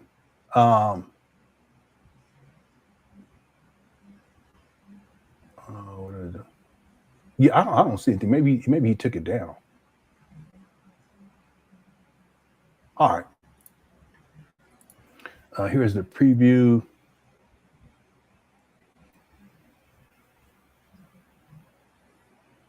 And then here is, let me just look real quick. Someone, it looks like someone sent Umar, I think it's something to his phone. I think he took it down though, with a picture of me on it. Okay, I ain't gonna read what they called Umar though. Anyway, let's finish up this video. All right, and then we'll be done for today. I'm gonna do the super chats after this. We broke the record for super chats too, so thank you guys so much. All right, let's go. Here we go. Me for boys, I don't have any sons. I have 2 daughters. My life, I have never asked the people for $1 in my life. I've only asked you to donate to the FDMG Academy for boys. Okay, I already know that that's not true. That's gaslighting. He's a liar. Boys, I don't have any sons. I have 2 daughters. So the FDMG campaign is a selfless project. Okay, by the way, Umar has at least 3 children. Okay, I've already shown the receipts on that. He doesn't claim that the 3rd child, because he was in his early 40s when he impregnated her and she was in her early 20s. I don't have any sons. I have 2 daughters. So the FDMG campaign is a selfless project, mission, and service to provide our boys with the education that they deserve. But right now, I don't have any money. Damn. And you know what's crazy? He hasn't educated one black boy. Again, he's raised bare minimum $1,677,860. Because my account was frozen by my bank, because someone has been trying to hack into my account, hack into FDMG Academy account. So the FDMG Academy account is frozen. My personal account is also frozen. That means we're going to lapse on our utility bills. We're going to lapse on. What are you talking about? Lapse on your utility bills? Hold on one second. My internet bill. We're going to. Internet bill? Lapse on a lot of our bills at FDMG. What are you talking about, Umar? Get a linen. He don't pay the bills at FDMG. KKC already broke all that down. I wish I could pull all that up right now. We ain't got time. He don't pay bills up there. From the jump, he wasn't paying bills. And what you got internet up over there for anyway? You get vanity building. For what? So you can go up there and get on the internet. Umar, you wild, bro. What? So that you can get on the internet for what? Goofy. What you going? You don't even be up over there. What you wasting money on internet bill for? These abandoned buildings. That don't make no sense. Why would you have some abandoned building to have internet? You know, real talk. Why would you even be paying for electricity for the last 4 years? It's like about 4 years, and not one black child's been educated. It's a waste of money. Ain't it wild? The Umar that we see in these interviews, like the art of dialogue, he's so encapturing, right? With like the stuff, I be agreeing with like the P. Diddy shit and all that shit, Shannon Sharp shit. You know what I'm saying? The Carmelo Anthony stuff. I be agreeing a lot with him. Then you see him do this. You be like, what the fuck? Night and day, flip, flop, flippity, floppity. What else, Umar? Internet bill, pay, what do you say? The electric bill, what else? The bank is not giving me a timeline as to when this situation is going to be resolved. If I don't have Cash App, nor does FDMG have Cash App. So yeah, because you got shut what down else is it, because of fraud. I do not have a Cash App. I only have Apple Pay and PayPal. Damn, he down to Apple Pay and PayPal. Damn. If you can spare a few dollars, send it to my. Damn, he said a few dollars. My Apple Pay, 21598. Umar, I wish I could help you, bro. I really do, because this is sad. Yeah. But you know, real talk. Sir, listen, homeboy, this is your fault. Okay. And if this was a one-time situation, or even a 2-time, or even a 3-time situation where you need it, listen. But Umar, come on, man. You can't do that after you done raised $1.6 million. You can't do that at bare minimum. Okay, it's really 2.6, 2.7, closer to that. I'll explain all that in the documentary. But it don't even make no sense. A couple of dollars. Rodney said, I got $3. How many y'all got for him? How much is it to pay for internet in an abandoned building? That's how much I got. Yeah. He'll probably update it at some point. Yeah, at some point he probably will. 899-9858, 215-989-9858, or my PayPal, paypal.me/Umar the Psychologist. Although Leo season is off to a rocky start, brothers and sisters, we will overcome. Shout out to all my donors. Newark, New Jersey, I'ma see you. Nat Turner, I'ma see you. Mobile, Alabama, I'ma see you. New Orleans, Louisiana, Hurricane Katrina, I'ma see you. Kenya, January, I'ma see you. FDMG is coming. We just got to lay down on floors, brothers and sisters. Lay down on floors, and we applying for a certificate of occupancy. I don't have any money in my pocket because my account is frozen. I have officially done a full day's work today. I pulled an 8-hour streaming live marathon on Dr. Umar. Brokey. Hit that like, hit that subscribe. Go follow me on all social media platforms at Tanisha Talks Tees TV. I love all of y'all. Everybody that's followed me, subscribed to me since I've been live. Thank you, thank you, thank you. God bless you so very much. I love all my tea sippers. Become a tea sipper is the best drink. It ain't that Kool-Aid, okay? We are not sipping sucker sauce. We are sipping nothing but the best tea with Tanisha Talks Teas. Damn, this is sad. This guy, he need that money bad because he need to get to the plug. If you can send a few dollars to Dr. Umar for Apple. Anytime he's saying a few dollars, you know what that's Pookie is. He's paying Pookieism right here. Pay a PayPal. I would greatly appreciate. I don't know why he said that. That was 20 years ago. I don't know. Right. Black Queens forever. Snow Bunnies never. Enjoy your weekend. Leo season forever. Peace and Pan-Africanism. And there you have it. Yeah, and I'm sure there's people who sent him money. I get it, but again, understand that money, it's not going towards anything constructive. Now, to close out, what I'm going to do is I'm going to do the poll. I'm going to close out this poll. Let me read where we're at with the poll first. The question is, were Umar Johnson's personal and FMG bank accounts frozen? 35% said yes, 65% said no. Me personally, I don't think so. I think he just ran out of money. It's that simple. I think he's been out of money for a long time, but he just begs before he has to go to Africa, or he begs before he has to make a trip, or he begs when he needs to get to the plug. It's that simple. See, I don't believe that his accounts were frozen because of some fraud activity. Now, is it possible that it's more likely? Is it more likely that the IRS is on him? Yeah. I wouldn't be surprised at all. But I also think that if that took place, that it didn't take place while he was over in Africa. I think this is something that took place a while ago. He's just finally bringing it up, just like he finally brought up the vandalism inside of the gym, try to present it as if it was a current event in 2025, when in point of fact, that took place years ago. Okay? Now, if Umar is being investigated and his accounts are frozen, then it should become public record at some point, especially if the feds are on him, or the IRS are on him. Well, that's his fed, but you guys get my point.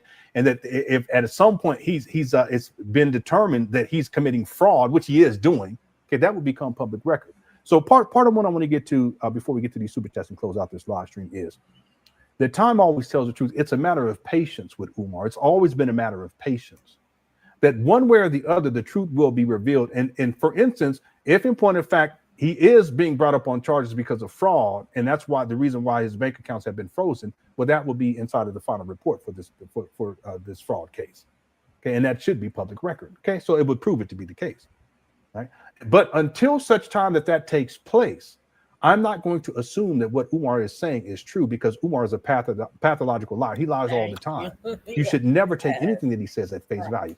Why does he lie so much? Well, ultimately, Umar lies because he wants to get money. And that's why you can believe Lennon and other people's theories about Umar, right? Because it's like, nigga, you got your shit together. At least we seeing and hearing that you should. What the fuck wrong with you? Is you on drugs? That's what come to black people's minds. Are you getting high? Are you got a gambling, you drinking, you spending it on hoes?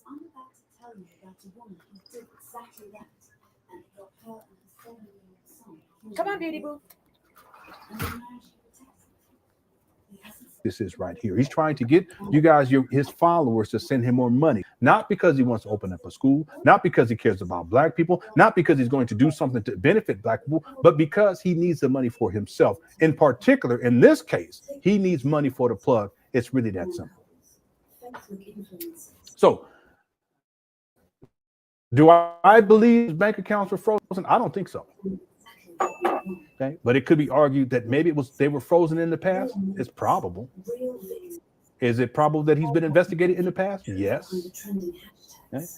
But as of right now, I'm going to say no. I don't believe in it. I just think that this is a way for Umar to try to get money out of people, just like he did with the vandalism, just like he did with he needed a legal fund, defense fund, and now he comes back with this whole scenario.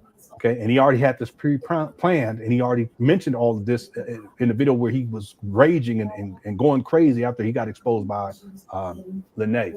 By the way, let me close out this poll. We had 1,561 votes where Umar Johnson's personal and FMG bank accounts frozen. 65% said no, 35% said yes. Furthermore, it would be highly unlikely that both accounts are frozen because those should be two separate accounts. Okay. Why would they both be frozen at the same time? Okay. Lene also sent me a text message, a screenshot. I'm going to read to you guys what I'm not going to show, but I'll read to you guys. If I don't know if Lene even minds. I hope it's okay. So this was when Umar was flying her out and he was getting her hotel rooms. Okay, this is Lene. The text reads, making reservation. Next time I have to put you in a cheaper hotel, I need you to research Airbnb for next time. I've never used them. It may be more comfortable for you and cheaper for me. Okay, and then it shows that she was confirmed at this particular hotel room. Then done. I am Ubering you over at 7 a.m. sharp tomorrow morning. Can't be late, baby. Okay, I'll leave it right there. I don't want to read the rest of that. I think maybe a little bit too much. But this goes to show you, Umar, he's been struggling financially for a long time, but I already provided the receipts. He's raised at least bare minimum $1.6 million. And I propose that that's a very lowball figure, too. That's just what he's reporting to the IRS. And the purchase price of FMG and the cash that was left over afterwards. Okay, it doesn't count 2014, 15, 16, 17, 18, or 2018.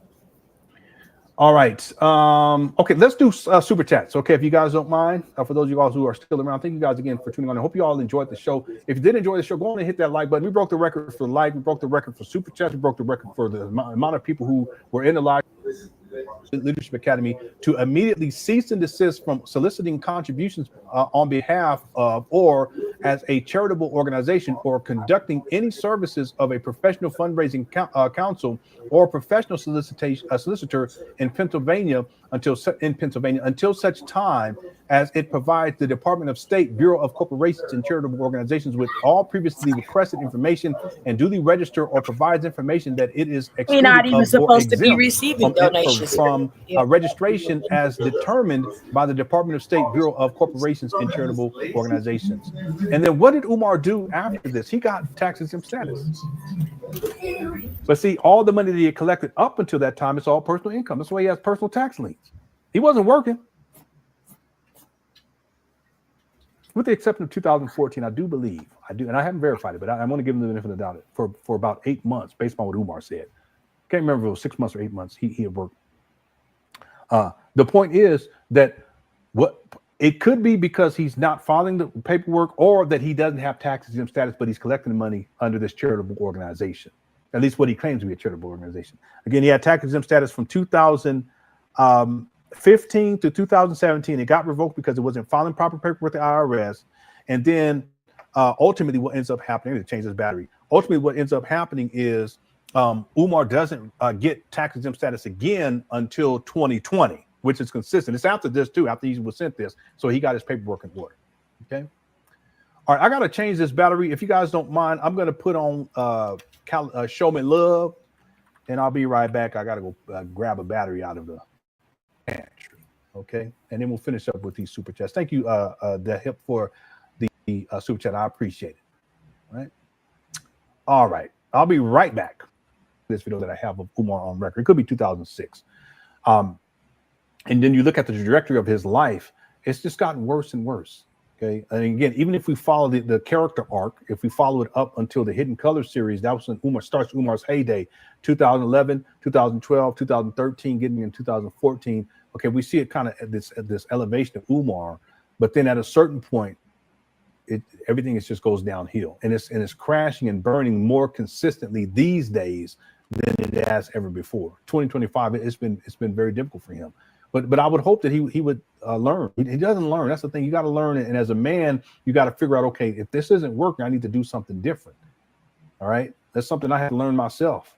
You know, so again, I'm not coming from a point of a high horse. I'm just coming from as the vantage point as a black man who's failed in many ways in life. But I finally got to realize exactly what I needed to do in order to get things back on track, which I've done. Okay. And like I've said, I still got a long way to go. I don't get the time back for all of my failures, but you have to acknowledge when it is that you reach that low point, and then instead of continuing to fall, you got to start going back up in the positive trajectory. And that's the lesson that all of us as men, we need to learn. Umar hasn't learned that. He's hard-headed. Okay, thanks, Brandon. I appreciate it. Let's see. Gabby XYZ official says he fooled me, and I thought at some point he would get it off the ground. I also was introduced to him at a young age, so he was always someone I respected. Yeah, he's fooled a lot of people. There's people who argue, real quick, there's people who argue that Umar had good intentions from the beginning, that he did want to open up a school. I'll propose that he never did. If you look at Umar's timeline, you look at when he first started talking, I'm talking about in video format, at least, about FMG, none of it made sense even back then. He never had a team. He didn't have a board of directors. He didn't have a plan. It's just something that he kind of threw together to get money out of people. Just like, you know, him trying to get money out of people for the bank account situation, him trying to get money for the vandalism, him trying to get money for the legal defense fund, him trying to get money. He tried to get black people to pay $300,000 for him to go to law school.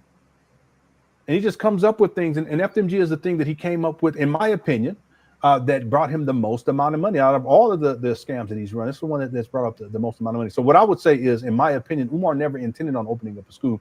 If you have an intention of doing anything, you have to have a plan.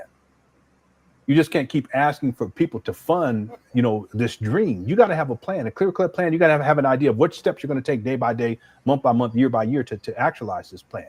See, my plan was to get back into college and pick up a degree and then increase my earning potential. And I shared the process with you all. Step by step by step by step. And that's exactly what I did. See?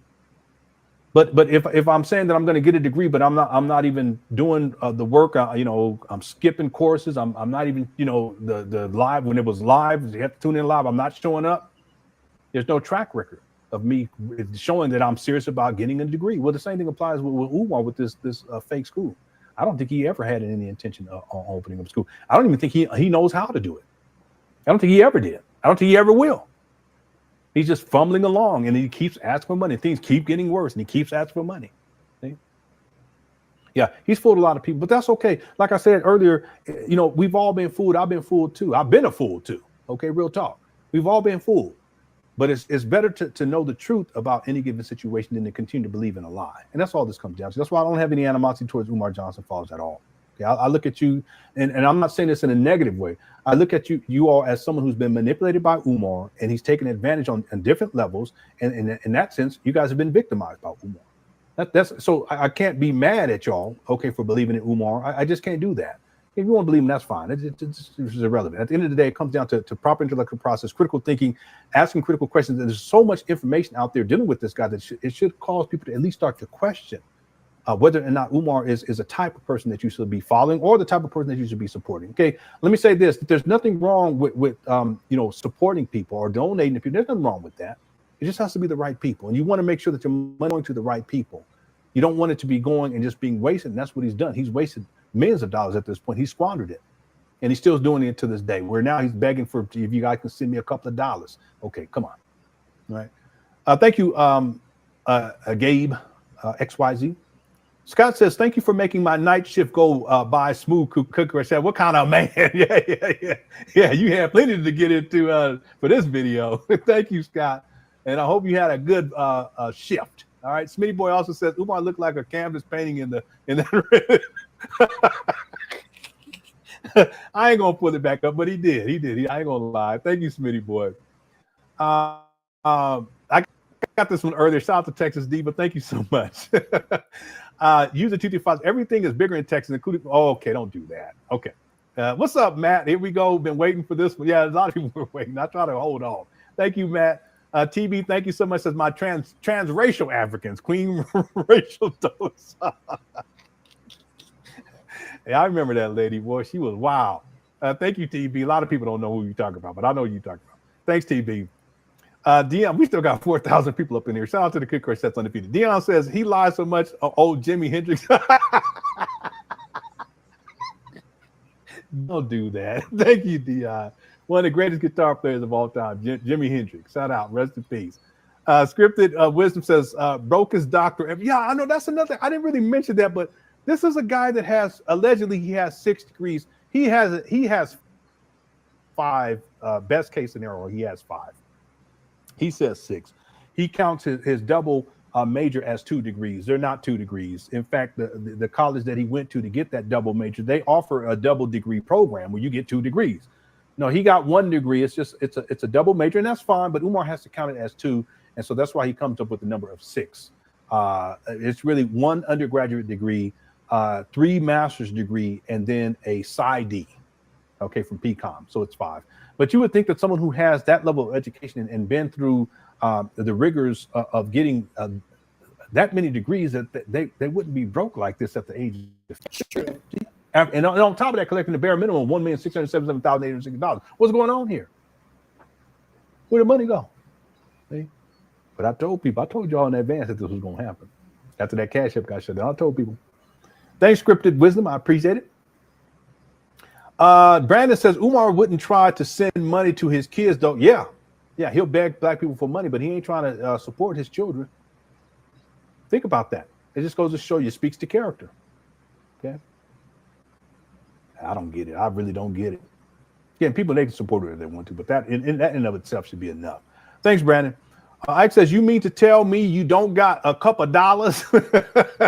Wasn't Umar calling me broke like last week or something like, or 2 weeks ago? He's calling me broke, but now look at you, Umar, and now you're admitting that you're broke. And I'm not rich, okay? Don't get it twisted. I got a gang of kids, all right? All my money go to my kids, they go to my wife, all right? She made me give them new clothes. She forced me to, okay? She literally did. Yeah. But yeah, if Umar was on the up and up and he really needed some, like if you needed some money and I could help you and it was like legitimately, I would help you out, bro. Okay, but with Umar, I can't do it because he's a con man. He has no excuse not to have some money. He should at least have some money set aside, some cash on hand, right? Shouldn't he at least have a cash? Just use a credit card. Why not? What just use a credit card, Umar? Don't make no sense. All right, thanks, Ike. Vegan, what's up, Vegan Sports Bar? I ain't seen him in a minute. Says he overspent on his vacation and these donations. Yeah, he goes over to Africa. He lives it up. Yeah, I played the video earlier. This is him over in Africa, having a good time. See? And he begged for money before he went over there. Black people's money up over here, and then he goes over to Africa to live it up, and then he come back broke and then want to beg again. See this? Well, I tell you, that's crazy. It's just wild. Don't make no sense. Thanks, Being a Sports. Good to see you too. Demetri says, would you go on Corey Holcomb's 5150 show? He likes Umar, but don't know him deep. It'd be wild. Umar might lose it watching the episode. I think. Well, now we know Corey Holcomb does not care for Umar. We have earlier rewind this video back to the Corey Holcomb sector where he smoked Umar, burnt them to a crisp. Okay. A better scenario would be where Umar came on to my show. That would be a better scenario. And I'd invite Umar on. If Umar want to come on, he's welcome to come on. Umar Dad, if he want to come on, he can come on too. I think that would be a scenario that well, Umar would definitely be shook in.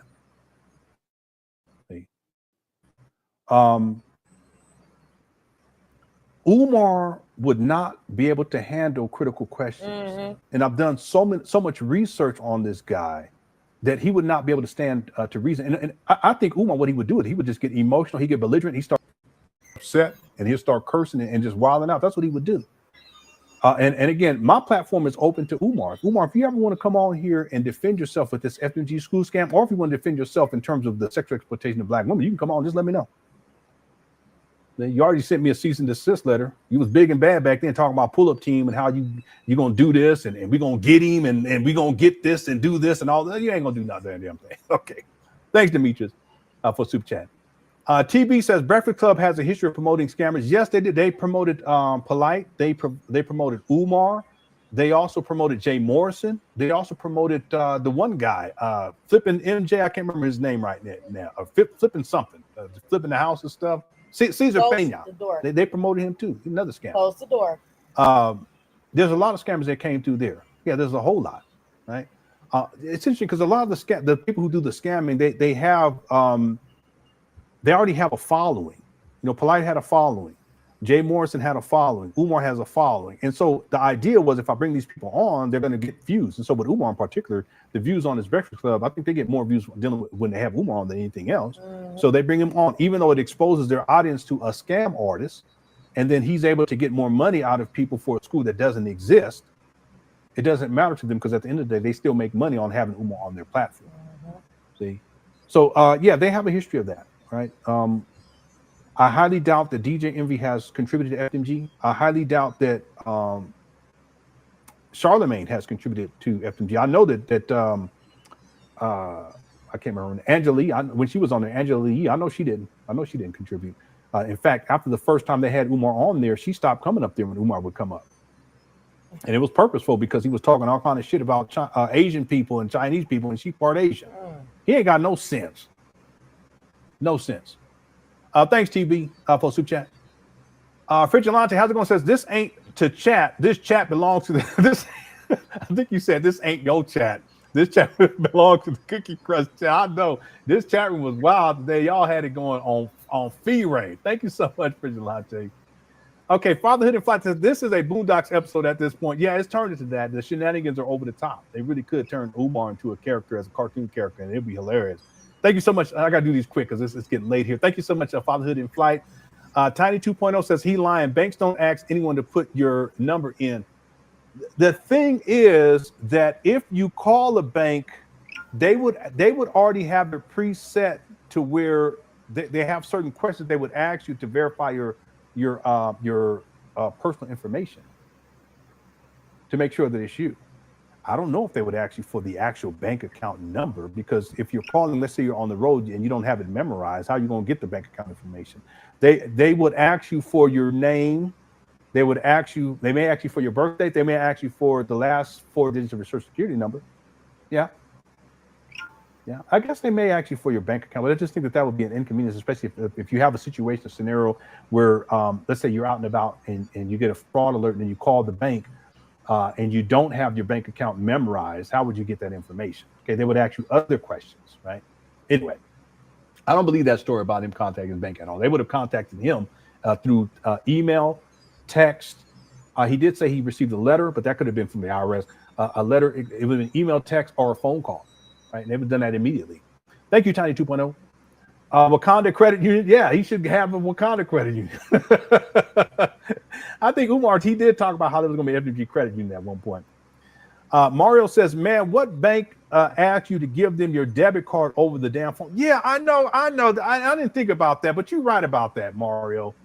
What do y'all think about that in the Cookie Crush chat? Would a bank ask you for your debit card number or even your bank account number? I don't know.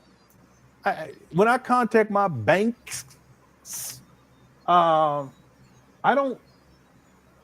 Do I give? I don't remember them asking me for that. They usually ask me for like personal identifiable information.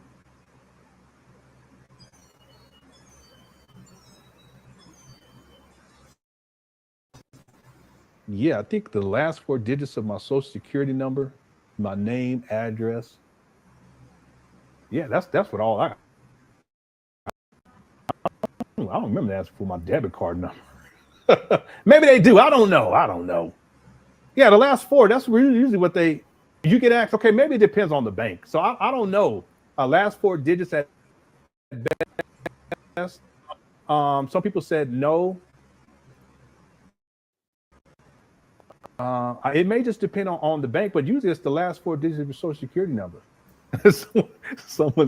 Someone said ask ChatGPT. No, the bank's actually for your PIN ID and password. Yeah. Yep. Okay. Anyway, let's keep going here.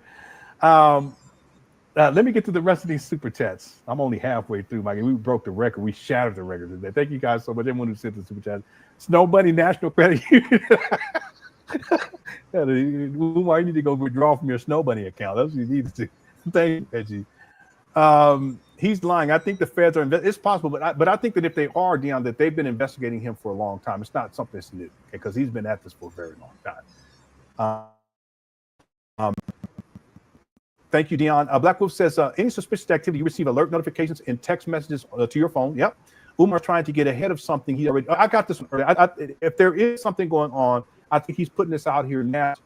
Try to get ahead of it. But the other thing is that it could be that he's in such a dire strait for money, and he needs money right now to get to the plug. He makes up this fast food store. But again, if we're patient enough, we'll see over time. It will be proven one way or the other. Thank you, Black Wolf. The feds freeze the account. I've never heard of the banks doing this.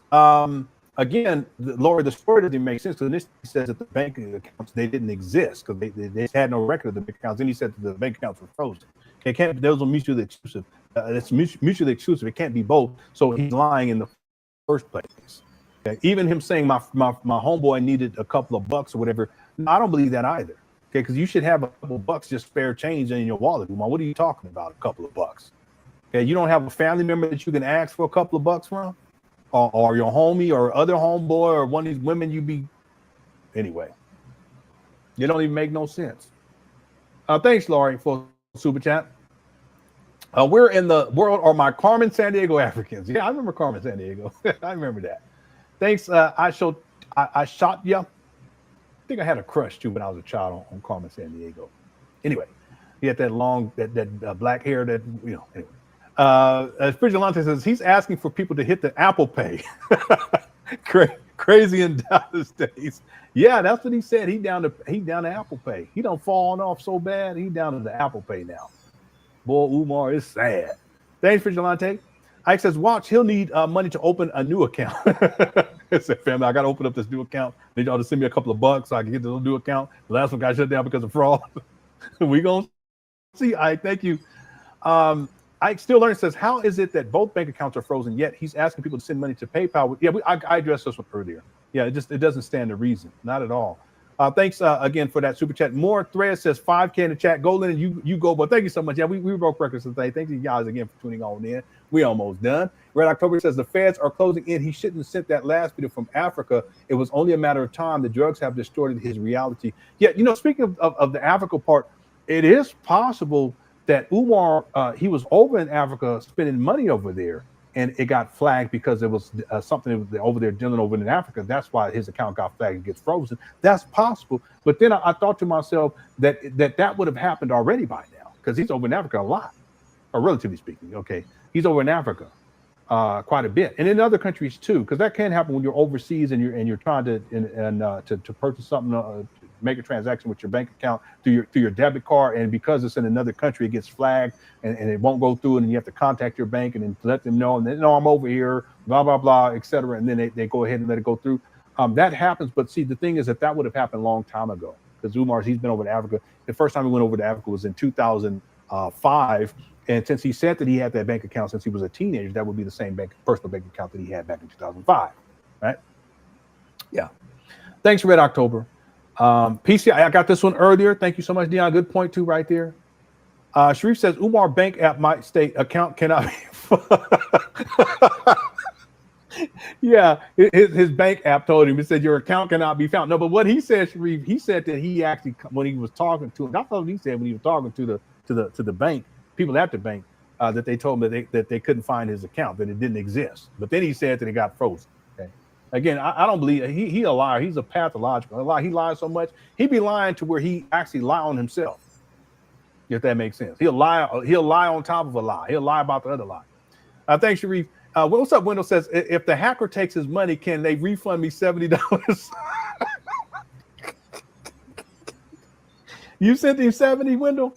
Yeah, they could. I guess they could. It'd be wild if Umar was forced to give all this money back that he done collected for FMG though, from the donations, boy. That'd be wild if he had to pay restitution at some point. Again, I think it's close to 2.6, 2.7. Okay, bare minimum $1,677,860. Thank you, Wendell, for the super chat. Everyone else too, thank you so much. Night J says, I have been in cybersecurity for 20 years. He is confusing the heck out of me. Unless it's creds from a previous breach. Hello to F. Yeah. Even if it was what the thing is, that's not what he's yeah, that's you're right. It's just none of it makes sense. It is confusing because it's not like he's saying that there's some sort of a data breach that compromises information. That's not what he's saying here, right? That's not what he's saying. He's saying specifically that someone is trying to access his account and that it's somehow tied to Lene or that it's tied to me. Yeah, it is. It's confusing. It doesn't make any sense. You know, and even the idea of someone trying to do that over the internet, it makes no sense.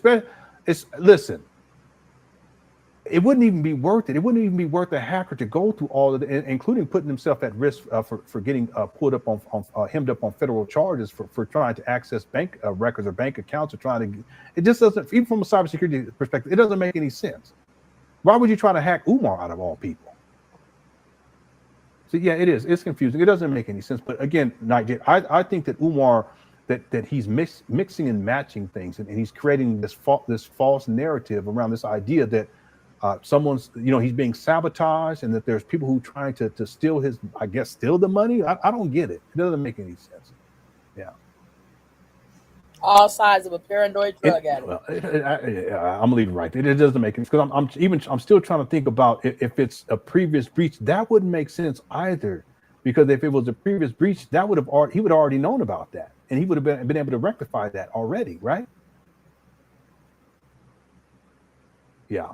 Anyway, thanks, Night J, for the super chat, or not super chat. Thanks for being a member for 11 months. I appreciate it. Fading Star says Dr. Umar tried to rob himself. He might have. I mean, basically. Thank you for the super chat. Jay Civic sent in a super sticker. Thank you so much. Child support garnishment. He got robbed in Africa. He got robbed out there. I don't think so. I think that when he went over there, before he went over there, he needed money. That's why he was begging. He was making up the story about he needed a legal fund. He made up the story about the vandalism and how he needed to get. I don't know what he said. Something. He needed to get something. But all that was to get money out of people, and then he was able to get money the first time when he went over to Africa. Then he comes back with another story to get money before he goes back over to Africa, and he was over there in Africa, and he comes back and all the money's gone, so he has to come up with something else, and this is what he comes up with. Doesn't even make sense. Doesn't make any sense whatsoever. Thanks, James, for super chat. Wayne says, big picture, I believe this is the beginning of the end of Umar Johnson. He doesn't come back from this. Too many people exposing him, credibility gone. Yeah, Wayne, a nice suit too, by the way. That's why I wanted to give a shout out to different people who've been covering Umar for the last couple of days, because it does make a huge difference. I actually think it makes more of a difference than the difference that I've been able to make. I'm one YouTube channel. I do get a lot of views dealing with Umar, and I've been at it for a long time. But when you have other people who come out and speak about Umar from their perspective and based upon their expertise, it makes a huge difference. Also, when I don't think it's just this situation with him begging for money in the story that he's concocted here, it doesn't make sense. Even from a cybersecurity perspective, it doesn't make any sense. Prior to that, how he went off on Lene and what he was saying, I think that really damaged Umar's credibility, in particular with women. So you double that up with what's taking place, then you triple that up with what took place with Umar's daughter. Then you quadruple that up with how he was talking about his daughter's mothers. You put all that together and you have a very powerful cocktail that's ultimately destroys Umar's credibility. And then on top of that, you have all these people talking about it. Yeah. Now, will he come back from? I don't think that Umar will ever get. I don't think he's, even before this, I don't think that he was where he was once at in terms of credibility and support. What I've seen is that over time, it's just gotten worse, and the trajectory just gone down and down and down. And his life and his credibility has diminished greatly over time. It continues to this day. And see, nothing will change in Umar's life until he gets his life in order. And I'm not talking about FDMG. I'm not talking about school scam. You know, I'm not talking about, I'm talking about personally. His personal life has to be put in order. And you can't do that when you're always on the grind trying to get that money for the plug. It just doesn't work that way. It never works, not for anybody. All right. Thanks, Wayne. What's up, Brian again? Says this rant did him in. Umar been scamming for years, but when he did this, things went to another level. Yeah, that's why everyone's reporting on it. People were reporting on when his daughter came out. People were reporting on when he went off on his baby mamas. People were reporting, of course, Lene. But the amount of people that's been reporting on Umar begging, I think all that just builds up to it, and that's why you get critical mass, and that's what we see right now with the critical mass with Umar. Have I seen this before? Brian, have we seen this before? Where it's back-to-back Memphis, like back-to-back, and then we got this critical mass? I don't think so. I don't think we've seen this. There's been all types of scandals with Umar, the SETI rant, the conscious stripper. He was dealing with strippers. The beef with Tariq Nasheed was another one. Even when the state of Pennsylvania brought him up on charges dealing with misrepresenting himself as a licensed psychologist, he's never been licensed. He holds no certifications too, by the way, no professional certifications to date right now. He holds none, even though he still tells people. He even posts on his Instagram page that he has a certified school psychologist. He's not certified in anything. That he's certified as a some other type of school psychologist, like we're not international, but anywhere in the country, something like that. But the point is that there's been so many different instances of Umar where really he's been brought down to his knees like he is now, but I've never seen it like this. I've never seen it, and he's in dire straits. But again, this is his own doings. It's not anyone else's fault. Again, like I said before, as men, we can't blame other people. We just have to do better, and we got to get our lives in order. Okay, that's what Umar, I've been trying to tell him to do, and not coming from a place of a high horse, but coming from a place of someone who's failed miserably in life. But I was able to get things turned around. Okay, I needed help, but once that baton was passed, that's it. I got to do what I got to do as a man. Umar has no excuse. Okay. Thanks, Brian. Jeff says, honest question. Okay, I got this one earlier. Thank you so much. What's up, Dave? Dave says, if someone fails trying to get into your online account, they simply restrict the online profile, not the checking account. It's not the 1980s. This is a great point right here. Great point. Okay? If someone's trying to online get into your account and it's blocked, they're blocked from getting, because Umar didn't say they were able to access the account. He said if someone's trying to get into the account. Okay, if this is being done virtually, they'll just make sure that that avenue of getting into the account is blocked off. That doesn't mean that you can't go inside and access the account. You see what I'm saying? See, it doesn't even make sense. The whole story. This is such a great point, Dave. Let me read this again. If someone fails trying to get into your online account, okay, let's say it's a hacker, they simply restrict the online profile. In other words, the online access is restricted for the actual user, the bank account holder, right? But that doesn't mean that they can't access their checking account or that they can't go into the bank exactly to access funds. What they would do is just tell you, listen, cybersecurity, what they would tell you is that you need to change your password. And that's it. It ain't no big old thing. Change your password. But Umar has to turn it into something that don't even make any sense. Great point right here, Dave. Great point.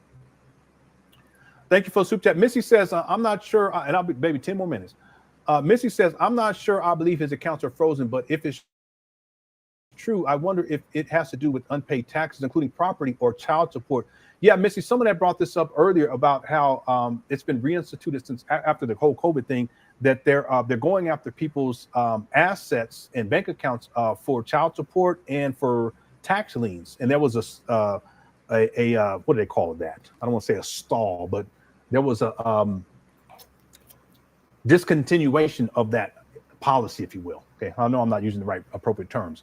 But then after a certain point, it's been reinstituted, and that could be what's taking place with Umar. That now, and he has tax liens going back years. I actually have the paperwork on all that, and I'm not just talking like $5,000 or $500. I'm talking about tens of thousands of dollars in tax liens, and the reason why is because Umar was collecting money for FMG, and it was all personal income, even though he was telling people that this was FMG money. He didn't have tax exempt status at that time. He wasn't reporting to the IRS, right? Mm-mm. Thank you, Missy, for super chat. James says Umar has access to military credit union in NFC. I got you. Yeah, he know about that from the UNIA days, huh, James? Thank you. Matt says you would have to know his bank first. Yeah, you would have to have his bank. You would have to have his credentials. I'm talking about to gain access online. You know, even if you have the bank account, you can't just go up in there and just withdraw money out of there. And even if you have the bank account number online, you still wouldn't be able to access. You got to put in your credentials to gain access. So it doesn't even make sense what Umar is proposing, and none of it makes sense. But thank you, Matt. I Revive says, who punched Jermaine in the face? Yeah, his face was very swollen, but that's part of the withdrawal things with Umar. So he has to get, he's in a bad way when he gets to this point. Yeah, and it's very clear to me. Right when I saw the video when it first popped up a couple of days ago, I didn't actually watch the whole video. I watched where he was giving us Africa this and my such and such Africans. I said, this guy, his face all swollen up. I know what's going on here. He's in bad shape. Something else I won't tell you, but I'm gonna wait. Thank you, I Revives. What's up? Sasha says that the name of the bank is Bando Trap and Trust. All right. Thank you, Sasha. Let's see what chat. Timmy, I've read this one. I'm going to read it again though. I donated to this guy when I was in the 9th grade. I think we're around 13. Now I'm 13 or 14 when in the 9th grade. I'm now 31 and he still hasn't opened the school. And I did a little bit of math on that. I just get out my calculator one more time. Let's assume that you were 14 in the 3rd grade. We're going to take 31 minus 14. That would be 17 years ago. And if we take 2025 minus 17, we get to 2008. Okay, Umar said he first started raising money in 2014. But I have people who are on record saying that they sent Umar money in 2009, and not just for the FDMG school, but also for different FDMG related projects, like an after school program, FDMG Boy Scouts. He called it the Umar Johnson Boy Scout program, but it was tied to FDMG. And I've seen online where people have said, no, I sent this guy money back in 2008 and 2007. So I wouldn't be surprised by this at all. But he tells people 2014. Again, thank you, Timmy, too, for that super chat earlier. Shouldn't he have 2-factor authentication on the FDMG checking account so it texts a code to his phone? Hello? He can't keep an account safe, or don't do that. Yeah, he can't even keep a bank account safe. How he going to keep your child safe at FDMG? It's good. This is a good point. There would have to be 2-factor authentication. In some cases, it's 3-factor. Okay, but 2-factor bare minimum on the FDMG checking account. So if someone tried to access it, they're not going to be able to get into it, and he would receive the text message, and it would say, "Did you try to access your account from this city?" And they have it. It'll tell you what city that it was. It would try the person to access from. You just simply say no. It'll say type no if it wasn't you. That's just that simple. But Umar didn't say any of all. That's why I don't believe all this whole story he's telling. Just a 2-factor authentication in and of itself. I don't even know what they don't even make any sense what he's saying. I mean, now that I think about it, I didn't even think about this, Dave. It makes no sense. See, why would they send a letter? You would get a text message right away. Never stop, because then we're gonna keep going, and then all right. Thanks, Dave. Good point. Great point right there. Missy says, do you think he paid property taxes for the building? I think that the taxes are paid. I think that they were paid last year in point of fact, because I remember I checked and there was a zero balance on there. Also, let me tell you what I actually think. I think someone donated a large sum of money and I don't know, this is the thing I'm speculating, donated a large sum of money for Umar to pay those off.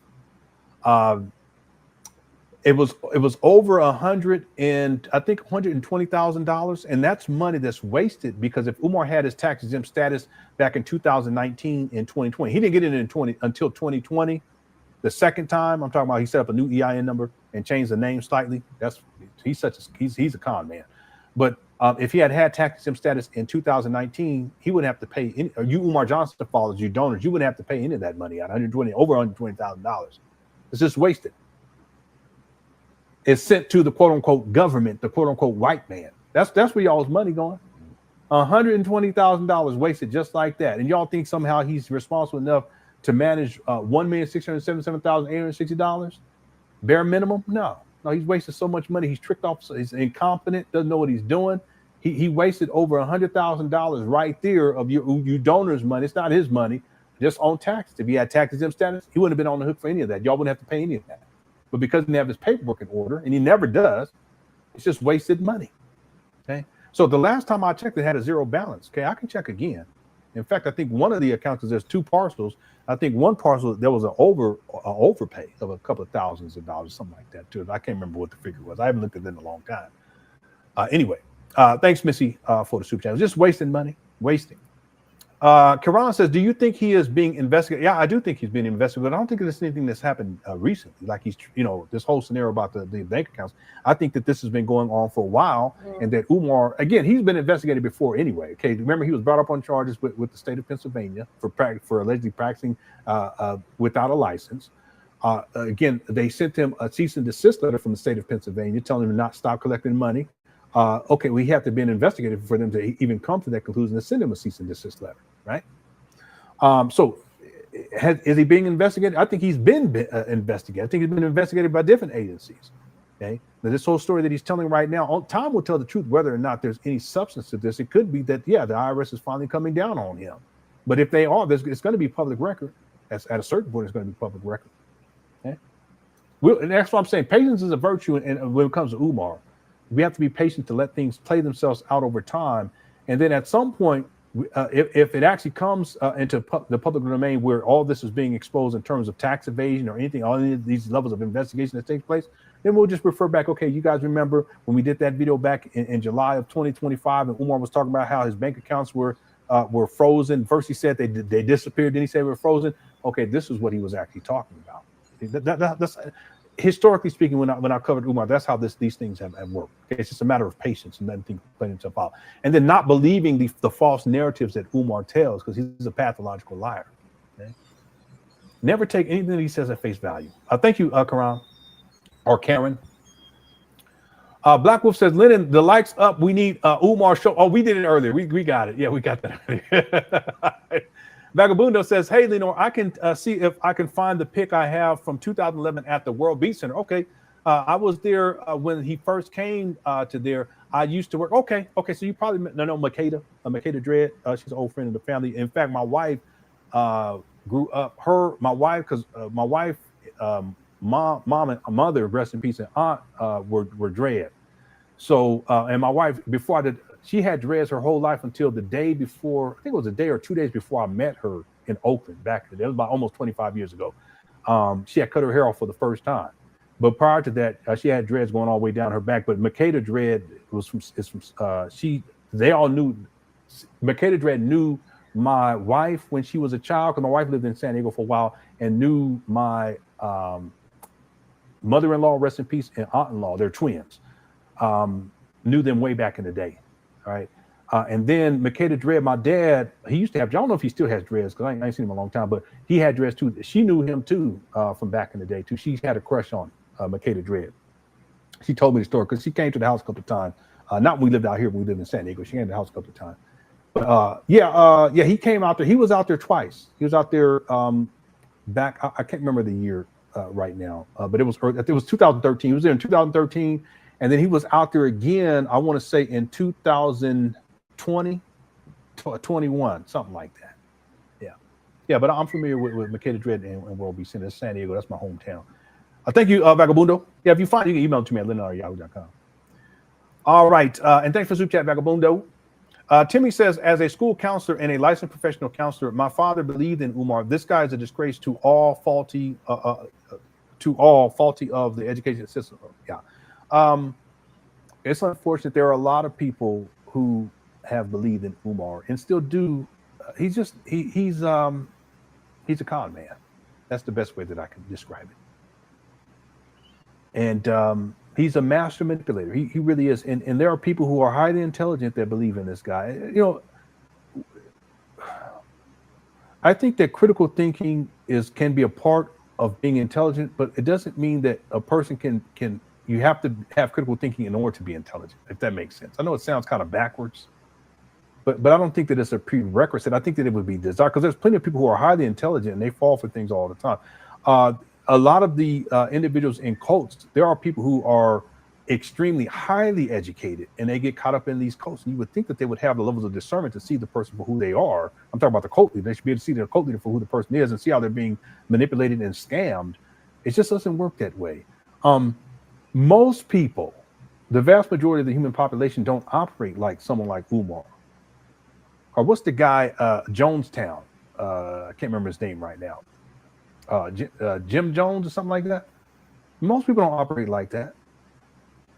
It's a very small fragment of the human population that actually operate like these types of people. Jay Morrison, polite, very small fraction. So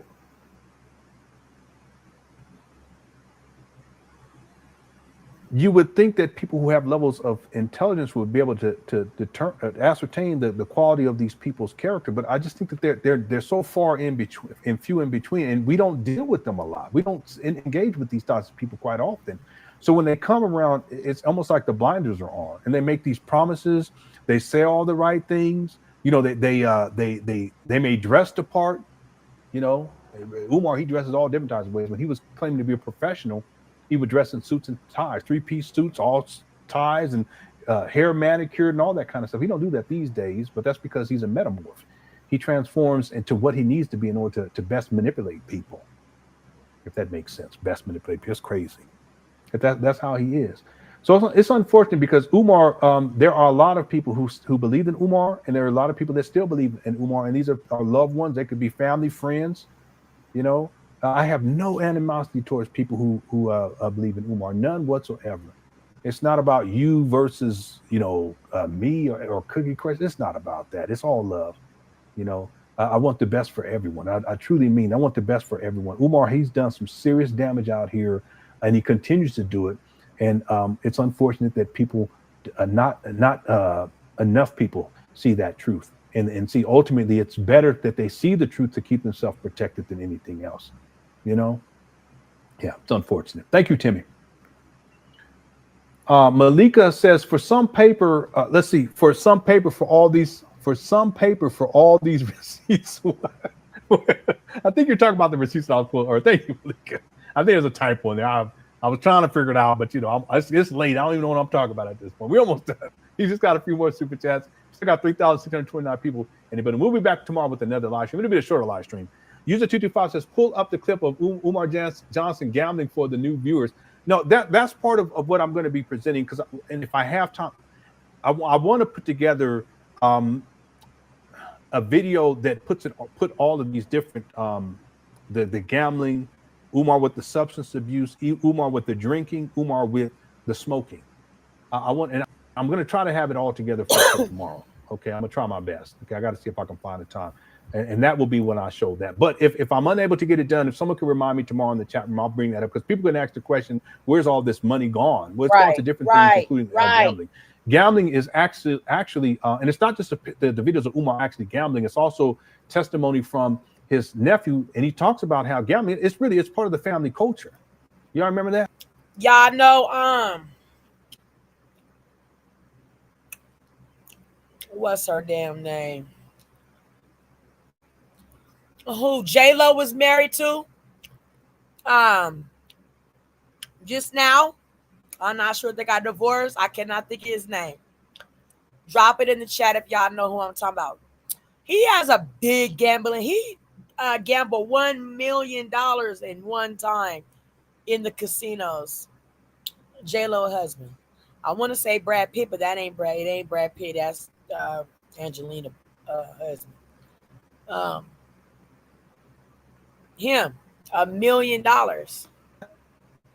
It's part of the family culture, and Umar still continues with that culture to this day. And he's using donors' money. He doesn't have a job, so people can ask the question, "Where's his money?" Well, this is part of the gambling. Okay, if I'm able to get the video done in time, and I'm going to get it done at some point. Someone remind me. Use it tomorrow, and I'll pull up the videos of Umar gambling. Okay, thank you for the super chat. A Republic Room says, Lennon, I was timed out or blocked by a mod, not certain why. I even donated a membership. I've not been offensive or rude in the chat. Okay, listen, I want to apologize. The mods handle that. I wish there was something that I can do or say. I trust my mods. Okay, I do. What I like to happen is if someone's being disrespectful, just block them. If they're saying something that is going, I don't know, if that's inappropriate or disparaging, as an example, we've had guests and people are going in on the guests. I don't believe in that. I have to keep my guests protected, and I'll tell the mods just time them out, and they keep doing it, just block them. Okay. So if you feel as if you've been unjustly, well, obviously you're not blocked because you're able to post this, but if you feel like you've been unjustly timed out, I want to apologize for that. But I leave that in the hands of my moderators, and I trust them. Okay. It doesn't mean that they're perfect all the time. But if someone has been blocked and you feel as if you should not have been, you can email me at lennon@yahoo.com and just make sure you send me your screen name. Or if you've been you've been timed out for a while, I'll apologize. Okay, if you feel as if it was unjust. Okay. Thank you, Republic Room, for the super chat. Crafty actress mama. That's a nice name. It says all the kids are grown now. Yeah, that's the thing with this school scam. If we go back to back in the day with all of this with Umar again in 2010, he said the school was going to open in 2013. A lot of the children back in 2010, most of them, I would say, they're already grown now. They're not going to be able to attend. Okay, I mean, he was collecting money from Black people who they had this idea that they're donating because they want their children to attend, but ultimately because Umar never brought anything into fruition, this wasted money on their part. I mean, it's just sad what Umar has done. Okay, he posted this in 2010. Let's say if the child was 5 years old back then. Oh my God. This child is 20 now, you know. Umar don't care. He's all about the money. Thank you so much for the super chat. James says, "Where's my PayPal Africans?" Yeah, PayPal. Yeah, it's funny. It's not that it's funny, but we have quite a few more chats. But it's interesting how Umar's fallen off even from the financial aspect of this. The Cash App, that's just another way of getting money out of people. PayPal is another way of getting money out of people. GoFundMe is another way for Umar to get money out of people. Plum Fund was another way to get money, Umar to get money out of people. But if you look at all this over time, what we find is that slowly but surely, all these different avenues, just like tentacles, they're being taken away. And they're being taken away because of fraud. But who's the common denominator? It's Umar. See? So now he's back. He's down to PayPal and Apple Pay. He wasn't even using Apple Pay back in the day, but he has to do it now because he has to figure out any way to get money out of people. Thanks, James. T. Jones get the 5 membership. Thank you so much, T. Jones. I appreciate that. You're so kind. You've done that quite a few times. We appreciate you, sis. Thank you, T. Jones. That's from earlier. That's like 2 hours ago. Okay, I'm almost getting down to the bottom. Thank you, T. Jones. Blacklight says, "Who gave me a green name?" Thank you. What? What does that mean? What in the world? What does that mean? Who gave me a green name? I don't know. I don't know nothing about that. That's probably something that happened in the chat room. I have no idea. Okay. Thanks, Blacklight, for the super chat. User 225 says, "In my opinion, it doesn't really matter if Umar's accounts are actually frozen. That part went viral. People won't donate now." Yeah, that's a good point. He really didn't think this through. He didn't. But then again, when you're a Pookie, you're not thinking things through. Nothing's clear. You're just doing what you do in order to get money out of people. This really backfired on Umar to the extremes. Just like when he went in on Lene talking about all this crazy talk and really inappropriate comments. You shouldn't be talking like that. You shouldn't be talking about that about a woman. If you talk all this talk about how you respect Black women and Black queens forever and all this stuff, but then this is how you talk about them. He doesn't think things through, and it just backfires. And this right here, it truly backfired on Umar. Let me say one other thing since you brought this up. What I think is that Umar, he just don't got no money in these accounts, so not enough to be able to get money to get that stuff. So he got to get up here and start begging. That's what I think. We're over in Africa living it up.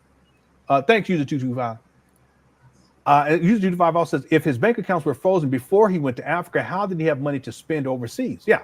Did he only use cash? This doesn't add up at all. Yeah, none of it adds up. And then he has a rental car. How does he get the rental car if you don't have access to your funds? Again, Umar, based upon his words, this all popped off. From the activity was from June 25th to July 10th. That's what he said. But you're still able to get a rental car, but you don't have access to the fund, but you're still able to get a rental car.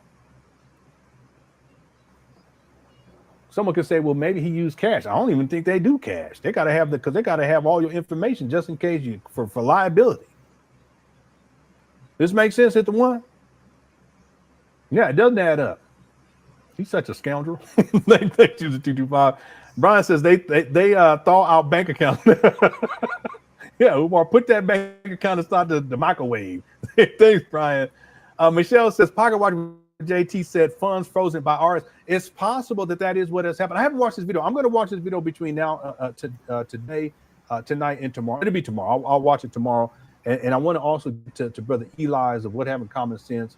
And there was someone else I can't remember right now. I got to get to theirs. Information Man. And then to hear their perspective on this, and then I'll have more information to share. Okay. And again, Pocket Watch JT, he's the expert in all this stuff. So I'll definitely check that video out before tomorrow's live stream. Thank you, Michelle, for super chat. The Jay Witt podcast says, so we can unfreeze that like button, sir. Grace. Yeah, we just gonna unfreeze that. All right. It doesn't even make sense. None of it makes sense. Thank you for the super chat. And thank you for the kind words too, as well. I appreciate that. Miss Controversy says, what's up, Miss Controversy? Says, Lennon, how did the bank give him info about his bank accounts when he said they couldn't find his account? Exactly. They couldn't find his accounts. Also, do you have the number for I'm not going to say that. Asking for stop. Don't do that. Don't do that. Come on now. Man, you tripping. I'm not laughing. You tripping. All right. Thanks, Mr. Controversy. Boy, y'all wild. Self-made says, I'm not laughing at that. Okay. Self-made says, how many of that went to nose and women? Yeah, there's at least $1 million that's missing. One of these days, we'll sit down and we're going to take the bare minimum of $1,677,860. We're going to take the bare minimum. And then we're going to start subtracting everything that Umar said he paid for. Okay, $400,000. He said a little more than that. We're just going to stick with $400,000. Let's just say $420,000. $420,000. The taxes that it looked like they were paid last time I checked. So that's about $110,000, $120,000. The HVAC unit, I think he said it was $50,000 or $25,000, something like that. I think he said $50,000. The blueprints was $20,000. And there's other things too, but we'll do a show where we just start calculating some of the stuff I don't forgot about where he said he paid for stuff. The electricians, I thought it was either $16,000 or $60,000, something like that. And then we'll subtract all that from the $1,677,860 bare minimum. And you guys will see it's going to be around $1 million that's missing, maybe $950,000, somewhere around there. It's incredible. This guy, he's a con man. And that's the bare minimum, $1,677,860. I put the figure closer to $2,600,000, $2,700,000. And if my estimations are more accurate, we're talking about close to $2 million that's missing. Okay. And people say that's a lot of money. There's no way. Well, we're talking about over 11 years. If we took $2 million, roughly, we'll just say $2 million, and divided by 11, that's $181,000 a year. Okay, with Umar's lifestyle, come on. Thank you, Self-Made, for the super chat. Bravo sent in a super sticker. Thank you so much. And then also sent in a comment. Keep on doing the work you do. Oh, thank you so much. I will. Thank you so much. I really appreciate it. Sometimes I get tired, and that's why last week I had other stuff going on. I had to just really kind of get a reset. I'm glad I'm able to get back with you all, and I appreciate you all and especially for all the support. Okay, I really do. By the way, I got so many emails over the last 2 months. I'm backed up on emails for about 2 months to try to get to what I can when I can. But I'm slowly kind of backtracking on emails, and I hope to get to everyone at a certain point. If I don't get back to you, please don't take offense. Please, I just been overwhelmed. Umar, he's been acting up so bad for this whole year. Yeah, I've been trying to keep up with stuff the best I can. Thank you, Bravo Foxtrot, for the super chat. I appreciate that. Sa232 says begging. He claims to be an alpha male. Okay, he claims to be that, but again, at this point, he has no excuse. There's no reason for Umar to be asking for money after he's collected a bare minimum through 2024 of $1,677,860. There's no good reason for that. Okay? All right. Thanks, Sal. Street Genius says you cook. Thank you so much. I appreciate that. Thank you so much for the kind words. The 185 says Lennon Joe Clark honor Cookie Crush chat worldwide. Keep them. I'm trying my best to. Thank you so much, Joe Clark. Umar think he. We getting ready to wrap it up. That was that was Lennon Honor. Okay. He is incredible on just after Umar. So go follow and subscribe. We're going to close out with what Charleston White had to say. on Umar.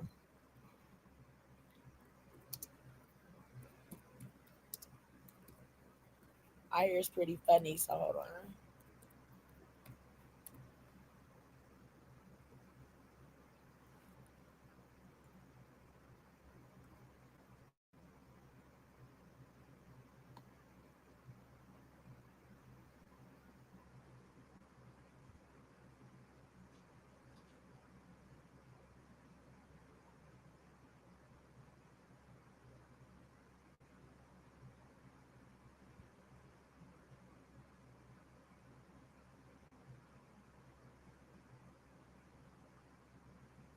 Here's Charleston White. Remember, like and subscribe.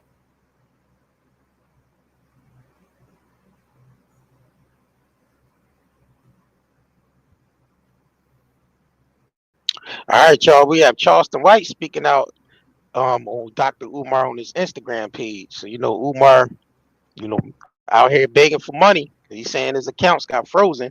So everybody chiming in on it. So we got the dude Charleston White taking to his Instagram. He says this is why you need to start walking around barefoot in the snow. They're not going to have a well-hung nigga that can break pelvic bones out here looking unhygienic and begging as a king and a psychologist. You supposed to ask them 304s you've been effing. He said, the old man Pops always told me the strongest man in the land is a man who don't need to have to wake up and ask nobody for nothing, not even a job, not even a job. And he asked Dr. Umar. So they already had it back and forth, talked about each other on social media. I think some people was trying to book them for a debate or whatever, but it never happened. So they start speaking out on each other. So I think Umar don't have love for Charleston, and Charleston don't have no love for Umar. But I wanted to get into this video right here of Charleston White. Going in on Umar, basically saying, you never really heard nobody say they went to school where what is his PhD in, what school he go to, and I know Umar mentioned about it in the past, the schools he went to and the 3 degrees he got. But yeah, man, I wanted to get into this, man. Make sure y'all smash that like button, subscribe to this channel if you just tuning in and discovering this channel. Man, this video is sponsored by 90dayherbals.com. Make sure y'all go over there and check out our shop where we sell natural herbal products. Now let's get into this Charleston White video going in on Umar. I think Dr. Umar Johnson secretly watched a white girl jack out to it. You talk about no bunny how men slang that wherever he can slang the white, black, Mexican, Chinese, and even a punk. Men punks in prison like they women. You can't tell him where to put his. You ain't got no say so in what to do with his torpedo. Dr. Umar Johnson wrong in the motherfucker trying to shame a nigga fight. Listen, you might not ever had a white, but don't nobody love him like a white who loves. Man, it's something black girls ain't gonna do. They gonna say, I ain't gonna do that. White girls ain't got no limits. See, especially when they like me. So no one heard nothing. Dr. Umar Johnson is confused. We don't know what college he graduated from. We ain't seen now. Hey, I went to school with Dr. Umar Johnson. We ain't never seen him have an office.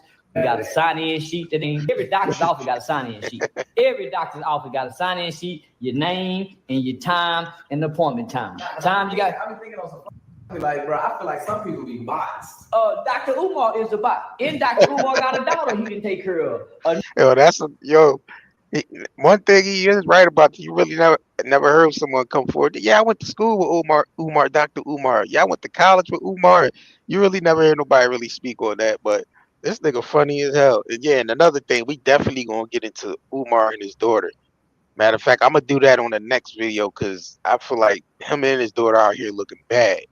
And we gonna definitely dive into that. But smash that like button, man. Share this video if you can. Let's continue. Nigga who ain't took care of his kids can't say shit to the community. If you got a kid anywhere that feel neglected by you, there ain't too much you can come hoorah and say to white folks, and you done mistreated a baby over here. You gotta go heal that baby's pain. You gotta go talk to that pain. Then you come talk to them. Because think about the not here who done raised their babies. You done run off on the baby. Yeah, I mean, nobody's perfect, but the thing is, Umar always talking that queen stuff. He do. But meanwhile, your daughter out here, running, even though his daughter is grown, but it looks bad that, he's being out and doing certain things on the internet. Then he got his daughter running around North Philly looking ratchet. You know what I mean? So it just looked crazy, man. And I think Umar out here just looking bad, man. Let's continue. You done put a baby in the house. Charleston White, a provocateur who makes a living poking bears with a stick. Let me go ahead and switch gears, man. Please make sure y'all smash that like button, man. Let me switch to this real quick. Hold on. Access to no money right now because my personal account contains all of my money. I only send it to Apple Pay and PayPal as necessary. So the Prince of Pan-Africanism, for the first time in my life, is without any digital currency. Yo, they out here calling this boy Prince of Panhandling. Like, he went from Prince of Pan-Africanism to Prince of Panhandling. Yo, y'all wrong, guys.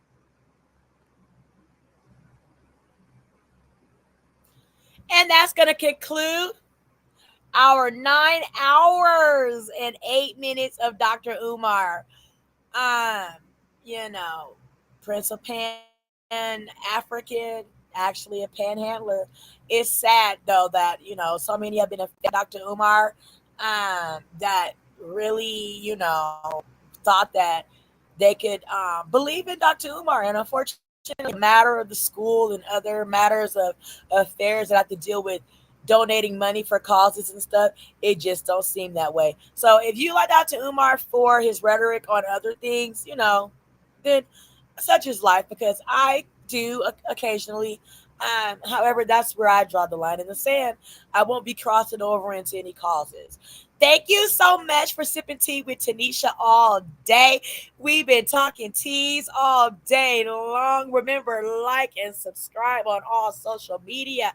And stay safe and stay sipping. Thanks for watching. Remember to show your support by liking, subscribing, and sharing.